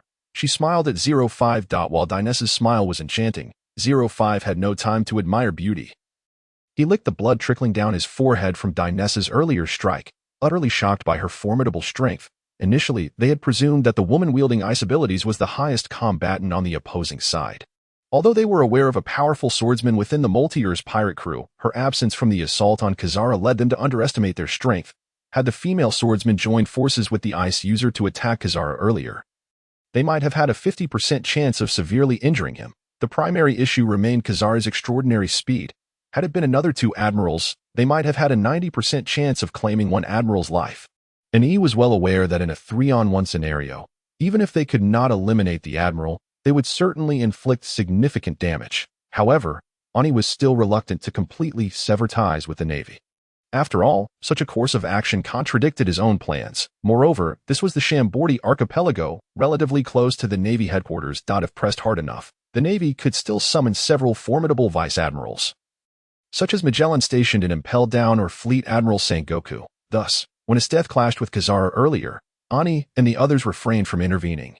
Lingwu, observing the nonchalant stance of Dinessa, felt beads of sweat trickle down his forehead.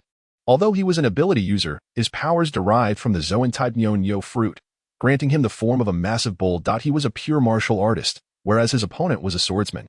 In combat, the swordsman's reach inherently provided an advantage over someone like him, who relied on physical prowess. He had already experienced the devastating force of Dinessa's greatsword, and his Busashoka haki was insufficient to withstand it.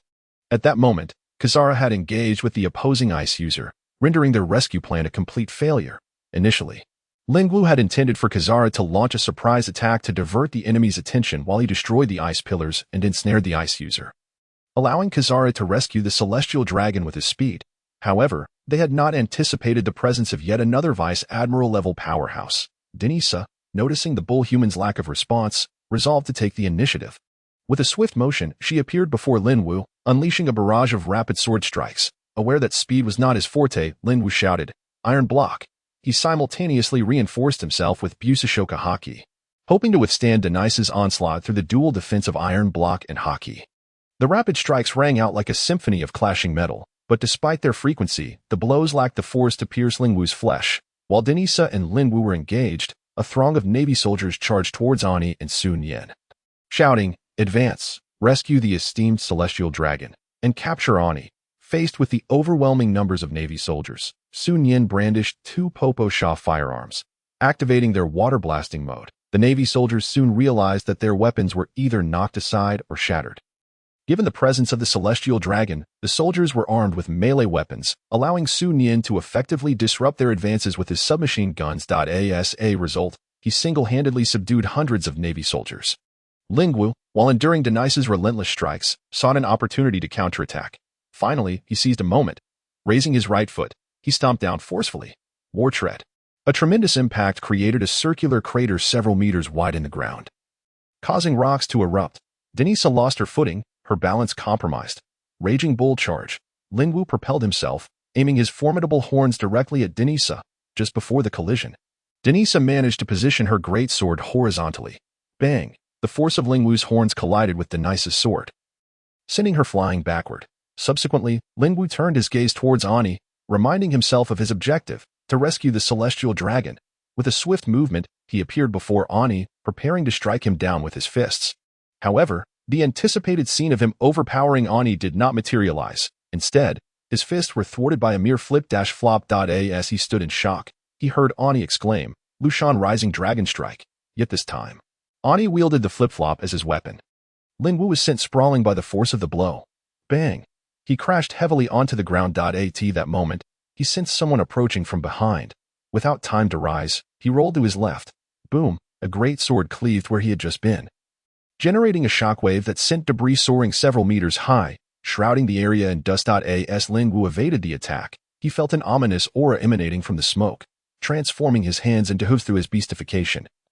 He sought to bolster his defenses. Whoosh! An indistinct figure surged from the smoke. Lingwu's Kanbunshika haki alerted him to the opponent's imminent appearance on his right. He raised his right hand, ready to defend. only to discover that for a fleeting moment, his right hand was unresponsive. Though brief, that moment was more than sufficient in a duel between skilled fighters. Puff. The temporary paralysis of his right hand left him vulnerable to Denise's powerful downward strike. Her great sword sliced into Lingwu's right shoulder. Gazing into Denise's golden eyes, he felt the weight of her formidable presence, akin to a leaf caught in a tempest. With a nimble leap, Denise positioned herself behind Lingwu. Her right hand wielding the sword aimed at his left flank. Instinctively, Lingwu attempted to block with his left hand, only to experience that disconcerting sensation of unresponsiveness once more, this time affecting his left hand. Puff. Denise's sword plunged deeper. Ani observed the location of the strike. Contemplating the damage to the bull human's left kidney. He wondered whether this injury would affect Lingwu's future happiness, although it remained uncertain how the loss of a kidney would impact Lingwu's quality of life. He was certain that Denise possessed an ability unknown to him that could manipulate his bodily movements. Despite the fleeting moment, it was ample time for Denise to capitalize on his vulnerabilities. Already at a disadvantage in speed, Lingwu now found himself unable to even defend. The strike to his waist, despite his animal-type constitution and excellent physicality, was too much for his internal organs to endure. Lingwu realized that Denise's Pusashoka haki had penetrated his body, indicating a sophisticated application of haki. Even when he had been unharmed, he might not have been able to counter her. Now, severely wounded, he feared he might perish in this confrontation. More critically, he was aware that the opposing captain had yet to join the fray. Based on the earlier incident where he had been struck by a flip-flop, he understood that the captain's strength was formidable. Damn the intelligence department, he thought, realizing that the opposing force indeed consisted of 3 vice admiral-level warriors. In that moment of realization, Lingwu shouted, "War tread." Having suffered once, Denise immediately became alert. However, this time, Lingwu did not intend to attack. Instead, he retreated, utilizing the recoil from his war tread to swiftly disengage. Denise, momentarily caught off guard by Lingwu's retreat, soon redirected her focus to Kizaru. Observing her glance, Kizaru quickly exchanged blows with his staff, subsequently spitting blood. Using his abilities, he withdrew from the battle. Seeing their admiral retreat, the Navy soldiers likewise abandoned their assault, retreating obediently. Ani felt a slight twitch at the corner of his mouth, musing, "The acting monkey lives up to its name." That was clearly a case of spitting blood after being struck by his death, yet he pretended it was a self-inflicted injury. Truly a cunning old fox. This way, no one could criticize Kizaru for his lack of effort. It wasn't that he didn't try hard enough, but rather that the enemy was simply too strong. After all, he was wounded as well. This nighttime rescue mission concluded with a resounding failure for the Navy. The botched rescue was broadcasted live, shocking various organizations worldwide. As they marveled at the existence of a pirate crew capable of contending with vice admirals. Many recognized the bull human, speculating that while he might not surpass the Navy's admirals, his strength was certainly formidable. The pirates of the world rejoiced, for as long as the Navy was embarrassed, it brought them great joy. Some casinos even began accepting bets on how many days the Wanjia pirate crew could endure. Denise returned to Ani's side, having reverted to her silver-eyed form. "Isn't this Zoan user quite strong?" she remarked. Having observed the process of Denise injuring her opponent, Ani inquired, "What caused that momentary stiffness in his movements?" Daisha remarked, "This is my observation haki." He was well aware that Dainisha's observation haki was remarkably exceptional, at the very least of a high caliber, and unlike an E, who had ascended through skill cards. Daisha cultivated her observation haki through her own rigorous training. Although the specifics of Dainisha's observation haki remained elusive, an E recognized that advanced observation haki could manifest in unique applications. For instance, the brief foresight of the future, as exhibited by Card 2, was but one example of advanced utilization of observation haki. Daisha continued, "As you know, my forte has always been the perception of demonic energy. Now that our foes lack such energy, I have developed observation haki, enabling me to influence the physical movements of others for a limited time." Ane gazed at Daisha in astonishment. The ability to affect another's actions merely through observation haki was truly remarkable. Though the duration of this influence was brief, it sufficed for Danisha. Ane speculated that had the Minotaur been a superhuman type, rather than an animal type, it might have already met its demise at Dainisha's hands. At that moment, Isteth returned, muttering, "It seems the Marine Admiral isn't particularly formidable." Isteth, discerning the pretense of defeat displayed by Kizaru, found herself displeased. Ane had repeatedly asserted that admirals were the strongest within the Marines. Yet this alleged strongest was feigning defeat on the battlefield to distance himself from her. Ane addressed Isteth, stating, "Kizaru's act of feigned defeat was prompted by Dainisha's vigilant observation, and he has yet to reveal his full strength as an admiral." And he understood that despite his death having engaged Kizaru twice, seemingly gaining the upper hand, Kizaru had not unleashed his full power sa Logia type. The abilities of the three admirals could be likened to natural disasters for ordinary beings. Otherwise, Punk Hazard would not have transformed into a realm of ice and fire. It was crucial to note that when the three admirals clashed, they possessed the power to alter geographical landscapes. Their restraint in this instance was due to the presence of numerous civilians on Satiate archipelago, preventing Kizaru from exerting his full might, had the confrontation taken place on a deserted island. And he was confident that Kizaru could have obliterated it. Moreover, the physical prowess of Kizaru was an aspect that and his companions could not hope to match. The future duel between Akiji and Akainu had raged for 10 days and nights.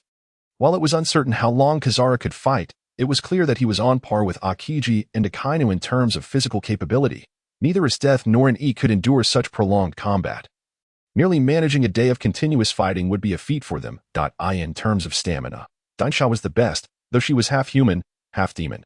Thus, her previous victories were attributed to various factors. He was acutely aware of this, leading him to believe that the three of them could not truly contend with the three admirals. To entertain such a notion would likely result in their untimely demise. Meanwhile, in Marie Joy's, the five elders convened once more, having watched the recent battles in their entirety. Upon witnessing an effortlessly dispatch 05 and Dainsha severely injure him, they could no longer remain composed.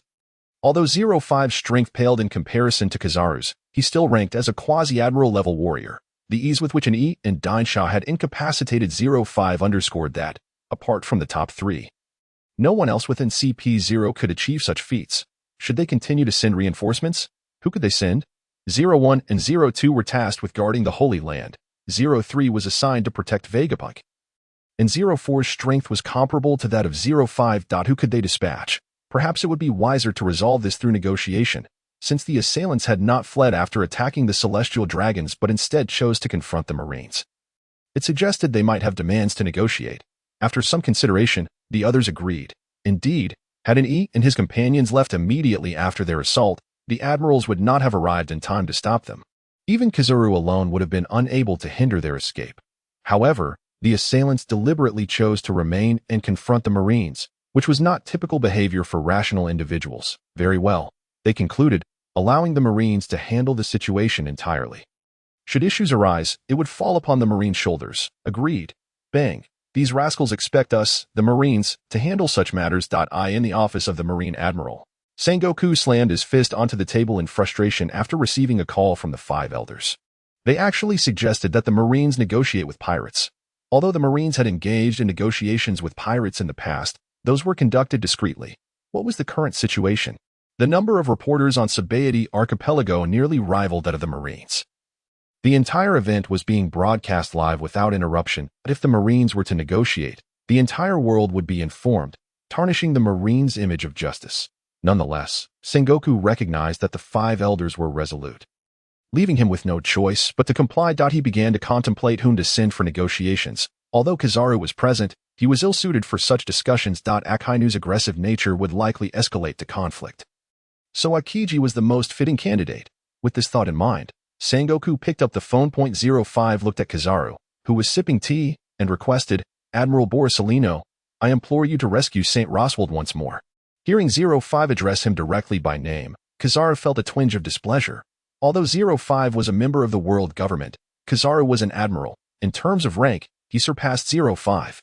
It was disrespectful for 05 to address him so informally. In a grumpy tone, Kizaru replied, "Their strength is too formidable. I cannot rescue St. Roswald. I have fought twice today and am fatigued.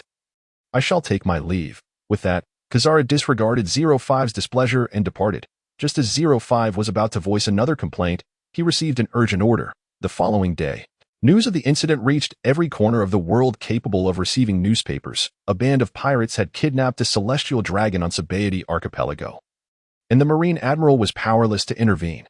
Although reporters had begun live broadcasts the previous day, not every location received visual information. As a new day dawned, and and his companions continued their standoff with the Marines. Notably, numerous prominent figures were en route to Satiate archipelago. 5 days later, although 6 days had elapsed since the kidnapping of the celestial dragon, the fervor surrounding the event remained unabated. A multitude of reporters congregated at the scene. during which the Marines merely stated that their inaction was to ensure the safety of the celestial dragons. No further information was disclosed by the Marines. That very noon, Marine Admiral Akiji arrived at Satiate Archipelago. Observing Akiji, Kizaru, and the earlier Minotaur, and he began contemplating an escape. Yi's audacity to orchestrate the kidnapping of a celestial dragon on Satiate Archipelago was not without its foundations. In truth, and he had long prepared an escape route, relying on the extraordinary prize he had previously received, the Anywhere Door from Doraemon. However, possessing the Anywhere Door did not grant an E the freedom to act recklessly. First and foremost, to activate the Anywhere Door, one must know the coordinates connecting 2 points. For instance, to travel from Satiate Archipelago to Tresia, one must ascertain the precise location of Tresia relative to Satiate Archipelago. Furthermore, the distance between the 2 points connected by the Anywhere Door is limited to a maximum of 1,000 kilometers. Additionally, the duration of activation is finite, as the Anywhere Door functions as a compressed spatial passage, requiring significant energy for each activation. Thus, the further the distance, the shorter the duration of the activation. For instance, when activating the maximum distance of 1,000 kilometers, the Anywhere Door can only remain open for 10 seconds. The shorter the distance, the longer the duration of stability. After activation, the Anywhere Door also requires recharging, which can be accomplished in 2 ways: natural charging, which merely involves placing the Anywhere Door in a suitable location. However, under such circumstances, there is only one opportunity for use each month. On the other hand, actively charging does not impose any restrictions on the number of uses. This time, Ani has designated the Leviathan as the opening coordinates for the door, specifically requesting that the Leviathan remain stationary. Qingxi gazed at the towering ice pillar in the distance, scratching his head, pondering how to approach the negotiations assigned to him by Sengoku. Kazan, do you truly have no daughter? At that moment, Kizaru once again posed this question. Qingxi cast a glance, exasperatedly replying, I have stated numerous times that I have no daughter. How many more times must I repeat myself? It turned out that due to the striking resemblance between Estetha's abilities and Qingxi's, following the celestial dragon kidnapping incident, he frequently received inquiries from the Navy regarding whether he had a daughter. Despite his incessant explanations, they seemed to bear little fruit. As Qingxi began to fret over how to initiate the negotiations, he took a moment to compose a letter expressing the Navy's intention to negotiate, which he handed to Kizaru, saying, Borsellino, please deliver this letter to the members of the Multiverse Pirates. Kizaru, upon reading the contents of the paper, remarked, how terrifying. Nevertheless, he took the note and sought out Ani and the others. As Kizaru approached, Ani and the others immediately adopted a defensive stance. Kizaru then raised both hands, declaring, I am not here to fight. I come bearing a message. With that, he handed Qingxi's letter to Ani. Upon reviewing the note, Ani learned that the Navy wished to engage in a serious discussion to peacefully resolve the current situation. A smile graced Yi's face, for he had expended considerable effort to prompt the Navy to initiate negotiations. He addressed Kizaru, saying, I agree to the negotiations. How about this? In 1 hour, let each side send a representative to negotiate beneath the ice pillar? Agreed. An hour swiftly passed, and Qingxi arrived early beneath the ice pillar. At that moment, Ani descended from the ice pillar with a stoic expression. Qingxi observed Ani as the focal point of the celestial dragon kidnapping incident. The Navy's understanding of him was quite limited. They only knew that he had set sail 3 years prior, and within just a few months, his bounty had escalated to 250 million berries. Just as the world government planned to summon him as one of the Shichibukai, he and his pirate crew vanished entirely. It was only a few days ago that they re-emerged, and not just he, but even his crew remained shrouded in mystery. For days, the Navy and world government had been scouring for information regarding the multiverse pirates, yet they had uncovered little about the crew, to the extent that they were virtually in the dark. This left Qingxi in a precarious position, as lacking insight into the other party made it difficult for him to gain an advantage in negotiations. Sighing, Qingxi extended his hand, introducing himself. I am Admiral Kazan, codename Aokiji. Reciprocated the handshake, stating, I am an E of the Multiverse Pirates. Lord and E, regarding your kidnapping of the celestial dragons, do you have any conditions? If so, you may express them, and the world government will consider them. Ane replied, my demands are not excessive. First, in a month and a half, I will be hosting an auction at Satiate Archipelago, and I hope the Navy and world government will permit my auction activities there. Second, I expect that before the conclusion of the auction, neither the Navy nor the world government shall take action against my pirate crew. In compensation, I will allow the Navy and world government to participate in the auction. Third, Our attack on the celestial dragons was a last resort. Therefore, the world government must compensate us for mental distress, loss of work, nutritional expenses, etc., totaling 30 million berries. Lastly, we will ensure the safety of the celestial dragons until the auction concludes, after which we will promptly release them. Upon hearing Yi's conditions, Qingji felt an overwhelming urge to strike him. How could they commit such an act and still wish to hold an auction at Satiate Archipelago, demanding assurances for their safety during that time? Furthermore, they attacked the celestial dragons yet expected the world government to provide compensation? These conditions were unacceptable not only to the Navy and the world government but even to himself. Thus, Qingji stated, Lord Yi, the Navy and the world government genuinely wish to engage in negotiations, and I hope you can demonstrate some sincerity as well. Our bottom line is that you must release the celestial dragons as soon as possible, and the Navy will guarantee your safety thereafter. Hearing this, Yi internally scorned the world government's character. If he were to surrender the celestial dragons, he could guarantee that once they were safe, he and his crew would inevitably be subjected to public scrutiny. After all, if they could dismiss the withdrawal of a Shichibukai from such a global incident with a mere misinformation, how could one trust a verbal promise? Yi would not place his faith in the assurances of the world government. Anyone who did so would be a fool. He produced a den mushi and a visual den mushi, stating, if you want us to surrender the celestial dragons, it can only occur after the auction concludes. This den mushi is your means of contact once you've made your decision. And this visual den mushi contains information about the items I will be auctioning. Present it to Sengoku and the Gorosei, and then return to determine whether you agree to my conditions. Qingji took the den mushi and visual den mushi from Yi, ready to respond, when suddenly a cloud of white smoke enveloped Yi, and he vanished, leaving behind a piece of humanoid yellow paper. This was yet another of Yi's props, which served only one purpose, to transform into another person. But for a mere 5 minutes, and it could not express any emotions nor possess any real strength. In essence, it was akin to a talking, inflatable doll that could last 5 minutes. Although Yi had agreed to engage in negotiations, he was not one to take unnecessary risks. Observing the yellow paper on the ground, Qingji realized that he had not been conversing with Yi himself, since the other party was unwilling to reveal their true self. It seemed they did not wish to elaborate further. Qingji had no choice but to return to the camp, intending to report Yi's conditions. After all, he was merely responsible for the negotiations. The decisions ultimately rested with Sengoku and the Gorosei. After causing chaos at Satiate Archipelago, they still wished to hold an auction there, and they expected us to guarantee their safety for over a month? Were they treating us as bodyguards? Inform the members of the multi-Earth pirates that they should abandon any thoughts of holding an auction. Furthermore, suggesting that the world government participate is akin to bestowing a favor upon us. I declare today that regardless of how exceptional or rare their items may be, the world government will not participate. Indeed, they also expect the Navy to compensate the pirates. This is nothing short of an insult to the Navy.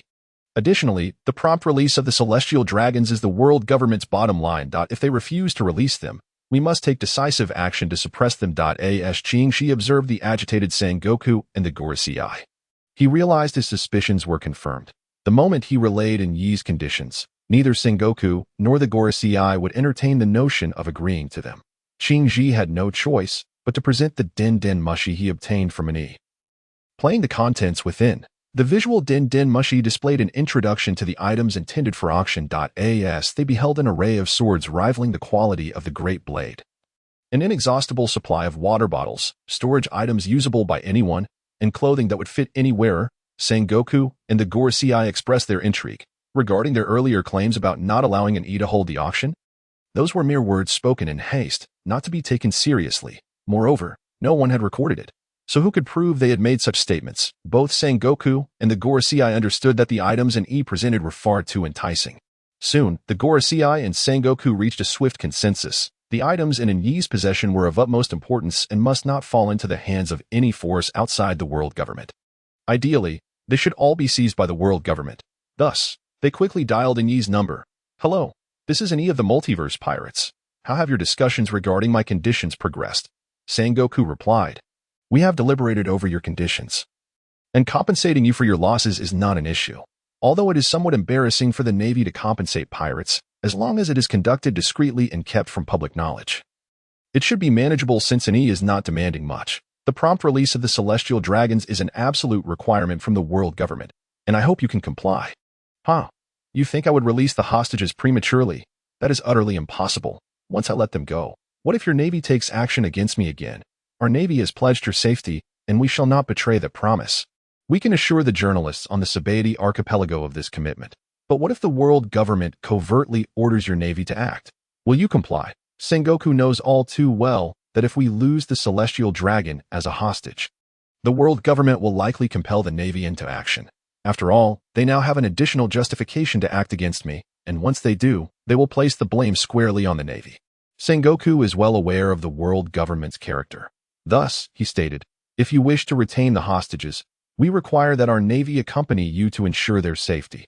Rest assured, we will not send our most formidable forces. Sengoku understood that since an E had no intention of releasing the hostages, it would be prudent to at least guarantee the celestial dragon's safety while gathering intelligence. Upon hearing Sengoku's proposal, an E realized their apprehension regarding the celestial dragon's safety in their possession. Thus replied, that is acceptable. Sengoku continued, one final condition. You cannot host an auction on the Satiate archipelago. However, our Navy and the world government can purchase all your auction items at a price of 3 billion berries. If that does not satisfy you, we can negotiate further. Upon hearing Sengoku's words, and he exclaimed, what a monopoly! It is merely the Navy monopolizing its own possessions. The true value of these items was uncertain even to an E. For instance, among them was an inexhaustible supply of mineral water, an invaluable resource for Alabasta. The demand for water in the desert-dominated Alabasta is beyond comprehension. Yet once water becomes abundant, Alabasta's national strength will undoubtedly surge. It is essential to recognize that Alabasta is no small nation. It can maintain a standing army of 600,000, with a population in the tens of millions. Such an item, capable of transforming Alabasta, would undoubtedly prompt the Nefertari family to pay any price to acquire it, and he could easily envision that just for this item, a price of 3 billion would be readily accepted by the Nefertari family.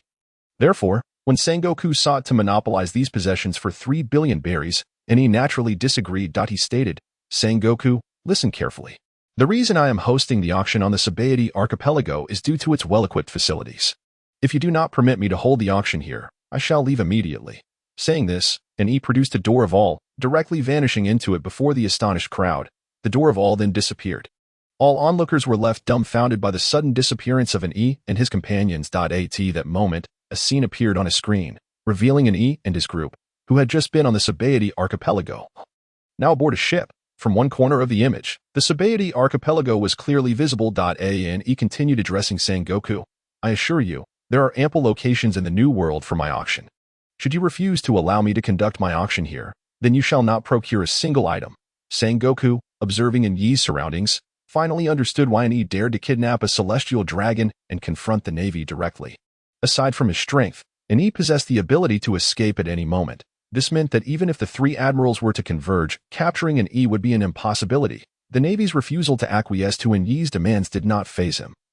With the ability to leave at any time, there was nowhere he could not go. Should An Yi become truly incensed, he could sell his valuable items to pirates, and Sengoku could already envision the aftermath. Realizing this, Sengoku hastily responded, very well, you may hold your auction in any area of the Satiate archipelago. However, our Navy must participate, since the auction could not be prevented. The next step was to secure the Navy's maximum benefit. With the world government backing them, the Navy was not particularly concerned about money. After all, berries are printed by the world government. If a matter can be resolved with money, it is hardly a matter at all. Ultimately, An Yi and the Navy reached an agreement. An Yi could hold his auction on the Satiate archipelago in a month and a half, during which he and his companions could freely traverse the archipelago. Furthermore, all factions would be permitted to appear on the Satiate archipelago during the auction, provided they did not cause disturbances. To that end, An Yi also guaranteed that if any trouble arose during the auction, he would personally deal with it. After all, the auction was a means for him to profit, and An Yi was naturally invested in its success. Concurrently, the Navy announced the conclusion of the Celestial Dragon hostage incident, stating that An Yi and his companions had released the hostages, this being the official narrative, while the reality was that the Celestial Dragon remained in An Yi's custody. As for the Navy's need to save face, An Yi did not refuse, considering their status as significant financiers. Thus, that noon, the Navy declared that after negotiations, the earlier events were a misunderstanding and that they had reconciled with the multiverse pirate crew. However, others were not naive. A misunderstanding does not lead to days of confrontation. with the Navy deploying thousands of soldiers and 2 admirals, nearly demolishing Area 60 in the ensuing conflict. The notion of reconciliation merely indicated that the Navy found themselves unable to resolve the situation through force and opted for alternative measures. However, it sufficed for them to understand the truth without vocalizing it, for speaking the truth would only invite further scrutiny. After all, the Navy had just lost face against the multiverse pirate crew. And discussing their predicament at this time would be akin to inviting retribution. The next day, a report from the World Economic News Agency spread across the globe, announcing the emergence of the fourth emperor of the sea, the multiverse pirate crew. Simultaneously, a clandestine video began circulating among the world's great powers and factions. In the video, the recently embattled captain of the multiverse pirate crew showcased an array of astonishing items, revealing his intent to host an auction on the Satiate archipelago. Under the promotional efforts of Yumite, Kibison, and Morgans, news of the auction swiftly disseminated among various organizations. Each organization began gathering funds in preparation for attending the auction on the Satiate archipelago. Meanwhile, an E and his companions resumed their leisurely strolls on the Satiate archipelago. As the recent events had made them well known throughout the area. As for the celestial dragon, an E kept him imprisoned aboard the Leviathan, which roamed near the Satiate archipelago, while an E was wandering the island. A coffin-shaped vessel slowly approached not far from the Satiate archipelago. The man aboard could hardly contain his excitement. Simultaneously, at the opposite end of the island, a ship adorned with 2 enormous serpents at its bow, and a black pirate flag featuring a skull encircled by 9 snakes, signified the arrival of 2 of the 7 warlords, Dracula Mihawk and Boa Hancock, given that the Celestial Dragon hostage incident had just concluded. Numerous naval vessels continued patrolling the waters surrounding the Satiate archipelago. News of Mihawk and Hancock's presence swiftly reached the Navy stationed on the island. After all, the simultaneous arrival of 2 of the 7 warlords was undoubtedly significant. More importantly, Inye's group was also on the island. Upon setting foot on the island, Mihawk quickly noticed a cluster of Navy personnel, indicating that the Navy was on high alert regarding anyone arriving on the island during this period. However, Mihawk was there to seek out Denisha, and the Navy's presence provided him an opportunity to gather information. You say both Mihawk and Hancock have appeared on the Satiate archipelago. Indeed, Admiral Sengoku, and both have already landed. Sengoku had just received the report from the Navy on the Satiate archipelago. With the Celestial Dragon incident freshly concluded and the heat of the situation still palpable, the sudden appearance of 2 7 warlords on the Satiate archipelago warranted the Navy's utmost attention. Sengoku understood well why Mihawk had arrived. Denisha of the multiverse pirate crew was also a formidable swordsman. However, Hancock's presence was worth careful consideration, as the Navy had no record of her having any connections with the multiverse pirate crew. Sengoku commanded, "Monitor their movements closely and report any developments immediately." In the face of Hawkeye and the Empress, Sengoku found himself at a loss. While the 7 warlords serve as allies to the world government, they are, for the most part, beyond the Navy's command. Both Hawkeye and the Empress are known for their defiance. Hawkeye, with his reclusive nature, is a formidable force yet remains a solitary figure. The Empress, on the other hand, exhibits a haughty disposition, refusing to comply with any demands, even from the Navy. Furthermore, as the ruler of a nation, she hails from Amazon Lily, a land not to be trifled with, where every citizen possesses haki. Should a conflict arise, the Navy would find themselves in a precarious situation. Currently, Sengoku is also troubled by the question of who to send for the protection of the Celestial Dragons. As they remain in a state of luxury, the Navy must dispatch someone to ensure their safety, yet the choice of candidate poses a significant dilemma. A powerful individual like an E may not consent, and the Navy lacks the courage to send anyone into a potentially hostile situation. Especially with the formidable members of the Wanjia pirate crew lurking about, dispatching an ordinary Navy officer would also be unacceptable to the world government. Alas, what a predicament! A major event is unfolding. The world's greatest swordsman, Hawkeye Dracula Mihawk, has arrived on the island. What? Hawkeye is present in the Satiate archipelago. Currently, a multitude of reporters are gathered there, eagerly awaiting the auction that is set to take place in over a month. Especially after the recent Celestial Dragon kidnapping incident, which has rewarded many reporters handsomely, they have chosen to remain on the island, ready to indulge in the festivities while biding their time until the auction. As news of Hawkeye's appearance spreads, many reporters begin to sense the significance of the moment. Ane, observing the individual blocking his path, remarks, "Dini Shah, it seems they have come seeking you." Dini Shah gazes at Hawkeye and declares, 3 years ago, we left our duel unresolved. This time, armed with a new weapon, Let us engage once more. Hawkeye, having sought out Dini Shah, readily agrees. The onlookers, overhearing their exchange, realize that two of the world's foremost swordsmen are about to clash. Those with self-awareness quickly decide to vacate the area, for the confrontation between these elite swordsmen is not a spectacle for the faint of heart. While the commotion may captivate some, the throng of reporters is utterly exhilarated, swiftly setting up their equipment for another live broadcast. However, E interjects, "It would be best if you two refrained from battling on Satiate Archipelago. Instead, I shall have Esteth freeze a section of the ocean for your duel." What do you think? The two combatants exchanged glances and nodded in agreement. Thus, they proceeded to the shoreline, where Esteth unleashed her powers, encasing a portion of the sea in ice. During this time, Hawkeye couldn't help but steal a few glances at Esteth, for her abilities closely resembled those of Akiji. With the battleground established, Hawkeye and Dini Shah commenced their fierce duel upon the icy surface. From the outset, they unleashed their full might, with Dini Shah even liberating her demon power. Instantly, their sword energy surged through the air, threatening to shatter the ice that Esteth had conjured had it not been sufficiently thick. Their battle drew countless spectators, not only filling the shores but also attracting those who sailed out to witness this clash of titans. E and Esteth observed the duel from the shore, both skilled in swordsmanship themselves, and they found much to learn from the confrontation. However, as E focused on the battle between Hawkeye and Dini Shah, he sensed unrest behind him. Turning around, he was met with a cacophony of screams. It's the pirate empress, Boa Hancock. Oh, I think I'm in love. Her breathtaking beauty is overwhelming. Help, my heart can't take it. Empress, I want to bear your children. Marry me. No, the Empress will only take me as her husband. I alone can be your chosen one. From the ensuing chaos, E quickly gathered that the pirate empress, Boa Hancock, had arrived. He found her presence surprising yet eagerly anticipated, for she is renowned as the most beautiful woman in the pirate world. Who among men could resist such a lure? Soon enough, E watched as the throng of people parted, revealing Hancock standing before him. In a striking pose, her head tilted upward at a 45-degree angle, and her right hand gestured forward. She clearly commanded the attention of the crowd. As she approached E, he couldn't help but admire her crimson attire, the hem of which was nearly scandalous in its high slit, revealing her long, fair legs, which exuded both elegance and strength. The delicate curve of her waist was the embodiment of the saying, "A woman's waist is a killer's knife." And as for her upper figure, E chose to remain discreet in his description, lest he face censorship. In such attire, her mere presence could render 99% of men utterly powerless. Upon reaching E, Hancock tossed her hair back and inquired, "Do I not possess beauty?" And he instinctively replied, "Absolutely beautiful." She continued, "Then I have a condition. I wonder if you can grant it," with a playful wink. And he found himself overwhelmed, silently chanting, "Form is emptiness, emptiness is form," in an attempt to regain composure. Esteth, unable to tolerate the situation any longer, stepped forward to place herself between E and Hancock, exclaiming, "You are acting shamelessly."